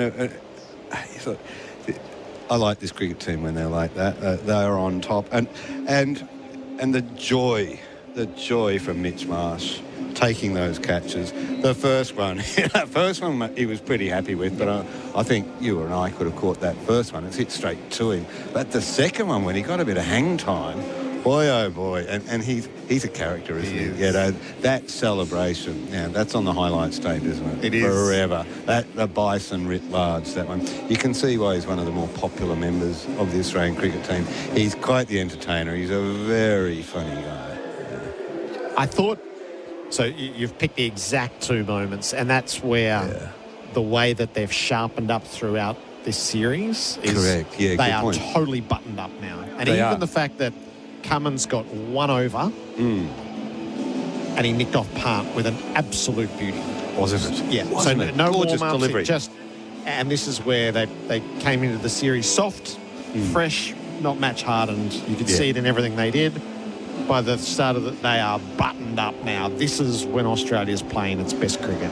And look, yeah, there's an argument, and it's quite a valid argument to say, well, why weren't they buttoned up this tight for the first test? And we all criticised them for that. It's not tournament play, a test match series, but they seem to have approached this 5-match series as tournament play. We will tune up as it goes, like a good footy team, I guess, Jed. But the rain's intervened. I'll be really, going to be pretty disappointed if rain saves India here. I don't know if I said it earlier, but it does. A 5-test series, you give one to the rain gods, don't you? Yep. Sometimes they go your way, sometimes they don't go your way. We all remember Manchester in the Ashes, where England were saved by the rain. No, not really. I mean, seriously, England were robbed by the rain. And I, of course, remember that 2004 series in India where, in Chennai on the last day, India only had to... Tom Morris might be able to help us, but I think he's playing some sort of computer game over come there. back to this. Oh, he's watching something else. What are you watching? Yeah. No, don't get lost here because we'll go to that in a tick. Yeah. Chennai. India only needed 200 odd to win on that last day, and I remember the Sehwag, the last shot of the day, smacked a 4 that almost went through the hoardings like a cannonball, and you thought, oh my God, he's going to do it before drinks tomorrow. But of course, the next morning, rained out. Australia got out of it with a draw and won the series, the only series that they won in India this century. Yep. And won in about the last 60, 70 years, isn't it? Yeah. Yep. So rain is playing its roles in day 3. Any further play on day 3 is in jeopardy at the moment as we've reached 3:45 local time. The other test match is happening in New Zealand that Tim Southey's presence at the crease was all about. Would he score his 106 in Test cricket? And the answer, Tom Morris, is... No. And it hurts me to say this. The lead, 657. We're all watching for one reason. Could Tim Southey go bang, bang and become the 4th player in Test history to hit 106s? Instead, he towed the ball up in the air and he was caught at long on. So he finished with 98 Test sixes, the same as Chris Gale, behind only Stokes, McCullum and Gilchrist. It is a remarkable record for someone who's batted 10, 11 for almost in his entire career. I've lost track of Stokes. Hamstring injury, is it? Yes, same hamstring as what he injured in the 100, I think it was. Yes. You guys covered this off because the one thing that really stood out to me in the first innings of that game was, what did Stokes bowl? About 23 overs? 24 overs. 24 overs on the first day. Now, what's Stokes doing bowling 24 overs on the first day? He's the captain, but he's an all-rounder. He's coming off chronic injuries. It just seemed like an act of bravado to me. I mean, that's the Stokes that you love. That's the Stokes that carries the team. That's the Stokes that Matthew Mott was talking about in that article in the Herald today that makes everybody walk taller around him. But sometimes, you got to pull that sort of... just temper your masculinity and your a little bit and be a little bit sensible. It just struck me as a bit mad that a guy so recently back from so many injuries would bowl himself so much on the first day of a game in a test that doesn't really matter. And now, ping. Yeah, I mean, what impact that will have on him for the rest of his... It's not immediately obvious, but he clearly has time to fix his hamstring. But what are you doing, mate? What are you doing? Take a little bit care of yourself. You're not that young anymore, and you've got one of those bodies. So New Zealand needs 658 runs. Sorry, England needs 658 runs to win. They've got 2 days to do it. They'll only need one, Tom. Yeah, I reckon. 2 sessions even. Yeah, you'd like 700, wouldn't you? Yeah, if you were Pat Cummins anyway. Nice. That has had dead rubber dripping all over it. That test match, the most significant part of it is Kane Williamson's 156. So we laud Australia and what they've done so far. What about the Indian side of things, Pete? Is the batting shunned any idea of occupation? They were desperate to hit the ball and they've got themselves in a real mess. The first three were culpable for their own demise, and Pant got done over by a ripper from Cummins, so he doesn't wear any culpability. But certainly at the top they do, Jacewell, Gill and Coley. Well, Jacewell, the 4 runs that he scored off the first delivery are the only runs that he scored in the first innings of a test match in this series. But of course we do remember how many runs he scored in the second innings in Perth, and how excited we were by the prospect of seeing more of him in this, maybe in other series, not this one necessarily, if you wouldn't mind. He's got a bit of an issue there. That was a very poor shot, and just fell straight into the trap, didn't it? Shubman Gill, Virat Kohli, what's he doing too? Yeah, there is. You're right, Gerard. We say this a lot, don't we? That cricketers now just seem to think that the only method of defence is to attack, and even cricketers as wise as Virat Kohli. But that's to take a little bit away from the bowling and how good the bowling was, I think in my opinion. It's possible to have both conversations, isn't it? Yeah, I guess so, if you're intelligent. Yeah. And you are a bit more intelligent. So I feel like we admired what India did in Perth, and then the pink ball, and it had its moments. But here they have looked devoid of the planning side of things. Not a touch screen, but you have to use the mouse pad. They're planning. I'm not saying they don't have plans, but they haven't been able to display what the plans are or their commitment to them. And the head innings was indicative of that. Is if there was a 15-minute coherent period about this is the way we're going to contain Travis Head, I didn't see it. Yeah. And then they came out in a way that this pitch and these conditions didn't allow them to play in such a way, and yet devil may care, they played that way anyway, and they're now 4 for 48. So while Australia have buttoned up progressively, India have shown themselves to be a bit less than what was first advertised, I think. Yeah, and maybe we got a little bit too excited about Gautam Gambhir and the genius of his coaching in that first test. It doesn't look like they're a team working in sync, as you say, with set plans, with a 5-test approach to this. I mean, they've had to, Rohit Sharma, of course, missed the first test, and Shubman Gill missed a test as well. But they do look a little bit miscellaneous, like they're making it up as they go. They're bits and pieces. They're not coherent. There's not a coherent approach. I wonder how much longer Rohit Sharma can exist as the Indian captain in these circumstances. The most important thing in cricket is to have a captain and a coach who work closely together. I have no insight into the relationship between those two. But we saw how well Indian teams worked and how good their plans were and how consistent their approach was on the last 2 visits to Australia when we had Ravi, Shastri and Virat Kohli in unison. That was George Martin and the Beatles working together, wasn't it? And they still have that fantastic relationship, those two. But that's been broken by politics and whatever happens in Indian cricket. And we discussed that this morning with Bharat. I still think that, Kohli should have always remained captain of that side. He did seem to wander away from the game a little bit, and I think that was in reaction to losing the captaincy and to some changes in his life. Bharat says it's too late for him to take it back now, and I think he's probably right about that. But they need some changes. They need to fix their approach. If they don't fix it up very quickly, they're going to miss out on a place at the World Test Championship final. I don't think we'll find them turn around like England and say, well, we didn't really want it anyway. Yeah, what does that matter? We just want to save cricket and entertain people. Sorry, that's not fair. It is fair. Okay. Searingly accurate. Where did I get up to before I just jumped on the Indians? They won't.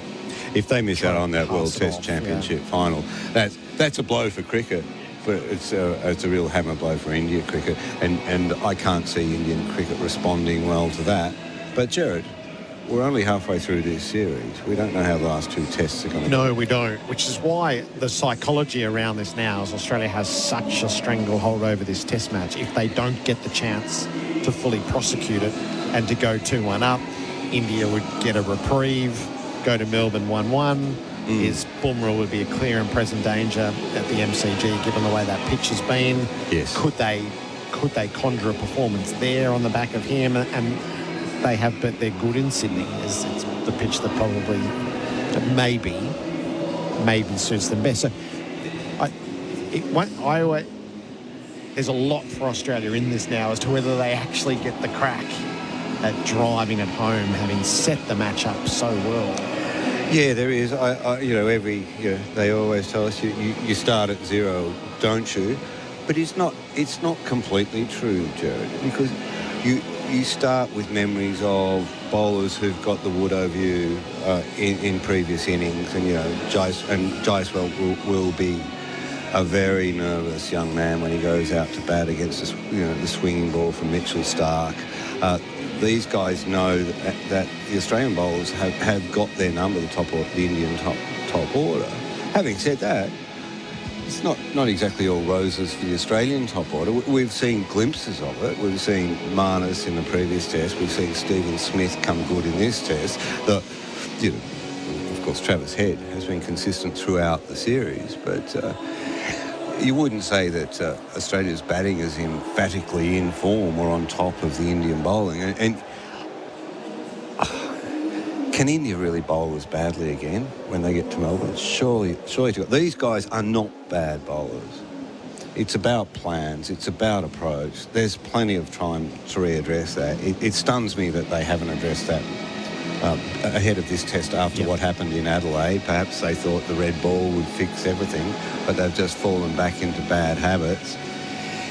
But that said, it feels like Australia's on top. That said, it felt like India had this stunning advantage after Perth. Yeah.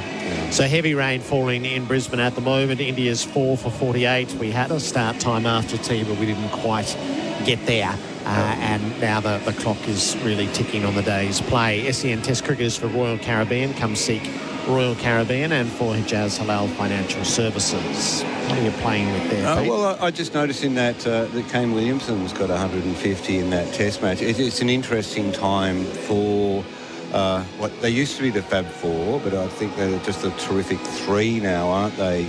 Root, Smith, Williamson, Coley. That is 4, isn't it, Peter? Yeah. God, help me. Root's flying up there with 12,918 runs. Of course, Smith is closing in on the 10,000. He's only 195 away. But that innings by Kane Williamson, he's 9,000, close to 9,300 runs. It's a fantastic little race, isn't it? And Virat Kohli's not that far behind. He's around 9,200 runs as well. Fresh off 100 earlier in the series.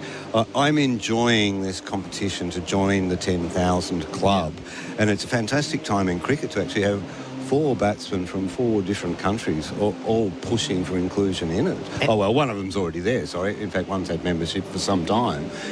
Root's firmly established and is now on the 5th highest run score of all time in Test match cricket.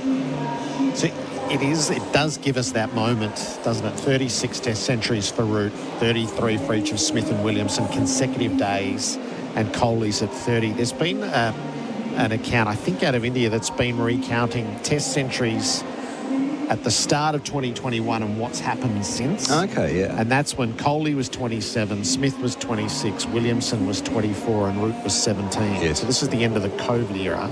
And once we got going, Root has moved from 17 to 36. Wow. Williamson's gone from 24 to 33. Smith has gone from 22 to 33, and Kohli from 27 to 30. Have you ever... Joe Root is on fire, isn't he? How many is that? That's 19 centuries in that period, where some of the others have, 7? Kohli's only added the 3. Yeah.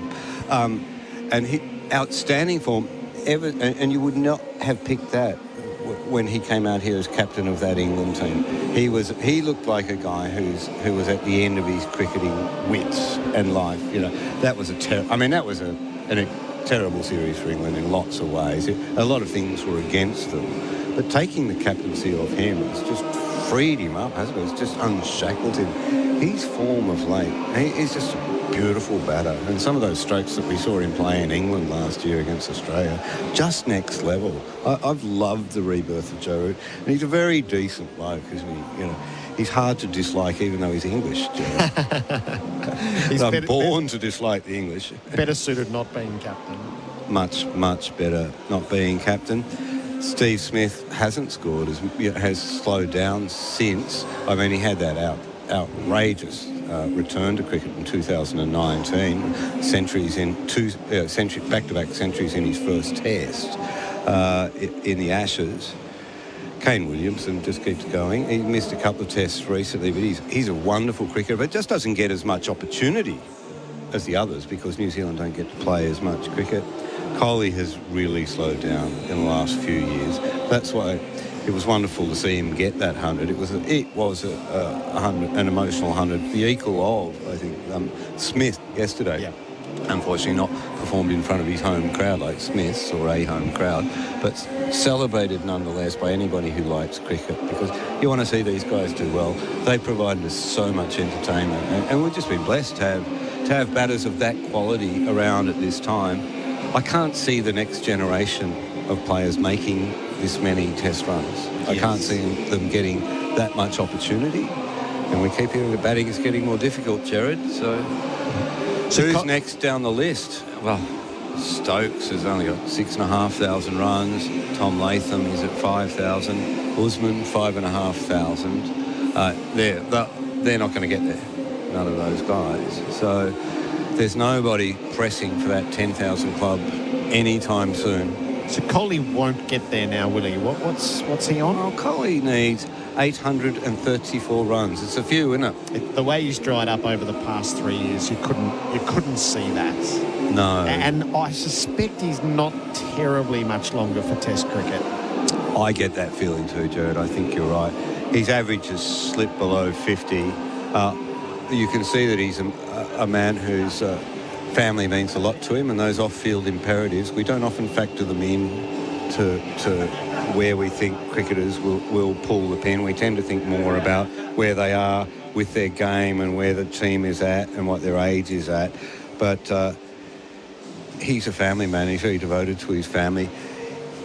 I think Virat Kohli deserves 10,000 runs, but, you know, not every player gets a prize. And if he's deprived of that, of getting there, he'll have some good company. Graham Smith didn't quite get there. Hashim Amla didn't quite get there. Graham Gooch was 1,100 runs away. They're all pretty good batters with sustained 100-plus test careers. Me and Dad. Inzi. Well, Inzi wasn't going to get there, but he got close enough. I think he got close to about 9,000 runs. So those names that you're reeling off is Kohli's place in the scheme of things. So I think he was the first great all-format batter. Correct. Is he an all-time great test batter? He's in the top 20 run scorers of all time. Yeah, but so in the names, so Graham Smith's above him and Graham Gooch is below him. Are they all-time great test players? For my money, Virat Kohli's among the best that I've seen. I feel that way too. But in history, I think he's there and abouts, Gerard. Yeah. I think it'd be a harsh judge. And he's brought more to Test cricket than just his batting. I think totally he's agree with that. all-time great Test player. Yes. Can we go that way? 100% we can go that way. Yeah. With absolute confidence we can say that, can't we? He's transformative of India as a team and India as a country. Yeah. The way that they played their Test cricket, the success that they had was driven by his force of personality as well as his performances with the bat. Yes. So I think his contribution is broader than the raw numbers, and the raw numbers are fantastic. Yes. But he ends up being the fourth of four in his generation on pure numbers. But for presence, he was a bigger presence than Root. Definitely a bigger presence than Williamson. And Smith is a really interesting study as to what exactly he is and where he fits in the scheme of things. But he'll qualify for the 10,000, so that'll be a big part of his scheme. Well, Root, Smith and Williamson are still ticking along above 50. I mean, Root just at 50, and in a funny way, I get the feeling Root bats like his average doesn't matter anymore. He's like, He's just bats with abandon, but Smith's still at 56, Williamson's 55, and I think Virat's dropped down to about 48, 47. It's hard to say that a guy with that average is a great Test batsman. What about measure by the hundreds? 30 Test centuries, is it? Yeah. Yeah, Williamson 33, Smith 33, 36. In terms of centuries scored, and in terms of probably games won for his country with the bat, possibly. I'd have to get a bit more granular about that. Yeah. But sometimes I feel like the broad impression actually helps before you dig into the numbers. I think out of this era, he's just such a momentous figure. Yeah. Across the three formats, and I think that plays a big role as the evolution of T20 happens. But specifically in Test cricket, even though it's a while back now, isn't it? It's 2012 and 2014 on these shores, and yet those innings still hold such a place in the imagination. Oh, they sure do. They're a long time ago. Yeah, and I think this is the venue where he hasn't scored a Test 100, isn't it? From memory, I think pretty much everywhere else. I mean. And he's certainly stamped his foot into the Australian consciousness over the years, hasn't he? You just could not avoid Virat Kohli from the moment he arrived on these shores. And holistically, yeah, if you're talking about a holistic approach, Gerard, he is a great Test player. I feel that way. Yeah, great captain, a fantastic captain. Gee, used to get up our nose, and I always think that's the measure of a pretty good Test captain too. Yeah. Someone who can come out here and irritate Australians at home. Yeah. So you're taking this as a contention. So Kohli is a great cricketer and a good batter. Yeah. Sort of in the way that Kylie Minogue isn't a great singer but a great entertainer. Oh, come on! Should I have read that? I don't know. I did. Yeah. Look, I admire people like the singing budgie, Kylie. She has done an enormous amount with the talent that God has given her. She wasn't gifted with a voice like Adele or somebody like that. Wasn't a little like Madonna. She managed to make an incredible career out of what she was given, and you're never going to sit down and say Kylie Minogue was a great singer. But she had a great career. Yes, she is an Australian icon. She is, Gerard. I was flicking channels last night, and I don't know whether it was the end of the John Farnham film or what it was, but there was a sequence that it played John Farnham singing "You'll Never Walk Alone" at Carols by Candlelight, and Ray Martin introduced, because he'd been the long-term host, he said it was the single greatest moment in Carols history. Finished with a standing ovation. I'd like to hear that, yeah. And Kylie Minogue was part of that. I think above all else, she was just a super fan of John Farnham. Anyway, it was a beautiful thing just to stumble across at the end of the BBL game. So. If you're ever looking for a great clip of Kylie Minogue, I've just got to try and remember quickly in my head. It's Kylie Minogue, Sinead O'Connor, and Annie Lennox, I think. Is it Annie Lennox? The other? In fact, Annie Lennox is singing right now, isn't she? That's spooky. Rhythmics, yeah. I'm a big fan of Annie Lennox. Singing on a British TV show. I'm not sure if it is Annie, but the third singer. Who's the third singer? Anyway, it's pretty cool. I heard John Farnham sing. Hang on, what are they singing? Do you remember? I think it's a Eurythmic song. I'm going to look that up while you fill in for me for a second. I heard John Farnham sing once. See, John Farnham was a part owner of a company that I worked for. We went on to this small concert where he put the microphone down and sang a cappella. Now, I was never really a big fan of his music, but by God, that man had a set of lungs. Next level. Just gave you goosebumps. I heard Jimmy Barnes do something similar at a Chapel Foundation event. Put the microphone down and sing a cappella. Oh, my goodness. When Jimmy sang, I actually put my hand on my wine glass. I thought it was going to shatter. that was the point with the Farnham clip of "You'll Never Walk Alone," is it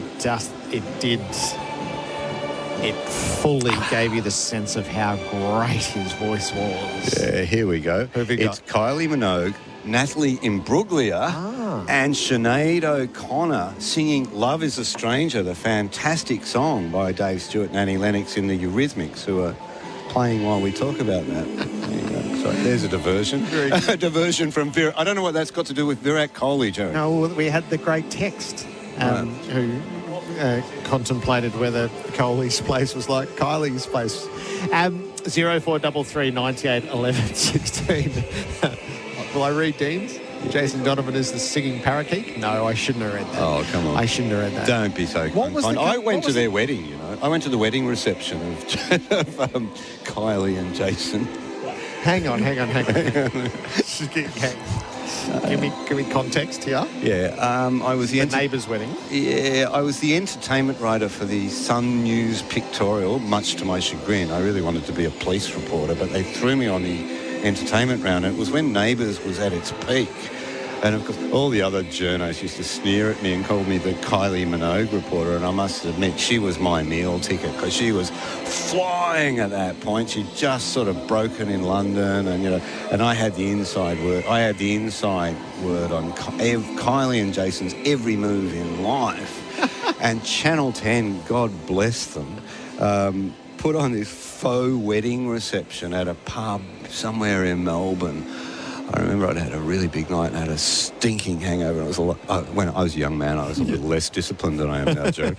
And I crawled on my hands and knees to this event, and we were all given a bottle of champagne with what were their names? Charlene and Scott. Charlene and Scott and Charlene's. Like they were special bottles of champagne and an engraved champagne flute. And poor little Kylie had to come out in a wedding dress, and Jason in one of those morning suits, and greet all the guests. And then they sat at the head table, and we had lunch, and it was this faux wedding reception for those two. The poor buggers. I felt so sorry for them. There are so many follow-up questions there. Was it actually filmed, or was it a publicity event? It was a publicity event. I can't recall if it was filmed. Do you still have I mean, it's not on... It wasn't for TV. No, it wasn't for Neighbours. No. Do you have either the champagne flute or the champagne bottle, which would now be in the kitsch market worth a fortune? That would be your superannuation. I gave the champagne bottle to a photographer at work whose daughter was a very big Neighbours fan, and I broke the flute. Of course I did, didn't I? Yeah. Got knocked over in my St Kilda flat one day. I was probably drinking a beer out of it. We never ran to champagne in my St Kilda flat, Gerard. Certainly not French champagne, but yeah. How long were you on that round for? Oh, too long. About 12 months, 13 months.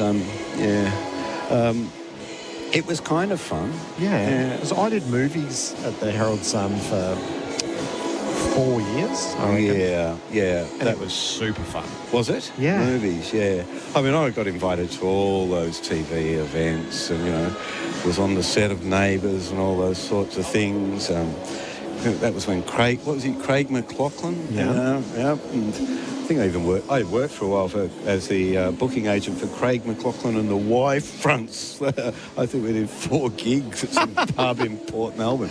I had a lot of money. Craig McLachlan and the Y Fronts. Oh, yeah. Remember they had a hit with... what was that? They had one song, Mona or something like that. No one remembers that, Pete. Well, I do. I remember Craig was a fitness fanatic, and he got hooked on, like, drinking this sort of garlic juice. And we had complaints from people in the front of the audience one night because he reeked of garlic when he sweated.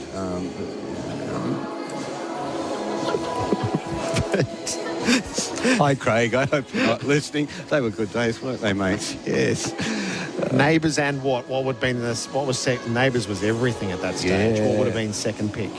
Second pick? Oh, no, I don't think I bothered with it much else. I just stuck with Neighbours, yeah. I'm racking my brain to remember that time. It was a long, long, long time ago. I think you've done pretty well with what you've remembered there. Yeah. And I was around when Kylie grew up, too. I remember being in the nightclubs when suddenly, you know, whoa, Kyle, you're not that little girl from Ramsay Street anymore, are you? And Michael Hutchence was suddenly on the scene. It was a very fun time to be in Melbourne. But that was the Sun News pictorial, Gerard, before the merger with the afternoon paper. I do remember you coming along as a sort of bright-eyed cadet at that period. Yeah. I think you were you copy kid? No, I was just a cadet. Oh, you came in as a cadet, yeah. I remember you running around the office a bit later on. By that time, I was on the Sunday, I think. So I one of the people who looked after me was Robert Fidgen, who was writing TV. When I started. I remember Robert Fidgen. Yeah. They were the grand days of newspapers. They had a lot of money. You got a lot of leeway. And you didn't really have to write much. It was so if you can just give us 10 paragraphs on Kylie, you can go home, Pete. I'm honestly not sure whether to read these or not. I said I have to Come on, Gerard, it's raining. Read them, for God's sake. There's a few who remember Mona. It was? Not necessarily in a good way, but they remember it. He was a musician of sorts. Yeah. Craig, actors who turned musicians. So I remember... I think it would have been after LA Confidential, and so Russell Crowe, Guy Pearce. Guy Pearce's career. And so his music is... Do you know Guy Pearce's music? I haven't really listened to it, but I do remember him singing in the back of the car one night when we were coming home from Inflation. He was singing along with...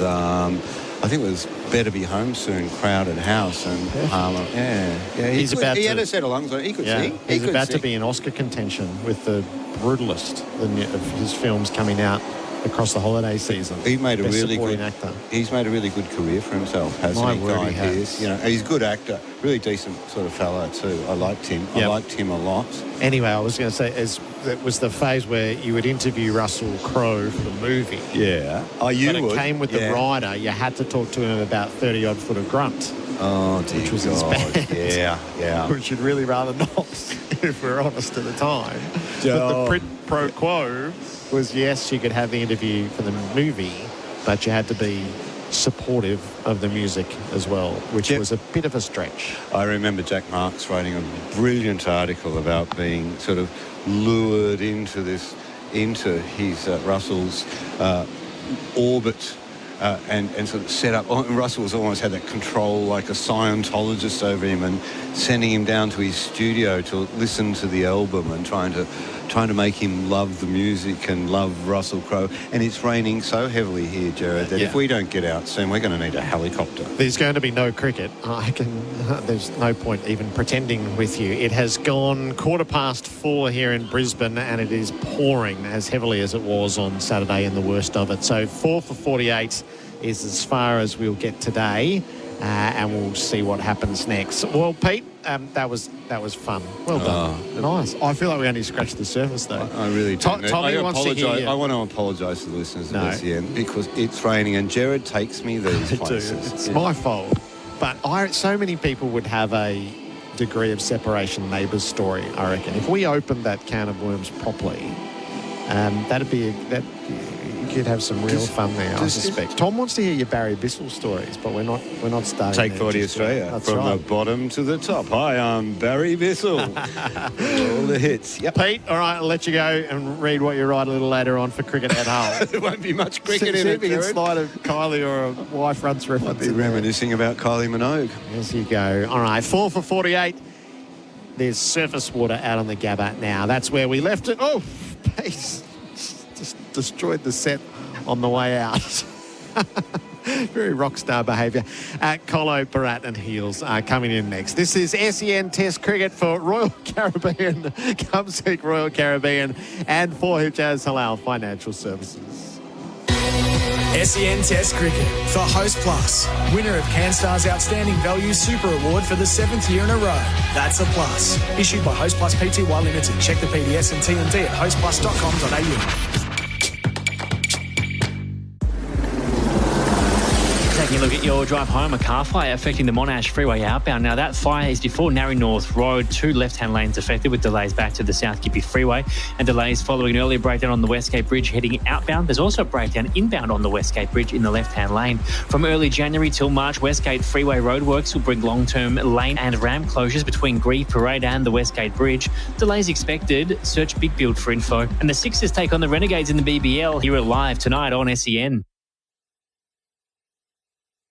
Experience exclusive owner benefits when you purchase a vehicle from Genesis Motors Australia. This is the Genesis difference. Book a test drive today. Did you know you can watch all your favourite SEN shows on YouTube? Subscribe today. The 7-seat Isuzu MUX. All the style and substance to keep your family going your own way.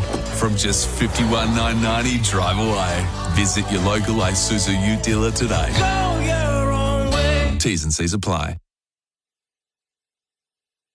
Gerard Whateley here. You've probably heard me broadcasting the Super Bowl, AFL and Test cricket on SEN. There's no better feeling than being there live at these events, and now you can too with pay.com.au. If you're a business, simply pay your bills using pay.com.au, and for every business expense, you'll earn points to use on exclusive events, business class travel and more. Join more than 30,000 business owners and get rewarded for your business payments. Search pay.com.au today. This Christmas, make like Dasher and rush to Chemist Warehouse for unbeatable prices on all your favourite fragrances. Like Versace Pour Homme EDT 100ml, $69.99. Don't pay $160. Find the perfect fragrance at the perfect price at Chemist Warehouse. Did you know you can watch all your favourite SEN shows on YouTube? Subscribe today. Give a gift that could start something big this Christmas at Officeworks. Shop online and get free 2-hour delivery until December 24 at Officeworks. Exclusions apply. See website for details. Charisma potatoes. With 25% less carbs, it's the healthier all-rounder. Isn't it time you started cooking with Charisma? Australia's favourite lower carb, tastier and super versatile potato. Available exclusively at Coles. Want a fuel-efficient ute? Get the 1.9-litre Isuzu D-Max SX Crew Cab from just $45,990 drive away. Limited time only. Hurry to your local Isuzu Ute dealer today. Terms and conditions apply.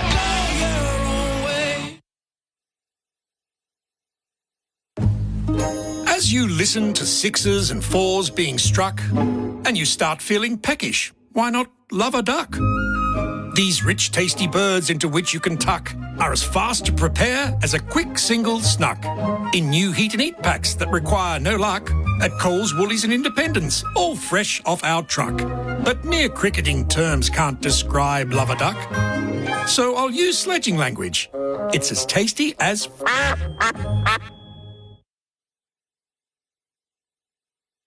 Beacon Trade. We've got the gear. Everything for the residential home. Lighting, electrical and Australia's biggest range of fans. With Beacon Trade by your side, you'll never work alone. Partner up at beacontrade.com.au. Looking for marine finance that's simple, fast and tailored to your needs? Call Acquired Financial Services. Accessing over 63 lenders, let their experts secure the perfect loan and best rates. Visit acquiredfinance.com. Australian credit licence number 488607. Taking a look at your drive home, a car fire affecting the Monash Freeway outbound. Now, that fire is before Narry North Road. 2 left-hand lanes affected with delays back to the South Gippy Freeway and delays following an earlier breakdown on the Westgate Bridge heading outbound. There's also a breakdown inbound on the Westgate Bridge in the left-hand lane. From early January till March, Westgate Freeway roadworks will bring long-term lane and ramp closures between Grieve Parade and the Westgate Bridge. Delays expected. Search Big Build for info. And the Sixers take on the Renegades in the BBL. Here live tonight on SEN. Razorback is giving you the chance to win big every day for 16 days straight. Razorback 4x4's 16 Days of Christmas giveaway is here, and you could win some awesome prizes like Razorback seat covers, Outback canvas duffel bags, Bush King canvas camp chair and carry bags, $100 store e-vouchers, over $2,000 in value. It's simple to enter. Just head to sen.com.au/win. Last giveaway is December 19. Be camp ready this summer. Razorback 4x4 has you covered. Enter now. sen.com.au/win.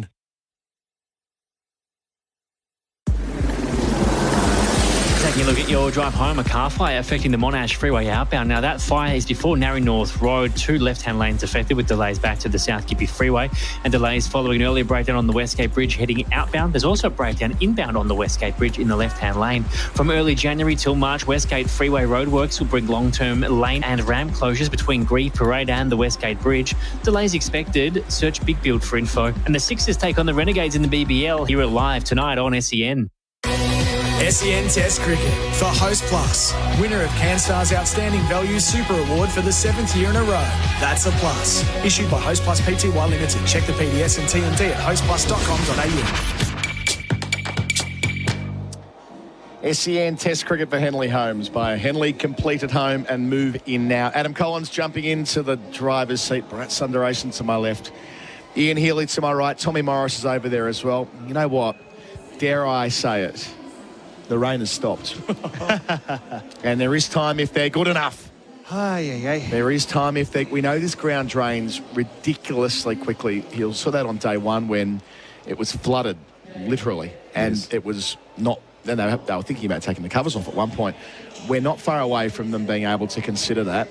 I'm not saying there will be cricket. That would be a stretch, but we're a long way off the cutoff. We're still 115 minutes away from the cutoff. So if we get some clear weather, and look, I've got a message in here saying, no play, check the radar.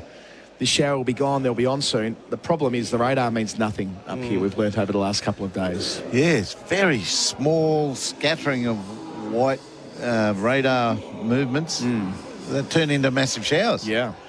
So, yeah, it's hard work. The 9 ground staff have come out, however, and they're now in place for when any umpire wants to come out and give them instructions. No, the 4th umpire has already walked out, Hills. He walked out maybe 2 or 3 minutes before we went on air, and he's got the umbrella up, though. That's the body language. That's the tell. If the 4th umpire's got the brolly up when there's no rain coming down, that's the biggest cue we've got yet, that he wants to have his pub meal slightly earlier this evening, would be my suspicion. All he's done is eat all day.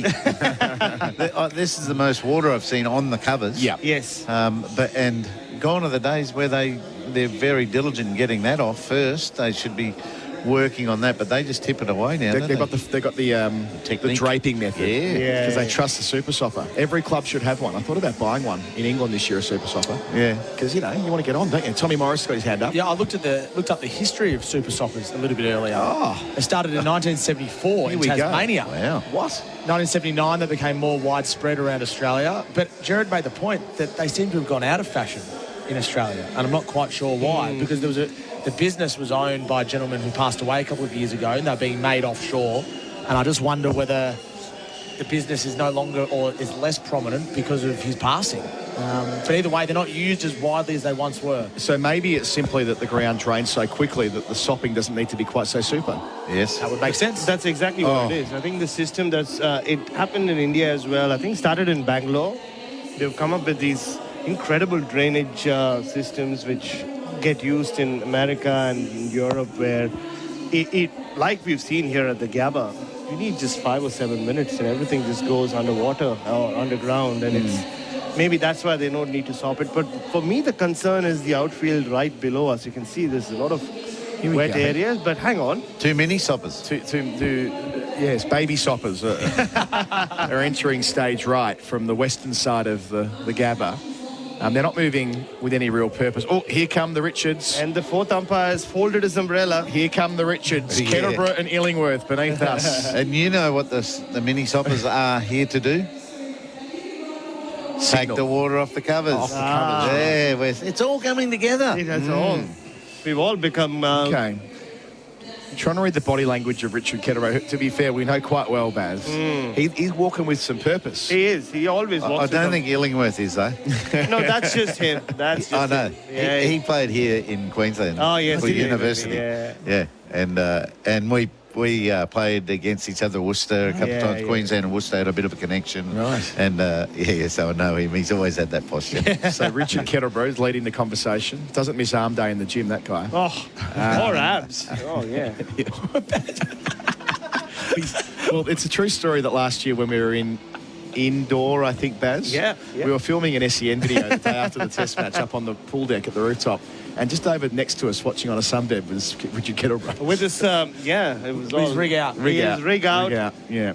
So he got the front row seat to one of our summaries at the end of a test match. I'm desperate to get this stat out because Matt Henry has dismissed Zach Crawley again 6 times out of 6. No, stop it. In this series. Stop it. Every single time in the series. Every single time. So England needs 640 runs to win. They're currently 2 for 18. This test should finish tomorrow. Yeah. It should be 2-1 in this series. It is stumps on day 3. But Matt Henry, Zach Crawley 6 times. 52 runs at 8.6 for the series for Zach Crawley. He's in my team of the year, Matt Henry. Which we're looking forward to doing at some point. He's had a brilliant 2024. He took a 5-wicket bag in a win against India in India. Yes. Took 7 for when we were at Christchurch back in February in a game that he deserved to win for New Zealand. Very much so. And he's made consistent contributions throughout. So, not an especially fashionable bowler, Bharat. They've always had Bolt and Southey there. The Lennon and McCartney of swing bowling in New Zealand over the last decade, but here's Matt Henry, who's getting his chance to be, the lead singer, to continue that tortured analogy. And George Harrison, Neil Wagner's gone as well, so he has been Ringo for... Drag it out. Drag it out. You know what they've done with the mini soppers? Nothing. Oh, yeah. They're sitting on the corner of the covers. They roll it. Get out there, boys. Just looking at Richard Illingworth, he's looking at his watch. It's a good sign. Richard Kettleborough, though, has his hand on his waist. Yeah, he does not great body language, to be honest. We'll see if we can catch them in our eye line in about 30 metres time. We'll try and get their attention. If you he'll see you. We'll wave to them here. Shaking his head. He'll see you. Kettleborough will see you. Hey, whoa, big boy, up here. Big Richard. Big Richard, not little Richard. Yeah. No. Oh, no. He's not looking at you. He's looking at the turf. He's looking at the grass. Not making eye contact at all. He doesn't want a bar of it. No. Yeah, He's looking at his watch too, although, to be fair. So no, he's had a word with the Australian team manager, so...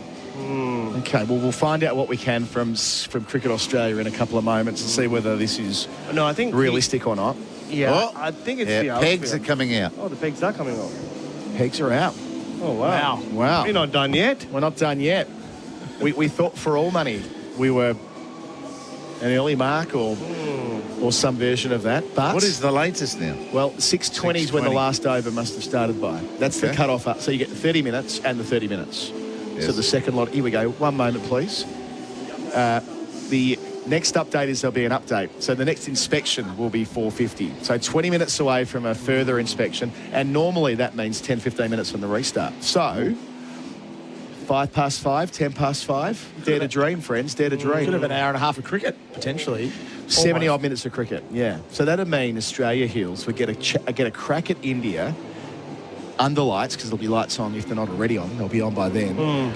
In very tough conditions. Yeah. 70 minutes could move this game along very, very quickly. And India's priority is to get that ball wet. Yes. Get it rolling as best you can. Play some shots. And not succumb too easily. Well, we're here. Text in for you, 0433 98 11 16. There's umpire Richard to specify here that it'll be Illingworth. Bat or bowl, Heels. Well, you can tell the story of... Left-arm orthodox, spinner, and pretty poor batsman. Played in the World Cup final of 1992. He did, Baz. yeah. The last guy to get out. Yep, certainly was. Up in the air. Pakistan won the World Cup. Yeah. Imran Khan has led them to a memorable victory in front of 100,000 here at the MCG. It's a great victory. The covers are being peeled off. The big sheet goes first. 7 of the ground staff are doing God's work out there. And it'll be followed by the strip on the main surface, the 22 yards that matter most. That's blue, and then there'll be the Hessian. Oh, here come the soppers. Here come the mini soppers. Oh, look at them go. One from each end. A super sopper could do that in one go. I don't know why you need 2. Well, but what? They should have a super sopper. I mean, fair income, I do want to get one. The amount of games of cricket we miss in England when there's just a little bit of surface water. Get me a super sopper next season. It looks like many of them around the country aren't being used, Colo. Maybe you could just take one.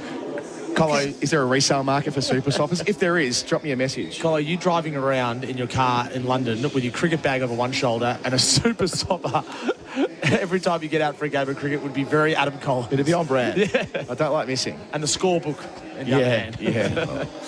Yeah. Heels, what do we see? So that we're seeing the Super Sopper Men in shot on our little monitor here, our pay.com.au replay screen. The ground does not look wet anymore. It happens so quickly. So we're not far away from having some news, 15 minutes till the next inspection, and we'll see whether we can finally, belatedly get on. So we did have a very brief look at the final session starting. They had the stumps in. They were about to walk out, then that's when rain came. Tee was taken a long time ago now when the score was 4 for 48. The wickets to fall in the second innings. Jaiswal, second ball of it, clipping a ball straight to Mitchell Marsh from the bowling of Stark. So an edged boundary from the first ball, caught at mid-wicket from the second. Shubman Gill, first ball of the third over, taken spectacularly by Mitchell Marsh in the gully, also from Stark. Kohli was caught behind, set up by Hazelwood in that corridor outside the line of the off stump, taken by the wicketkeeper Carey. 3 for 22, they were at lunch. And then Rishabh Pant also feathered behind from the bowling of Cummins for 9. And 4 runs on from that is when Tee was taken. KL Rahul 30 not out, and the captain Rohit Sharma has faced 1 ball. So that's the state of play here at the Gabba. So we could drift away again. So earlier today we've done lots of various bits and pieces, Tommy. We call it the Ramble on Melbourne's SEN. Okay. But this is like a cricket ramble. The cricket ramble. Yeah. Yeah, we called it, what do we call it? The Sportsman's Night with Damien Fleming at tea. Yeah. The freebie sport. The test ramble. The test ramble. So why don't we start here, Heels? Let's do I'm more expensive than Fleming. You sure about that, Heels? No. This is like an ad hoc podcast. We'll see how we go here. Plucked from relative obscurity after 6 first-class games to play for Australia. How on earth does that happen? Talk us through it. I had to have 4 things go my way to even be considered. The first being the national captain was in my state, and I looked to the room to our left, the other radio room, or one of the other radio rooms. Ian Botham was with us at Queensland that year, so I got to play with Beefy in the 4 games of that year when I was the number 2 wicketkeeper, filling in for Peter Anderson, the number 1 wicketkeeper. So AB had to be in my state. Then the one selector that knew me was a Queensland selector, Greg Chappell, and he was able to watch me. And he was my hero. So he'd come to every Shield game. And I go, how good's this? Greg Chappell's here again. I had no idea he was looking at me. I didn't know they had to pick a team at any stage. And so I thought, hey, g'day, Greg. And then I didn't even mind him. He interrupted me getting ready to go back out and bat against Tasmania one day, and he asked me a couple of questions, and I didn't have much time. I wanted to be better prepared and have my gear on by now, and he's still talking to me, and he knew we had declared, and I didn't. I was still padding up to bat and getting ready to bat, and Greg was picking my brains and asking me some questions on what's the plan after, just checking what I'd say. And I just loved talking to Greg Chappell. Obviously gave him the right answers or something. I don't know. And then, so that was the second thing. He was able to then convince the likes of Laurie Saul and Bobby Simpson. When he talked to Laurie Saul, who was the chairman of selectors from Western Australia, he said, oh, is that where that little bloke went to? He had me in his black book. He pulled out his little under-19 black book and said, and must have had me in there. And then so he'd, because now I was 23, I was 22, playing for Queensland, so I was probably 23. The last time he saw me, I was 18. So that was that. So the selectors could be convinced. Then I had to be in good form. I was just playing every day like it was my last, so it's no coincidence you play pretty good. And a keeper had to get injured for me to get a go. That's one. And I'll slash that, being the fourth bit, that they had to be disgruntled with the Australian wicketkeeper. Right. And in 87, 88, who was keeping for Australia? Greg Dyer. Greg Dyer was, yeah. Right. So I didn't have a clue that they were even looking at a new wicketkeeper for a start. And then there had to be a tour to be selected for. And they picked me, and it was 6 months out until the tour went. It was September tour. They picked it very late March. Tell us about the phone call. Well, how did you get selected? Well, it was on April Fool, it was on the day before Good Friday, which is also April Fool's Day. And I was at work down here. I was working at South Brisbane for my father-in-law-to-be and brother-in-law-to-be, selling ladies' dresses. and I was a fashion agent. anything polyester, I had it. And the mother of the bride, just keep an eye out. And Queensland Cricket rang me. Said, have you heard the news today? I said, no, what do you mean, Lorraine? And at Queensland Cricket, there would have been 3 people that ran Queensland Cricket. We're now up to 120, a state cricket association. So Lorraine Whitney, her name was, she was like the secretary. She handed me over, I better give it over to the CEO, or what they was called the secretary then. He said, you haven't heard the news? He said, you're in, son. And I said, yeah, I know. I'm going to Kingaroy with the Queensland cricket team next week. He said, no, you're going to Pakistan. What? What's going on here? Yeah, if we'd come home from the Shield final and my form was all right. And they wanted to pick a new keeper for Australia. So that's April 1. The first test in Karachi wasn't until the 15th of September. That's a long time to be selected, but not yet playing. I mean, a long time for those thoughts to rattle around in your head, I guess. I needed it all, though. I really did. and we had World Expo 1988 here in Brisbane. So my brother-in-law and our office was right opposite the main gate. So we get the season pass, the 6-month pass, and over we go. We learnt all about curries, and I was learning curries. I got to Pakistan, and all they had was beef burgers. Burgers and ice cream. It was fantastic. So the phone call was interesting. And I played winter cricket here in Brisbane. We've got a very strong winter cricket competition here, and I was hopeless because I was playing with the expectations of everyone was watching me. Everyone's thinking, oh, he must be all right, this bloke, because I was unknown even around outside club cricket circles, and I was no good. So on turf? Is winter cricket on turf?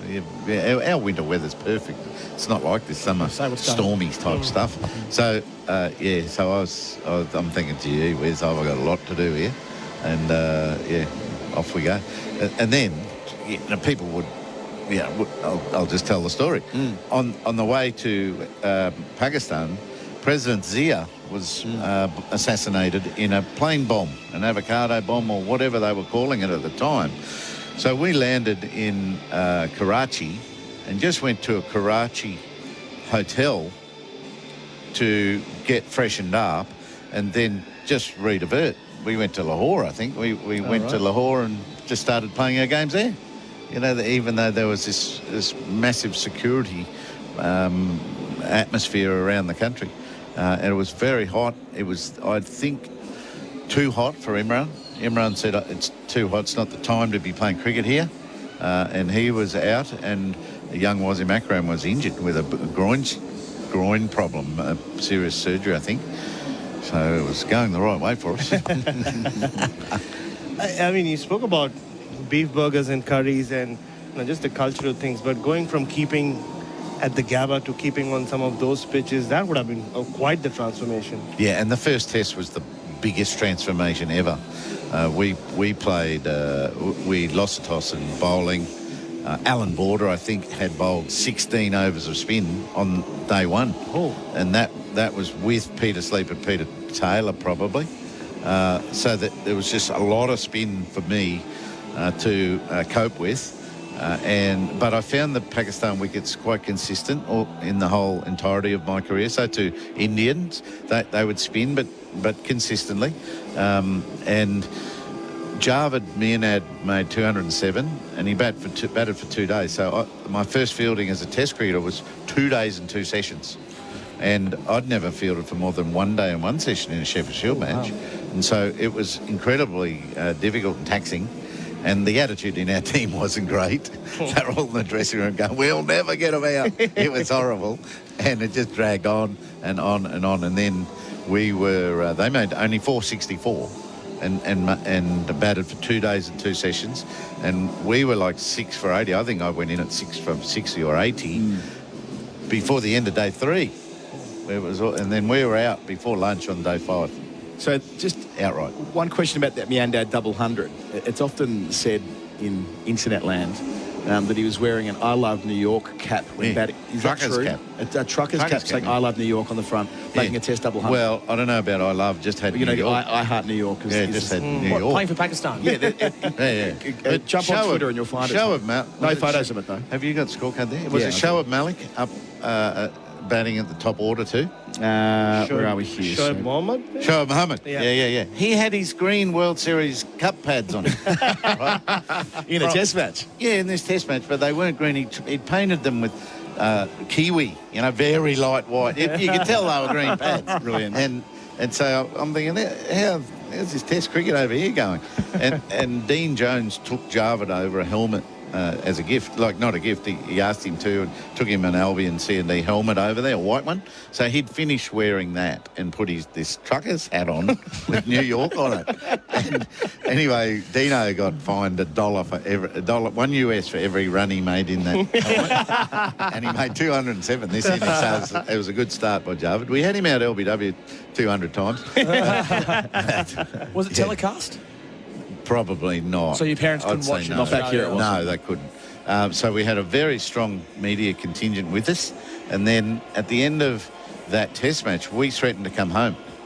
We said that the umpiring was unacceptable and not up to standard. Our team manager was Collega, a former international umpire, and he supported us. And anyway, we then didn't come home. But 60 minutes came to Faisalabad, the second test. One of the great Alan Border blow-ups, that is. And exposed, like they came bursting through the saloon doors of the breakfast room one morning. I didn't know. I had no idea about any of this. And I think my hand did go up when we voted to go home or not. There's no way it should have. And so 60 Minutes exposed everything. Went around the Faisalabad test match interviewing Pakistani people. So what about these Aussies threatening to go home? And they sooks, and they were all giving it to us. So 60 Minutes weren't trying to expose poor or corrupt umpiring. They're exposing you. They were coming for us. And so we did pretty well in Faisalabad, and then we went to Lahore for the test, and we were on the winning side of a draw. So things really picked up. But Karachi was such a dramatic test in everyone's mind. So you lose one, as you say, come back for two draws. Alan Border, after that epic blow-up and threatening to come home, makes 100 in the second test, and in fight. And then Lahore, there's a sturdier performance with the bat as well. Yeah. Upon getting back, though, it's no easier. I mean, you're playing the Windies at home in their pomp. I mean, they were maybe never better than 88, 89 in terms of what they were bringing to Australia, the pace bowlers they had at their disposal. I mean, give us a sense of what it's like as a young player playing your first test matches at home and being against an attack that formidable. Yeah, I don't think they were at their best. I think 84 maybe, right. From late 70s and into the mid-80s, I think that was a really strong succession of fast bowlers. They'd lose one, let's say Colin Croft, for example, and in comes a young Malcolm Marshall. And the young ones were always cranky and keen to bowl at you. And, so this time in 88-9 here at the Gabba, the first test back from Pakistan, Curtly Ambrose had to play. And Patrick Patterson got injured and taken to hospital on the morning early in the match. And that meant Curtly had to bowl more. And he got man of the match. That's the first. He took us down right from the word go. And so... Yeah, we were done within 3 days. So that was a really disappointing loss, but not that surprising, but then we set about not being hurt by that, not being scarred by that, and then get into the season and try to get better and better and better. And that's what we did. We worked hard and we just tried to improve without knowing it. That's just what we did. We were young and fresh, and young Steve Waugh, and, we had to get in behind Border. That period you said you got in because they were disgruntled with Greg Dyer. That after Rod Marsh, there were so many wicketkeepers who'd come and go. At what point did you feel like, I'm here to stay and, I am that guy? I think it was a 91 Sri Lankan tour that I'd made 60 on that day, and we'd got the right amount of lead, and then I'd done something good with the gloves as well as we started to get Sri Lanka out and try to win that test in Colombo at SSC. And I walked from a lift, I can see I'm walking from a lift across a little bridge in our hotel to my room, and I felt, I belong. That dead set day, I think, I think I belong. That's interesting. That's So 2 years, 2.5 years. That's a fair way into your career, Yeah, considering the success you'd enjoyed by 1992. Ashes winner in 89. You beat India at home. You beat England at home. You're really building something. It's all the way until 92. 'Cause, I mean, outside looking in, you felt like you were well and truly entrenched by that point. Yeah, and that's why I'm always loath not to give a new selection just to get rid of them too quick. Right. Because it can take that.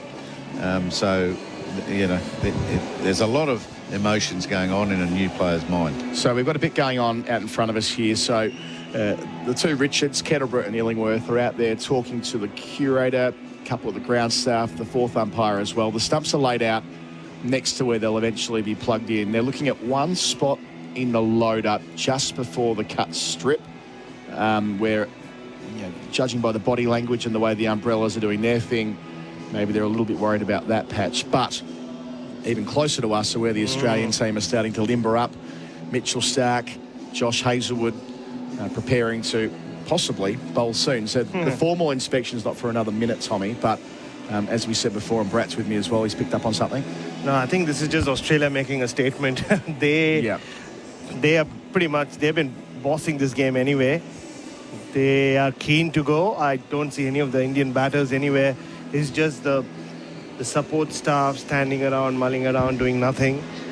I think this is Australia showing their keenness because the umpires have not given any signal. You generally see the fielding team come and start warm-ups if there was something.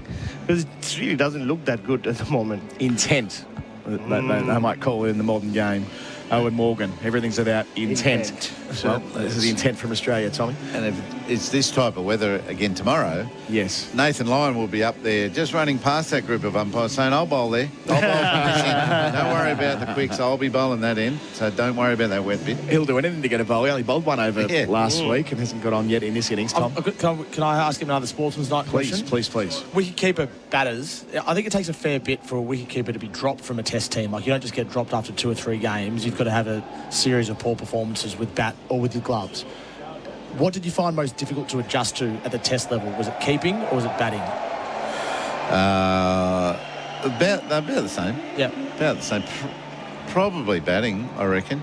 I had a very good understanding of my wicket-keeping game due to the work I'd spent doing with Peter Anderson here in Queensland. We used to practice for hours and hours and hours, you know, four times a week at a similar club we played for.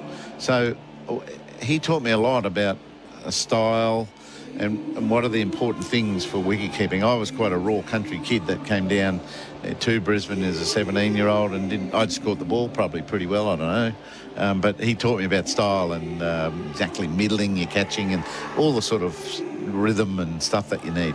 So my wicket-keeping knowledge was probably pretty good. But batting was pretty basic and raw. Like bat like a keeper. Yeah, well, that's all I could.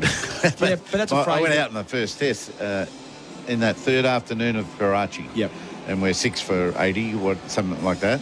And all the Pakistani fielders are around the bat, which means for me there's heaps of space. And I didn't realise they're all around the bat because they're bowling pretty well at the moment. So I was just hoying little chips over the short leg fieldsman and getting 4. The outfield was lightning.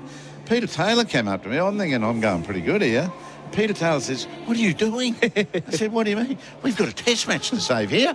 And I said, "What's that? 3 days away, mate." I had no idea. A bit of news from out in the middle. You might have heard the cheer before. That's because the stumps are in at the Stanley Street end. Wow. Not at the Vulture Street end.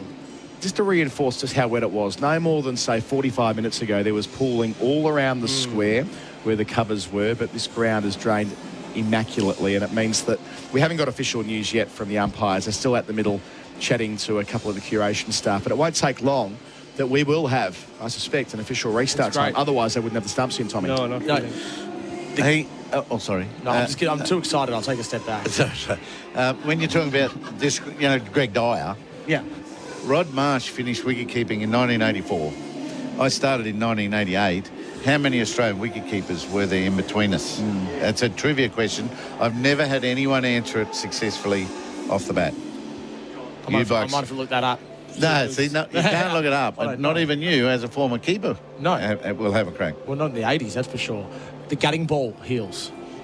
Did you understand the significance of it at the time? No, other than I felt on the day that I thought, oh, these poor English cricketers, they've got this bloke for 10 years now, Warney for 10 years. I was wrong. They had him for 15. But, you know, to get their best player to spin out with that first ball on England soil is exactly what we needed to turn a cycle of success. Was it clearly the best ball you'd ever kept to at that point? No. He'd bowled many of those types of deliveries and even more drastic deliveries, round pads and round the back of legs on our New Zealand tour prior to England. So, no, we knew what he was doing. Just back here for a moment, Heels, in the middle. They've gone out to get the light meter. That's been taken out to the middle. And following that process, the stumps are going in at the Vulture Street end as well. So they've effectively taken a reading, would be my sense of the situation. And you've got Pat Cummins having a chat to umpires Kettleborough and Illingworth now. And Pat's got a massive smile on his face. Why wouldn't he? And, well, I can't lip read, but it's Kettleborough doing the talking and Cummins doing the nodding. Cummins is like a bit cynical, isn't he? Like, you're joking, eh? Look at us, we're ready to go. Of course he'll want on. Remembering the cut-off here is still, what is it? It's 6:20 local time and it's 5 to 5. So it's still a decent swathe of time that they can get back on for. But bad light will be part of this, Heels, because the first two nights here, as soon as we've been off, and I know night one was with weather yesterday, play finished at 5:50, it's gotten dark quickly. I mean, we're an hour back here because of no daylight savings, remembering that, of course. So Kettleburgh's got to spring it in stride. This could be, I think. Just giving a thumbs up there to the Indian group. So Pat Cummins is addressing the team. It's all body language at this point. Wouldn't mind getting a text from Cricket Australia. Can't be far away. Did you see Marnus Labuschagne imitating Bumrah's bowling action? No. I enjoyed, not quite Heels, but still very good. So we'll just hold on here for some news. It must be imminent because typically what happens is the fourth umpire briefs Cricket Australia and the match manager quickly sends us a text. So we can't be far away from learning exactly what's going on. So we'll just hold for the time being and relay that to you before we go to a break and regroup here. We'll have a chance for another question here. Ask Heels, who was the quickest bowler he kept to, asks Mark. The quickest spell I kept to was Jason Gillespie at Headingley. Oh yeah. Downhill, and we were lowered, so the pitch flattens out. A little bit of downhill, a little bit of wind right behind him, helping him, not sort of putting him off. The pitch is flat, and then it goes downhill again to where we're standing. And it was rocketing through. He got 743, I think, against England. And he was, that's the fastest spell I've kept to. I can think of 4 between 84 and you coming on board. There's 5. Oh, that's the 5th I was the 6th from Rod Marsh. Right. Shannon Gill on the text has got him right. Not surprising that Gilly is part of our SEN world here. So Gilly's rattled him off. Wayne Phillips, Roger Woolley, good one that. Yes. That's the rarity and oddity. That's right. Stumper Rixham, Tim Zura, gloves are off, and Greg Dyer. Yep. There you go. So Wayne Phillips said Roger Woolley was just the West Indies tour. Yep. And then Steve Rixon, not too many tests. Wayne Phillips 2 years. Tim Zura and Greg Dyer 1 year each. So KL Rahul's putting on the Jadeja. mums and dads. Jadeja, my apologies, up in the viewing room. So that's an indication of them preparing to be out there soon enough. Still no word officially.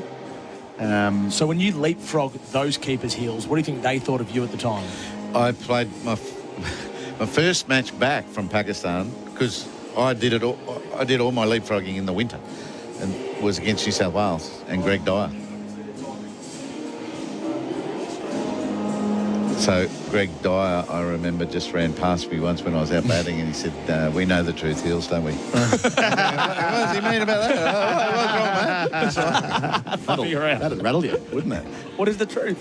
Yeah, I don't know. Because there were various, there's always theories. I was just happy to play for Queensland because Ando was, I was still in front of Ando. Okay, so we're about to get and there's here we've got someone's jumping in saying Phil Emery. Phil Emery played in 1994 in 94. Pakistan. Yep. The one broke test my match thumb there. and had to come home from Pakistan when Emma's went to Pakistan and he broke his thumb. Same trip, first test match. 5:05 is the restart. Oh, wow. 7 minutes. 7 minutes from now. Well, there you go. That'll mean that between 5:05 and 6:20 local time, we will have time for potentially 75 minutes of cricket. That's up to about 20-odd overs. That's a lot of cricket if the light stays good and if the rain stays away. But do not bank on it. It's been that kind of day with 7 rain delays. We best take a break. If we don't, we won't get back in time for the first ball. Our coverage, as always, is for Henley Homes. Buy a Henley completed home and move in. Now, thank you, Ian Healy, for your sportsman's night of sorts. Checks in the mail. You're welcome. Thank you. Tommy, Bharat, brilliant. We'll take a breather. Back in a sec with Gerard Whateley, picking it up for the first ball of the final session here at the Gabba. SEN Test Cricket for Host Plus. Winner of CanStar's Outstanding Value Super Award for the 7th year in a row. That's a plus. Issued by Host Plus Pty Limited. Check the PDS and TNT at hostplus.com.au. You look at your run home, we're seeing delays on the Monash Freeway outbound due to a car fire before Narry North Road. 2 left-hand lanes affected with delays back to South Getty Freeway. Reports of an incident on the Ring Road Altona-bound after the Tulla Freeway and a breakdown on the Ring Road Altona-bound before Ballarat Road. Wherever you're at in your fitness journey, find your fit at Anytime Fitness. Join now for 24/7 access to all Anytime Fitness clubs nationwide. And the Sixers take on the Renegades in the BBL. Hear it live tonight on SEN. Give the gift on everyone's wish list. A Coles Group and Myer gift card. Valid for 4 years, giving them plenty of time to choose their perfect gift. Available in store now. T's and C's apply. Did you know you can watch all your favourite SEN shows on YouTube? Subscribe today. Trade up and drive away in style at Chadstone Toyota. Looking for a sleek sedan or a spacious SUV? Drop by and make a deal. They'll beat any trade-in price. And check out their competitive finance offers today. Your dream car awaits. T's and C's apply. LMCT 8169. Oh, what a feeling.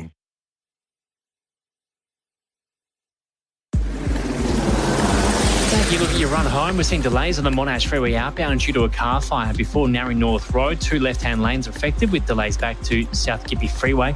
Reports of an incident on the Ring Road Altona-bound after the Tulla Freeway and a breakdown on the Ring Road Altona-bound before Ballarat Road. Wherever you're at in your fitness journey, find your fit at Anytime Fitness. Join now for 24/7 access to all Anytime Fitness clubs nationwide. And the Sixers take on the Renegades in the BBL. Hear it live tonight on SEN. Tired of running out of sparkling water or having to carry heavy bottles from the supermarket? Then get a SodaStream and make fresh sparkling water at home whenever you want. And if you feel like getting creative, add your favourite flavour like Pepsi Max, Lipton Iced Tea, ginger beer or passion fruit. There's a flavour for everyone. Never run out of sparkling drinks again this summer. Fizz, mix and enjoy with SodaStream. You wouldn't bat without your pads on, and you shouldn't go out bush without your Razorback 4x4 seat covers. These seat covers offer the ultimate in protection, comfort and style for your four-wheel drive interior this summer. Perfectly tailored and super easy to clean with a range of materials and colours to choose from. Free shipping nationwide and thousands of 5-star reviews. Discover why Australian four-wheel drive owners are choosing Razorback 4x4 for their pride and joy this summer. Visit razorback4x4.com.au.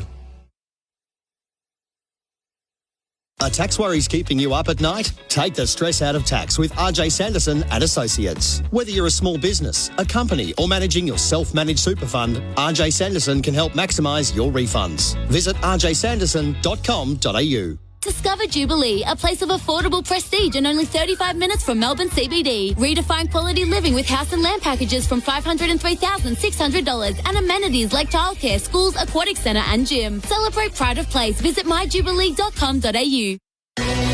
SEN Test Cricket for Host Plus. Winner of CanStar's Outstanding Value Super Award for the 7th year in a row. That's a plus. Issued by Host Plus Pty Limited. Check the PDS and TNT at hostplus.com.au. We are going to see action in this final session of Day 3, Liquorland's last session. Cheers, Liquorland. Choose to drink wise. Just keep your eyes off the eastern sky. That would be my only caution. 4 for 48 India. Mitch Stark had bowled the first ball of his 8th over when we got cut off. And after a couple of attempts, we are back. Kudos to all for getting us back on. I'm not sure India are that wrapped with the decision, but it's gloomy. and I'm sure there's a light meter that's been taken out. There was a funny exchange when the umpires came together with Pat Cummins, and they clearly started with a light. And Pat took his sunglasses off the back of his head and put them on and said, "Oh, it's glary as." And then Pat went to his teammates and he told the story, showed them what I did. This is what I did. Mitch Stark, who was the most disappointed man of all when the rain swept in. He was reluctant to leave. He's back now. KL Rahul's on 30 from 52 balls. He has been enthusiastic on the drive as some sort of counter-attack. Well, he's watched his partners fall at the other end. How long might this last, and how much damage could Australia do? Stark begins, and Rahul's on the back foot defending.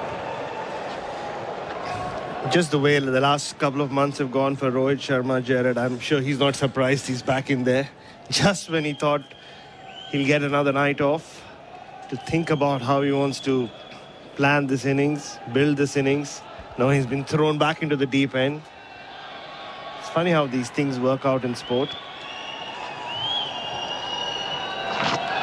Stark down below us at the Vulture Street end. He rounds the pile of sawdust and sets in. His left arm over the wicket bowling. Rahul turns him away down to fine leg. 4 for 49. So Rohit came in Adelaide the worst possible time, and he was struggling to pick the pink ball up under lights. He was target practice for Pat Cummins, who eventually knocked his off stump over. It's a decent old test at the best of times. Yeah. When you're out of form and you're in your late 30s, even more so. He stayed on his feet, though. He's got a couple more to go where you'll get cleaned up. Your feet will slip out from underneath and you'll end up on your face. Then it's time to go. Stark makes his approach. He's bowling to Rohit, who's played the ball soundly to the leg sideline, who's doing a few warm-ups himself, gets around the field. You're not surprised that Stark's immediately targeting his stumps. Rohit has had this issue against left-armers early in his innings. LBW, the pads are always into play. Didn't look like it shaped in a lot. It shaped in enough, though. Very gingerly played. That front foot didn't move much at all.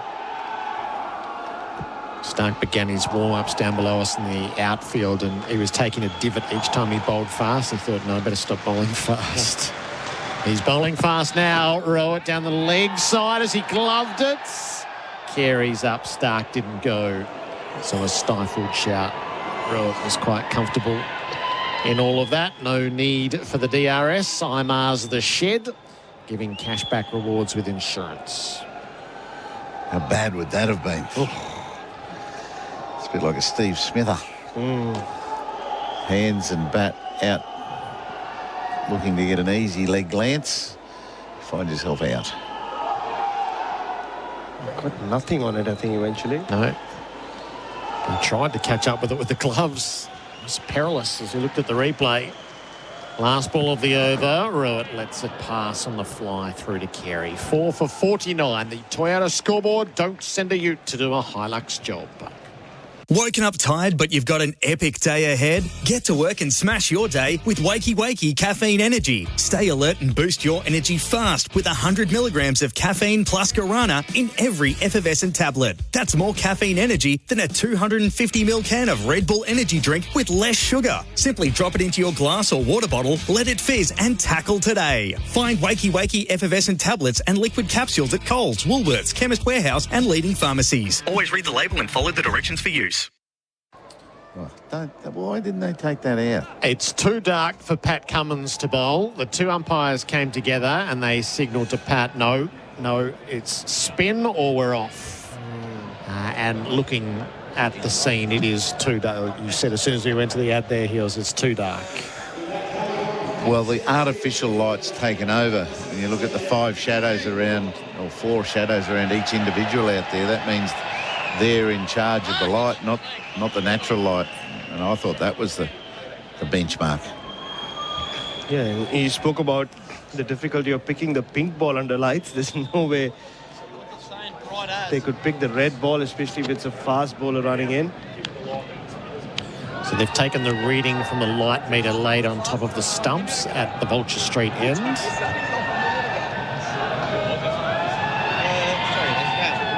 Despite Nathan Lyon saying it's bright as, that's not really true.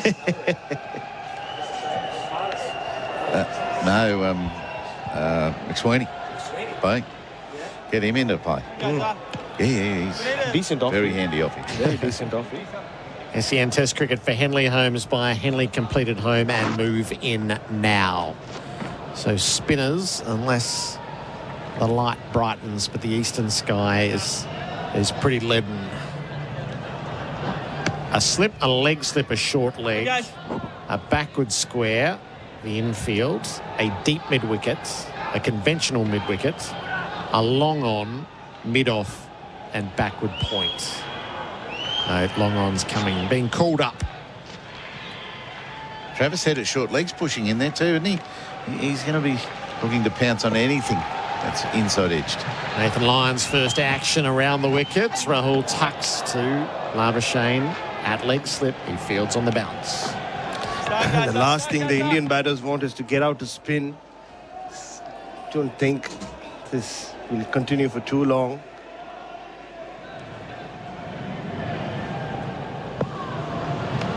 Line barely used in Adelaide. Gets a look. Rahul back, covers his stumps, defends. Start, guys. The clouds are moving briskly across the sky, but all it's doing is bringing the darker clouds over the Gabba. Hi, guys.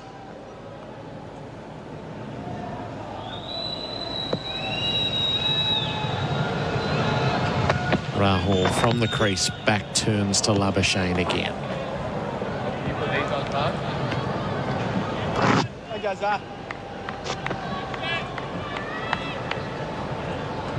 4 for 49. Some of the hardy souls have remained in hope of seeing this passage of play. Rahul back, defended unconvincingly and ended up in the gloves of Carey. And one of them is that Indian fan who's always travelled with the Indian team, the body paint guy who's wearing a shirt, not body paint.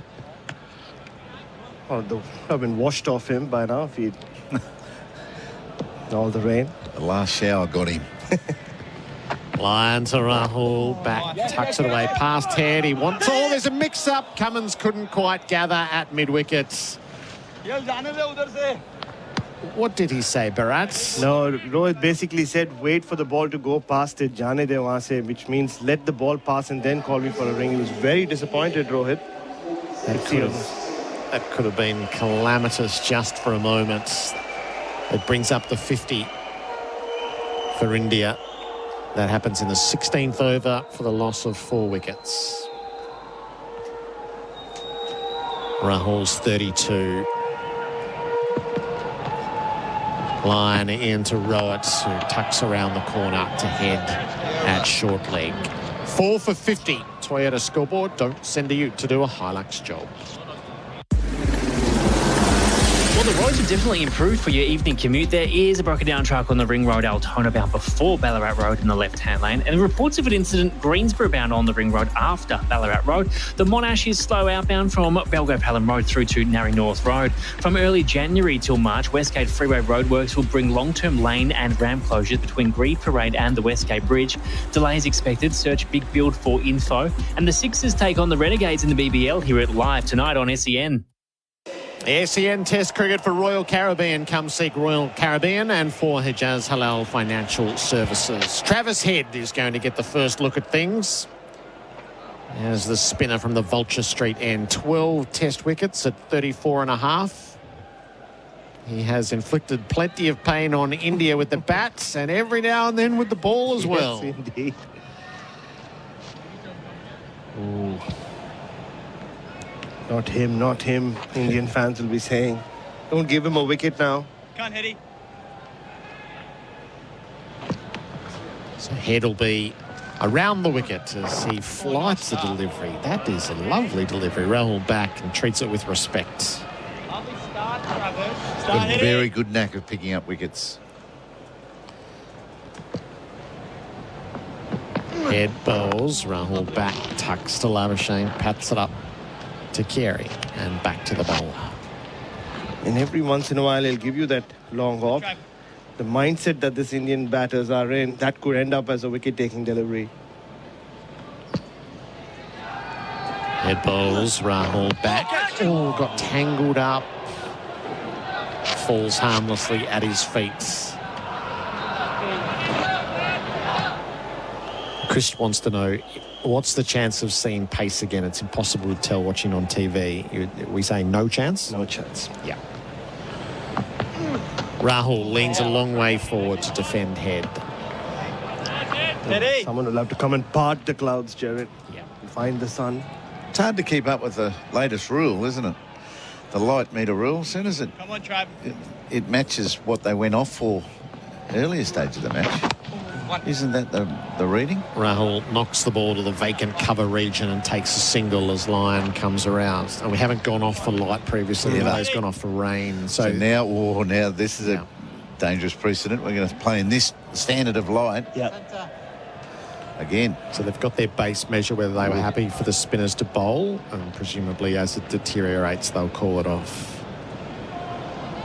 It's a curious passage of play, isn't it? Head will come over the wicket when he bowls to Rowett. And Rowett blunts any threat of spin. 4 for 51 at the end of the over. The Toyota scoreboard. Don't send a ute to do a Hilux job. Are you a gamer waiting for the deal of the year? Well, wait no longer. End-of-year offers are now on at Harvey Norman across the Acer Nitro gaming range. Acer Nitro V15 comes with the latest Intel Core i7 processor, giving you the gaming performance you need. Buy at Harvey Norman now. No need to wait. Kudos for everyone for trying, but that never really looked like it was going to come off, and the umpires have called it. The ground staff heading onto the field at 5:15 local time. India 4 for 51. I think it was questionable what the worth of that period for Australia was as well. It was a no win for India, but what the worth for Australia was an open question. Yeah, especially when Steve Smith yesterday just said this ball remains at its most dangerous till that 35-over mark. And 2 overs of spin, just wasting overs wouldn't have made sense. So I think it's worked out best for both teams, to be honest. They will still have a 17-over-old ball tomorrow whenever we get back on. And as far as India are concerned, it could have been a run out in that period. Both batters looked a little ginger against the spinners, but at least they can sleep peacefully tonight. Yeah, so the final readings being taken with the light meter. But yes, unless Stark and Cummins were going to be able to unleash the full assault on India, and that was a delicious prospect for Australia, it diminished quickly. 4 for 51 heels. That seems fair, as you couldn't keep them out there in this. No, that's right. And I'm really pleased that India didn't lose something in that period, and then they all come off. So I'm okay. I'm okay, because I thought it was a touch gloomy for my liking. But it sounds like we can play in that gloom in the future. Final crowd is 16,180, which is excellent for a Monday, I think. 30,145 day one. 34,227 saw a tremendous day yesterday, and 16,180 have had to endure a lot today. Australia bowled out for 445. Took 4 Indian wickets, 4 for 51. The ball is only 17 overs old, and better that it wasn't used for another hour tonight. So Australia are in a great position. There's 2 days left, but it all depends if we endure another day like today, that the progress is slow. Yeah, and they've done everything right so far. Australia, I would think, with whatever time they've had out there on the field, they batted brilliantly yesterday, and they'll take the 4 wickets. They've bowled only 17 overs. They're 1 wicket away from getting into Jadeja and Nitish Reddy and the tail.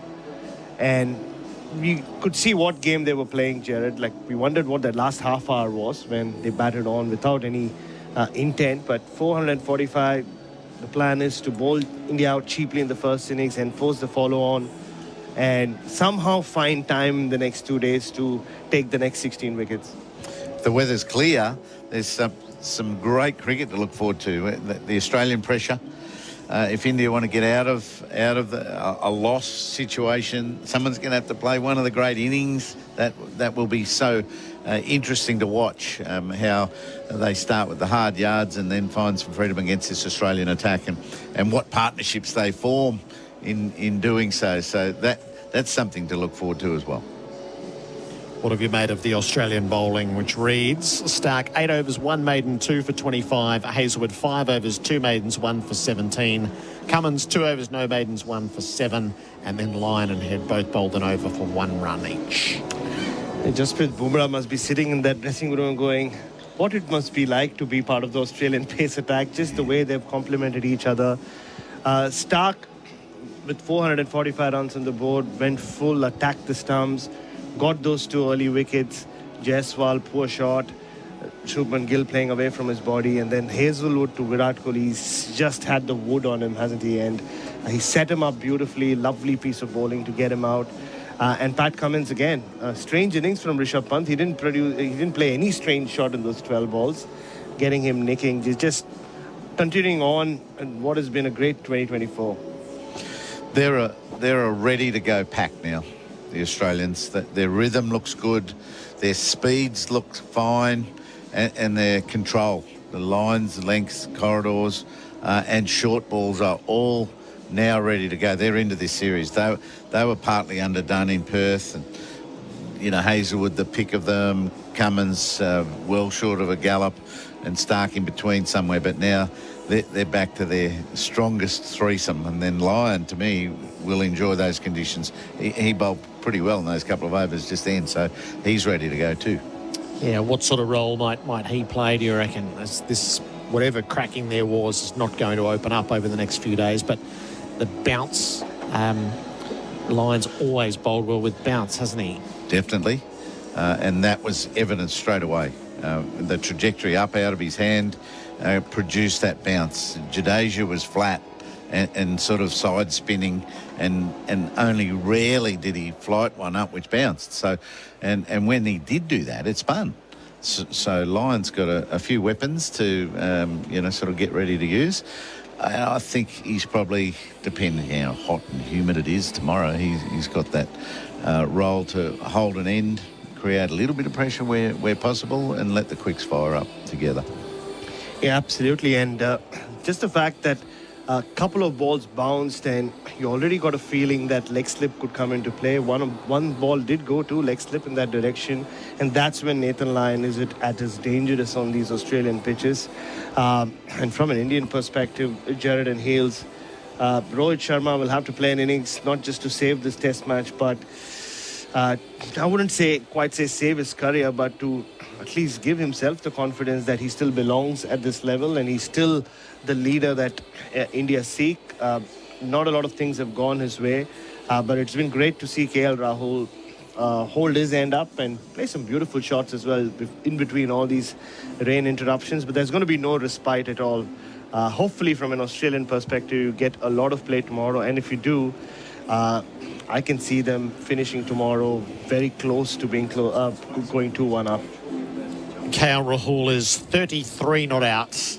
He is the leading run scorer for Australian outdoor living, bringing backyard dreams to life. The leading wicket taker is Mitchell Stark, 2 for 25 before you dig.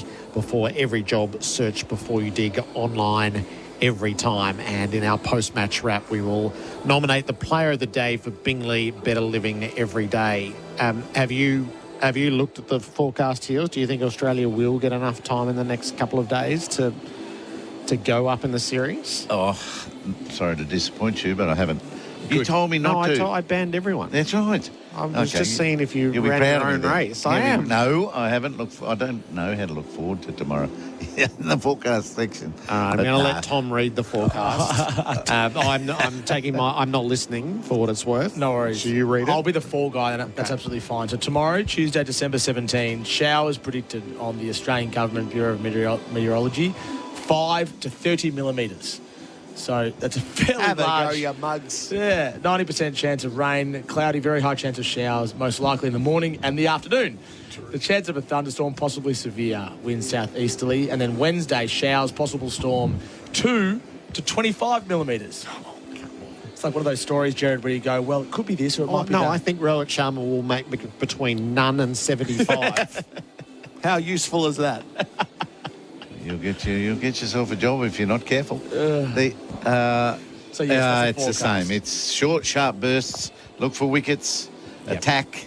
Short balls. Have really distinct plans and see how you can go every time. And then you might get a 1 hour stint where you're at the tail and then drive yourself into the next day and just see how it goes, but stay on top. And that's where Australia were excellent today. Yep. Whenever the opportunity opened up, they were right on the money. All right, Heels, thank you. We're going to move into our post-game wrap shortly. We're in a bad light delay for the moment. The umpires are coming off, so they'll abandon play shortly. We'll set you up for Big Bash Nation tonight. The BBL is now in full swing. This is SEN Test Cricket for Royal Caribbean. Come seek a Royal Caribbean and for Hijaz Halal Financial Services. SEN Test Cricket for Host Plus, winner of CanStar's Outstanding Value Super Award for the 7th year in a row. That's a plus. Issued by Host Plus Pty Limited. Check the PDS and TMD at hostplus.com.au.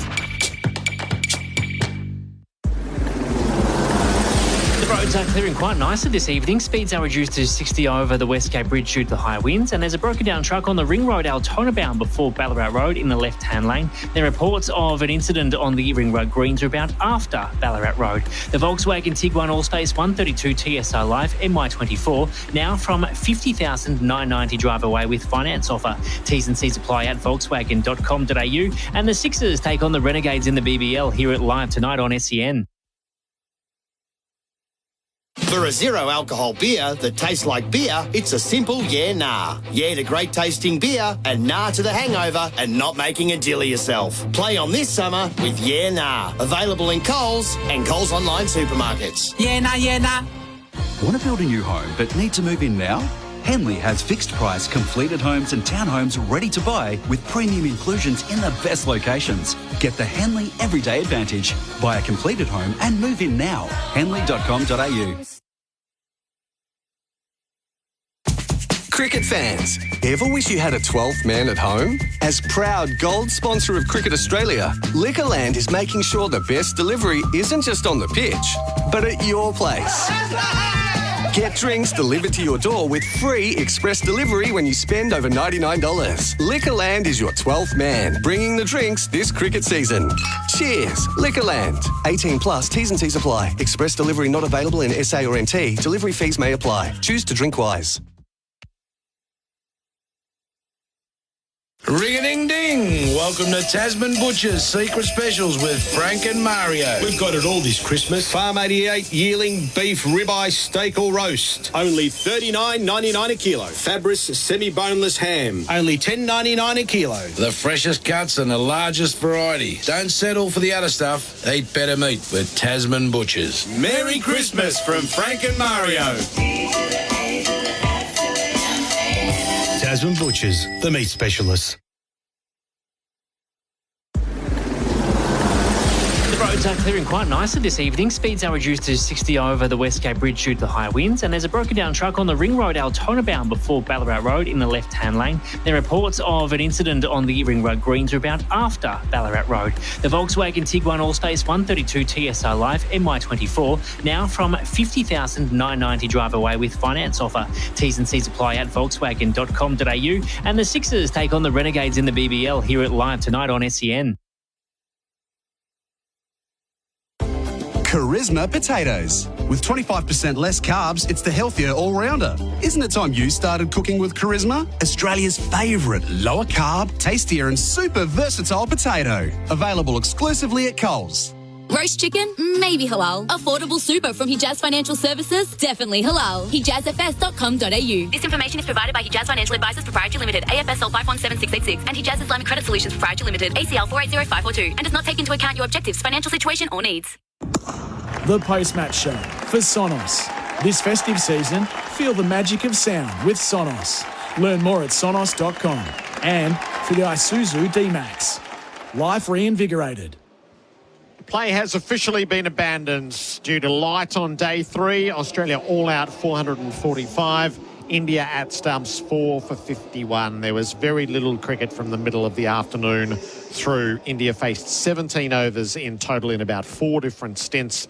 Australia took 4 wickets to tilt the scales heavily in their favour after scoring so prodigiously. Our post-game is for the 7-seat Isuzu MUX, and for Sonos, feel the magic of sound with Sonos. Ian Healy to wrap up the day's play. Broadly speaking, what did you think, Heels? Oh, it was honest work for the Australians. They were keen.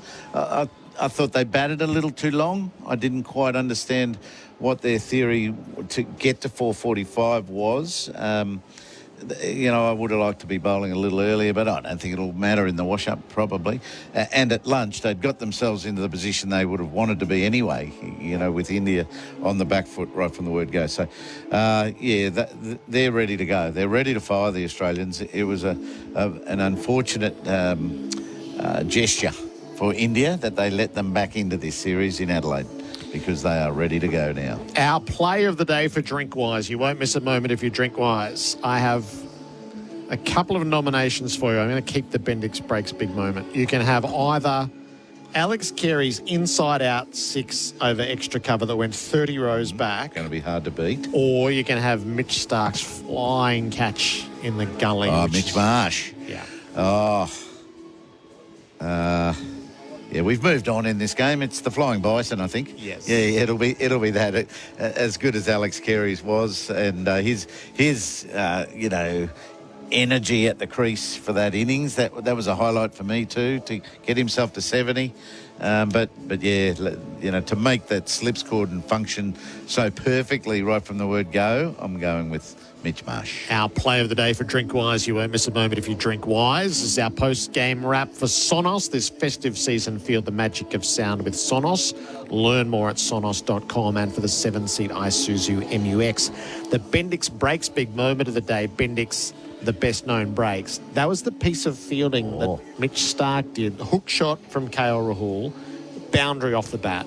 Stark races around to his left, full sprawl, stops the boundary, keeps it to 1. And the very next ball, Hazelwood nicks off Virat Kohli as a result. Yep. No, well, good pick-up. And that will get us an award maybe, Gerard, that we know our stuff so well. That we've gone into such depth for a big moment of a day when the obvious stuff we just miss. We just pass over for the intricacies of cricket. That was incredible athleticism, and it was great game awareness by Stark, and they knew straight away, did they? As soon as the wicket was taken, he was sprinting into the middle. Yoo-hoo! Well done, boys. It was fantastic. So, that's a great moment. Put your foot down with confidence, Bendix Breaks. And that leaves you to ordain the player of the day, thanks to Bing Lee, better living every day. So, Carey's 70, Stark's 2 wickets. There's nothing on the Indian side of the sheet. Well, I've got Bumrah. Okay. So we probably skipped over him yesterday, didn't we, for Travis Head a little bit? Yeah, we did. So he had 5. He got his 6, stopped bowling. He could have maybe got more than 6. So Carey or Bumrah, I'd say, for an absolute player of the day. I'll give it to Bumrah. All right, 6 for 76 Jasprit Bumrah took in all. And India's position looks pretty grim. Put your foot down. No, that's the Bing Lee player of the day. So give me just for time capsule, will Australia find a way to win this test match, battling the weather and 16 wickets to take? I'm saying no. I'm thinking if it's another day like this, enough Indian batsmen should be in behind some good deliveries and making good decisions. So it's hard yards for Australia here to get so many good players out and battle the weather. The forecast seems pretty similar, doesn't it? So, there's going to be more of the same probably, but I just want energy. I want energy out of the sheds every time they hit the middle, and they're sort of out there ready to go even before the umpires. That type of spirit for the next 2 days, and conveying very strong messages to India. If we don't get you here, we're ready for you in Melbourne. terrific heels will be ready for you tomorrow morning here at the Gabba. There's more action in the CA Live app. Replay every wicket of the Border Gavaskar Trophy in the CA Live app. Download today.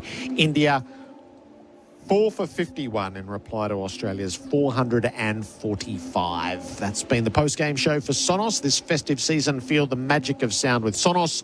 Learn more at sonos.com. And for the 7-seat Isuzu MUX. Big Bash Nation is coming up. It's the Sixers and the Renegades, so it's a loaded clash at the SCG. Dougie Bollinger's there, and so too is Jimmy Smith. You're going to be there in a few moments' time. We sign off from the Gabba with the Tasman Butchers sizzling moments of the day. Tasman Butchers, eat better meat. Full and swinging straight away, Stark. Close to the stumps, bowls here. Leg stump line, straight to square leg. Taken by Mitchell Marsh. Stark gets Jaiswal's second ball. Stark up. Corden packed. Bowls to Gill. Over the wicket. Full and out to Gully. What a take by Mitchell Marsh. Diving to his left in the gully. That is a screamer. 2 slips, 2 gullies for Coley. Hazelwood bowls to him. Edge caught. Carey takes the catch. Hazelwood does the business. Coley's gone for 3. Stark gets the plaudits for everybody. Coley shouldn't have been on strike by rights. That's what one great piece of fielding can open up. India in disarray. 3 for 22. Part away Cummins. He's in. Part edges and he's out immediately. Cummins pitched it perfectly. It brushed the outside edge into the gloves of Carey. And Part goes trying to defend for 9. Matters are worse for India. It's 4 for 44.